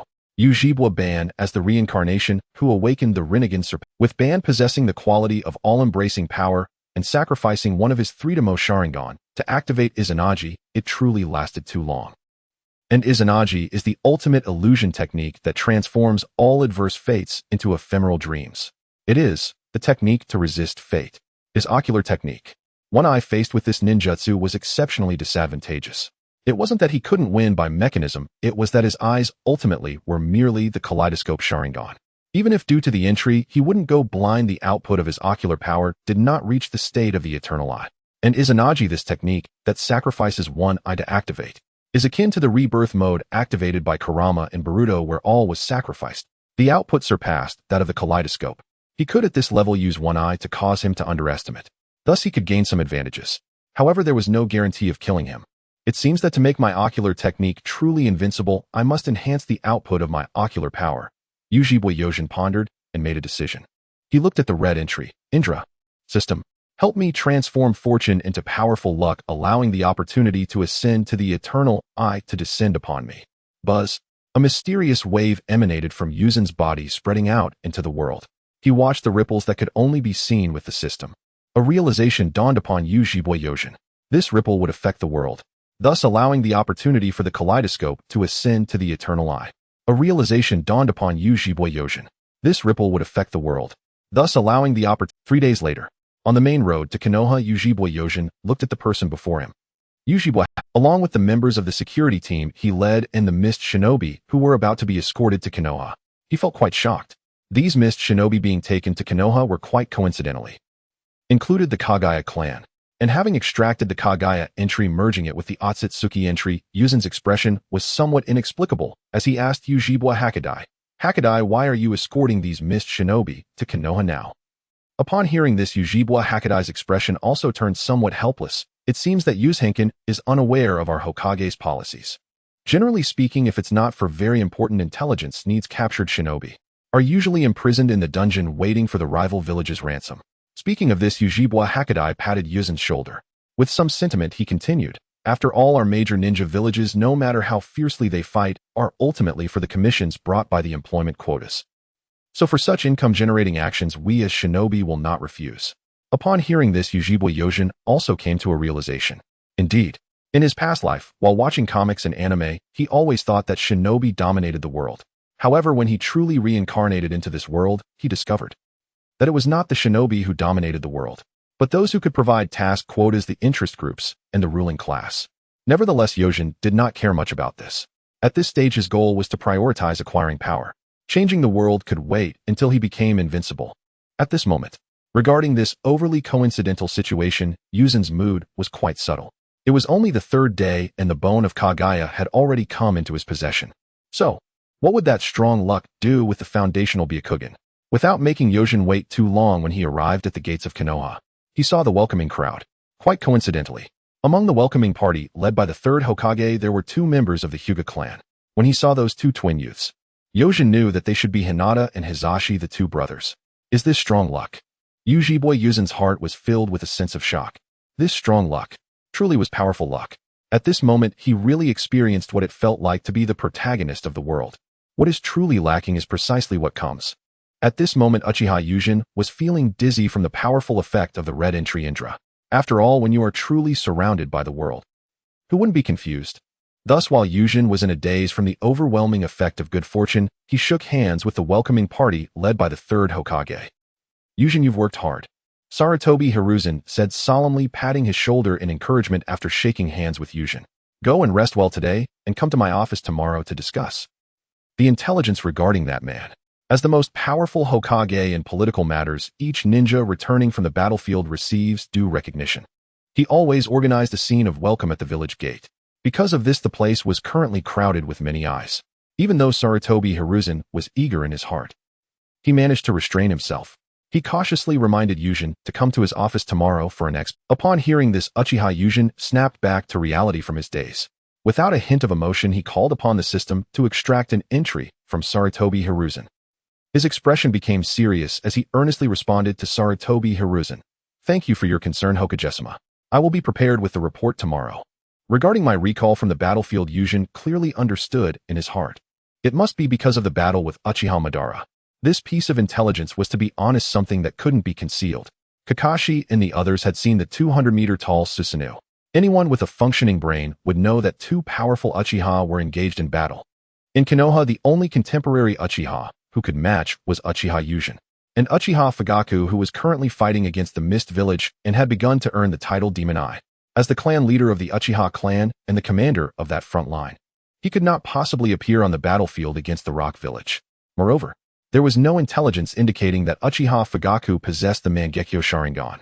Without the Mangekyo Sharingan, one could not possess the ability to use the Susanoo technique. For this reason, Uchiha Yujin could only reveal that the person he fought was Uchiha Madara. This revelation had its advantages. It would make the higher-ups of the village take notice of Uchiha Madara. This ninja world Azura who had grievances with Konoha was still alive.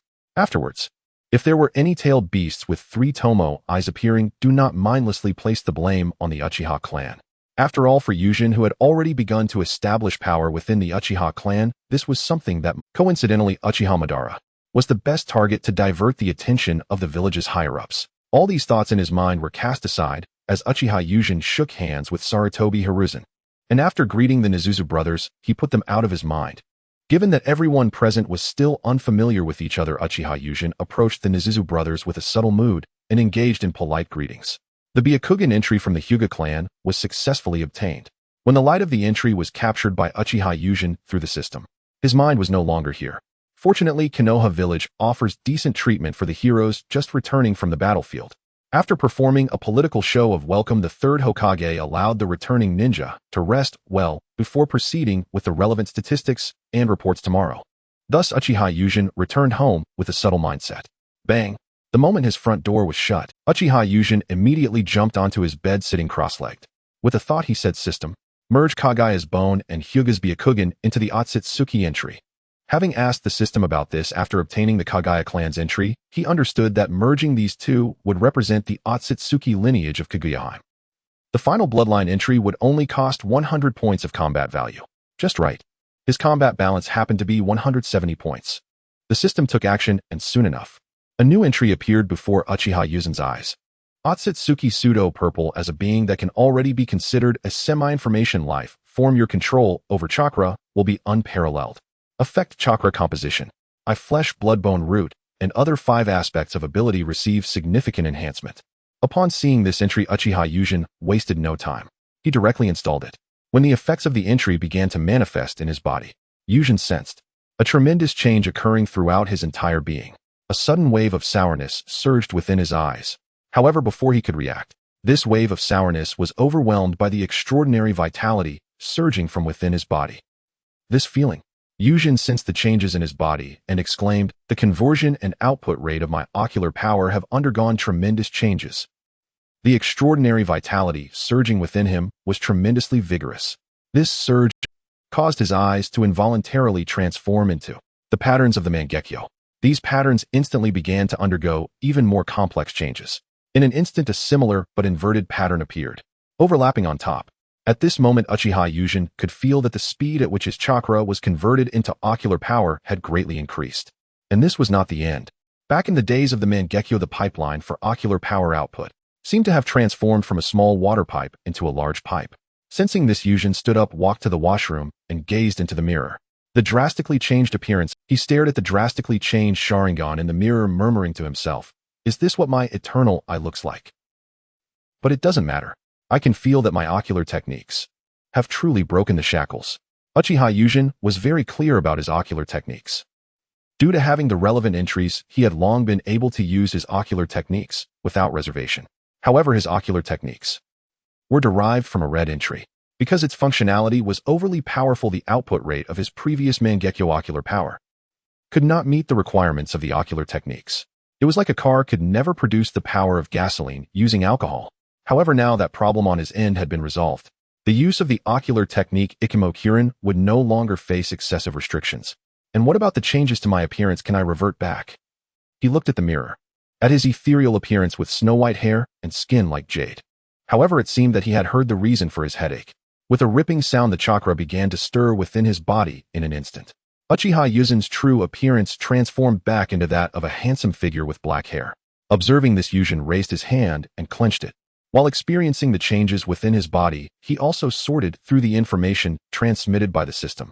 The term Otsutsuki changing from blue to purple is quite normal. After all, this term is infused with several purple entries. The transformation from remnant to falsehood is because he has indeed become an Otsutsuki. However, this kind of Otsutsuki has neither consumed the fruit nor possesses horns and was ultimately pieced together.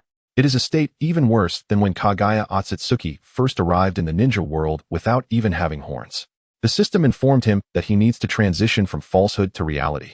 He needs to upgrade the entry seed of chakra to golden level. Then he can fuse it with the Otsutsuki false entry, which has also been upgraded to golden level. Only then can he become a true Otsutsuki. Only by possessing a seed of chakra that belongs to him and being able to perform alchemy on all things can he be considered a true life form. The information provided by the system allowed Uchiha Yuzen to have a clear concept of the next objective, that is to begin accumulating battle points to upgrade the Otsutsuki entry. After all, the system had already informed him. Defeating a super shadow level powerhouse would yield 10,000 battle points. Defeating a 6 paths level powerhouse would yield 100,000 battle points. He desires to upgrade to a true Otsutsuki, a 6 paths level powerhouse, as judged by the system. It can be presumed that the cost in battle points would be no small amount. Moreover, on this planet of the ninja world, all abilities revolve around the Otsutsuki bloodline. Thinking of this, Uchiha Yuzen touched his third eye. He could feel that a mysterious change seemed to have occurred in his pineal gland.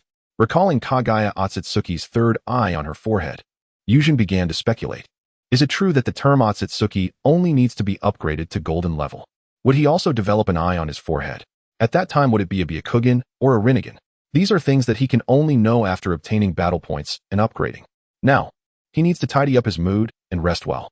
After dealing with the village's upper echelon tomorrow, he will go to the training ground to verify the changes in his body. In terms of bloodline, aside from the very obvious change of the Sharingan, how much enhancement is there in various aspects of his body? The next day, Yūjin arrived at the Hokage's office early, clarifying the situation regarding Uchiha Obito to the three Konoha high-ranking officials, all present except Shimura Danzo. In any case, Uchiha Obito does indeed look very old. At this moment, Uchiha Yūjin's expression was very serious. However, his strength cannot be underestimated. Upon hearing this, Sarutobi, Hiruzen Tsunade, and Midogate exchanged glances, all feeling a sense of relief in their hearts. To them who had grown up in Konoha since childhood, Uchiha Obito was not a stranger. After all, this demonic figure of the ninja world had a falling out with the first Hokage. But just a short distance from Konoha, he created a massive canyon, the Valley of the End. At that time, the giant Buddha towering over 1,000 meters and the armor of the Nine Tails several hundred meters high. It was impossible to ignore.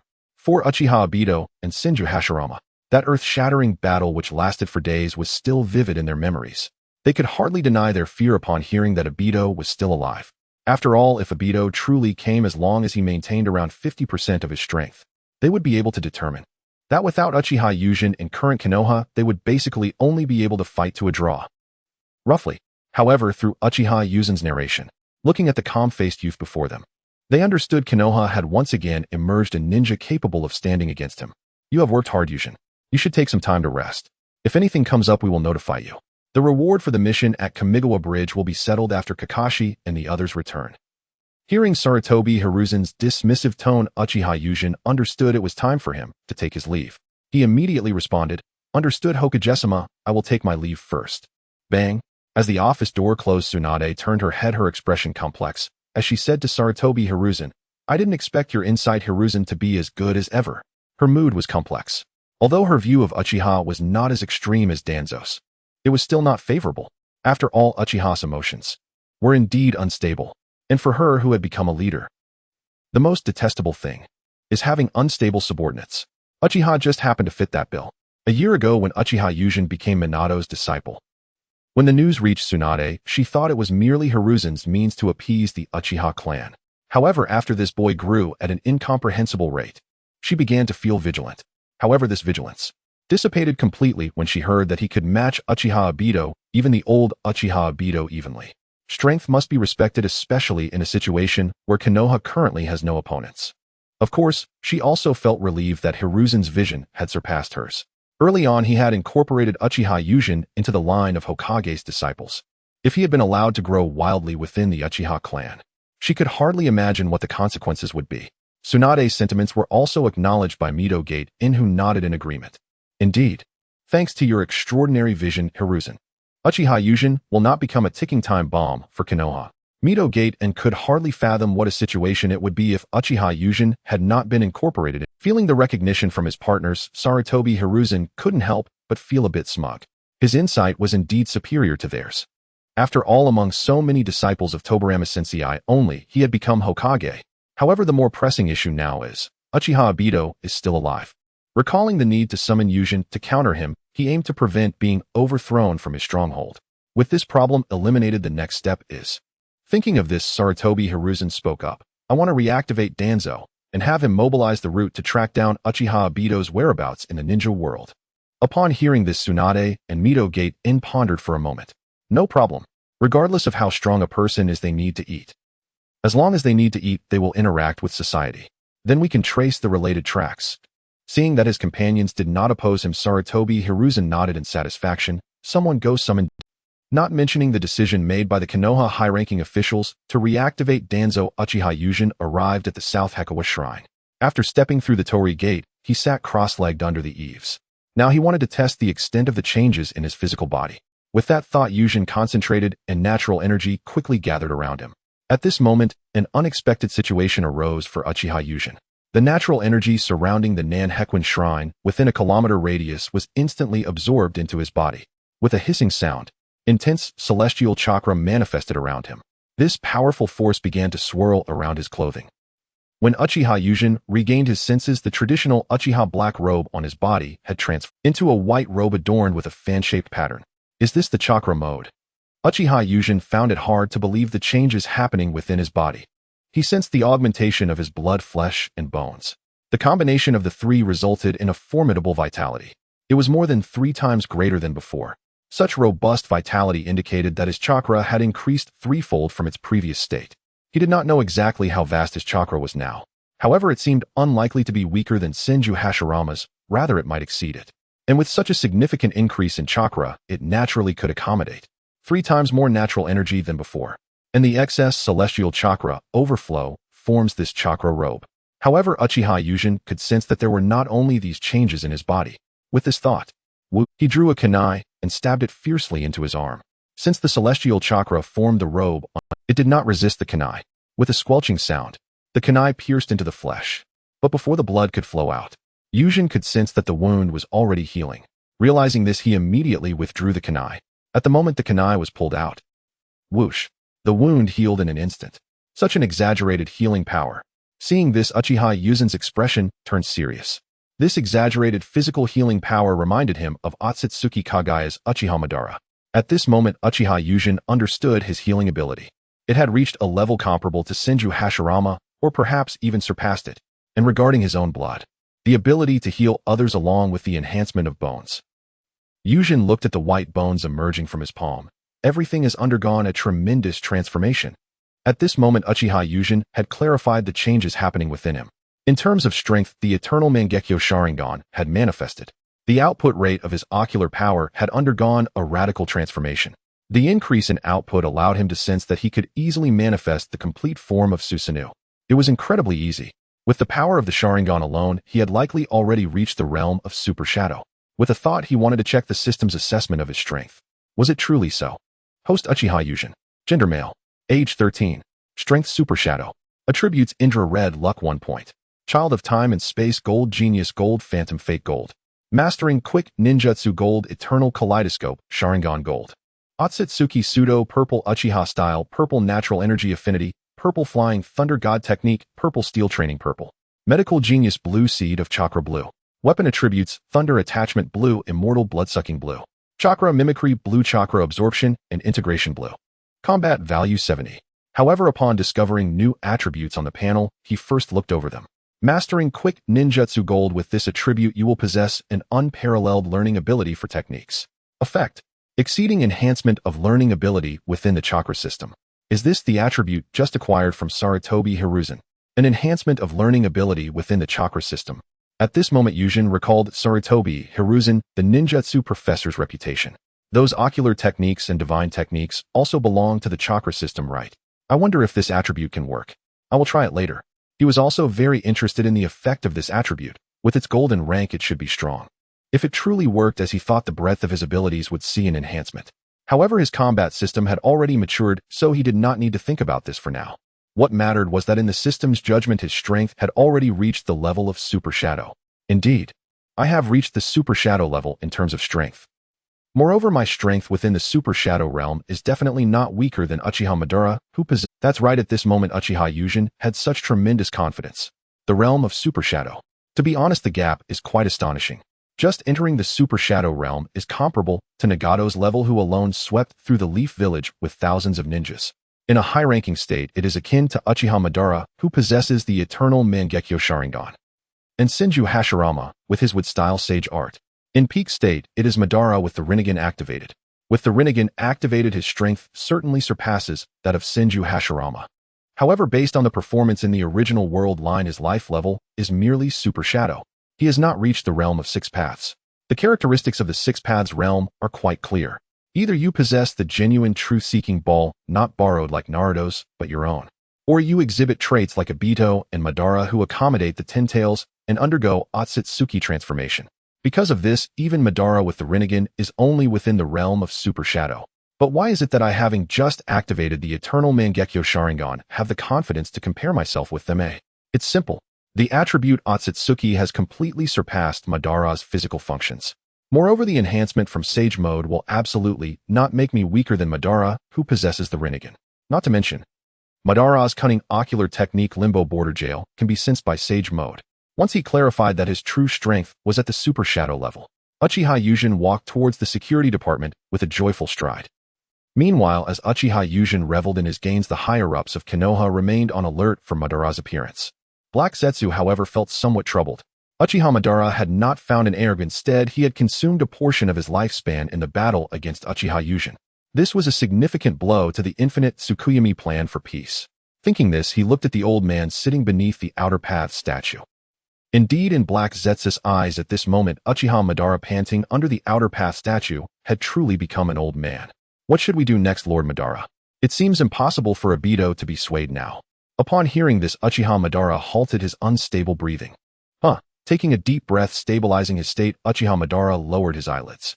As my will's fragmented body, you need not panic. After seeing my Susanoo, it will indeed be impossible to sway Obito. With this thought, Madara felt helpless. After all, upon witnessing his Susanoo towering over 100 meters.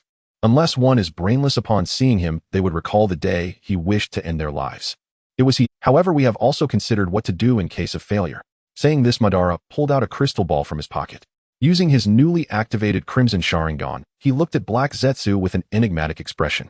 Limited Tsukuyomi. This is an ability we inadvertently discovered while researching Infinite Tsukuyomi. It is a savior. Upon hearing this, Black Zetsu's eyes lit up. This is an ability we inadvertently discovered while researching Infinite Tsukuyomi. It is a savior. Upon hearing this, Black Zetsu's eyes lit up. Limited Tsukuyomi.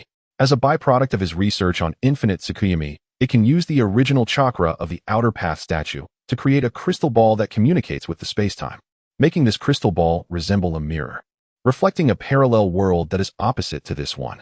Madara had researched that world before. In that world, there were versions of himself and Hashirama with completely inverted personalities. However, Lord Madara, the people in that world have personalities that are entirely the opposite of those in this world. Do you have any candidates in mind? Black Zetsu asked, somewhat puzzled. He knew a little about the people in that world. Their abilities were mostly similar, but their personalities were basically completely opposite. For example, the Namikaze Minato. In this world, he is brave and responsible. But in that world, he is just a guy with power but no courage or responsibility. Upon hearing this, Uchiha Madara chuckled. That's precisely the point. For someone like Uchiha Yujin, who has yet to grasp his personality, it's just fine. That guy Obito, I believe in that world, is just a person entrenched in darkness, right? Upon hearing this, Black Zetsu also reacted. Exactly. We initially wanted to lead Obito onto the path, allowing him to immerse himself in darkness. If it's that world, then it's directly the matured Obito. We won't even need to carry out any follow-up operations, and we'll have the perfect heir. That's right. After Madara affirmed Zetsu, he waved his hand behind him. It was as if responding to Madara. The outer path statue extended a tentacle, directly touching the crystal ball. Buzz. The moment the chakra from the outer path statue was inputted, the crystal ball in Madara's hand suddenly erupted with crimson light. The red light of the crystal ball formed vivid images. In one of the scenes, the gaze of Namikaze Minato seemed less resolute. He arrived in time to a cage made of earth and rock techniques, rescuing all his disciples. Upon witnessing this, Uchiha Madara's Sharingan began to spin rapidly. He used the power of the outer path golem to freeze this image within the crystal ball, focusing directly on the gaze of Uchiha Madara. A young man adorned with the emblem of the Flame Fan clan appeared in the scene. Judging by his appearance, he resembled the Uchiha Obito that Madara knew. They were virtually identical. However, some minor details were still different. For example, the Uchiha Obito in the image was not wearing goggles. The Sharingan in his eye sockets was in a fully mature, freedomose state. In terms of temperament, he was worlds apart from the Obito here. If the Obito here was a pure and warm-hearted child, then the Uchiha Obito in the image was a thorough and standard Uchiha. The sense of obsession emanating from his very bones allowed Uchiha Madara to sense it through the image. This feeling indicates that he is a mature successor. Beside him, Kagaya Black Zetsu also saw the image, hesitantly asking, but in terms of talent, is he weaker than the Obito here? Absolutely not. We have long understood this world. Uchiha Madara firmly denied Black Zetsu's doubts, saying, for the same person, aside from the nature of their character, a ninja's talent remains the same. Indeed, Black Zetsu responded, realizing. Then Lord Madara, let's bring this Uchiha Obito here now. I'm afraid delays might cause changes. Upon hearing this, Uchiha Madara nodded, saying, that's exactly right. He agreed with Black Zetsu and exerted a slight force on the crystal ball. Crack. The chakra of the outer path golem surged into the crystal ball. As this high-quality chakra was infused, the crimson crystal ball was instantly covered in cracks. Before long, with a loud crash, the crystal ball shattered into fragments, emitting bursts of white. These white lights, under the tense gazes of Uchiha Madara and Black Zetsu, slowly coalesced into a human form. Not long after, the figure resembling Obito slowly opened his eyes. Upon seeing himself in this unfamiliar environment, he swiftly activated his Sharingan and darkly said, who are you? He was quite surprised. As an elite of his clan, his strength was undoubtedly formidable.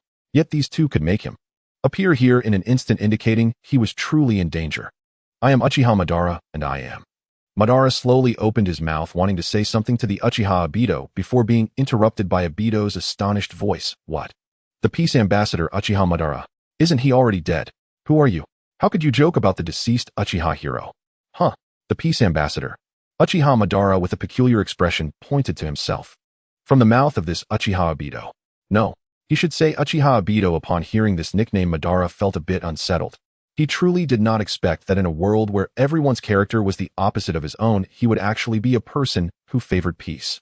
And he even received a title in stark contrast to Azura. All right, Lord Madara. And this Uchiha Obito, let's speak frankly from the outset. At this moment, Kagaya Black Zetsu stepped forward, suggesting to the two. Exactly. Upon hearing this, Uchiha Madara returned to his senses, lowered his eyes, and solemnly said, I almost got led astray by you. Now you should quietly listen to my explanation of why you suddenly appeared in this unfamiliar environment. I am all ears. Time flies swiftly. 6 months ago, having successfully blown up the Kamiyama Bridge, Konoha gained an overwhelming advantage over Iwagakure in the war. Not long ago, Iwagakure could no longer bear it. They officially initiated peace talks with Konoha, preparing to withdraw from this battlefield. They focused their energy on dealing with the aggressive Kumogakure, while Kirigakure inexplicably began to lessen the pressure on the coastline of the Land of Fire. In light of this, with the pressure on the coastline reduced, the higher-ups of Konoha summoned Uchiha Fugaku. Fugaku, without hesitation, left a portion of the Uchiha ninja forces as a contingency before returning to Konoha with his trusted. He couldn't afford to be anxious. During this time, he had been receiving rather unfavorable news from within. This unfavorable news was that Uchiha Yujin had been greatly expanding his influence within the security department. Initially, he had a very favorable impression of this young man, who had previously stood by his side. Even though over the past year Uchiha Yuzin's strength had become increasingly exaggerated, he didn't take it to heart. After all, the character of this young man was clear. Even if he was foolish, he could tell that this person belonged to the lawful alignment. And those in the lawful alignment would not become arrogant and unruly like those in the chaotic alignment. However, when Uchiha Yujin unexpectedly killed Uchiha Shana and took over his political legacy, it caught him off guard. During the time he was absent from the clan, as Yujin expanded his influence, Fugaku began to feel troubled. It should be known that the security department was the source of the Uchiha clan's authority. As the clan leader, he could not remain unresponsive while his authority was being eroded. However, previously he was on the front lines and couldn't do anything about it. Now that he had been summoned back to the village, he planned to return and question Uchiha Yujin about his intentions. As for whether Uchiha Yuzin's strength was above his own, would seeking him out for a conversation lead to adverse effects due to insufficient strength? If it were 6 months ago, Uchiha Fugaku might have considered this point. But after losing his closest friend in the clan, he also gained that pair of eyes. The powerful ability of the Mangekyo Sharingan granted Fugaku immense confidence. With this confidence, he brought his subordinates, and after receiving a warm welcome from the third Hokage, he strode into the Uchiha clan's territory. Not long after Uchiha Fugaku arrived at the security department, entered his office, and summoned a young Uchiha, with short black hair and a black mark on his forehead. He solemnly requested, Tetsuhiken, please run and bring Yuzenkin over.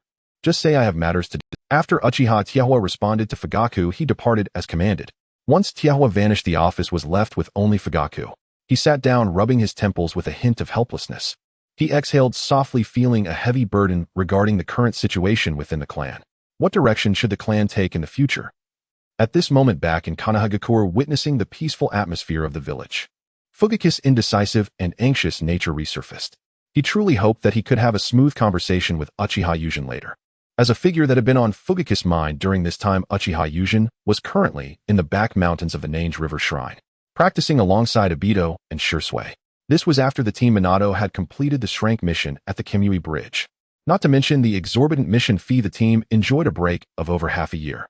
During this time, Yujin was steadily developing his influence within the Uchiha clan.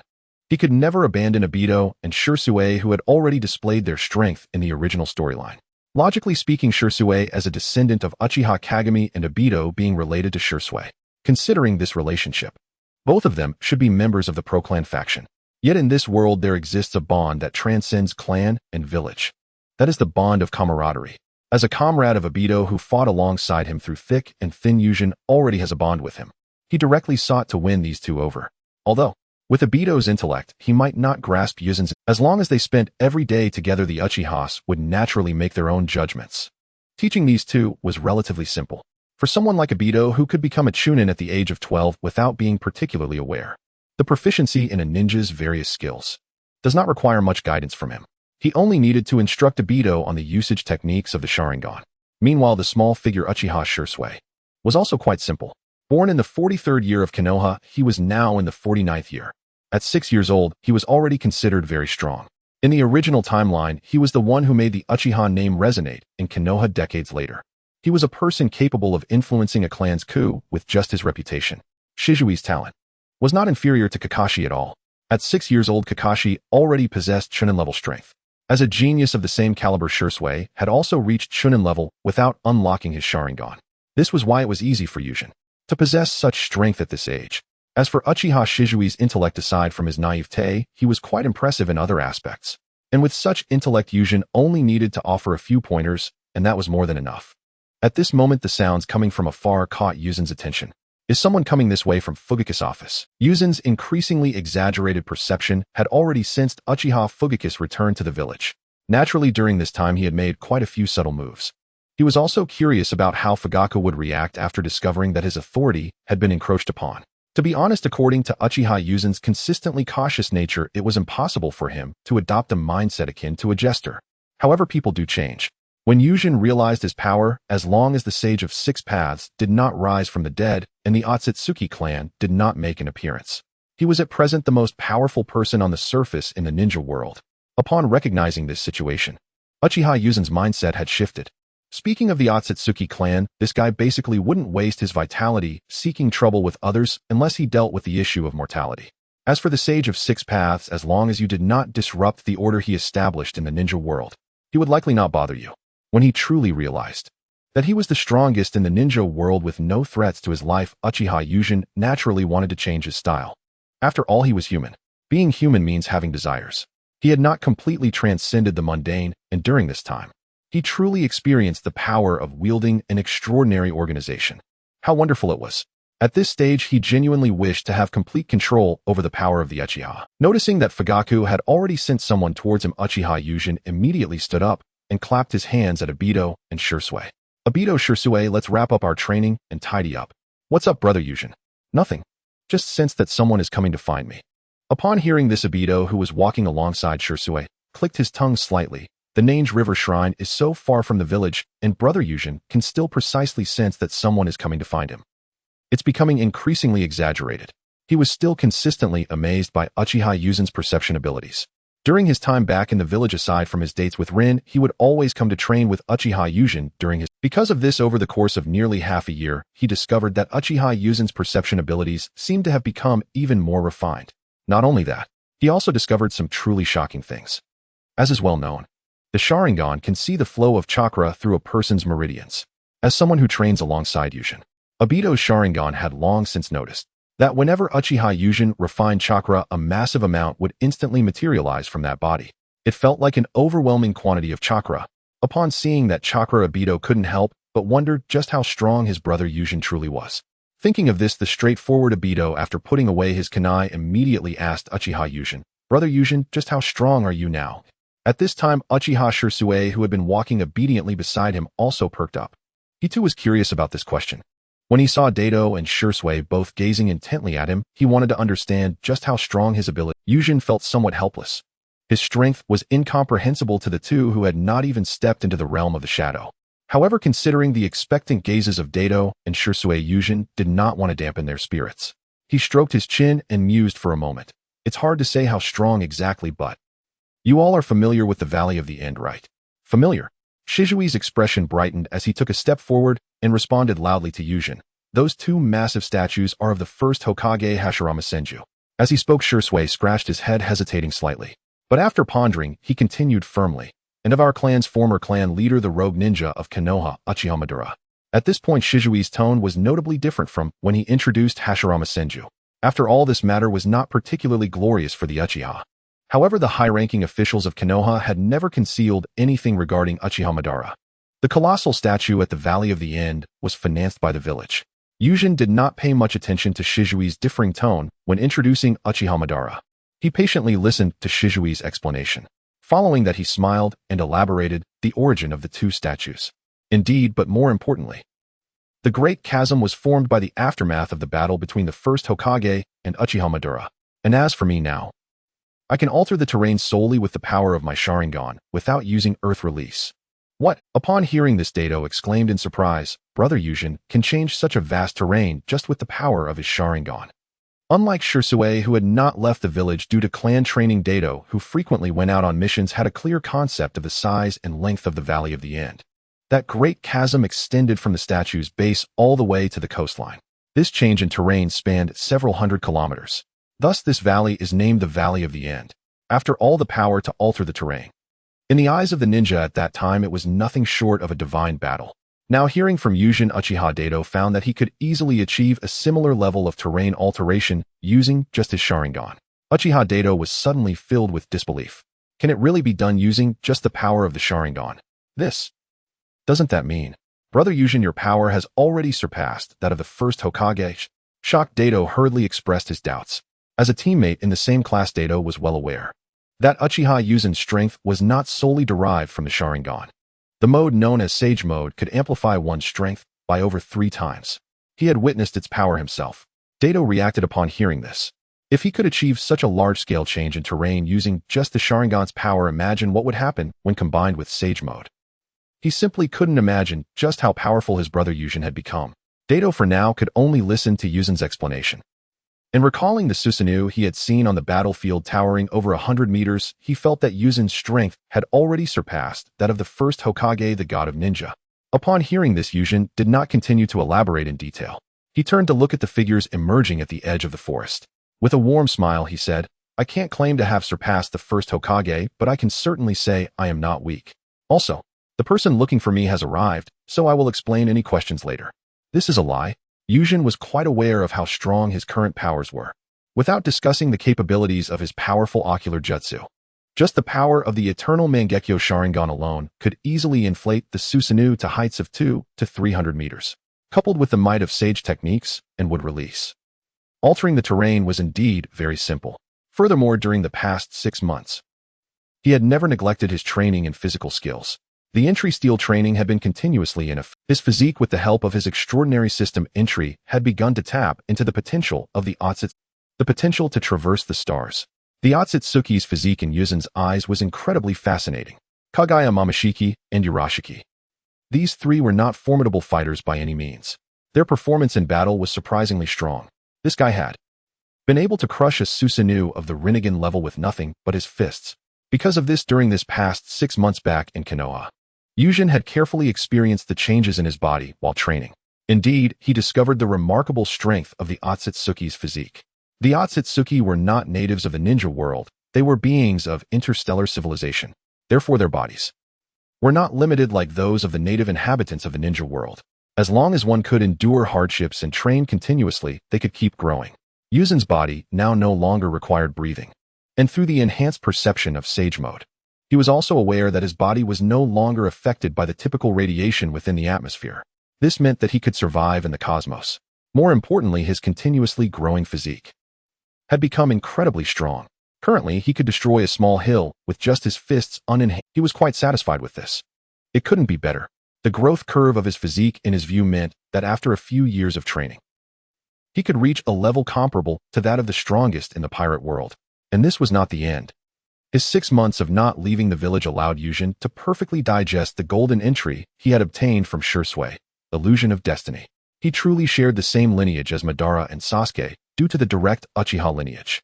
Though he had never been fond of illusions during this time, he had also worked on digesting this entry. Now his illusion abilities had seen tremendous growth. With the power of the eternal Mangekyo Sharingan combined with the enhancement of this entry, he could create an illusion space uniquely his own. In that space, he could manipulate time perception with immense ocular power, much like the Tsukuyomi and Kotoeme Tsukumi radiance. He could directly attack the consciousness of those trapped within with his ocular power. Now when it came to the profession of a ninja, he was a typical Uchiha. Fugaku did not wait long before Yuzhin, led by Tiehua, arrived at his office. Lord Fugaku, Lord Yuzhin have arrived. I will take my leave now. Thank you for your hard work, Taihuo-kun. Seeing Taihuo's perceptive nature, Fugaku kindly accepted his departure. Bang! After the gentle sound of the door closing, Yuzhin turned to look at Fugaku, who had a serious expression.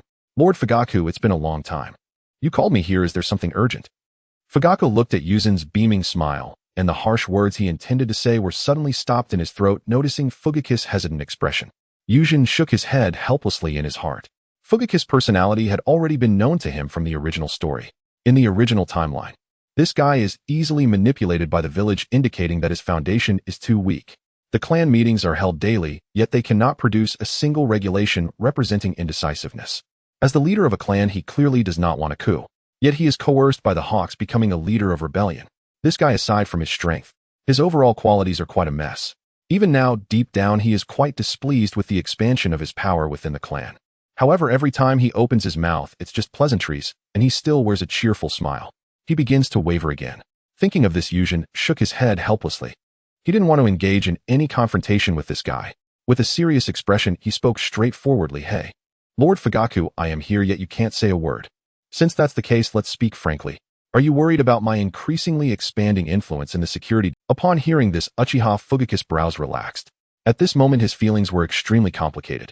He felt both sad and happy. The sadness came from the fact that his character weaknesses seemed to be directly seen through by this young man before him. This made him wonder if his leadership was quite lacking. The happiness came from Yūjin's words, indicating that he did not want to deal with Uchiha Shana by resorting to force. Although after awakening the Mangekyo Sharingan, he felt no need to have any concerns about force. But that's just his nature. He believed that if it could be resolved without a fight, that would be the best outcome. Indeed, after a moment of sorting out his thoughts, Fugaku responded to Yūjin with a relaxed expression. As the clan leader, feeling uneasy about this is quite normal, isn't it? Indeed. After a moment of sorting out his thoughts, Fugaku responded to Yūjin with a relaxed expression. As the clan leader, feeling uneasy about this is quite normal, isn't it? Then Yuzenkan, you still. Fugaku's words were not finished. Lord Fugaku, everything you say is empty. Yūjin interrupted Fugaku. Let's first determine our standings before discussing further. Having read the comics in his past life and experiencing things as an Uchiha in this life, Yūjin was very clear. For all Uchihas, unless you show the power that can silence them, saying anything else is futile. They wouldn't even want to listen. Moreover, fathers and sons are often alike. Fugaku's personality should be somewhat similar to his son Sasuke's. They all have a bit of sunny day illness. And Fugaku's emotions indeed revealed an immense confidence and exuberance within Yūjin's perception. To make an Uchiha feel so confident, it seems that only after awakening the Mangekyo Sharingan would they. By suppressing this confidence, he would be able to listen to his words. More importantly, an Uchiha who has awakened the Mangekyo Sharingan will experience a qualitative. By suppressing this confidence, he would be able to listen to his words.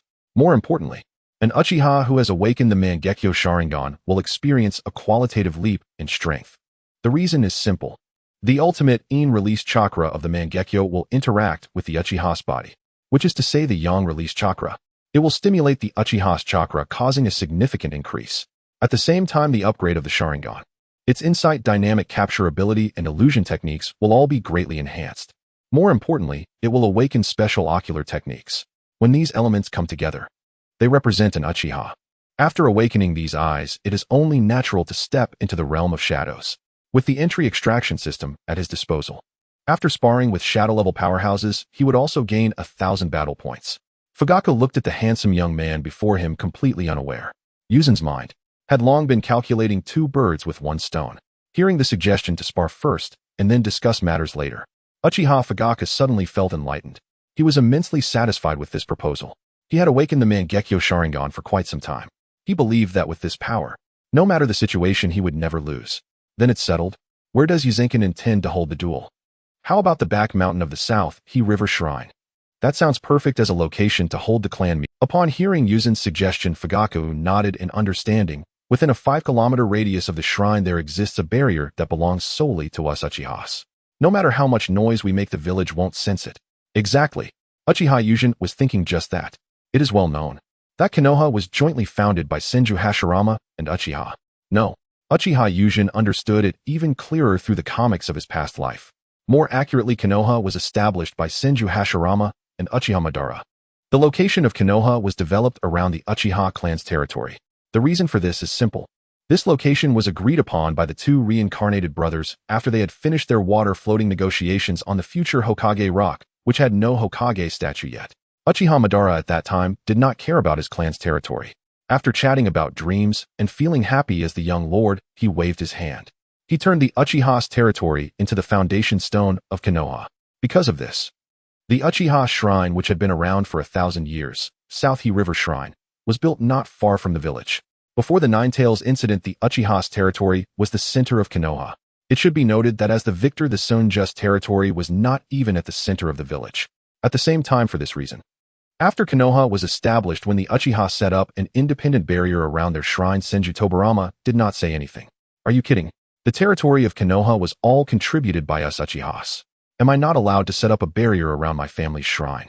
Understanding that only the area around the Southhi River Shrine is covered with a barrier belonging to the Uchihas allowed him to freely spar with Fugaku, using the power of the Mangekyo Sharingan to engage in a duel. In the forest behind the Southhi River Shrine, a tearing sound, the figures of Yūjin and Fugaku appeared on the spot. Is this the flying thunder god of the Senju? Fugaku clapped away non-existent dust in his hands and said with some emotion, "What an excellent technique." As the saying goes, hearing 100 times is not as good as trying once. The Flying Thunder God technique, as recorded in the Uchiha texts, is said to be formidable, unmatched by anything that rivals the kaleidoscope. Previously, Fugaku regarded these records as mere post-dinner conversations. However, after experiencing the Flying Thunder God firsthand, he realized this elusive technique was indeed quite troublesome. Fortunately, the ocular technique in his left eye granted Fugaku unparalleled confidence. He believed that with the ocular technique, no matter what enemy he faced, he would be invincible. Meanwhile, Uchiha Yūjin paid no heed to Fugaku's admiration. "Lord Fugaku, let's cut the small talk," Yūjin said as he stood opposite Fugaku, forming a hand seal of opposition. "Next I shall be rude." Fugaku took a deep breath upon seeing this. He also formed a hand seal of opposition, Yuzenkan. "Bring it on. Let me see just how formidable the instantaneous Yūjin, whose name has echoed throughout the ninja world, truly is." Buzz. As Fugaku's voice fell, both sides instantaneously activated their Sharingan. The intricate patterns of the eyes locked onto each other. Both were on high alert. Boom. The ground beneath their feet shattered instantly. Bang, bang, bang. Amidst the swift maneuvers, both engaged in a dazzling Uchiha fluid technique. They collided multiple times. Boom. An unexpected situation arose in Yuzen's hand. His kaleidoscope's extraordinary insight instantly perceived it. On Yuzen's fist, the air twisted under immense pressure. His crimson pupils constricted. Bang. Fugaku hastily dodged Yuzen's fist. That fist struck the ground. In an instant, the distorted air caused by the punch created a massive pit. Phew, that was close. Fugaku mentally shouted a warning to himself. He truly hadn't expected Uchiha Yuzen's iron fist to be so powerful. He had initially planned to spar in physical techniques with him, but now seeing the situation, he decided against it. If that fist capable of distorting air were to connect, it would certainly leave him severely injured on the ground. Whoosh. Fugaku swiftly retreated, hoping to create distance. After all, Uchiha Yuzen's physical skills and his eyes were extraordinarily abnormal. "What is going on with your body?" Uchiha Fugaku lowered his gaze, asking in a deep voice, "If my Sharingan isn't mistaken, that punch just now had no chakra enhancement, right?" This was what Fugaku found peculiar. The sheer destruction without chakra enhancement was unfathomable. It was simply unbelievable.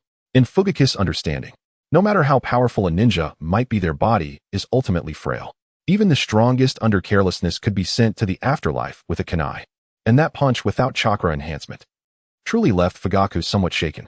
Even the physical techniques of Senju Hashirama, which appeared immensely, could only achieve such destructive power with chakra enhancement.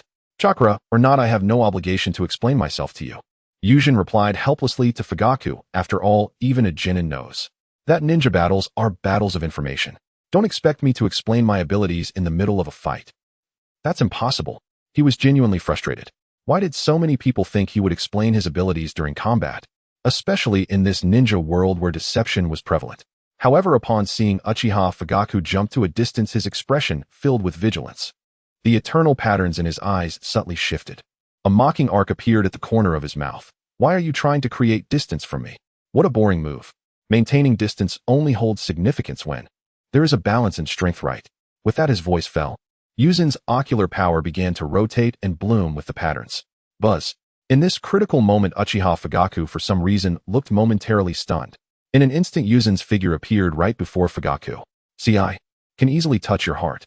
With a proud smile, Yūjin pressed his palm against Fugaku's chest, whose expression shifted from stunned. "What is happening? Just now I was caught in an illusion, right? That immobility I feel. Is it the binding technique from the paralysis techniques?" At that moment, confirming he was caught in an illusion and unable to move, Uchiha Fugaku screamed in horror. "Impossible. Absolutely impossible. We both possess the kaleidoscope Sharingan. How could you?" Ensnare me in an illusion? Upon hearing this, Yūjin smiled calmly, not convinced. Then let's do it again. I will let you know the gap between Sharingan. Sometimes it's even greater than the gap between man and dog. With a slight movement of his ocular power, Yūjin released Fugaku from the binding technique. Feeling he could control his body again, Fugaku hurriedly retreated. As he continued to create distance, he took a deep, just now I was careless. Next I will let you know the power of my ocular technique. Is that so? Yūjin smirked disdainfully. Then come and attack, and I will show you. How arrogant you are to think that way. Upon hearing this, as an Uchiha, Fugaku could no longer tolerate such provocation. The patterns in his eyes immediately began to rotate. Intense ocular power ignited and flourished within his eye sockets. The sclera in his left eye began to redden. Drip drip. Blood flowed down his cheek, dripping onto the ground. Thud. Uchiha Fugaku weakly knelt on the ground. At this moment, with his spirit already deflated, Fugaku murmured in a daze, Why? What? Does my ocular technique 800 by Kainen only foresee failure? Tap tap tap. He walked in front of the kneeling Fugaku. Hearing his murmurs, Yūjin raised an eyebrow. Oh, your ocular technique can see the future. Truly an excellent ocular technique. Hearing the commotion, the dejected Fugaku lifted his head. What met his eyes was the light of the twilight hour, which made Yūjin's handsome face seem as if it were draped in a sacred veil. The fiery red divine eyes shimmered brilliantly in his gaze. He looked at the boy, now resembling a deity, and spoke in a hoarse voice. How did you do it? Huh? What are you talking about? How did you do it? The me who can clearly see the future cannot possibly encounter failure. As if Head heard something amusing. Huh? Just because you can see the future means you can be invincible. Uchiha Yūjin laughed heartily. Fugaku clan head, considering you've successfully made me laugh, I will make an exception and reveal a bit of information about my ocular technique. Yūjin raised his hand, pointing to his brilliant fiery eyes.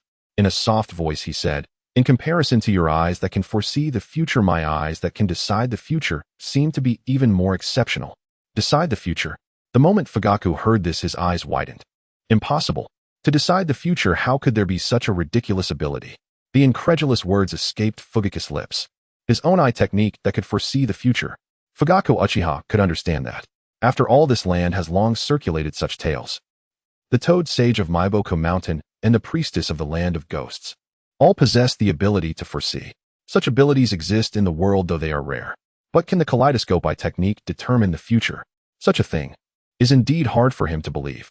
Seeing the incredulous expression on Fugaku's face, Yūjin could only shrug helplessly. He did not deceive Fugaku. Once his eyes became the eternal eye, the exaggerated output allowed his eye technique Ikemanji to truly achieve the ability to limit the infinite futures to a single outcome.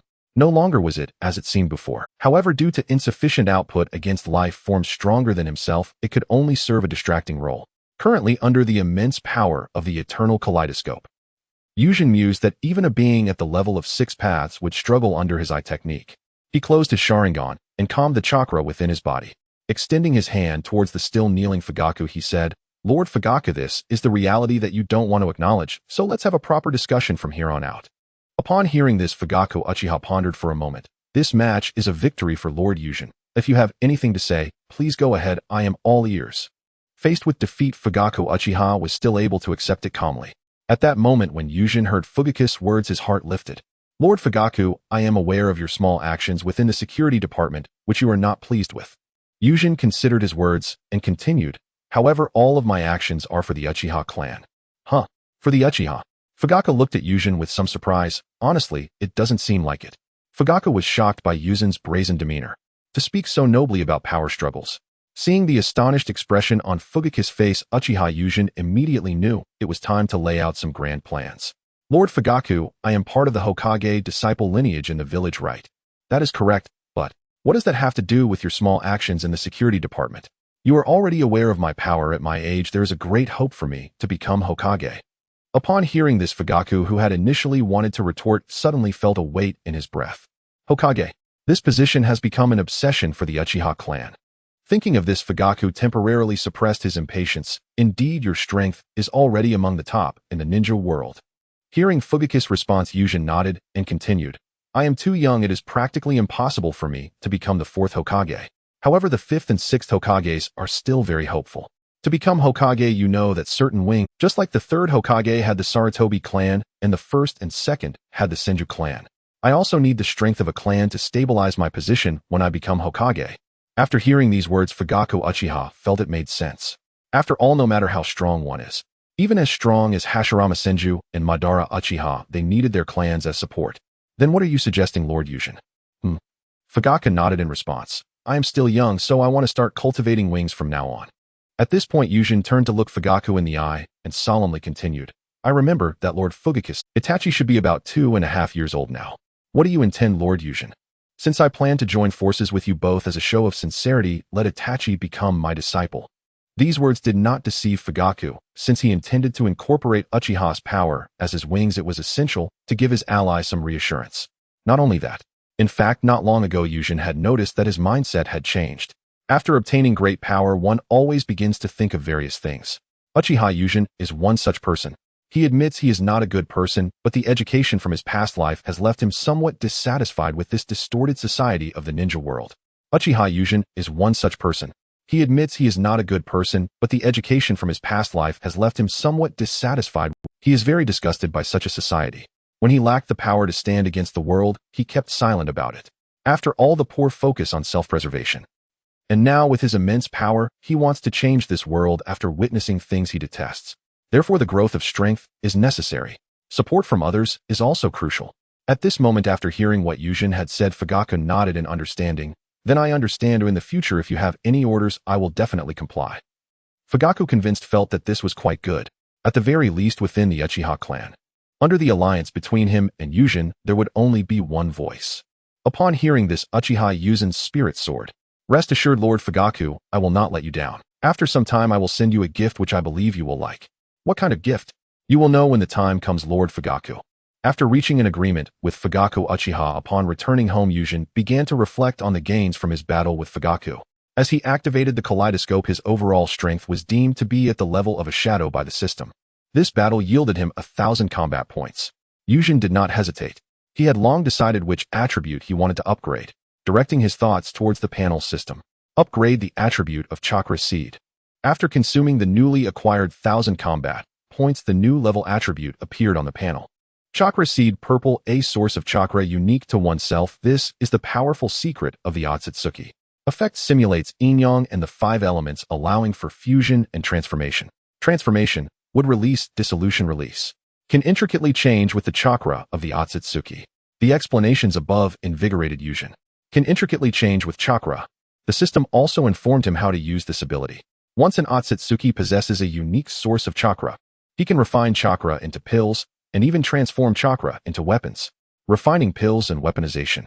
He found this transformation quite intriguing. However, after the spar with Fugaku, it was already late at night when he returned home. Now he just wanted to rest well and check on Tsunade's progress with the White Zetsu research tomorrow. He planned to explore the changes in his abilities thoroughly. The next morning, Yuzhin walked towards Konoha Hospital with a joyful step. He intended to see how his partner, Tsunade, was progressing in her research on the White Zetsu cells. If all goes well and specific results are achieved, he wanted to apply them to Uchiha Fugaku first.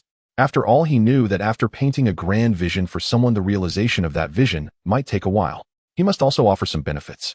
He walked into the Konoha Hospital without any waves, finding Tsunade with familiar ease. Uchiha Yuzhin looked curiously at the glass vessel before him, which contained a small round ball of light green substance. Within Yuzhin's powerful perception, this object emanated an unparalleled vitality. Aside from lacking thought, the intensity of this vitality surpasses that of Tsunade beside him. Hearing Yuzhin's inquiry, Tsunade turned away from the data-filled computer screen in front of her. Her elegant brow furrowed slightly, and she said, somewhat displeased, "Rude little brat, you just interrupted." Looking at Tsunade's fierce expression, Yuzhin helplessly replied, "I sensed the powerful life force emanating from this object before us, and was a bit surprised, which is why I asked you." His apologetic words made Tsunade relax her furrowed brow. She set down her notebook and walked beside Yuzhin, gazing seriously at the light green spherical object. "This is a weapon. A highly sharp weapon. Equipping it will allow one to." As she spoke, Tsunade bit her thumb. "To directly obtain would release. And the formidable vitality of our Senju clan." Over the past 6 months, Tsunade felt as if she were in a dream. Since that detestable Uchiha brat brought her the strange corpse for research, she felt that her life had seemingly taken a different path. There was no choice. The more she researched that peculiar corpse, the more chilling it felt. That strange corpse was far too mature. Mature to the point that it seemed like a ready-made weapon. As a medical expert, Tsunade was quite familiar with human experimentation. If one is not familiar, how could they develop medical ninjutsu that affects cellular levels? Thus, when she discovered that the strange corpse was a pre-made biological weapon, she continued to conduct in-depth research. This research, however, made Tsunade drop her guard entirely. The longevity of this biological weapon after she utilized microscopic equipment revealed that it had existed for at least 1,000 years. 1,000 years of wood release and a vitality display identical to that of the Senju clan. Does this not imply that our Senju clan also seems to have been cultivated as a biological weapon? Feeling a chill, Tsunade could no longer contain herself and immediately shared this information with Uchiha Yuzen. There was no choice, this peculiar corpse had been captured by this brat. If she didn't tell him, he wouldn't divulge the detailed information himself. Without more detailed information, she couldn't analyze whether the situation was as she suspected. After hearing Tsunade's words, Uchiha Yuzen was astonished by her talent, yet he couldn't help but smile at her speculation. He indeed did not misjudge Tsunade's research ability. Yuzen had previously discovered that the medical techniques of this world, or rather the medical techniques of ninjas, were quite modern. Such a modern medical system must be established on a substantial amount of dissection. After all, without anatomy, medical ninjutsu, like surgical extraction technique, could not possibly be developed. The entire medical ninja system in the ninja world owes much of its foundation to Tsunade. She surely deserves at least 70% of the credit. Now the question arises for someone who has made such significant contributions to the establishment of the medical ninja system. Is it possible that Tsunade is not inferior to Orochimaru in terms of human experimentation? Now he has proven this point. In terms of talent for human research, she is absolutely not weaker than Orochimaru. In just half a year since she received White Zetsu's remains, she has even calculated the duration of White Zetsu's existence. As Tsunade verified, White Zetsu was a weapon created by Kaguya Otsutsuki. When she was sealed, the Black Zetsu birthed from her had long stealthily left the battlefield of her brother and mother, hiding away a portion of White Zetsu. And after Uchiha Madara summoned the Outer Path Golem, he mistakenly believed that he had created White Zetsu using the cells of Hashirama. Unbeknownst to him, the Hashirama cells merely adjusted the product that is White Zetsu, enhancing its capability. This is precisely why Uchiha Yuzen found Tsunade's speculations amusing. Because this was purely Uchiha Madara's fault due to his adjustments involving White Zetsu and the Hashirama cells, which caused White Zetsu's life manifestation to resemble that of the Senju clan too closely. However, Yuzen did not elaborate on this detail. Yuzen vaguely said, "The Senju clan has existed for 1,000 years. It seems you needn't worry about this aspect, right? In comparison, I'm more interested in what this weapon can do." Upon hearing this, Tsunade also reacted. Snap! She slapped her forehead and chuckled. "I've been overthinking things. If the Senju clan and this object have existed for over 1,000 years, any potential issues would have already erupted long ago." Thinking of this, Tsunade scoffed internally. It seemed that she was the only surviving member of the Senju clan. Why should she care about this? The Senju clan is in such a state. If they were truly schemed against by a contingency plan from 1,000 years ago, it would ultimately be aimed at her, and she wasn't afraid of such a scenario. With her thoughts sorted, Tsunade directly approached the glass vessel and operated it. Sizzle! As the vessel opened amidst a swirl of white mist, Tsunade grabbed the light green spherical object in one swift motion. You wanted to know how to use this weapon, right? Holding the crafted weapon, Tsunade smiled confidently. Then open your eyes wide and watch. She squeezed the light green ball tightly. Whoosh! The spherical object instantly unfurled, transforming into strands of light green silk that wrapped around Tsunade's entire body. Before long, the Tsunade that appeared before Uchiha Yuzen underwent a remarkable transformation in appearance. The clothing on Tsunade had already turned into a tight-fitting light green outfit. This tight outfit accentuated Tsunade's figure, stirring Yuzen's thoughts. However, when his perception system detected her, the vitality and chakra intensity of the person before him seemed to have undergone a tremendous change. What is this? Yuzen's eyes widened. He could hardly believe that the Tsunade who posed no threat in his perception system moments ago. At this moment, however, a sense of danger tingled in his probing nerves. The feeling of danger was weak, but Uchiha Yuzen was very clear about himself. With his strength being considered extremely strong, even among the Kages, if he could sense a threat, then this weapon resembling a biosuit was truly unexpectedly powerful. Thinking of this, he said to Tsunade, "Did you not say this weapon can activate wood release? Let me see how powerful the wood release of the Senju clan is now that you have donned this weapon." Hearing this, Tsunade shot him a look of annoyance. "If you want to see the power of wood release, then activate Flying Thunder God and take me outside." In response, Uchiha Yuzen said directly, "No problem." Considering the need to test the power of, and since wood release is a flashy technique, Uchiha Yuzen activated Flying Thunder God, bringing Tsunade to a location in Konoha's sensing barrier where detection was impossible. The Valley of the End. Whoa, you want to test wood release here? Good choice. Tsunade remarked with enthusiasm as she gazed at the statue of her grandfather. For Uchiha Yūjin, bringing her to the Valley of the End, Tsunade felt it was a good choice. As the granddaughter of Senju Hashirama, she was well aware of how this terrain was formed. This canyon formed by battles appeared to her a descendant of the Senju clan as a medal of victory over the Uchiha. The annoying Uchiha brat before her had brought her here to experiment with wood release. It couldn't have been better. Meanwhile, Uchiha Yūjin was indifferent to Tsunade's somewhat excited expression. He simply felt that she should be. Due to the reincarnation of Ashura's chakra in the hands of the Senju clan, wood release that took decades or even hundreds of years to manifest was replicated, leading to her exhilaration. Alright, Tsunade-senpai showcased the results of your recent research. It couldn't have been better. Meanwhile, Uchiha Yūjin was indifferent to Tsunade's somewhat excited expression. He simply felt that she should. He was quite curious about this. After all, Tsunade, as a direct descendant of the Senju clan, was the granddaughter of Senju Hashirama. In her eyes, the wood release must possess a power that Senju Hashirama could unleash without the aid of sage techniques. Yūjin was very concerned about this. If Tsunade could truly achieve such a level of wood release just by wearing this external object, it would imply that further research could lead to genetic modifications. Hearing Yūjin's urging, Tsunade replied, "What's the hurry?" Tsunade shot him an annoyed glare, saying, "As a Uchiha, you shouldn't need me to introduce wood release. After all, before the founding of Konoha, we were rivals entangled for a millennium. Just watch." As she spoke, Tsunade quickly formed hand seals, and at the very moment the final seal was completed, she declared, "Wood release, birth of the wood world." It activated. In an instant, colossal trees began to grow rapidly on both sides of the canyon. Before long, the open land on either side of the canyon transformed into a forest. Incredible. Uchiha Yūjin was genuinely astonished by Tsunade. He could also perform the birth of the wood world technique. After all, the Uchiha were familiar with being beaten every few decades. Thus, when he acquired wood release, he studied it thoroughly. Moreover, his wood release was unlocked through the purple tier. Wood release, in theory, should be significantly weaker than Senju Hashirama's. Yet his ability had long merged into the Otsutsuki. This ability, scientifically speaking, meant that it completed his genetic structure. Because of this, Yūjin's Otsutsuki power was more refined compared to that of the Senju. Thus, even with the purple tier Otsutsuki, his wood release should not be weaker than Senju Hashirama's. Now what he was witnessing.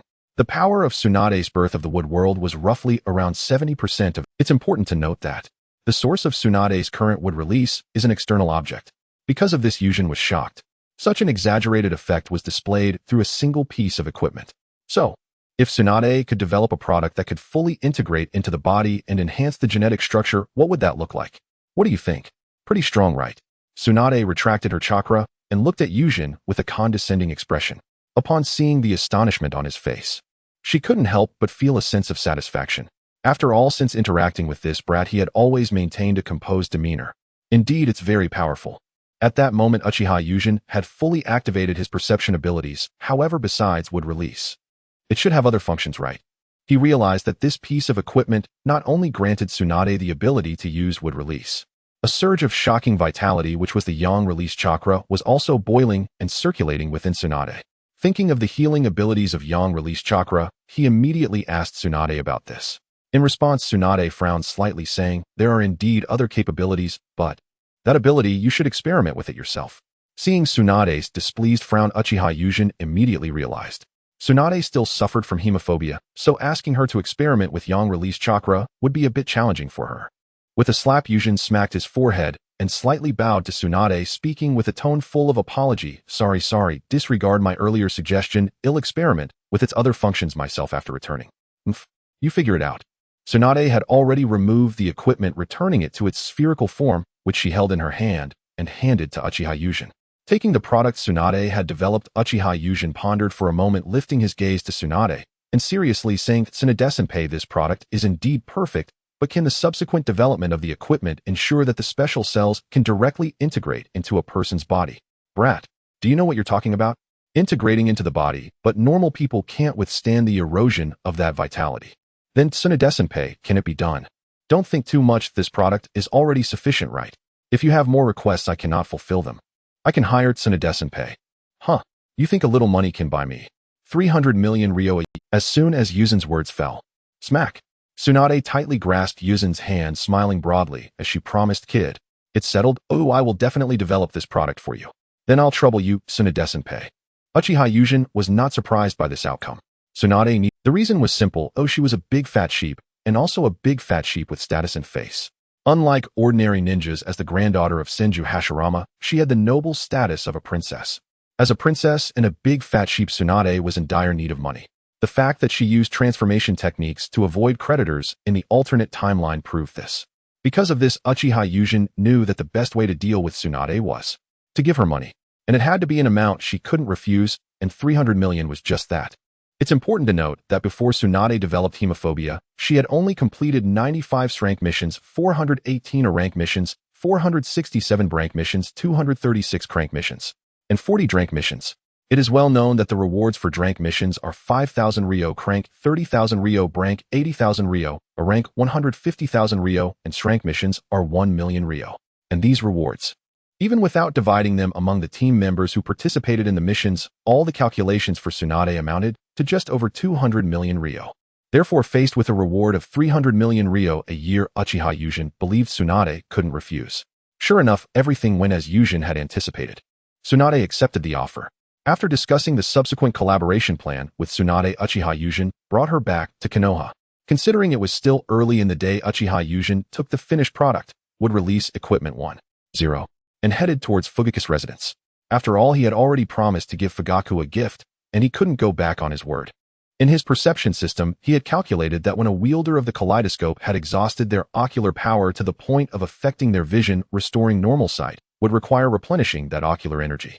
As long as he wore the 1.0 version of the wood release implant for 3 months, he would be able to recover. Given that he had already used ocular techniques causing his vision to start becoming slightly blurred, it seemed that Uchiha Fugaku was quite pleased with this gift.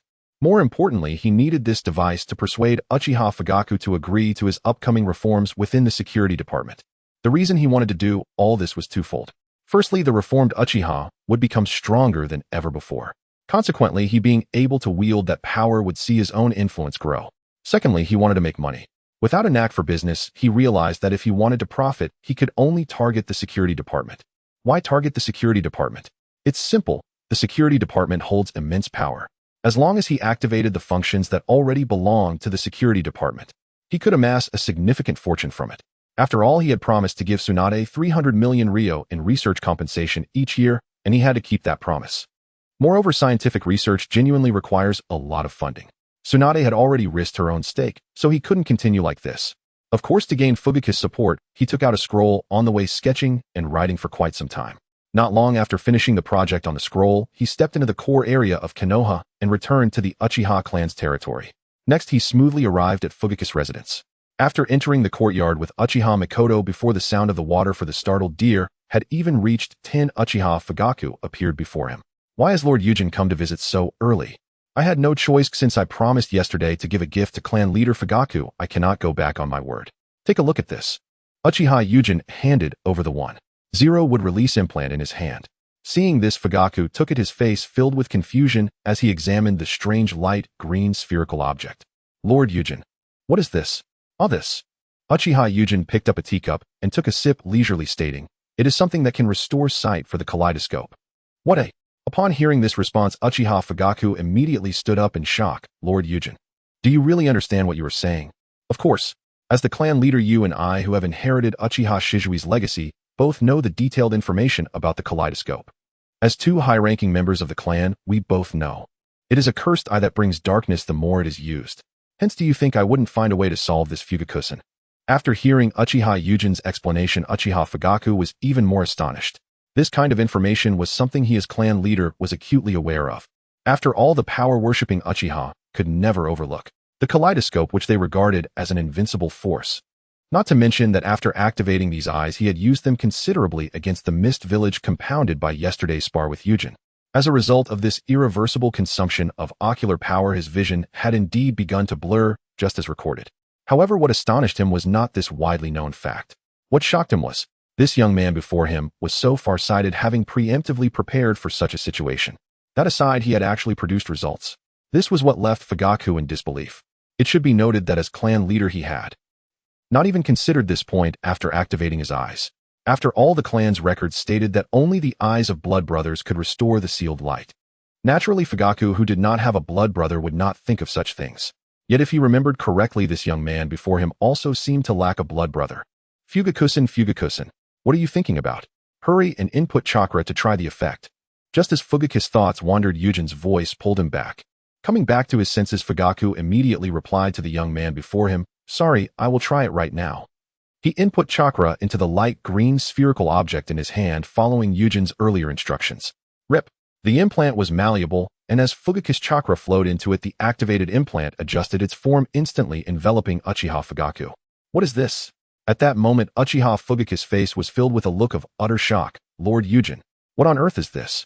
The powerful yang released chakra surging through his body, along with the cool sensation in his eyes, left him utterly astonished. Don't worry about what it is, or just know that this is something that can restore your sight, Uchiha Yujin replied with a smile. Then he added a suggestion. When you have time later, you can head to the back mountain of the shrine and try out the various copies of the thousand-handed techniques that the clan has gathered over the years. Hearing this, Uchiha Fugaku took a few deep breaths to calm his emotions. After a moment's thought, he restored the implant to its spherical form. Sitting down, he said to Uchiha Yujin, "This is truly an amazing device. I can imagine it must have been quite difficult to develop this." Difficult? That can be said, and speaking of which, I have a suggestion that I hope Fugakusen will consider. After saying this, Yujin took out the project scroll he had just written on the way. The development of this device is not so much about the difficulty, but rather the costs or the headache. More importantly, this is something I researched together with Tsunade-senpai, and I have already promised her 300 million ryo each year. However, even if I invest all the resources I can allocate, it may not be enough. Therefore, I hope to implement certain reforms within the security department. Reforms within the security department. Fugaku, looking puzzled, took the scroll and opened it for review. Seeing that Fugaku was perusing the scroll, Yujin leisurely sipped his tea while waiting for Fugaku to finish reading. His plan was quite simple. To have the security department comprehensively take over the grassroots organizations of Konoha. Let the Uchiha completely replace these grassroots and collect taxes from the commoners of Konoha. After coming to this world, Yujin realized. Indeed, this world was reminiscent of a Japanese manga, as the social structure was strikingly similar to those in Japan. Konoha, though called a village, is essentially a large city. And this type of city requires grassroots management, much like in Japan. Managed by organized crime groups. And such management naturally comes with a bit of taxation. His plan was quite straightforward. Let the security department take over, completely replacing those organized crime groups, and simply collect taxes. At this moment, Uchiha Fugaku looked increasingly astonished as he read the plan. He truly hadn't expected that the security department could operate in such a manner. After finishing, he raised his head and looked at Uchiha Yujin as if he were a monster. What do you think, Fugakusen? Isn't this plan quite good? Indeed, if the plan is followed, the family's wealth will multiply. However, but what? But will the higher-ups of the village and other ninja clans agree? Hearing this, Uchiha Yujin chuckled. Fugakusen, the security department has judicial authority within the village, right? That may be the case, but the village can still intervene in some way. Then there's no problem. No matter how much the village intervenes, the security department can still handle this benefit. Disregarding Fugaku's usual cautious attitude toward grand plans, Yujin decisively made the decision, because he was well aware that this benefit was substantial for the ninja clans. However, for a village receiving financial allocations from the Land of Fire, it was not a significant share. After all, Konoha, being a militarily oriented city, has a population that is quite limited. That income is inconsequential for the Uchiha. Since the village high-ups are indifferent, he couldn't imagine the Uchiha would pose any threat. In any case, no matter how things turn out, the Uchiha are not particularly well-liked, so why worry about it? Yet upon hearing Uchiha Yujin's suggestion, Fugaku still found himself uncertain. Hesitating, he struggled to voice. But if that's the case, our already dire situation in the village will only worsen. Uchiha Yujin interrupted. Forget about those other ninja clans. When has Uchiha ever been concerned about them aside from Senju Senshi? Uchiha Yujin was left speechless by Fugaku immediately cutting off what Fugaku was about to say, expressing the inner thoughts he had just shared. Upon hearing this, Uchiha Fugaku finally grasped the situation. Indeed, the security department wields such immense power that they will never win the favor of other ninja clans. As we consume this benefit, they will have to swallow their discontent. At this moment, awakened by Yujin, Fugaku also came to realize, judging by the governing style of the village's upper echelons over the years, the focus has been on stability. And as for the reasons behind the Uchiha's wariness, he as the clan leader is well aware. First and foremost is the legacy of the second Hokage, which they as disciples must adhere to. After all, Sarutobi Hiruzen was born into the Sarutobi clan. And the Sarutobi clan has historically been a vassal of Senju Senshi. You, a leader of a subordinate ninja clan, have been elevated by the second Hokage Senju Tobarama to become the third Hokage of Konohagakure. if you do not obediently execute the legacy, if you prevent the Uchiha from acting freely. At that time you might not even be able to secure the position of Hokage. Secondly, there are the intrinsic reasons of the Uchiha themselves. As a clan that reveres power, their Sharingan is formidable. However, everything has its duality. The power of the Sharingan is indeed great. Yet through years of research it can be confirmed that one of the necessary conditions for awakening the eyes is the emotion of pain. Regarding this, during the recent war he awakened his Manjikyu Sharingan due to the death of a close friend. This further solidified Fugaku's understanding in this aspect. Pain. Only pain leads to the awakening of the Sharingan. And because of this pain, the Uchiha have become somewhat obsessive upon awakening their Sharingan. And an obsessed Uchiha is something any leader would dread. This point, as clan leader Fugaku understands all too well. It was only after becoming the leader of the Uchiha that he realized why the Uchiha were not favored. As the head of his clan, just thinking about the dozens, if not hundreds of subordinates under him with obsessive thoughts makes his head ache. These obsessive individuals, should they explode, just the thought sends chills down his spine. Then regarding this powerful youth before him, after he absorbs the entirety of Uchiha's political legacy in an instant, if they join forces the Uchiha will become increased. Then regarding this powerful youth before him, after he absorbs the entirety of Uchiha's political legacy in an instant, if they join forces the Uchiha will become increasingly stable. And a stable Uchiha is the Uchiha the village needs. This is something any reasonably sane leader would come to realize. A stable and manageable Uchiha clan is something any village shadow would appreciate. After all, the Uchiha's elite can fight 2 against 1 in battles of the same level. This power, once stabilized and made manageable, is something no one can afford to relinquish. Moreover, the presence of Uchiha Yojin before him is precisely the reason why the Uchiha will no longer be a concern for the village leadership. This young man's power is immense, and he has been integrated into their system. The village's upper echelons, having already invested such significant sunk costs in Yojin, will definitely turn a blind eye to some of Uchiha's outrageous actions. As for those other ninja clans, to be honest, if it weren't for the concern about the Uchiha's increasingly dire reputation in the village, Uchiha Fugaku wouldn't have cared much. After all, aside from Senju Senshi, the Uchiha have never regarded other ninja clans with any respect. Even the Hyuga clan, in the eyes of the Uchiha, is merely another bloodline clan. They possess ocular abilities, but that's about it. Seeing the expression on Fugaku's face, Uchiha Yojin realized that this guy finally understood. He had cast aside that mindset of being overly cautious in grand affairs. Very well, it seems that Fugaku have also come to terms with this. The political situation in Konoha has stabilized for nearly 40 years except for the initial establishment period. Because of this, all village policies prioritize stability. Moreover, this stability is extremely extreme. That guy, the third Hokage, has already established a sense of appeasement both externally and internally in the original work. Of course, Yojin did not voice this. The term appeasement is somewhat disrespectful towards the third Hokage. Thus, having come to this understanding, Uchiha Fugaku immediately began discussing various matters regarding the reforms of the security department with Uchiha Yojin. Before long, the two, who had temporarily established a framework, both let out a sigh of relief. From here on, it will be hard work for you, Fugaku-san. After all, as the clan leader, it's better for you to take the lead in these matters. As for me, my involvement will lead to overwhelming support for reforms in the clan meeting. Uchiha Yojin took a sip from his tea bowl. As long as this reform is successful, the revenue of the security department will not be small. The tax profits from the criminal organization are indeed substantial for the Uchiha, who have been in decline for 2 to 3 decades and have a population of only a few thousand. And as a major faction's intellect, the share of money he receives will certainly not be little. Gritting his teeth, tightening his belt, he can still afford Tsunade's annual research expenses of 300 million ryo. Feeling a sense of relief after alleviating the financial pressure, Yojin set down his tea bowl. With a warm smile directed at the still scribbling Fugaku, he leisurely said, "Did we not agree before to take Fugaku-san's child as my disciple? If it's convenient, let's do it today." Upon hearing this, Uchiha Fugaku raised his head and said, "Yuzenkin is indeed trustworthy. Please wait a moment, I will call Itachi over right away." Without making Yojin wait long, within the time it takes to drink a cup of tea, Uchiha Fugaku brought over a small child with nasolabial folds on his face, who was just a little over 2 years old, to meet Uchiha Yojin. "This is my son, Uchiha Itachi, just 2.5 years old." Fugaku proudly introduced his child to Yojin. Uchiha Fugaku was more than satisfied with his son Itachi. He had noticed long ago, about half a year prior, that his still very young son was not someone average could compare to in terms of intellect. Upon realizing this point, Fugaku was overjoyed, believing his son to be a genius. After hearing Fugaku's introduction, Yojin, with great interest, approached Uchiha Itachi. Extending his hand to gently pat the child's head, he discreetly had the system extract the most brilliant golden attributes. He then warmly said to the calm-faced little one before him, "It's a pleasure to meet you, Itachi. Are you interested in becoming my disciple?"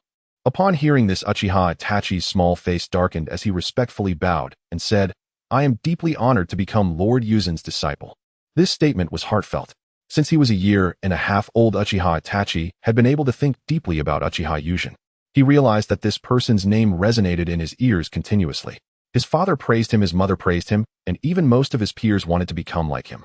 He had asked his father what was going on, and his father told him it was because the person in front of him was very strong. For someone described as very strong by his father to become his teacher, Itachi would not refuse. After all, he would also become a ninja, and for a ninja, strength is a necessity.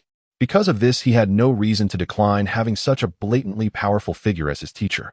Even at 2.5 years old, he understood the principle that a capable person should be respected as a teacher. Uchiha Yuzen, however, was unaware that this little one in front of him had already thought so much about simply becoming his disciple. Upon hearing Itachi's response, he immediately laughed joyfully, saying, "Ha ha ha, rise Itachi.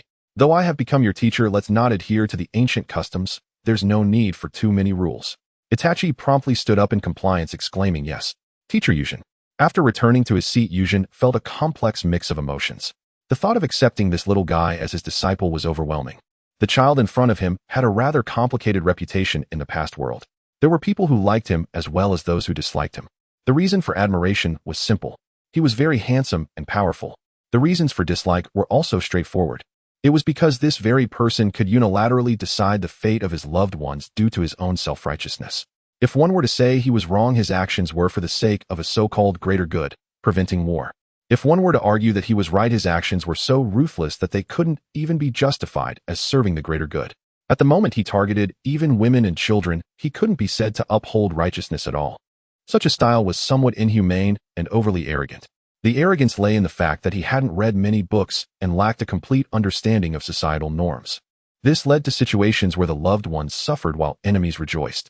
However, Yuzen, being someone who had received complete compulsory education, would not rely solely on the information from his past life. He believed he shouldn't hastily judge the person before him, thinking of him as garbage, and avoid contact. After all, what stood before him was a 2.5-year-old child. Yuzen felt it was essential to pull out the contents of his high school political textbooks from memory and teach him. This little thinker, who had always been prone to wild thoughts, would surely become someone unique.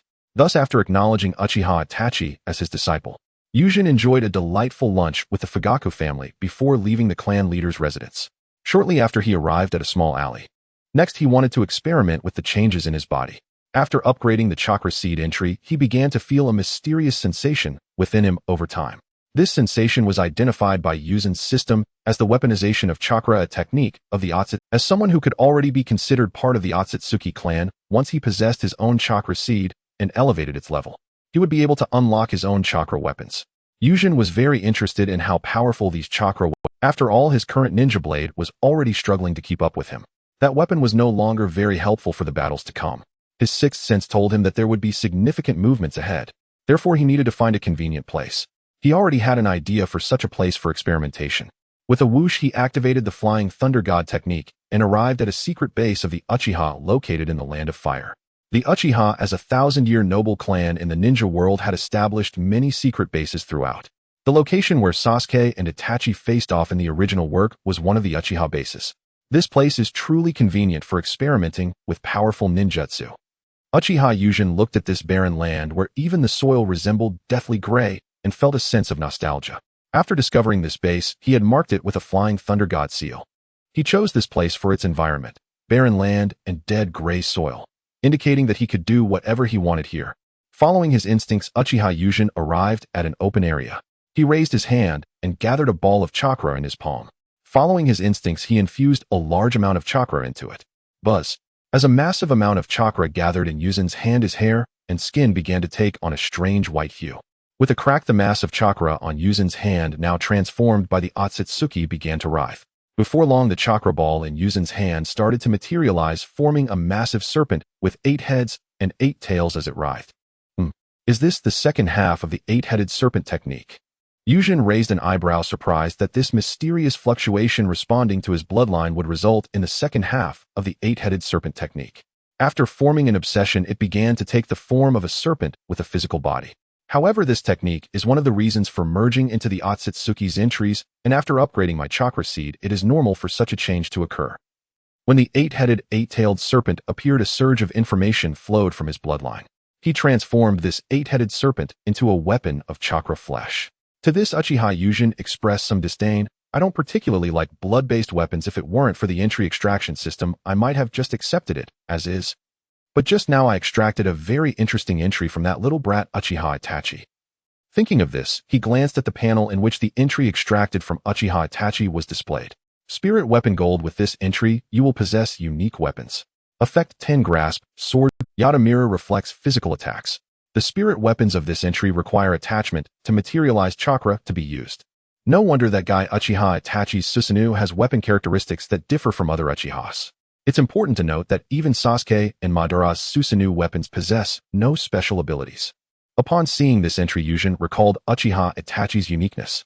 His Susanoo possessed special spirit weapons. According to the original explanation, these two spirit weapons were originally categorized separately, but under the might of the system, they were directly transformed into entries that I could use. Every time he thought of the power of the system, Yūjin was filled with awe. This cheat was incredibly powerful. It was also due to this entry that Yūjin knew what to do next. He wanted to see what kind of changes would occur when the chakra weapon inherited from the Otsutsuki bloodline merged